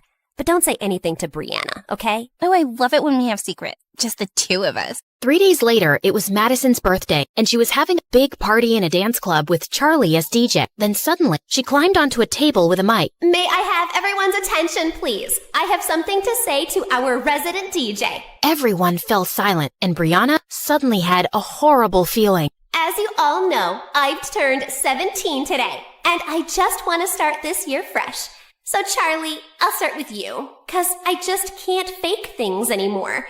You are just a game to me, okay? To us. I got bored, so my girls and I decided to make you fall in love with me as a challenge. Actually, Brianna was the one who brought you to my attention. It's been fun messing around with you, but it's just made me realize that dating below my league isn't for me. I don't relate to you and your third world problems, dude. But thanks for a few fun weeks. And I'm sure you'll find a nice average girl soon. Ciao. Charlie just stared at her, frozen in his place. Joke, right? This doesn't make any sense. He suddenly looked over at Brianna, who looked pale. His head started spinning. Need to get out of here. He threw his headphones aside and started running, but then tripped and crashed to the floor. Suddenly, Brianna was by his side, helping him up, but he pushed her away. Madison and Amber were laughing like hyenas, and then someone put on a song, and they all started dancing again. Brianna marched over Madison and pulled her aside. How could you do this, Maddie? You said you'd let him down easy. No, Bree. I said I'd crush him like a bug once he fell for me. And you thought I was brilliant then. What changed? What changed is that we found out he's a really nice guy. He didn't deserve that. Not my problem. I wasn't gonna keep dating him just because you suddenly decided to become a humanitarian. Now, please don't create a scene at my party. Tears stung Brianna's eyes. She remembered Charlie's heartbroken face, and she left immediately. Brianna didn't know how she was going to face Charlie in school the next day, but he didn't show up. He wouldn't reply to any text or call, and he didn't come the entire week. Yes! I checked, and my private plane is free this weekend. They're going to Tokyo, ladies. What? Why? Well, Project Plaything is successfully over, and I promised Anne I'd take her for sushi, remember? Right. Well, consider me out of this plan. Brianna walked off, and a smirk spread across Madison's face. You thinking what I'm thinking, Amber? If you're thinking about what being by a butterfly feels like, then yeah. No, I mean about Brianna. Why do you think she isn't in any mood to celebrate with us? Maybe she's racist and doesn't like sushi. Or maybe she's in love with that trashy Charlie. Ew.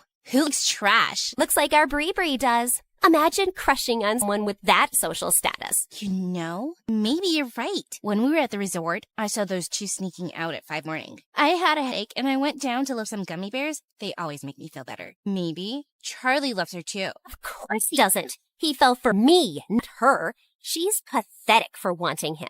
That evening, Brianna went to the cinema, and she was relieved to find Charlie counter. She walked in, her heart pounding. Hey, Charlie. He looked up at her coldly. Can we talk? Do you moment? He walked out from behind the counter and went outside, and Brianna followed. How dare you show up at my workplace and force me to talk to you? I just need a chance to explain and apologize. Please. I know how you must feel. How could you possibly know that when you're heartless? How evil are you, and how empty are your lives that you decided to hurt someone just for fun? Charlie, you're right. It was cruel. Not only did the girl that I thought I loved completely humiliated me, I also find out that the person who acted like my friend is a snake. Don't say that, please. I thought you'd listen. Why? Because I'm a nice guy, so you thought I'd feel better after treating me like dirt? And why are you here apologizing now? I know I was a part of the whole thing, but then I got to know you, and I didn't want to do it anymore, especially after all those late-night calls. That was you? So I never talked to Madison on the phone? No, that was all me. And you and I, we have some connection. What are you talking about? I don't even know you. Just leave me alone. I can't take this anymore. Charlie down against the wall with his head buried in his arms. Just then, his colleague came running out. He's been having a very hard time. Please, don't make it worse. Just go. Brianna turned and ran away, her heart about to burst. On Monday, Brianna was sitting on the bleachers during football practice when she saw Charlie walk onto the field. Oh, thank God, he's back. Hey, kid, where have you been all week? I had a family emergency, and I'm quitting the team, sir. No, Charlie. You're so talented! I'm sorry, but I have a scholarship to maintain, and it's all I can film right now. Thank you for giving me an opportunity, though. I was expecting to run off like a scatty little cat soon enough.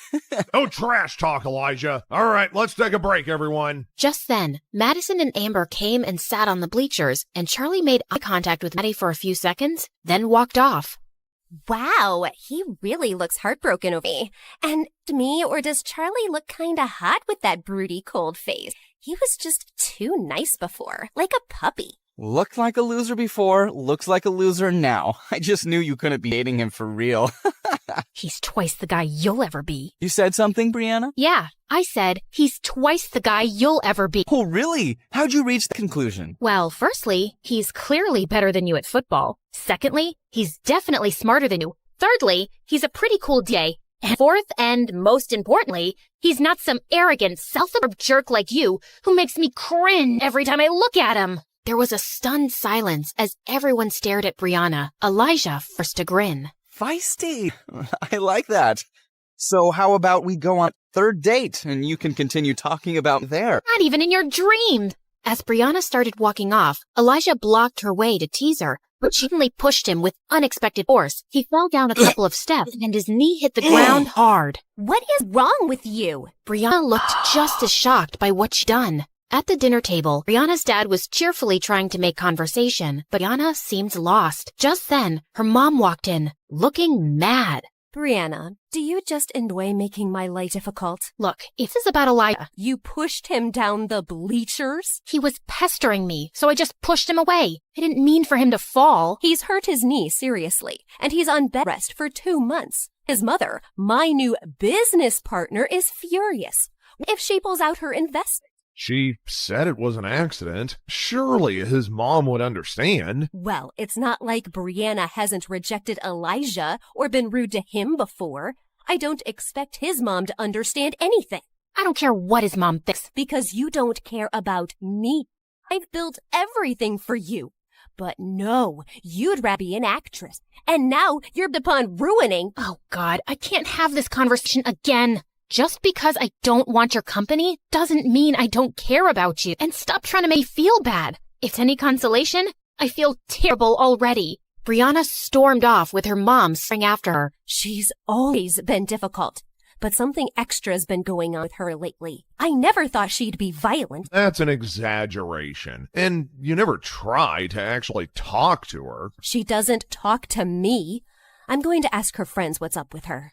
Charlie had returned to school, but he just kept his head down, talked to no one, and pretended Brianna didn't exist. She kept her distance from him, but she also found excuses to stay away from Amber and Maddie. One day, she was reading in the empty gym during recess when Madison snatched her book.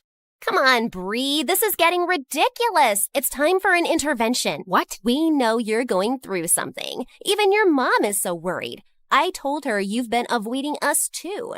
And well, I think I know what the problem is. You lied to me about your breakup with Charlie, and I'm mad. But it's not just that, right?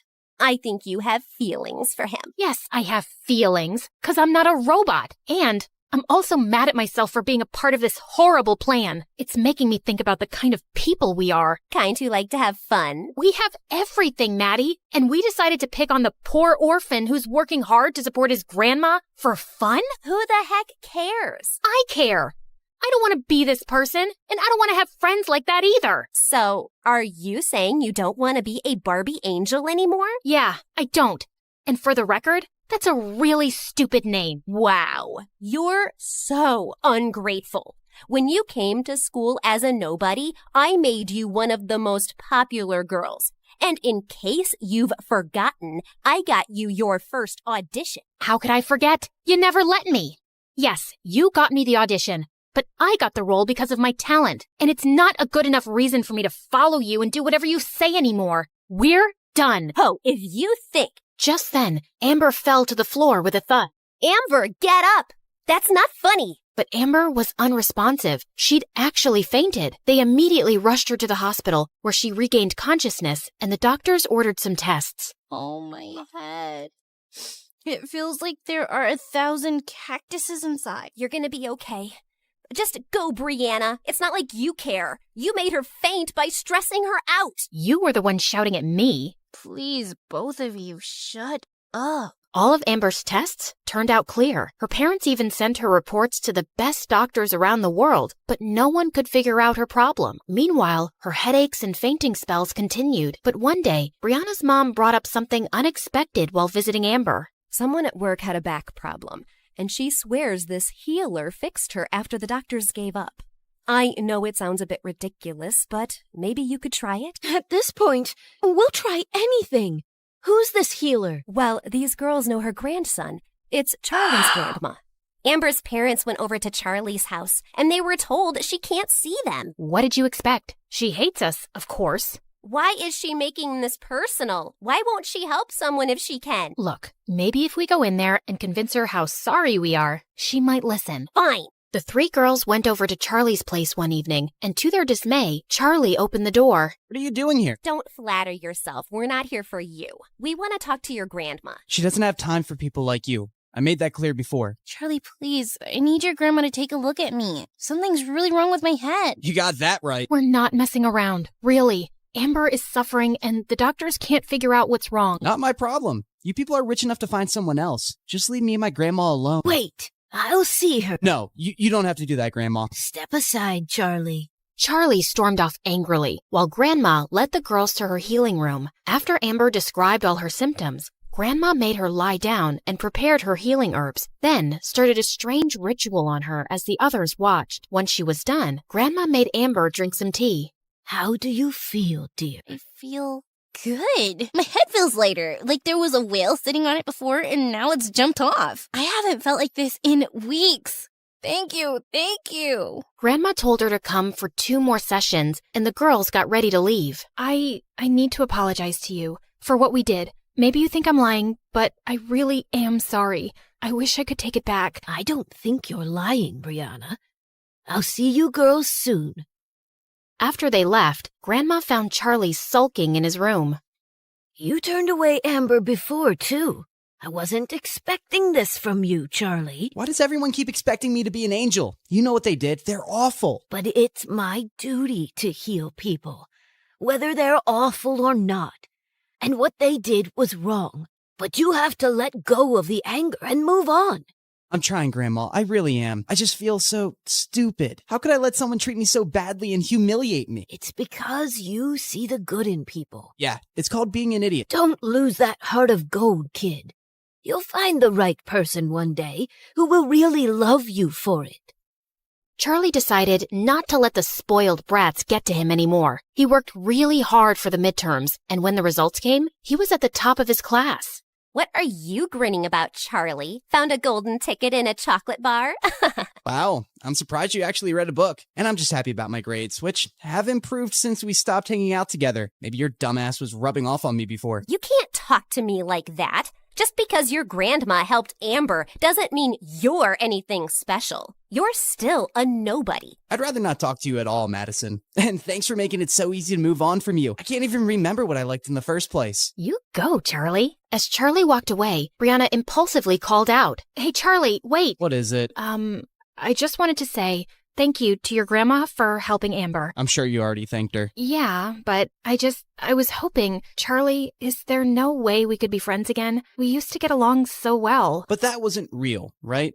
And now I'd never be able to trust a word you say. So yeah, not gonna happen. But really, that was an Oscar-worthy performance. I'm sure you'll have an amazing career as an actress. After Amber's last session, Brianna wanted to thank Charlie's grandma, so she dropped by his place with some gifts when she knew he'd be working. She was surprised to find the front door already open. Then she gasped when she saw Grandma on the kitchen floor. Oh my God, are you okay? Brianna, what are you doing here? What happened? Shh, not so loud.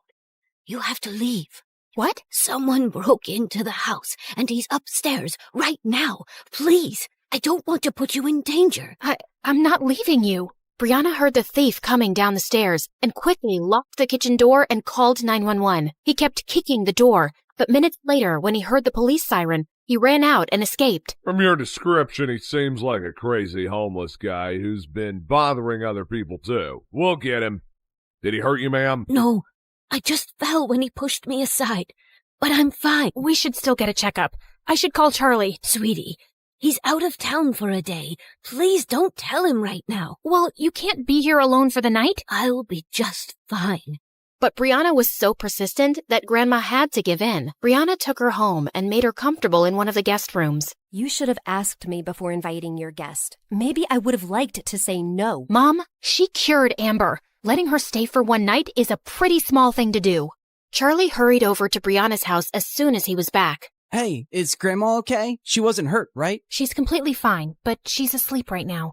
You can come in and wait. I'm fine right here. Charlie sat down on the porch seat, and Brianna turned to go back in. Wait, I'm sorry. I just want to thank you. Grandma told me on the phone how brave you were, and you didn't leave her, and then you brought her here, and you didn't have to, but I'm so grateful. What? Why are you smiling at me like that? You sound like the old Charlie today, the one who talks too much. I missed him. Brianna, this doesn't fix everything. I appreciate what you did, but I'm wondering even now why you helped Grandma. Why do you want to be friends with me? Why are you trying all the time to make up for what you did? Brianna gulped and walked closer to him. There's something I need to get off my chest, so just hear me out, okay? Somehow, getting to know you has changed me, Charlie. You're the sweetest, kindest guy I've ever met, and nothing has ever hurt me more than hurting you. But you know what? It started feeling really bad even when you were still dating Maddie, because I realized that I was falling for you. I know I don't have the right to say that, but I just had to, or I'd explode. And I know you don't feel the same way, and it's okay, but I'm in love with you. That's all. Brianna turned to leave, but suddenly, Charlie took her hand. And then, to her shock, he kissed her. Brianna's mom spotted the two kissing on the porch and stormed off angrily. I knew these beggars were going to be a nuisance. Everyone in school was shocked to see Brianna and Charlie walking into the hallway holding hands, and all anyone could talk about at recess was the brand new couple, and Madison and Elijah were pissed. I always knew Brianna wasn't really one of us, and she's proved how low class she is. To think that she had a chance with someone like me, and she chose that gutter rat. Trash likes garbage. But later in the hallway, Amber caught up with Charlie and Brianna and gave them a hug. You guys are so cute together, and I'm so happy for you. Really? I'm pretty sure I heard you call us trash and garbage. That's just an act from Maddie. You know how she gets? But I always knew you'd end up together. I have an eighth sense about these things, like an octopus. Just then, Elijah and Maddie walked into the hallway, and Amber jumped back. Ew, it hurts my face to look at you two. When I become president one day, I will ban scholarships for poor people in rich schools. She winked at them as she walked off, and Charlie and Brianna couldn't help laughing. A few days later, Brianna and Charlie were hanging out in their favorite park, and Charlie could see Brianna seemed distracted. Brianna, don't freak out, but there's a giant tarantula next to your head. Yeah, sounds cool. Wait, what did you say? I was kidding. Where are you lost today? It's nothing. Well, it's not nothing. Ugh. Here, read this critic's review on the latest Stargirl episodes. It's awful. You can't be taking this seriously. You don't sound like you have a half a brain, and your acting isn't underwhelming. Come on, this guy doesn't know what he's talking about. Yes, he does. And I know the show isn't the best, but I had to start somewhere, right? Of course. And people love it. Except that the show's ratings are tanking, and the next season might be canceled. Maybe Mom was right all along, and I'm just kidding myself with this acting business. No, you're brave to pursue your dream, and you're lucky you get to do that without worrying about money. Don't give up on it. Well, there is something I've been thinking about to boost ratings. Don't judge me, okay? I have this doctor who I could pay to make fake medical records and say I have a serious disease. People would feel a lot of sympathy for a young, suffering actress, and it would jump up the views. It's a reality show, so you'd act like you're sick? Yeah, just to spice things up. All reality shows do stuff like that. How much would this cost? Like $200,000? Wow, okay, so you'd really just spend so much money on that? You're judging me, aren't you? I didn't say anything. He lay back down and fell quiet, and Brianna looked over at him. If you had $200,000 right now, what would you do with it? You know, when I was away some weeks ago, I went back to my hometown to meet an old friend. Well, we've been working on an app together. I think we have a really good idea, so yeah, I'd invest in that. Then that's what I'll be doing with my $200,000. What? No, I wasn't asking for money, Brianna. I don't want charity. It's a loan. You said the app is promising. I'm sure you'll be able to pay me back. Do you really mean that? Please, you're saving me from spending it on something stupid. I really mean it. Charlie stared at her, then let out an excited whoop and hugged her as she laughed. A few days later, Charlie walked into the boys' locker room to find the coach and Elijah sitting on a bench looking pale. Coach, you called me? Charlie, I know this is a lot to ask, but we have the season's biggest game next week, and Elijah still can't play. He's hurt himself in practice, and we need a captain. It'd be a huge favor to the team. Otherwise, we're out. Elijah was seething with rage, but Charlie just couldn't turn down the coach. Of course, sir. I'll see you at practice. On the day of the match, Charlie played his heart out as team captain, and when he scored the winning goal against the school's biggest rivals, the whole crowd erupted into cheers. He ran over to Brianna in the stands and kissed her in front of everybody. Then his teammates carried him away on their shoulders while he waved the trophy happily. After celebrating with the team, Charlie headed out of school. He was just a couple of blocks away when someone pushed him into an alley. He looked up to see a couple of thugs, and behind them was Elijah. What are you doing? No, Charlie, what are you doing? You've really picked the wrong guy to mess with, haven't you? I'm not messing with you, man. I helped your team because you couldn't play. Now you want to beat me up for that? I couldn't play because your girlfriend caused my injury, and you're to blame. She rejected me and insulted me because of you. She rejected you before she even met me, because you're a jerk. You little weasel. You might be flying high right now, but I've been trying to warn you, you don't belong here. What makes you think Brianna is so different suddenly? How can you be sure she isn't making a fool of you again? I'm sure. Now back off. I'm the school's hero right now. I don't think you want to mess with me. Elijah looked ready to punch him, but some kids passed by the alley just then, and he stepped away. This isn't over. 2 days later, the school was holding its annual spring dance, and Brianna walked into the gym looking for Charlie, who had said he'd meet her there. She saw Maddie, Amber, and Elijah glaring at her from a corner, then turned away to spot Charlie talking to someone. Hey, there you are. You look good. She leaned in to kiss him, but he gently pushed her away. We need to talk. I can't delay it any longer. Okay, you sound serious. What is it? Brianna, I'm breaking up with you. What? Haha, very funny. Do I look like I'm joking? Charlie, come on, what are you doing? I said I'm breaking up with you. I don't understand. Can we please? Are you really as dumb as everyone says? I thought you were the smartest of the Barbie angels. Did you really think I was in love with you? No, Brianna, I was just playing your game. When you told me how you were desperately in love with me, I saw it as the perfect chance to take revenge. I decided to make you believe I loved you too, and then dump you publicly just like you girls did. Brianna stared at him speechlessly as everyone stared at them. Then Charlie walked closer and leaned in. How does that feel? Being fooled and humiliated. I thought you should experience it. Oh, also one more thing. I won't be returning the $200,000 I borrowed from you. I've spent it already, treating myself to some nice things. I figured it's fair compensation for everything you've put me through. With that, Charlie left while Brianna stood frozen in her spot. Suddenly, she found Amber by her side. Come on, let's get out of here. As they walked out into the hallway, they heard Madison cackling loudly behind them. Wow, that was epic! I've never respected Charlie more in my life. He really played a number on you, Bree. And Amber, get away from her. She's not your friend anymore.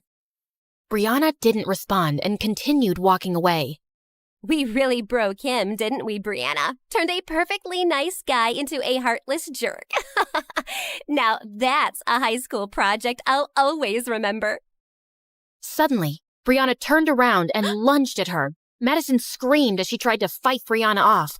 A few kids, including Amber, finally managed to pull them apart. God knows I've been wanting to hit you since the day I met you, and that's a memory I will cherish for years.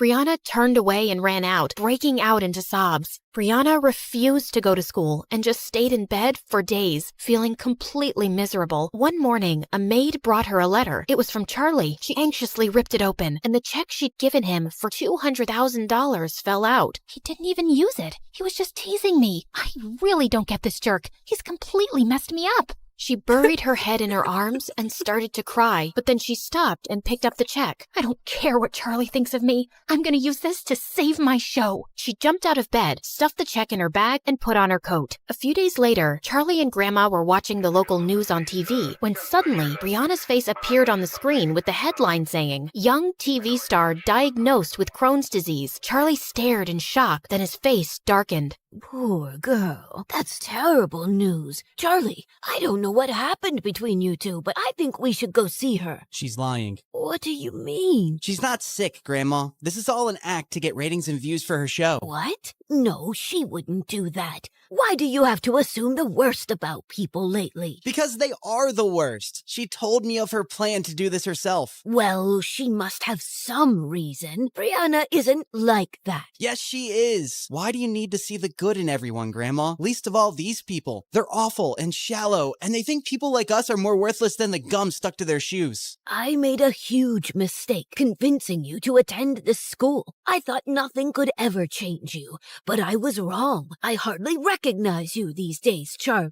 Grandma walked out before Charlie could say another word. A few days later, Brianna was told someone had come to see her downstairs. She made sure she looked pale and walked weakly into the lounge to find Elijah sitting next to her mom. What are you doing here? Mom, I told you I feel too sick to have visitors. Brianna, please sit down. This is important. Brianna, we both know you haven't been very nice to me, but I've always cared about you. It just crushed me the way that poor scumbag humiliated you. What do you want, Elijah? Oh, I don't want anything, but I brought you something that will really teach Charlie the lesson he deserves. That day at the spring dance, one of the kids standing close to you made a video. Elijah handed her his phone, and Brianna stared at it in shock to see Charlie caught on camera saying, How does that feel? Being fooled and humiliated. I thought you should experience it. Oh, also one more thing. I won't be returning the $200,000 I borrowed from you. I've spent it already, treating myself to some nice things. I figured it's fair compensation for everything you've put me through. Brianna, when were you going to tell me about this? If Elijah hadn't shown me this video, I would never have checked your account and known that $200,000 have been withdrawn. How dare he threaten to not return your money? Oh God, how can I tell Mom that Charlie returned the money? If she asked me where I spent it, I can't tell her I used it to bribe the doctor. Brianna, answer me. Has he been making any other threats? No, Mom, he hasn't. Please, I'm just too sick to deal with all this. He'll give it back. Oh, you bet he will. When I sue him, I'll have my lawyer send him a notice today. No! I don't want to do that. Honey, I'm not asking you to be a part of this. You just need to rest. I'll take care of everything.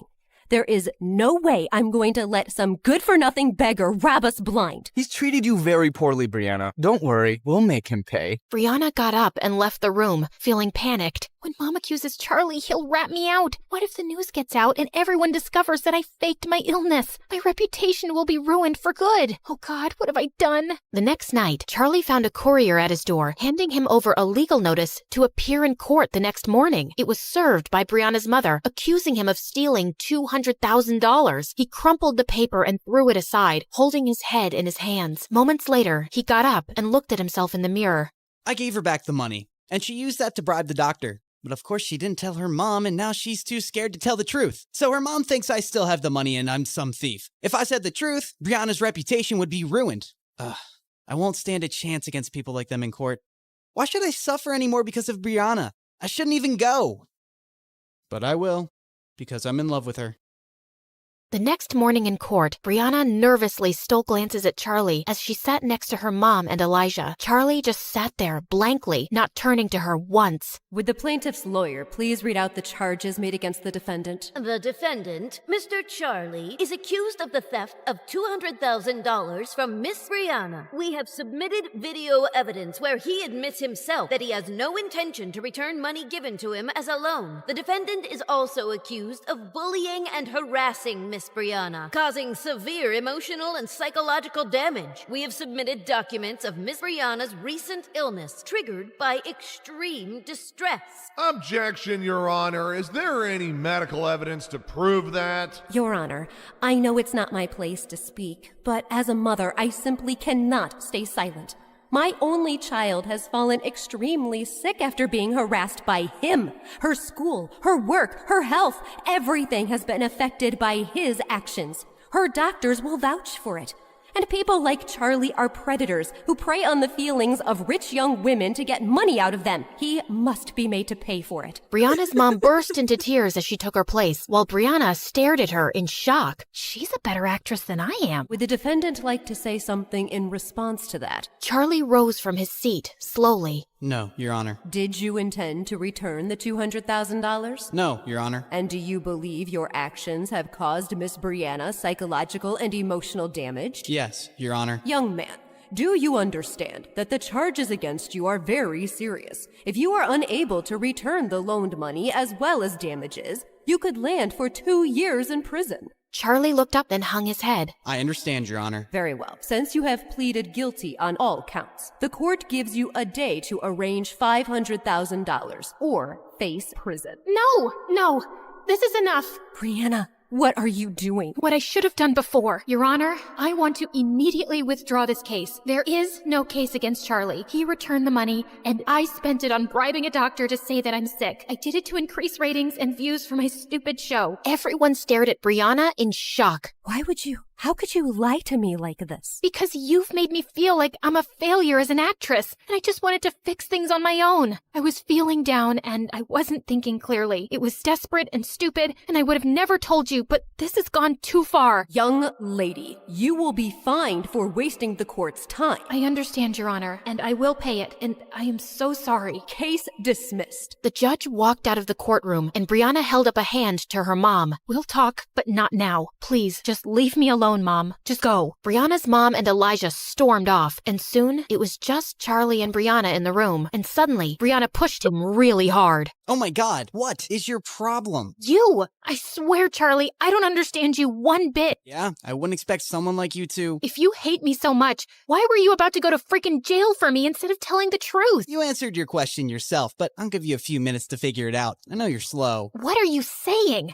You don't hate me? Charlie just looked at her, and she started to cry. If you don't hate me, Charlie, then why did you break my heart? Because I became a monster, Brianna. I just couldn't get over how you girls used me for entertainment. I was just so consumed by anger and revenge. But after I broke up with you, I realized that hurting someone you love is the worst feeling in the world. I just couldn't expose your secrets and make you look bad, and I'm really sorry for how I've treated you. So am I. I hate the things we've done to each other. Listen, do you think there's any chance that we can start over? No drama, no games, no lies. Because I really love you, Brianna. I know you're way out of my league. I always knew that. And you could find someone else 10 times richer and handsomer, like you deserve to be with some movie star. But I swear I'll try to be cooler and I won't ever hurt you again. And if you let me out... How do I get you to stop talking? I'll even work on that. It's a nervous tick. I'll go to a therapist and... I have a better idea. And with that, Brianna leaned in and kissed him.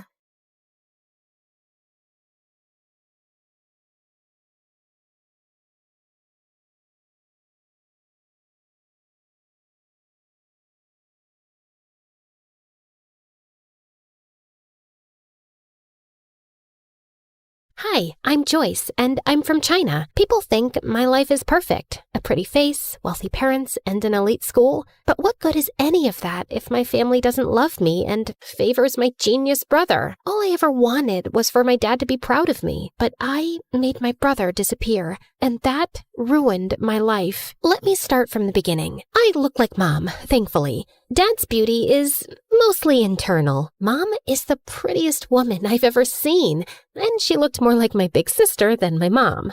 She looks like you, but I hope she doesn't have your brain, or she'll turn out useless like you. Well,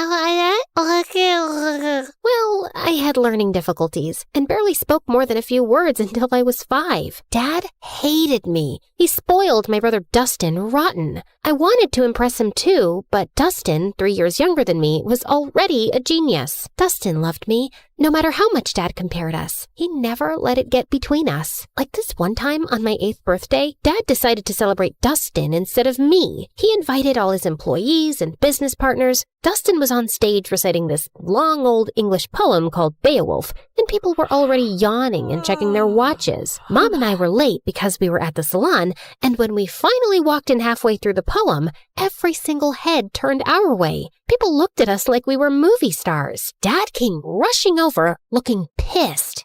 What are you all staring at, huh? It's just 2 girls who care more about their looks than their brains. Joyce, you're just a disappointment. Go upstairs. Actually, do us all a favor and stay there.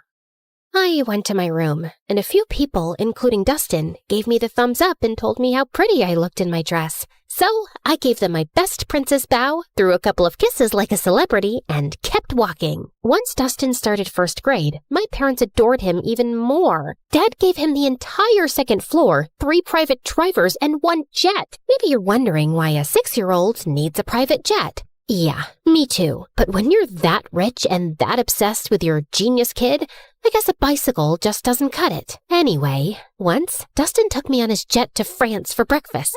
And when Dad found out, he freaked out and grounded me for weeks. I knew I would never make Dad love me, so I thought maybe being close to Dustin would help. Whenever he did something wrong, like breaking a glass or messing up the floor, I'd take the blame, thinking maybe that would make Dad look at me differently. Joyce, stop! You don't have to cover for me. Dad's not gonna love you more because you're suffering, and it kills me when he talks about you like you're nothing. No, you're just too young to get it. Once, when I was in 7th grade, Dustin had a science project and wanted to test gravity and weight. He used a bowling ball from our private bowling alley and dropped it on different items. One of those items was an old watch he thought nobody wanted, but it turned out it belonged to our maid, a gift her mom had given her when she was a child my age. When she found it broken, she lost it and said she would tell our parents. I panicked.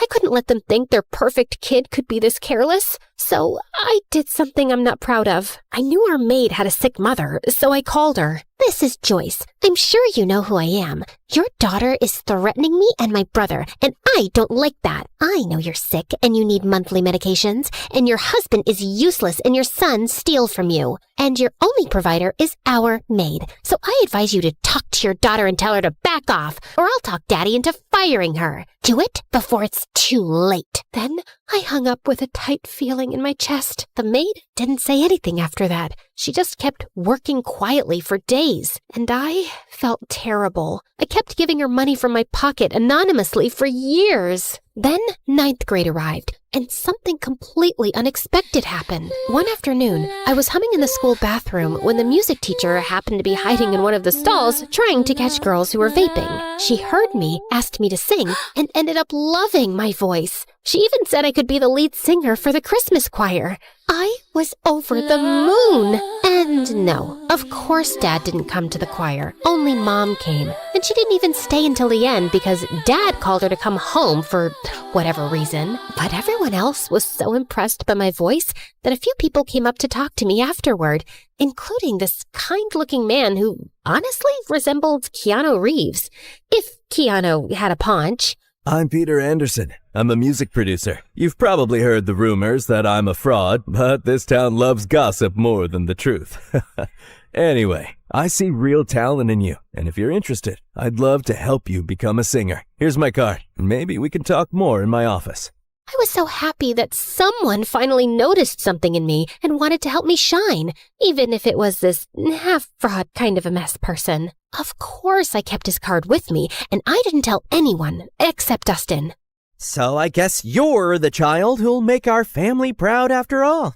What is that supposed to mean? I mean, Joy, people think the perfect, favored child is the lucky one, but it's actually the ugly, stupid, neglected one. Like, how would you discover your voice if you lived in a cage chasing someone else's dream?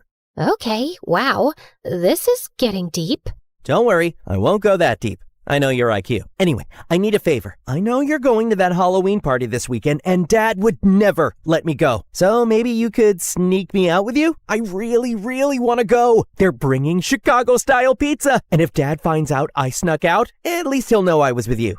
Which will make things even worse. Come on! I'll do your assignments for the whole next semester. For the next 2 years. Fine. Shake on it. Wait, did you like this video and subscribe to MSA? Obviously. Why do you think I turned out so emotionally intelligent? Guys, interact with our video so this story blows up. What are you waiting for? Comment now! That weekend, I snuck Dustin out and we headed to this huge party 5 blocks away. Dustin was wearing a white ghost costume. Way too simple for a genius, but whatever. I dressed like Amy Winehouse, and honestly, I looked really cool. The party was wild. Everyone was having fun, and a bunch of kids were wearing the same ghost costume as Dustin. I kept an eye on him until this cute guy came up to me and started talking. I liked him, and when I saw Stephanie staring at us with jealousy, I realized she probably liked him too. She was a girl from my school who was always jealous of me, so I decided to annoy her even more. She walked over and started talking to him, and he didn't mind. So, Alan, did you know I have a really good voice? I can sing Can't Help Falling in Love by Elvis Presley, if you want. They have karaoke here. It's Derek. The singer? No, my name. Anyway, I'll show you how it's done. Then she rushed to the karaoke machine and sang in front of everyone. Her voice wasn't bad, and I saw Derek nodding along. When she finished, everyone cheered, and she looked like she owned the world with that smug smile. I don't know what came over me, but I ran up, grabbed the mic, and started singing too. Everyone went silent, listening. I even saw kids showing each other their goosebumps. When I finished, Derek came over to hype me up. That's my girl. I felt amazing, especially when I saw Stephanie's annoyed face. My eyes followed her as she stormed out of the party, and I saw a few boys in ghost costumes leaving too. That's when I remembered Dustin. I tried to run after him, but kids kept stopping me for high fives and congratulations. By the time I made it outside, I sprinted to the group of ghost boys. Dustin? Dustin! Knock it off! This isn't funny! No one answered. I started pulling off their masks one by one, but none of them were Dustin. Back off, you weirdo! Panic shot through me. I ran like crazy through the streets. Dustin! Dustin! Dustin! 2 hours passed. I couldn't find him. I was so worried sick about my brother, and I knew there was no running from calling Dad. I was finished. Dad and Mom arrived with a few police officers, and Dad looked like he was about to finish me off. He lunged toward me, but Mom stepped between us. He glared at her with furious eyes.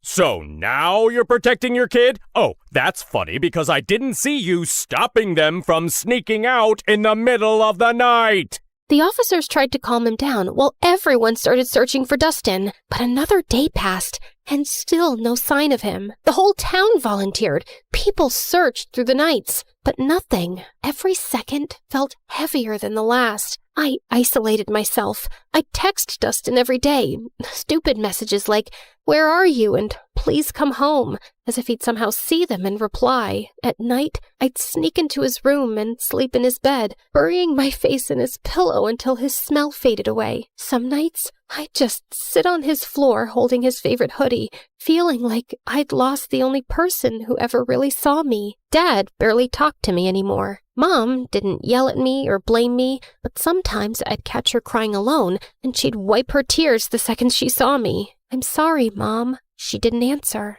"Can we talk about this? I want to hear your voice. I know what happened is my fault, but I just want you to pat my shoulder, let me cry in your lap, tell me it'll be all right. Just say something, anything." But she didn't. She just gave me a sad little smile, nodded, and walked away. And then I completely shut down. A year of guilt and silence later, I couldn't take it anymore. I needed something, anything to distract myself, even if just for a little while. I remembered the card the producer gave me, and I figured, why not call him? It's not like I had much to do being alone all the time. Wise decision. I'm gonna make you a star, way up in the sky, so bright, your dad's gonna regret not loving you enough. Well, that's definitely a dream to live up to. He started helping me get small singing gigs at local cafes, and I loved it. The attention, the clapping, the feeling that I mattered to someone. One day, someone recorded me singing and posted it on TikTok, and it went viral. People loved my voice and kept commenting that they wanted more. So, Peter created a small YouTube channel for me and uploaded my videos there. He was so proud. It felt nice having a father figure in my life who actually cared. But when my dad found out, he completely lost it. Oh, look at you! Enjoying your little fame with that fraud producer. He's not a fraud. He helps me a lot. He even made me a YouTube channel, and it's growing. Aw, and who gets paid from YouTube? Did he even give you a single cent? Or does he just toss you a few pennies you get from those miserable cafes? I'm not doing this for money. I do it because I love singing. Just like you loved your brother, right? For the first time, I felt real anger toward him. Why couldn't he see any goodness in me? But before I could say anything, he pushed his chair back and walked out. Later that night, he started having chest pains. Mom and I rushed him to the hospital. The doctor said it was stress and that he needed rest. I didn't visit him much while he was there. Not after what Peter told me. Summer vacation's coming up. I was thinking we could go on a little tour around the country. Grow your audience. See where this takes us. I believe in you, kid. I went on that tour in a heartbeat, and I had the best time of my life. For once, I felt like a child again. No guilt, no pressure, just music and freedom. But even then, I worried about Mom. I always felt like she needed rescuing from Dad. That became my motive. Work harder, grow bigger, make more money, and buy us a house far away from him. My fame grew fast. By the time I finished high school, I was well known enough to earn a good income. One night, before leaving the house the next day for good and renting an apartment in the city, I was having my last dinner with my parents. You know, Joy, now that you're getting into business and success, you should know it comes with stress. You might even end up in the hospital since you're so fragile. So I was thinking, I don't trust that knucklehead producer of yours. I should be your manager. I have a pretty good feeling I'll finally be proud of you, especially once we start making real money off your little talent. I paused. The moment I thought would never come had finally arrived. Sure, my dad wasn't nice to me, but maybe this was my chance to make him proud. Maybe I could make up for everything that happened years ago. I looked at Mom for a reaction. She gave the slightest shake of her head, but I convinced myself she didn't mean anything by it. I'll think about it. That night, I told my producer I was choosing my father as my manager. Kid, I can't force you or tell you what to do. You're grown up. If you think your dad's the right man for the job, then go ahead. And just remember, I'm still here for you. I canceled my move to the city, and Dad became responsible for all my finances, all my schedules, and everything. Everything was fine for the first few months, but then I started noticing that my finances didn't make sense. I was earning more back when Peter managed me, and I was working twice as hard now. Still, I gave my dad the benefit of the doubt until one day I checked my bank account and it was at zero, completely empty. I freaked out and went to confront him in his office, but he wasn't there. That's when Mom walked in, pale and shaking. She turned on the TV. William Clark, the billionaire owner of Clark Investment Companies, has been exposed as the center of a massive Ponzi scheme. Authorities estimate he conned thousands of people out of nearly $300 million. Records show the fraud began in the early 2000s, and officials confirm he fled the country this morning. The FBI is now searching for him. Back to you, James. I stared at the screen, frozen. My dad, the man who made me feel small, unworthy, and desperate to impress him, built his entire empire by scamming people. It was my biggest regret, choosing the wrong man to trust. I ran to my mom and hugged her. He stole from me, Mom. He hurt me, and he always made me feel incomplete. All I ever wanted was for him to be proud of me.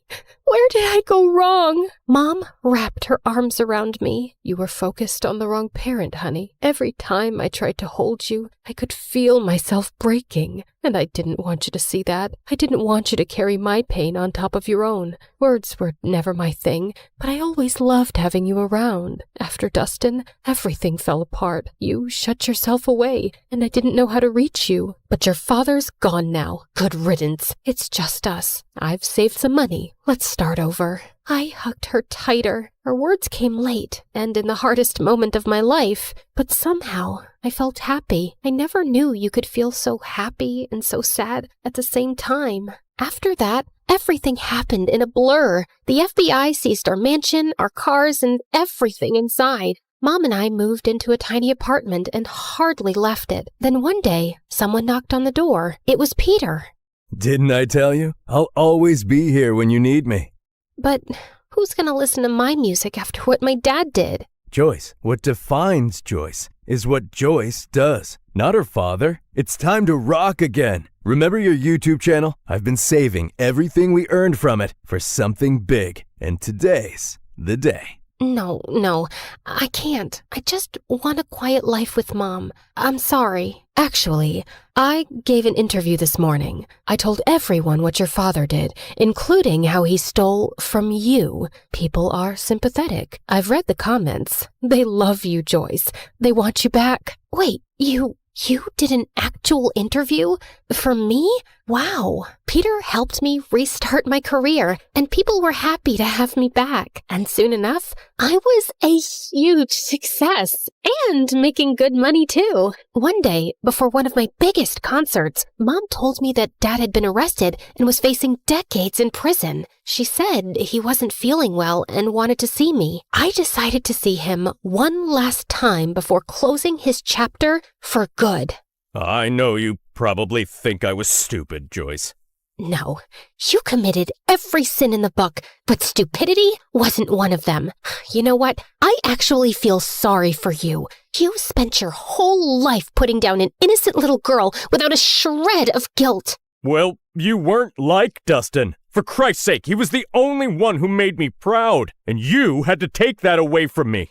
I guess it was for his own good. Otherwise, he would have grown up to be a miserable little fraud like his father. I finally get it. You were never capable of being proud of me. Not because of who I am, but because of who you are. A fraud, in business and as a father. Now, if you'll excuse me, I have a crowd of 200,000 proud people waiting for me. And with that, I spit on him and left. The moment I stepped on stage, the entire arena erupted. I looked out at all those excited faces, at Mom's proud smile, at Peter beaming at me like his daughter had made it. And then I closed my eyes, and I saw him, Dustin, with that same cute, confident little smile he always had when he believed in me more than anyone else. I keep running, running, running, like I'm trying to outrun time. I can't stop, I can't slow down with these ghosts still in my mind. And it hits me when it's quiet, nowhere left for me to hide. So I keep on moving, moving, moving, just to feel alive. But as I sang, the crowd grew louder, louder than I'd ever heard. I opened my eyes. There was a guy being lifted by the crowd, riding toward the stage, and for a second, I stepped back in fear. But then, my heart stopped. Dustin? I signaled for my security to let him through. He climbed onto the stage, and I swear the world went silent around us. I looked at him like I had just seen a ghost. The hostess rushed forward, tears in her eyes. After your mother's interview about your missing brother, the internet made it their mission to find him. He's been missing for 10 years. We interviewed him and confirmed with your mom. He is your long-lost brother. My knees almost buckled. I couldn't breathe. But Dustin spoke first. I was taken by some shady people. They asked Dad for ransom, but he ignored them. They took me to Mexico. We got into a car accident. I lost my memory. A kind Mexican couple adopted me. I didn't know who I was, but I always felt like someone out there loved me. I just didn't know it was you. My heart shattered and healed all at once. I dreamt about this moment every day, always imagining myself as the stupid, reckless sister who failed you. I never pictured meeting you like this, as a woman with a life and strength and dreams of her own. Welcome home, brother. I threw my arms around him, and he broke too. And when I looked up, the whole arena was crying with us. I turned back to the microphone, wiping my tears. Thank you, everyone. I learned something I wish someone told me sooner. You can't buy love. You can't chase approval. Not even from the people you want it from the most. The greatest person you can learn to love is yourself. And once you do that, everything else falls into place. Thank you again. And now, if you'll excuse me, my brother and I have a lot to catch up on. And with that, we walked off the stage together for the first time in years, and the first time all over again. Because sometimes the people who make you feel the smallest are just trying to make themselves feel big.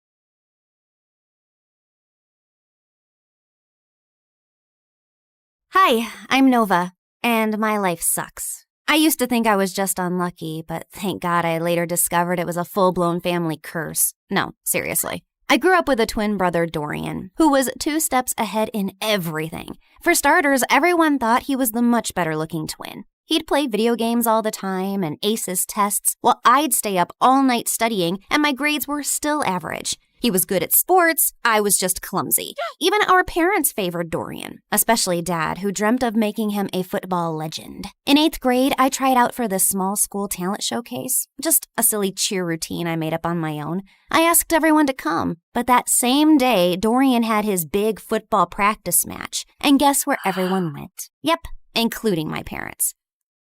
What's going on?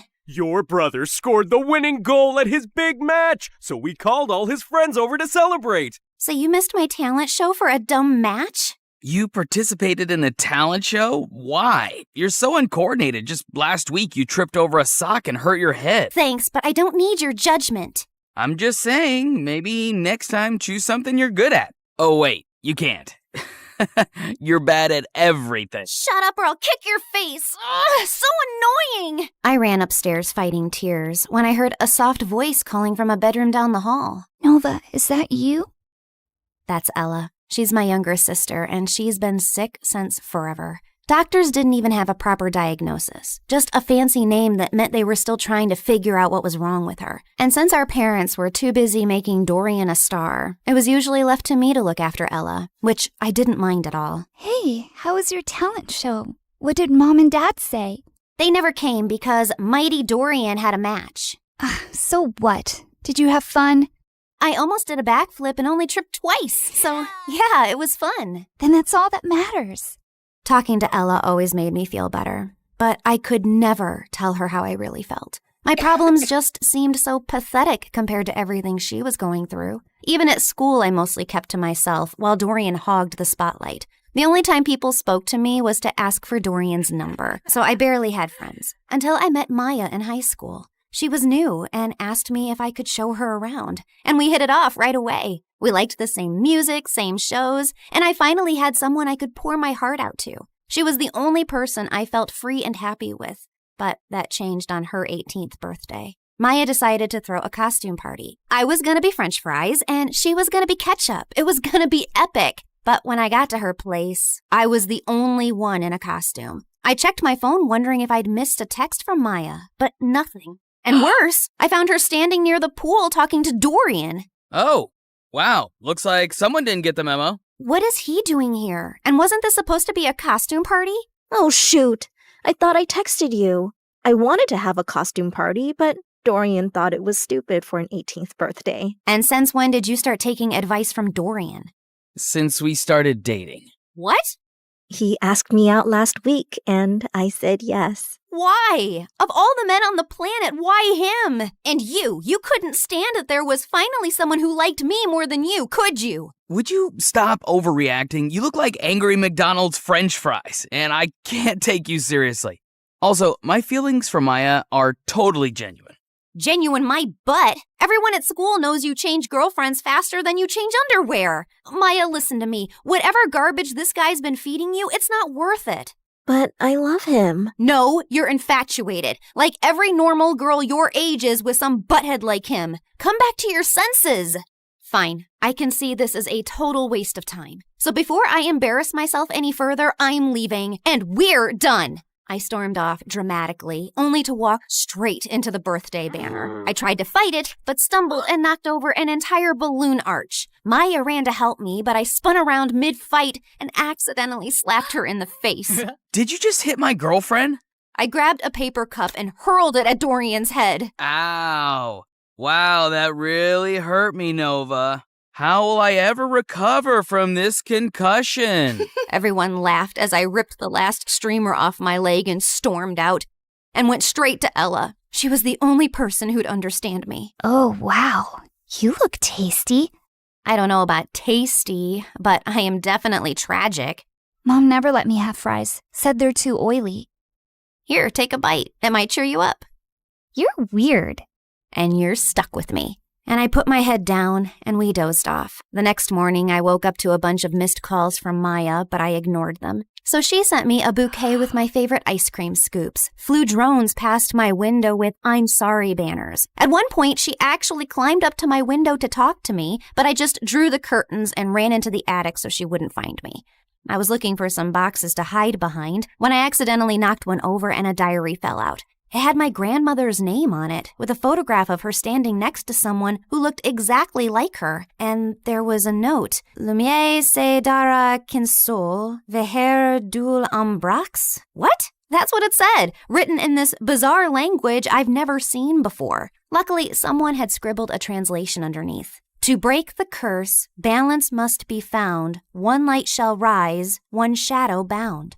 I read more and found out that my grandma had been overshadowed by her own twin too. So she teamed with a psychic named Margot and crafted spells to break the twin curse, a generational cycle where one twin always thrived while the other faded into the background. I knew it sounded ridiculous, but this just couldn't be a coincidence. I was constantly lagging behind Dorian, not because there was something wrong with me, but because I was cursed.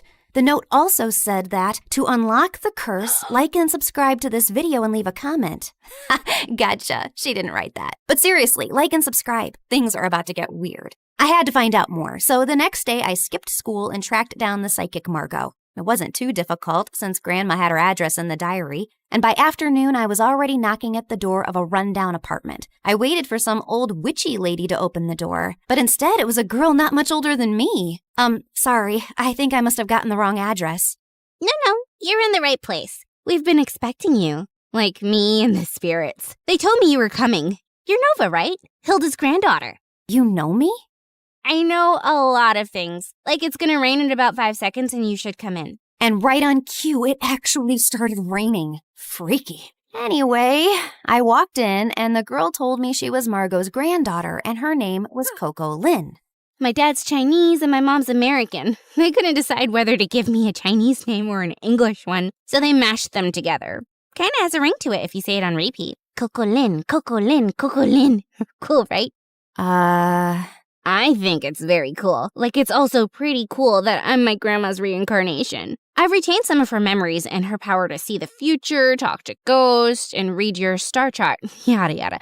In fact, before I was my grandma, I was this super rich woman who went on a ship, met this cute artist. He was poor. I was loaded. We fell in love, but then the ship crashed and he died. Like the movie Titanic? What? Never mind. Can we just get to work, please?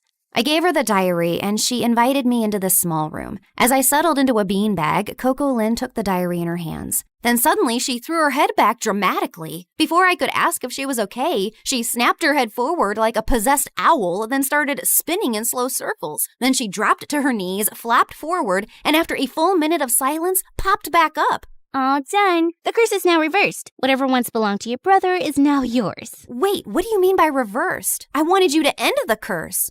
Yeah, well, unfortunately for that, you'd have to find the original witch who cast the curse on your family. And she's probably dead. So unless you have a shovel and a time machine, this is the best I could do. Now remember, every spell has its repercussions, so just be aware of potential side effects. What kind of side effects? Mild nausea, headaches, nosebleeds, and in rare cases, hallucinations. It depends. On what? On how badly cursed you are. Just kidding. I fixed the curse, remember? You'll be fine. Would you like some tea? But I just thanked her, paid her fee, and got out of there as fast as I could. The whole way home, I kept thinking if what I'd done was wrong. But was it really that bad if Dorian suffered a little? Also, Coco Lin was kind of a weirdo, so I wasn't too sure if her chaotic head Roomba fixed anything. But boy, was I wrong. I looked around and I froze. This wasn't my room. It was bigger, with velvet curtains, a chandelier, and a full-length mirror. I jumped out of my bed and pulled the curtains, only to see a massive, perfectly manicured garden with fountains and a freaking swan. Why am I in this place? How did I get here? I checked my phone. It showed the same date as yesterday. Okay, this is clearly a dream. Ow! Ow! I pinched myself hard, and seconds later, Mom burst into the room. Oh my God, Nova! Why did you scream like that? I thought some stalker tried to jump into your room again. Again? When was the first time it happened? Oh, my poor baby. You've been so traumatized lately, you've probably blocked out everything. It's fine. We can talk about it later. For now, drink your kale. You're already late for gym, and Coach gets cranky when you're not warmed up before cheer practice. Mom, I don't do cheer practice. I barely passed PE. This isn't real. I rushed outside to find Ella's room. She might have answers. But the house was so huge, I had no idea which room was hers and accidentally entered Dorian's. What are you doing in my room? Shut up and tell me what's happening. Are you trying to pull some elaborate joke on me? Who even owns this house? One of your weird rich friends? What are you rambling on about? I'm just living my perfectly miserable life in silence, and you won't let me have that? If your life is miserable, I might as well be an earthworm. You know, I saw this documentary about teen celebrities and how they all went bonkers at age 18. You should watch it. I think you'll fit right in. You think this is funny? God, just tell me where Ella is and I'll leave. Same place she's always been. Why? Suddenly remembered you have a sick sister who needs your attention? I've always cared about Ella. You don't care about anyone else but yourself, Nova. Now get out and go sign some stupid autographs.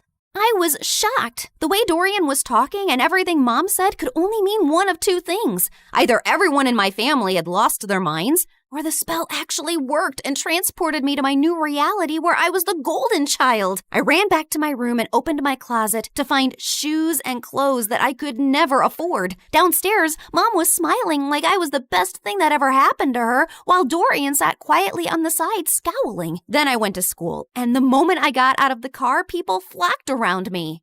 Hi, Nova. Love your outfit. Can we get a selfie? Are you coming to my birthday next week? You can cut the cake if you want to. It was like stepping into a dream where I finally mattered and wasn't invisible next to Dorian. I was still processing everything when Stacy walked over and linked her arm through mine. There you are, bestie. I've been trying to call you. Really? I didn't get any calls. I said I was trying, but then I got busy with these new cheer uniforms. Everyone's obsessed with pink, but what do you think?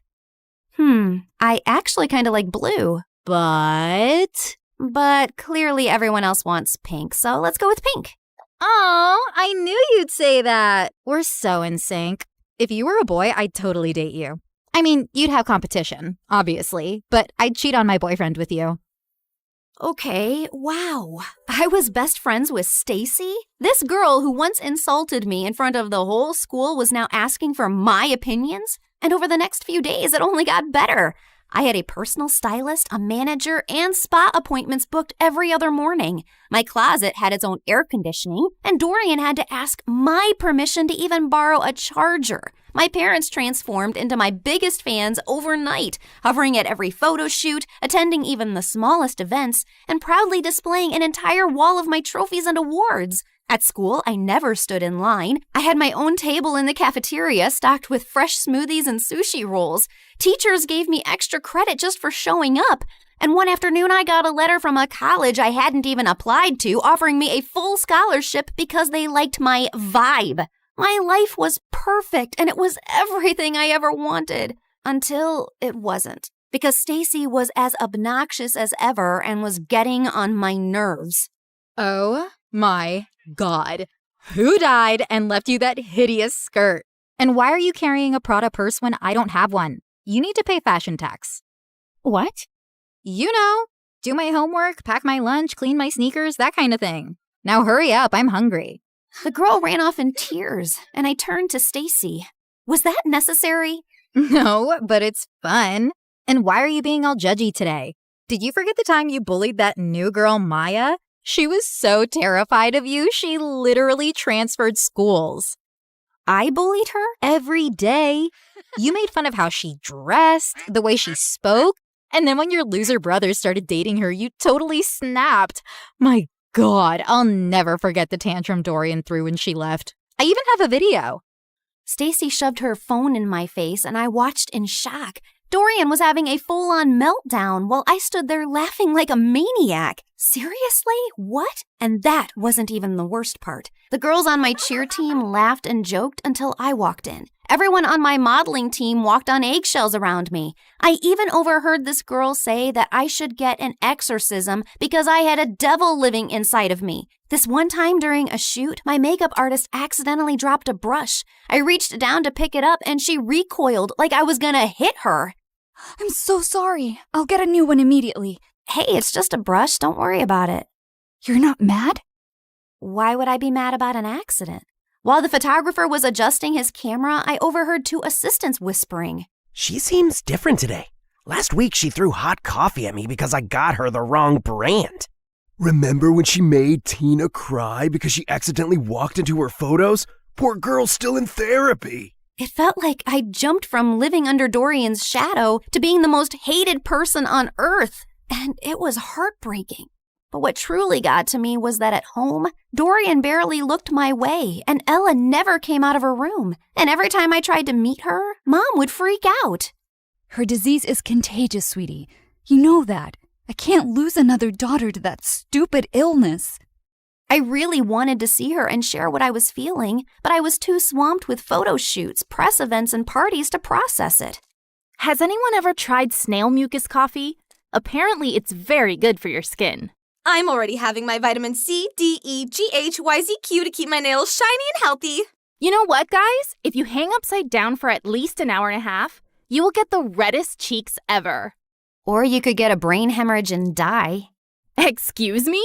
I'll just be right back. Jeez, how lame were these conversations? If these people were the cream of society, I'd rather be skimmed milk. The rest of the night was just as bad. The music was too loud, the people were fake, the food looked fancy but tasted like chalk. Then my date asked me to dance, and I accidentally stepped on his foot so hard he started limping. I rushed to grab him a first aid kit and came back to find him making out with a waitress. Ew. I just wanted to leave.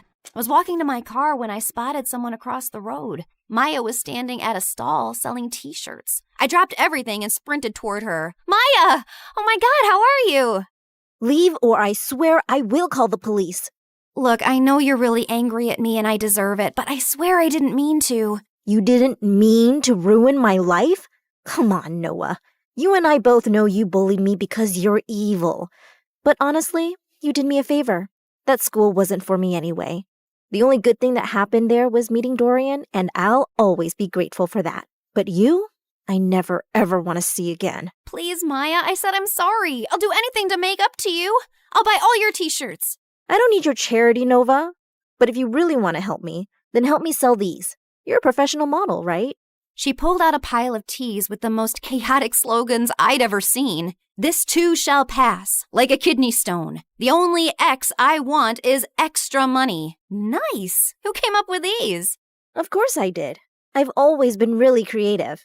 That's true. By the end of the night, Maya and I had sold every single t-shirt in her stall. We even clicked a bunch of pictures, and when I shared them on my Instagram, Maya's business exploded overnight. She called me the next morning telling me how people were begging for restocks. Someone even asked if she shipped internationally. I'd finally used my popularity for something good, and I was happy. But that changed the moment I entered school the next day. Why were you hanging out with peasant Maya yesterday? It's all over your Instagram feed. I was just trying to help her sell her stuff and apologized for being completely moronic. You did not. It's against every rule book ever written for mean girls. Once you bully someone, you never apologize to them, especially not if they're as ugly as peasant Maya. Stop calling her that. She's a brilliant and hardworking girl, and she's 10 times the person you'd ever be. 10 times fatter, sure. She's a real inspiration for stretchy t-shirts. Say one more word about her and I swear. Or what? You'll cry into your organic kale smoothie? I have a better idea. And I launched myself at Stacy, but she didn't even budge. Instead, she smiled and punched me. Then she jumped on me, pulled my hair, elbowed me in the stomach, and I almost threw up. I thought I was gonna die when a bunch of girls rescued me. Later, while I sat outside the nurse's office with an ice pack on my face, I overheard a group of girls whispering nearby. Wow, Nova really thought she could take down Stacy? That girl's made of iron. I heard her mom's Russian. She came here illegally, then married some rich guy, and that's how Stacy got all her money. My maid's cousin works at their house. She says Stacy lives like a trash gremlin. Her room smells like stale yogurt and wet socks. Ugh, gross. Imagine strutting around like a queen bee while your closet is a health hazard. If I were Nova, I'd wash my hands with bleach just to get the smell off. They kept going, but I tuned out. Not because I was offended. Honestly, it all made sense. Stacy didn't rule the school out of confidence. She did it to distract people from the disaster she actually was. Anyway, I was feeling better, so I decided to take the day off and go home, when suddenly Dorian came running down the hallway. Nova, it's Ella. They're moving her to a hospital. Her condition's getting worse. The world blurred for a second, and I pushed Stacy out of the way and ran through the gates. We reached the hospital and saw Mom and Dad were sitting in the waiting room. Where is she? What happened? She took a turn for the worse. The doctors are doing everything they can. I sat down slowly. Ella, my baby sister, my sunshine. She was the only person who ever believed in me, and she was suffering. I buried my face in my hands, and that's when Dorian snapped. Is this all your fault? Dorian, please. No, Mom, she needs to know. I've been trying for months to act normal, but no more. What are you talking about? You were supposed to babysit Ella, but instead, you chose to sneak out and go to your dumb party with her in the back seat. You'd barely gotten the car out of the driveway when you crashed into another car. You blacked out and Ella took the hit. She's been in a coma ever since. But Mom told me her condition was contagious. That's why I couldn't see her. Well, she lied. Because you hurt your head too and forgot all about the accident. And Mom didn't tell you so you could live your perfect little life like the golden child you are. I swear, if something happens to her, I will never forgive you. And he stormed away, leaving me totally shaken. I bullied my best friend. My brother couldn't even look at me. And my little sister was in a coma because of me. This wasn't the life I wanted. I stood up quietly while everyone was still talking to the doctor, slipped out of the hospital, and ran straight home. I stormed into the attic, flung open every box until I finally found the diary. The next morning, before going to the psychic's house, I went to the hospital. I just had to make sure Ella was okay. And thankfully, when I got there, she was sitting on her bed smiling. I stopped a doctor walking by. Is she okay? Yeah, she had a seizure, but it shocked her system so hard, it jump-started her like an old car battery. Guess sometimes being on your deathbed has its perks. I took one look at Ella's face and walked in. As soon as she saw me, her face lit up. I ran over and hugged her tight. Hey there, you slept for a really long time. Yeah, well, I needed my beauty sleep. Why do you look so old and wrinkly? Probably because I'm sad and sorry for everything. I messed up your life. It wasn't entirely your fault. I was jumping around like a monkey in the back seat, remember? You couldn't even see the car behind us. I basically launched us into it. So I guess I'm sorry too. Well, I'm sorry too, Nova. I shouldn't have snapped like that yesterday. I haven't always been the best brother because I've often let jealousy get in the way. I wasn't exactly the best sister either. What I did with Maya and how I treated people around me was horrible. Yeah, but you're changing. I saw what you did for Maya. That's growth. I nodded slowly. I'd spent so long being angry about everything I wasn't. I forgot to appreciate what I had. My adorably flawed family. And all I really wanted to do was to go back and mend things now. Namaste, fellow seeker. What brings you here today? Oh, it's you. Welcome back. You recognize me? Why do you always ask the same question? Of course I do. I can see through dimensions too. Like, in one of my parallel lives, I was this really hot girl who lived on the streets doing odd jobs, until one day this handsome rich guy asked me to be his date. He bought me clothes, took me to parties, and eventually fell in love with me. Like Pretty Woman? Yes, I was a very pretty woman. But enough about me. Tell me what you need. I told her I wanted to reverse the curse, and Coco Lynn stared at me blankly. Are you sure? Once I reverse the curse again, the spell will seal itself. No more rewinds. So make up your mind. You can't keep jumping between realities. I already have. I want to go home. And this time I won't hide behind Dorian's shadow or bad grades. I spent so much time being angry and dejected that I never really focused on myself. And that's why I never got anywhere in life. I can't control how people treat me, but I can control how I take their opinions. So now I'll live for me, with kindness and purpose. Spoken like someone who's truly ready. She stood, cracked her knuckles, and started chanting. The candles flickered, the walls shimmered, and then everything went blank. I woke up to the smell of burnt toast and the sound of birds. I sat up slowly and looked around. My old room. My old posters, my old creaky fan spinning above me. I rushed to Ella's room and found her sleeping peacefully. Then I went downstairs and saw Dorian kicking the ball like a dork. I ran and tackled him in a giant hug. Oh my God, I missed you. Get off me. You broke my streak. Now I have to start all over again. Well, so do I. That morning, I got dressed and walked into school. And for the first time, people noticed. Not because I was a model or because I had 1 million followers, but because I held the door open. Because I helped a kid who dropped books. Because I smiled at people. For real. And that's when I realized that life isn't about being the favorite. It's about being someone you can be proud of, even when no one's clapping.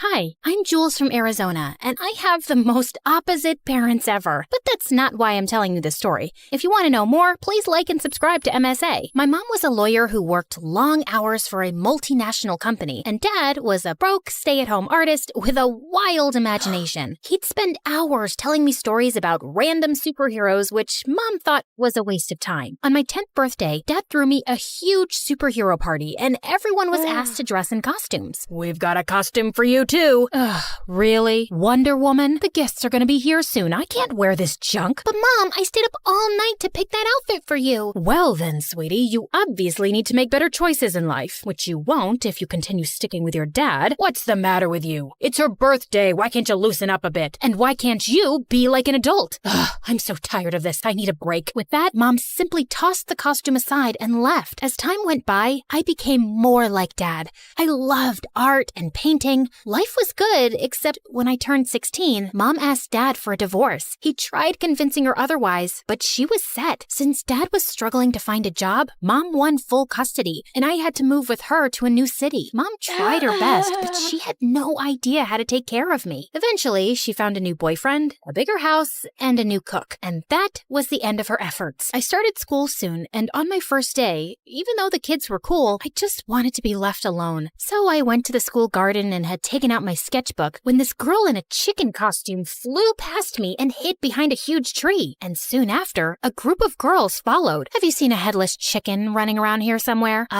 Chicken? Here? Nah, maybe try the poultry farm? The girls just pouted and walked away, and I went behind the tree to see the girl in the chicken costume crouching. Hey, they're gone. Are you okay? Who are those people? Oh, just some bullies. I'm in the school play. Well, not technically, because I could never act in front of people. But anyway, I was just trying out the costumes and they spotted me, and now they're after me to lay an egg. How can I lay an egg? I'm not a real chicken. I'm Maggie, by the way. Jules, and I think your costume is cool. My dad and I dressed up as superheroes all the time. Maggie and I were quick to become friends. She was a bit introverted and hardly spoke to anyone in school, but when we were alone, Maggie was a totally different person. She would dance, sing, and had some of the best jokes to crack. It was fun to be around her, and with time, Maggie and I got closer. When we turned 17, I started getting a lot of attention from boys, but every time someone asked me out, Maggie would talk me out of it. Heck no, he applies too much gel on his eyebrows. Such a loser. I think his eyebrows are just naturally thick. Nope, he smells like horse poop. But he's so cute. Yeah, so? You deserve better. I didn't think much of it at the time. Maggie was only looking out for me. But then this new guy, Charlie, joined our school, and boy, was he a stunner. Charlie and I hit it off instantly and bonded over our love for art. We started hanging out, and when he asked me out, it was an easy yes for me. On our first date, Charlie decided to take me to this really fancy place downtown, and I was more than excited. We were having the best time when suddenly Maggie popped up out of nowhere. Oh, hey guys, what a surprise! What are you doing here? I was just here to get their snail croissant. Oh, they're the best in town. Anyway, now that I'm here, maybe I should just join you guys for dinner. That's of course if Charlie doesn't mind. You know, right? Perfect. You know, Charlie, I never thought Jules would find anyone. Not after she found out she farts when she's nervous. I do what? It's okay, babe. There's nothing to be ashamed of. We all have our ups and downs. You have more than what a normal person does. Like the time you pooped your pants because you ate too many burgers before a roller coaster ride. Or like that you shaved your head when it was too hot and... Okay, that's enough. She's just kidding. I don't do that. Tell him. Yes, I was just turning around to tell him. Didn't you see me turning around? Yes, tell him now. Like I was literally turning around and about to tell him. Stop telling me to tell him. It sounds like an order and that I have to obey you. Charlie, I was turning around to your side. You saw that, right? Just tell him, Maggie. Now you said my name, so it's officially an order. Fine. Yeah, I was totally kidding. I'm not. Oh, look at the time. My croissants must be ready. Enjoy your date. So nice to meet you. Maggie left soon after, but the damage was done. Charlie looked visibly disgusted, and the next day in school, he told everyone that I was a weirdo with a thing for shaved heads and farts. Everyone looked at me like a crazy person. It was so embarrassing, and I only had one person to blame, Maggie. But where the heck was she anyway? I tried calling her, but she didn't answer, so I searched the school for her and finally found her hiding in one of the bathrooms. What do you think you're doing?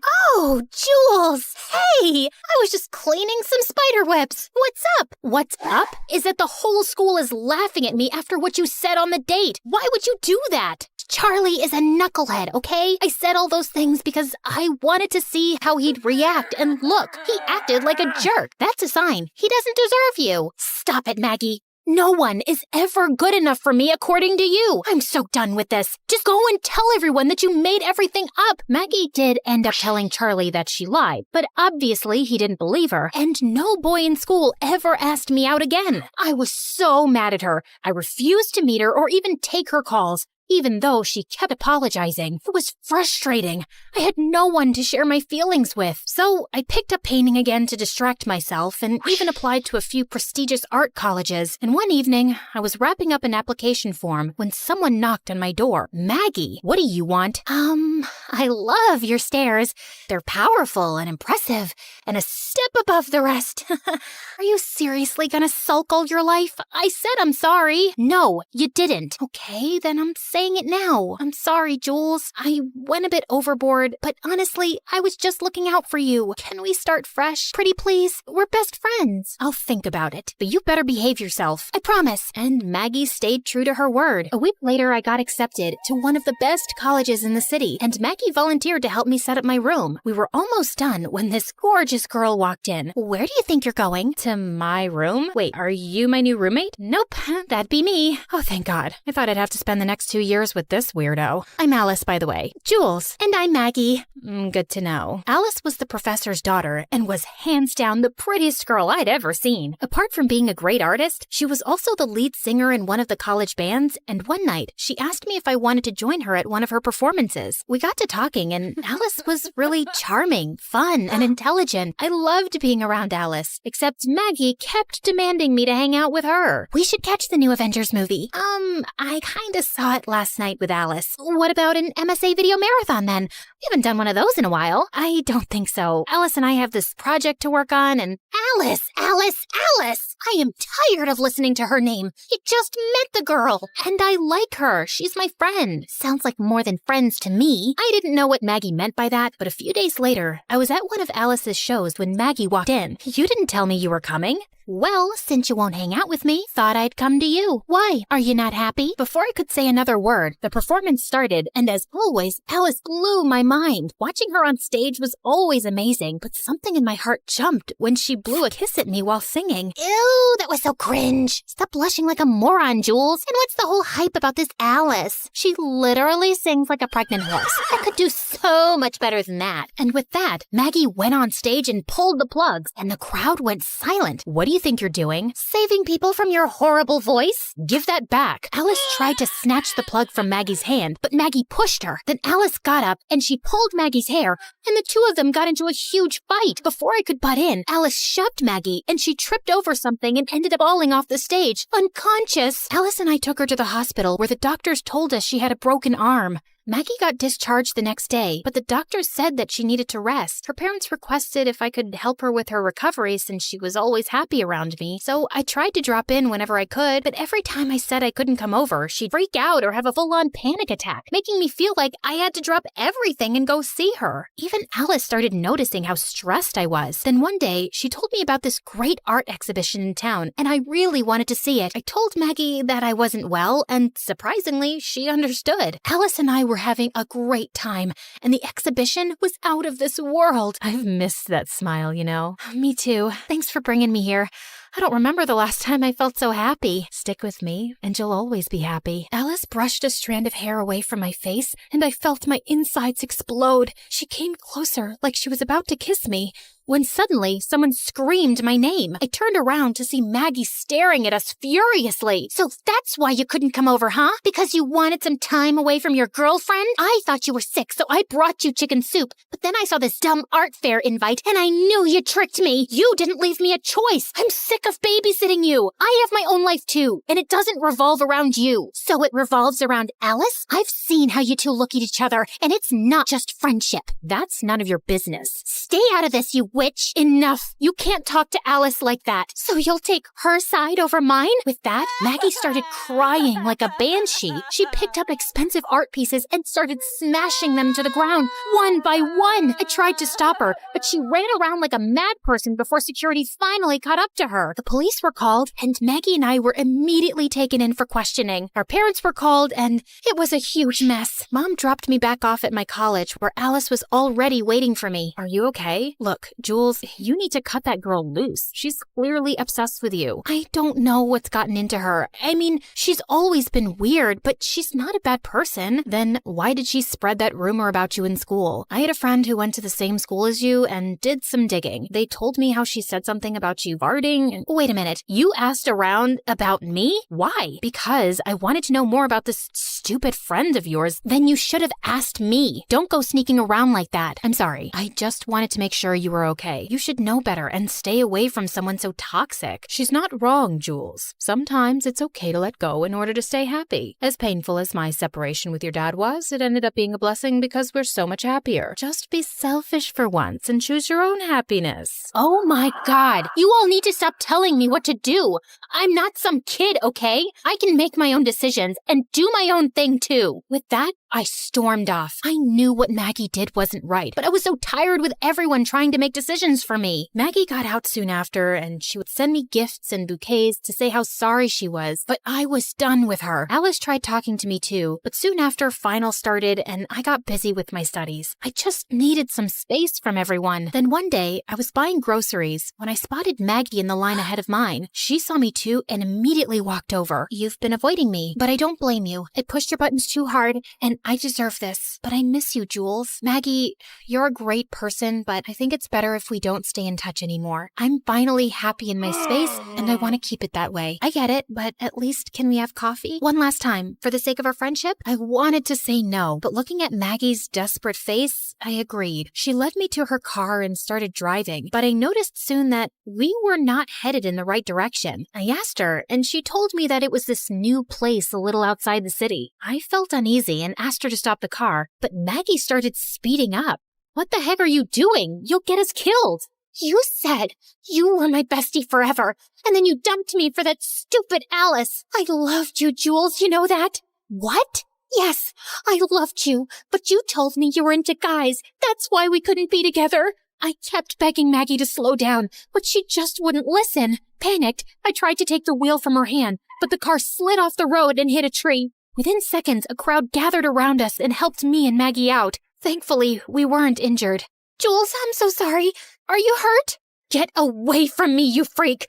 Don't you dare touch me! 15 minutes later, both our parents arrived. Maggie's parents apologized and begged me not to press charges, even though I really wanted to. Mom took me home, and this time, I decided to cut Maggie off for good. I got a restraining order from the court, and after that day, I never saw Maggie again. I went to therapy and started feeling a lot better. A few days later, Alice asked me to meet. We sat on the hood of her car watching the sunset. So, I've been thinking about you, and I feel like we have a spark. No, it was just a firefly. Really? Such a pity. Yeah, I know. These sparks are getting out of hands lately. Maybe we can set them on fire? We grinned at each other, knowing exactly what was going to happen next.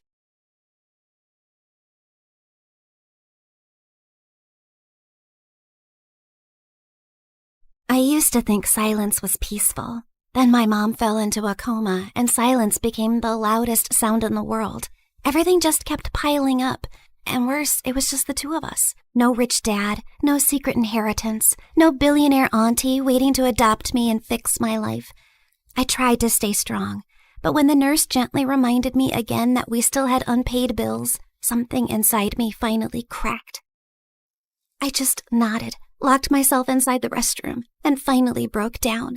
I had already sold almost everything I loved. My iPad, my sweatshirts, even the tiny cute things that used to make me happy. What else was I supposed to give? My hair, both of my kidneys? I had almost lost hope.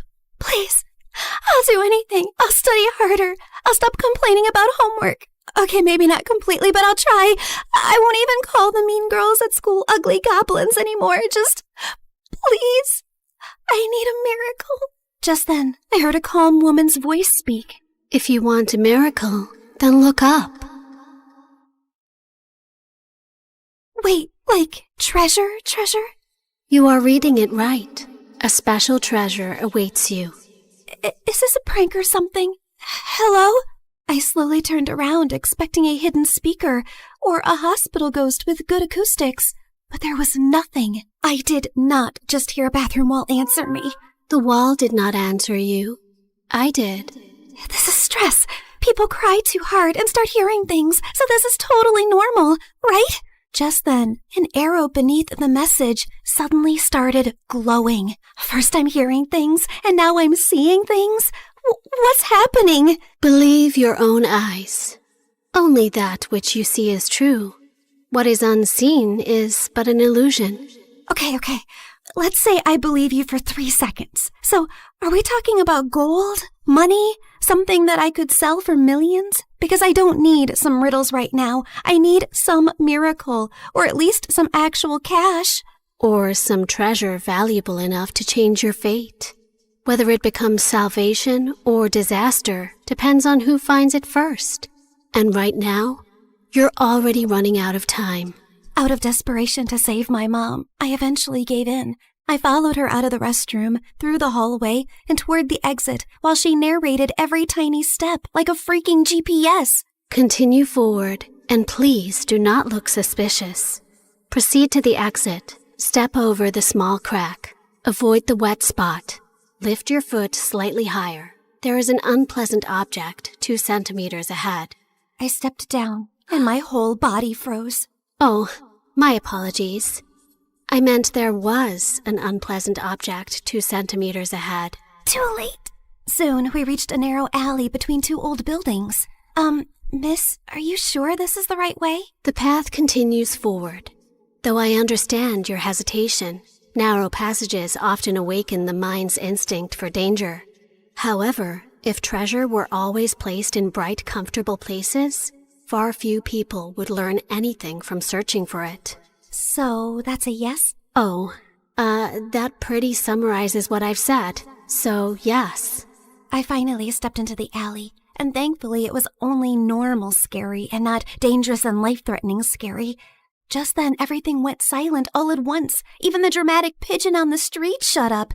Miss Lady Voice? Hello? Are you still here with me? Don't worry. I'm here. Just keep walking. Do not turn back yet. Step back and just breathe slowly. I only asked if you were there. And I answered with additional guidance. The alley stretched longer than it should have. Soon warm wind rushed past me, and when I looked back, the alley was gone, and I was now standing in an open field under a bright blue sky. Holy yummy cheese balls! Did I just teleport to another place? I also noticed a small glowing orb floating in front of me, shining softly like a tiny star. Yes, you have arrived in Mondstadt, the city of freedom, a land of wind, songs, nights, and many stories carried through time. I realized that the glowing orb pulsed when the voice lady continued yapping. So that meant her voice now had some sort of a body? So you mean I'm not somewhere in Europe and not dreaming? Yes. This is not Europe, nor is it a dream. A world with its own laws, gods, stories, wounds, and miracles. Why am I exactly in this unfamiliar land? I just want my mom to wake up. Then keep walking, Sabrina. The treasure hunt begins here. Fine. If this treasure can really give me a miracle, then lead the way. Watch out! Explosive encounter highly likely nearby. Explosive what? Just then, a loud boom suddenly echoed from somewhere near the trees, and a tiny red figure then burst out from behind a bush. Ta-da! Clee is here! Spark Knight of the Knights of Favonius. She is known throughout for her enthusiasm, remarkable explosive talent, and a long history of incidents that are best described as energetic. Sorry about that. Clee was only doing a little fish blasting. Well, maybe not a little, but the fish tastes so good, so Clee thinks being grounded for a day is worth it. Anyway, are you here for the treasure hunt? You know about that? Uh-huh. Miss Nicole told Clee. She said a dear traveler named Sabrina would arrive.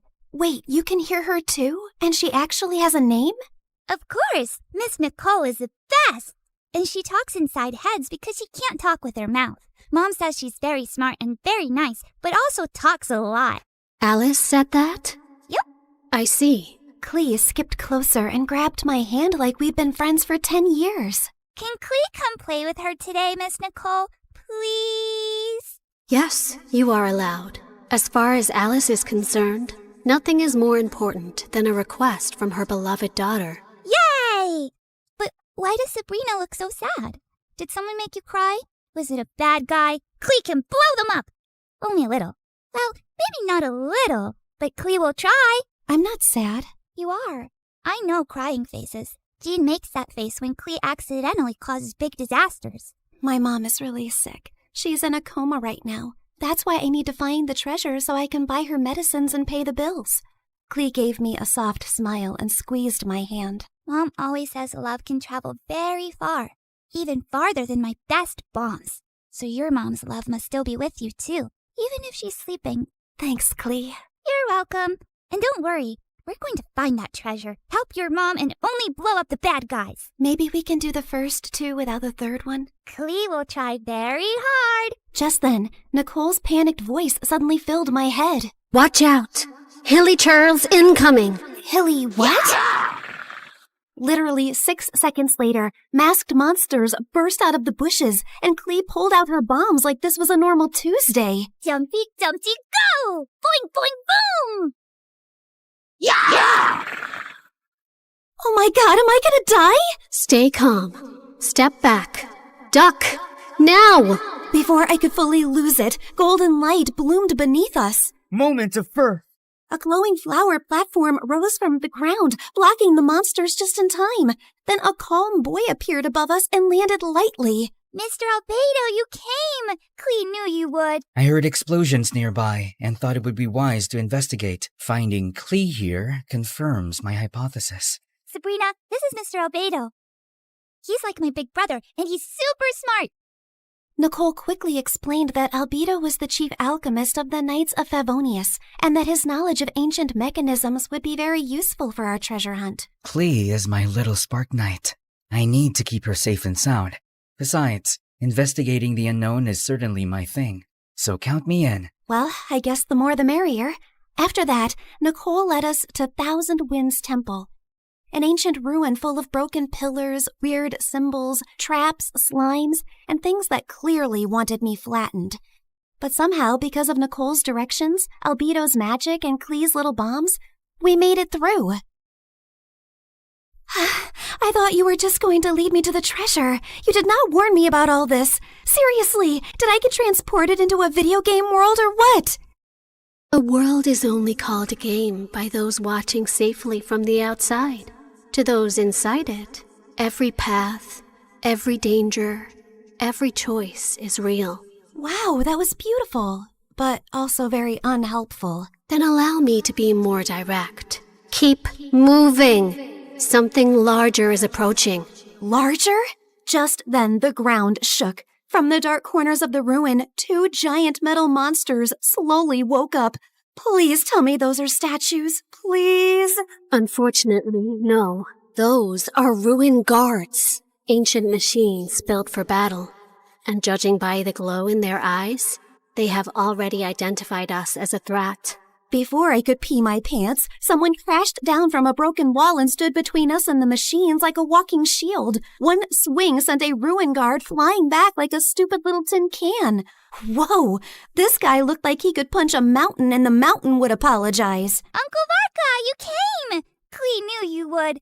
Now the big metal meanies are in trouble. Ah, the almighty Knight of Favonius to the rescue.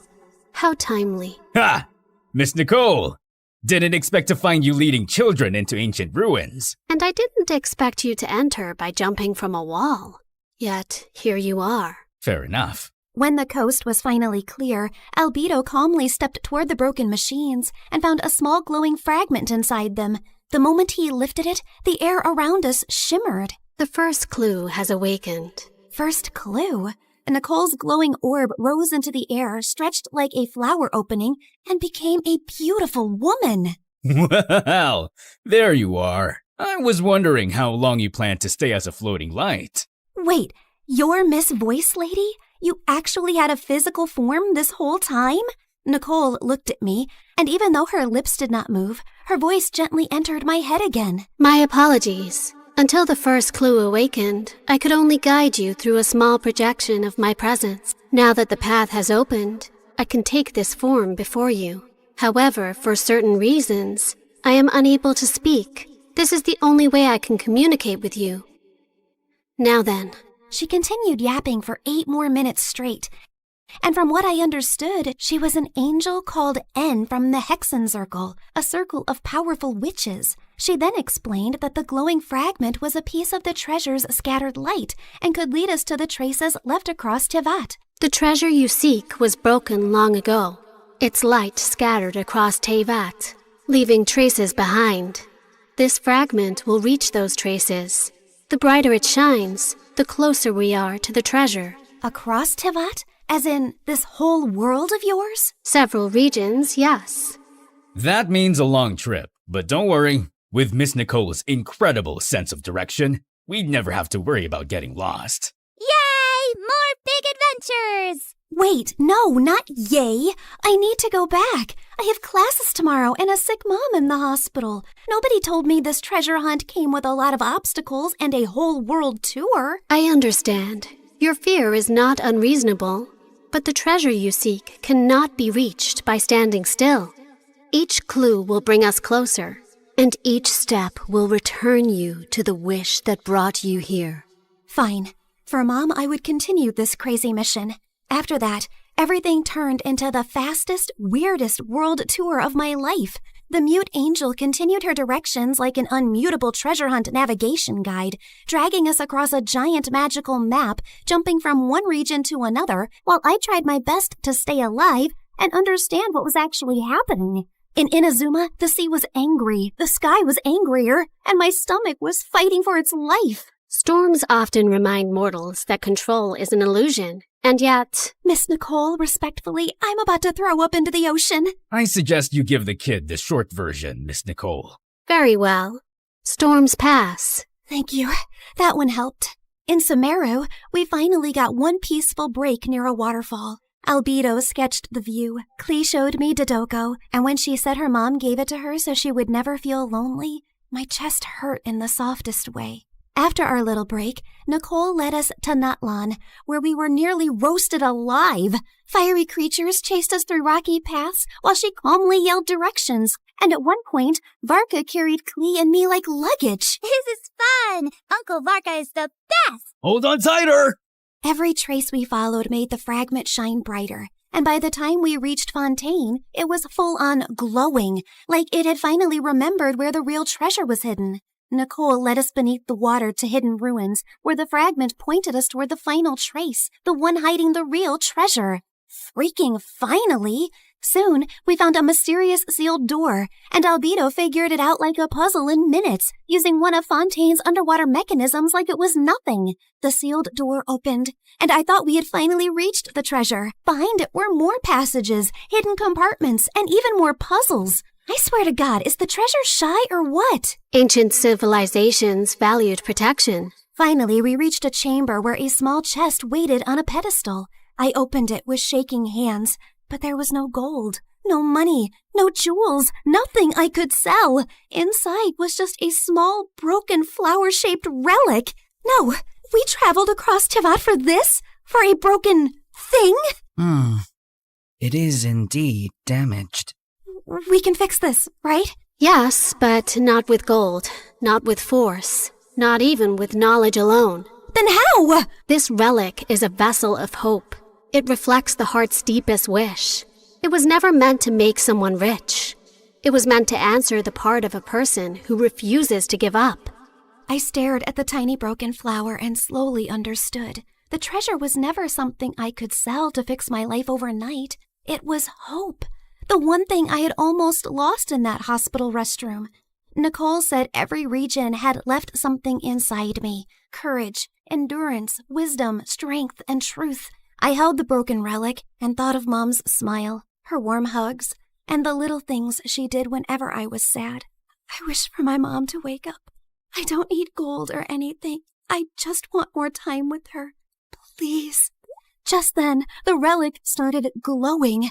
Golden light filled the cracks, and the broken petals slowly repaired themselves until the flower became whole again.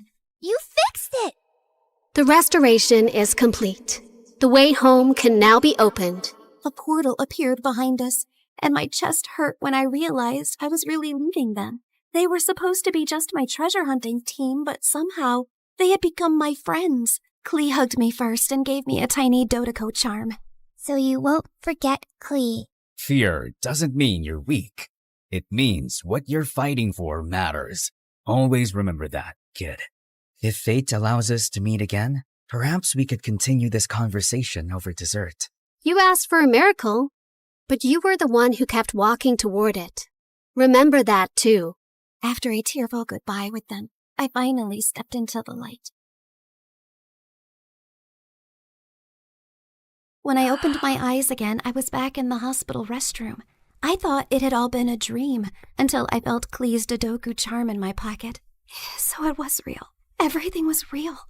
I ran back to Mom's room. The bills were still there. Mom was still sleeping. But I felt different. Scared, yes, but not empty and hopeless anymore. One day, my seatmate was secretly playing some online game called Genshin Impact. And the second I saw her screen, my soul almost left my body.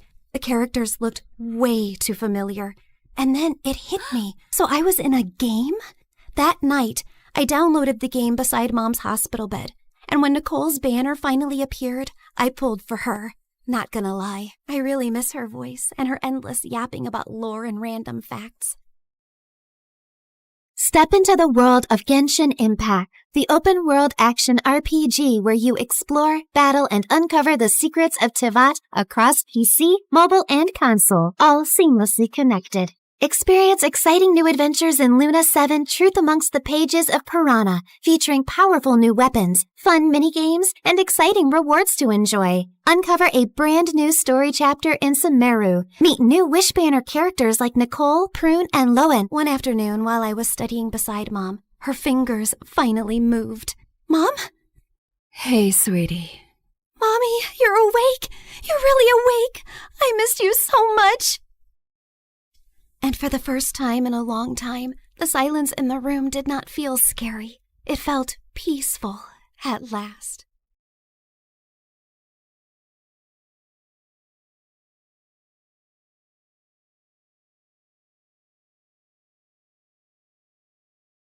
When the music kicked off and everyone started dancing, I escaped to the garden for some fresh air. As I sat down by the fountain and sighed, a soft object hit me squarely in the face. Then someone in black jumped down from the tree above me. Brought your favorite cheeseburger.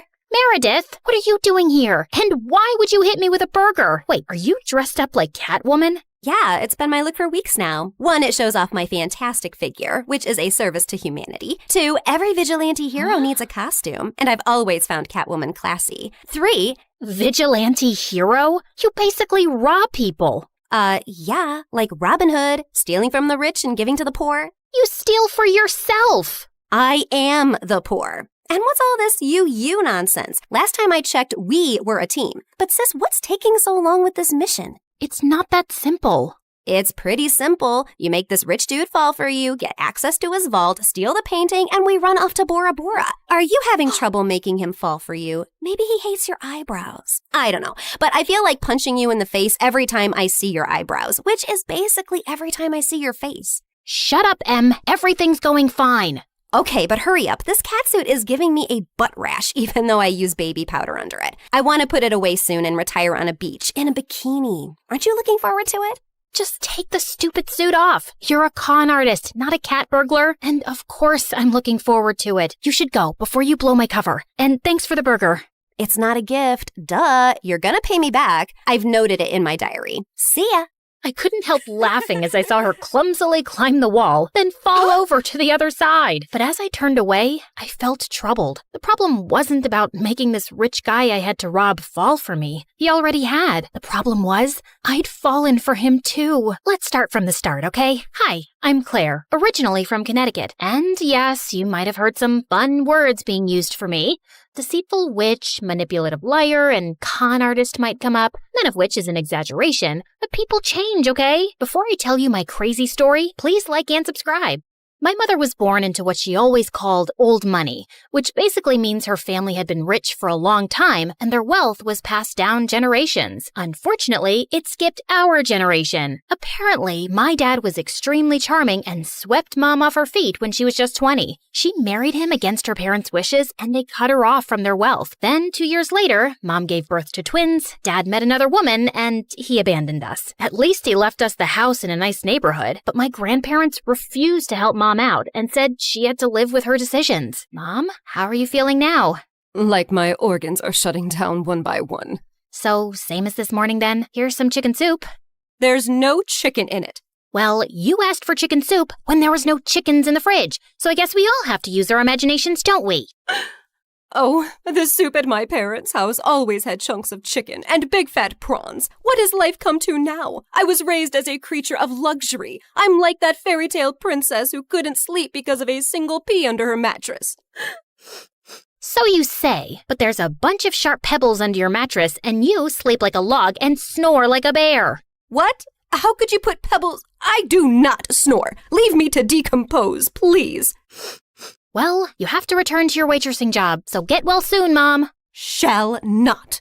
I loved Mom, but she was basically a spoiled, selfish child who just couldn't adapt to her changing fortunes and start acting like a freaking parent. My sister Meredith and I were twins, but we looked nothing alike. With her soft blonde hair and big baby blues, she looked like the kind of sweet soul who saved kittens from trees, helped old people across the road, and sang to birds. She didn't look like she had an ounce of evil in her, which wasn't true, like at all. But we'll come back to that later. From an early age, it was clear to me and Meredith that we had to be resourceful for money. I started doing odd jobs for our rich neighbors in the 8th grade, like raking their gardens, walking their dogs, and babysitting their kids. But Meredith was always finding more creative ways, like taking stupid boys in her class on paid exclusive tours to an alien site she'd discovered in the nearby forest. I'd seen her digging up the crater where the spaceship had landed, or selling youth water to high school girls, claiming she'd traveled far to the Fountain of Youth over summer break and had a limited supply. They actually thought she was telling the truth because it tasted different. Yeah, that's because she was filling up bottles from the neighbor's gross jacuzzi. People eventually caught on and stopped buying from her, and that's when she started stealing from me. But whenever I'd confront her, she'd throw a tantrum and deny it like I'd accused her of killing someone. So the next time, I hid money in my diary and made my latest entry. Dear Diary, guess what? What? When Mom took Meredith to the hospital for her sore throat the other day, the doctors made a shocking discovery. Meredith has a rare, incurable disease. She only has a few more months with us. We've decided not to tell her so she isn't scared and lives the rest of her short life in peace. Yes, I'm sad, but not that much because my baby sister is going to a better place and leaving me all her stuff. I knew my trick had worked when Meredith came down one morning with swollen eyes. When Mom asked her what was wrong, she burst into tears about her incurable disease. Where would you get an idea like that? Yes, Meredith. Please, tell Mom where you got this idea from. You wrote it in your... Wait, you chubby witch! You made me believe I was dying! Meredith lunged at me and we went rolling all over the kitchen floor. But she ended up getting grounded for a month for stealing and invading my privacy. I soon started missing her at dinner time though. So late one night, I snuck into her room with ice cream to find her playing darts with my face as the target. I'm sorry you're stuck here, but you did steal from me. I know we don't have a lot right now, but we'll work hard and make money in the future. But the future is in the future. What do I do now when I need money for mascara and gummy bears? Maybe we can think of some business idea. Oh, I thought you'd never ask. She pulled out a box from under her bed full of t-shirts. So you know my friend George, the next-door gardener's nephew? Apparently he volunteers at a mental institution every weekend. The owners got t-shirts made from all the patients, but they refuse to wear them, blah, blah. So now the mental place has hundreds of these lying in storage. George said he can score them for me, and we could have our own t-shirt range with cute things written on them. Look, here's one I made for myself. I want to go to Bora Bora, but I'm Bora Bora. Please help me. Funny. I'm very serious, actually. I'm gonna live in Bora Bora one day. So, are we selling these t-shirts? I'm in. I also made one for you. That'll be $10, thanks. Money can't buy happiness, but poverty can't buy anything. Please help me. You should pay me for wearing this. Meredith didn't have the best reputation in our neighborhood or school to sell things, so we decided to hit the other end of town and set up a t-shirt stall outside a private school. With my salesmanship and Meredith's flirting, we managed to sell quite a few on the first day. We started setting up shop at different locations, and one day as we were heading home, Meredith suddenly said she had to pee really badly. So we walked up to the closest house to ask if they'd let us use the bathroom. We rang the bell, but no one seemed to be home. I was peeking in through the window when suddenly I turned around to see Meredith already crawling halfway through one. Are you crazy? That's breaking and entering! I'll kick in your face so hard that you'll need plastic surgery, which we don't have money for. If you don't want to be ugly for the rest of your life, let me pee. I let her go and was standing guard at the door when, to my horror, a car suddenly pulled into the driveway and a snooty woman stepped out. Hey, you girl. What are you doing lurking around my house? Were you thinking of breaking in? What? No, of course not. I'm a Girl Scout selling cookies. Yeah, I study in the, Aston Bridge School for Girls. Oh, I see. It's a lovely school. I know many people whose children go there. Sorry for my mistake. I'll be happy to buy some cookies from you. Put me down for 20 boxes. Sure. It's, $5 a box, so that'll be $100. I'm putting your name down on my list, and I'll drop them by tomorrow. That's perfect, sweetie. Here's the money. I'll see you soon. Just then, I saw Meredith slip out the window, and as soon as the lady went in, we ran like crazy down the block and then collapsed on some grass. Look, I took some pastries from her kitchen. Perfect for a spontaneous picnic. That's stealing. Oh, you're one to talk. I heard the whole cookie conversation from inside. You took that lady's money, and you're never going to give her any cookies. I was just trying to distract her before she caught your butt. I didn't think she'd be dumb enough to actually give me the money. I can return it. Look, she didn't do it out of the goodness of her heart. She's a rich snob who was being really rude till she thought you were someone rich, too. You didn't force her to give you money at gunpoint. Oh, Claire, this has just given me the best idea. You're not serious. Yes, I am. Dumb people deserve to be tricked. And what does $100 mean to someone who has a gold toilet seat? I knew it was wrong, but it was also so easy. And before I knew it, Meredith and I were wearing private school uniforms and hitting different neighborhoods, collecting money for Girl Scout cookies that we had no intention to deliver. We made $2,000 in a month. But one day, when we went up to a rich old lady's house, she invited us in and even offered us cake as we signed her up. How many boxes will that be, ma'am? Oh, none, thank you. You see, I don't buy imaginary cookies. What? I'd heard that there were 2 conning Girl Scouts in town, and I was ready for you. I've called the police, and you 2 will end up in a detention center. Just then, there was a loud bang, and the power went out. In the confusion, Meredith kicked the old lady and yelled, "Run!" As we were sprinting down the street, I suddenly noticed a nerdy-looking boy my age running beside us too, grinning and waving at us. Hey, hold on. Who are you? I'm your new neighbor, Freddie. I'm the one who saved you from that old crow. What? I'm so confused right now. New neighbor? You moved into the house next to ours? Why are you here? I was bored and saw you girls leaving your house, so I followed you for fun. Don't worry, I won't tell anyone about your little cookie secret. When I heard that old lady threatening you, I went to the main circuit board and pulled out a wire with my tweezer, which I always keep handy. You could have been electrocuted. You're either incredibly smart or exceptionally dumb. My mom says the exact same thing, except for the incredibly smart part. Listen, you geek, what do you want? If you think you're gonna get a cut of our profits. No, my parents are well off. They're neurosurgeons. I just want to be friends. I swear, I don't have any siblings and I don't know anyone here. What if we say no? I'll keep following you around until you say yes? Okay, fine. Congratulations. You got yourself 2 friends. Oh, I'm so happy! Merry Christmas and a Happy New Year!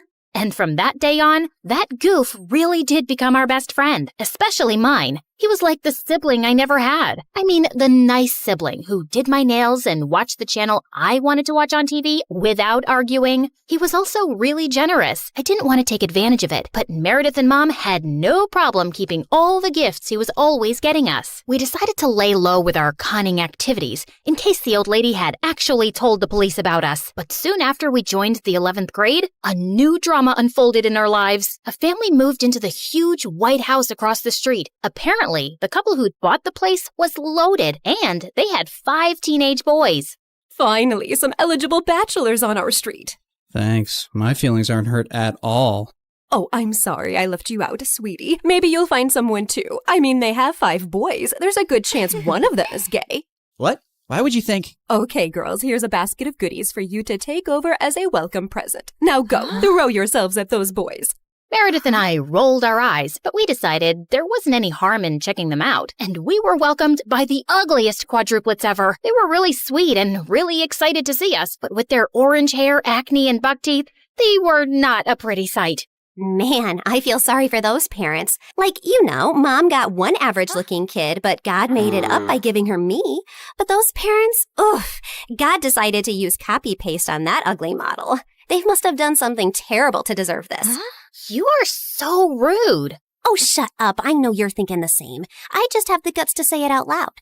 But then a day later, I'd just woken up when the bell rang, and I opened the door to find the most gorgeous boy ever standing outside.